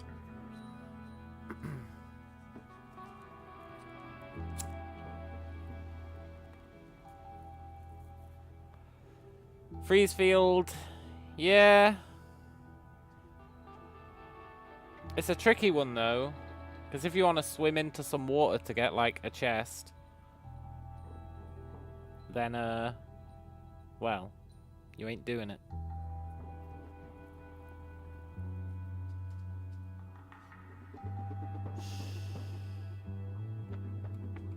But invisibility kind of sucks. What happens if you freeze it when you're in it? I'm guessing you'd suffocate. Let's take freeze field. I mean, it has its uses against lava and stuff. But now we can't go diving. Wait, are you not considered a liquid?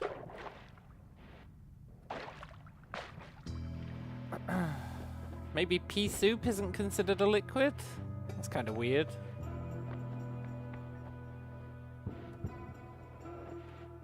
Fair enough.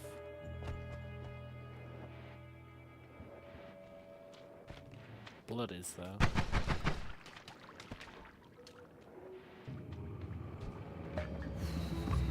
Isn't there a giant spider boss that I've never fought because I'm scared of him?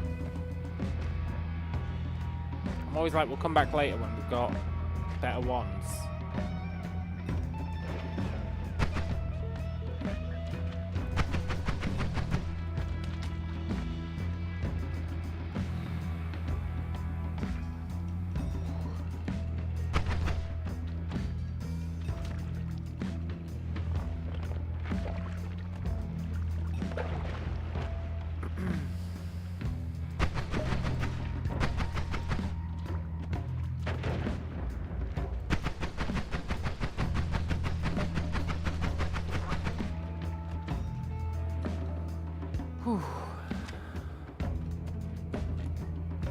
That's accelerated homing. Spiral shot.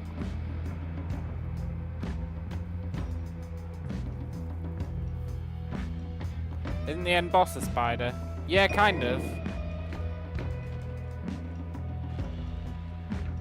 He's definitely spider-esque.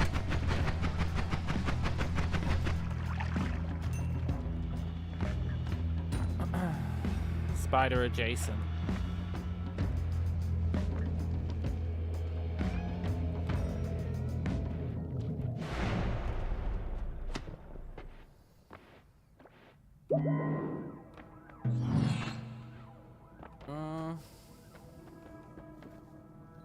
Lightning thrower is amazing.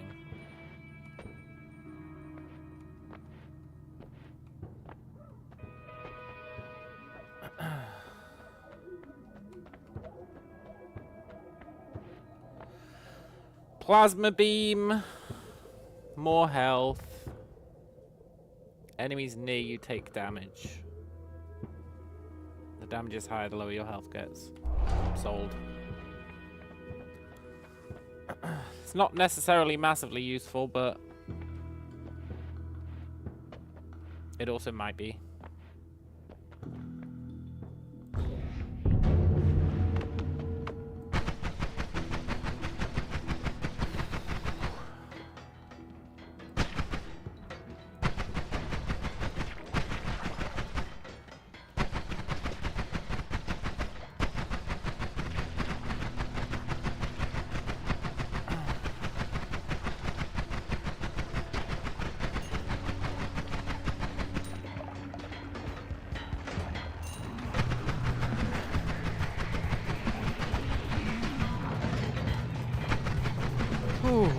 The fact that we can infinitely cast this is pretty good. There's no Matrix beam. Matrix one, but it's pretty good.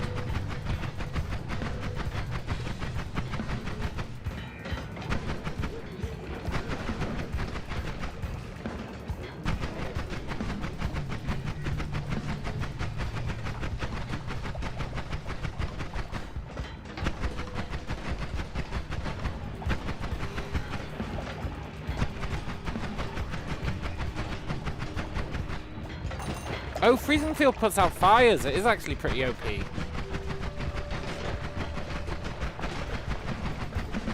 I forgot about that.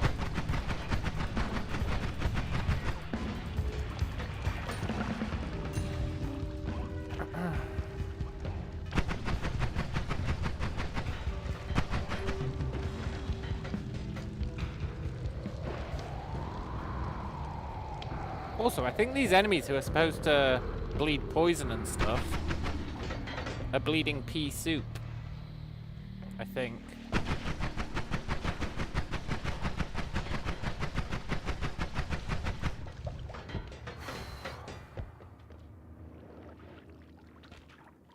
No! My gold! See what you've done with your freezing? You see? You see what happens?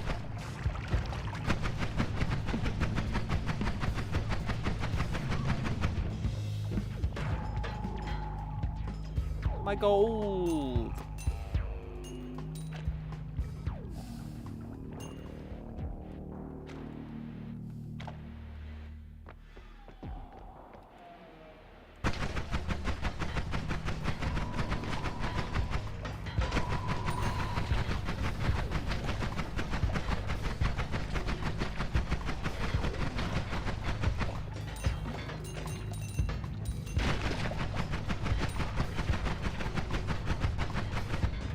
This wand is pretty sick. For what it is.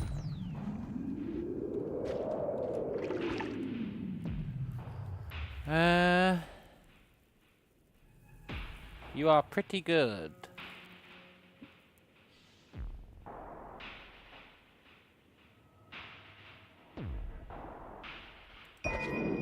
If we can find the right spells to put in it, which we're struggling to do. We haven't seen a single luminous drill. Sad times.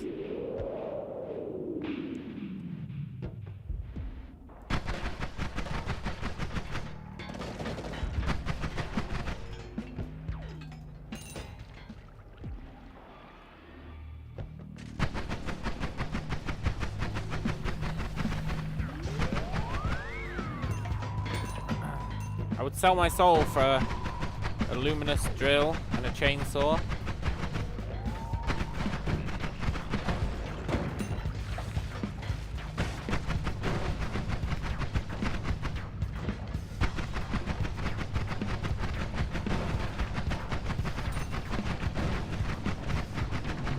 You see why Repulsion Field is so good? Slow attacks like that crazy lightning ability get deflected.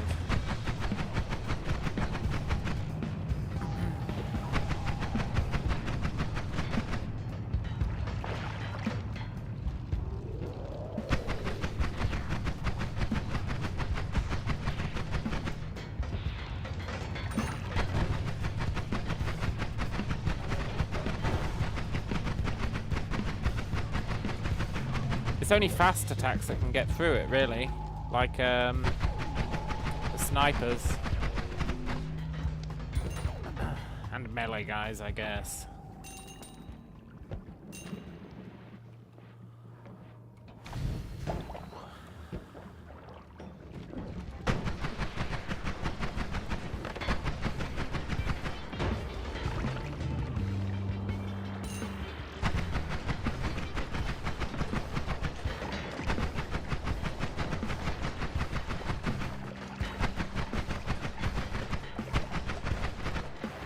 Whew.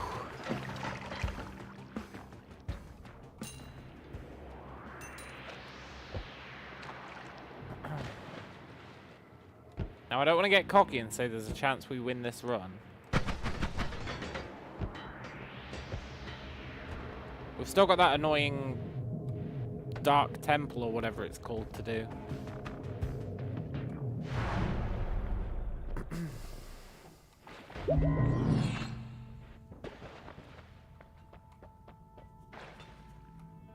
Your extra mana. That's like the perfect spell to get. Hell is that? Summon ducks.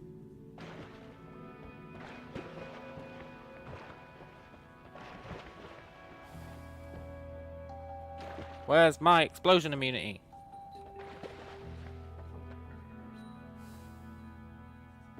Am I willing to save up another 400 and come back? Yes. Definitely.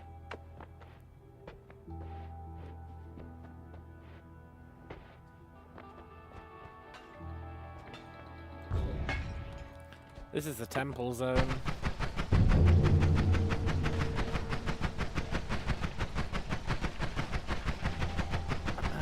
These OP flies.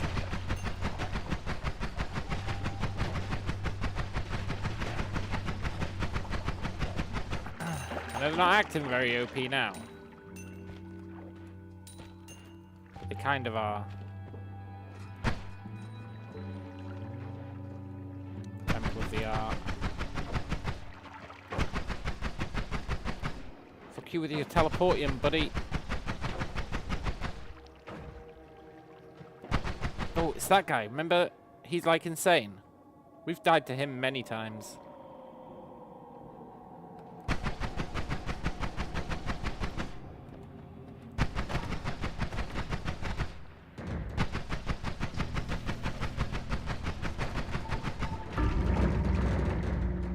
He does that.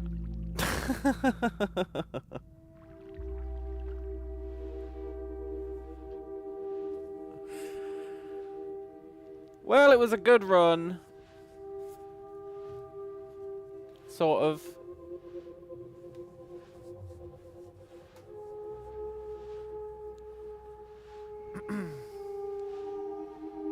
Am I tripping? It can't be 2:15. That run didn't last 2 hours.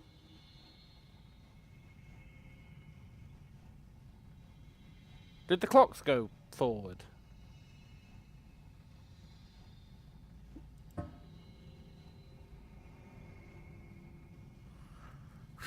The clocks must have gone forward, right? I didn't think that was now. Clocks have really gone forward. Fine. I'll allow it. Right, I guess it's 2 AM. I was gonna say it's 1 AM, we can do another. But if it's 2 AM, that's a different matter. That's a different matter altogether. So we're gonna call it a day. Tomorrow we're gonna continue with Rosewater, because I'm really enjoying it. And then, let's be honest, chances I will do some Noiter at the end of that stream as well. I'm starting to accept my fate. But it's been good. Hope you guys have enjoyed it. I know you have. Hope you enjoy the rest of your night. And yeah, let it be recorded in the log that the daily was done. Exactly. And we did okay on it. Anyway. I will catch you guys later. Adios.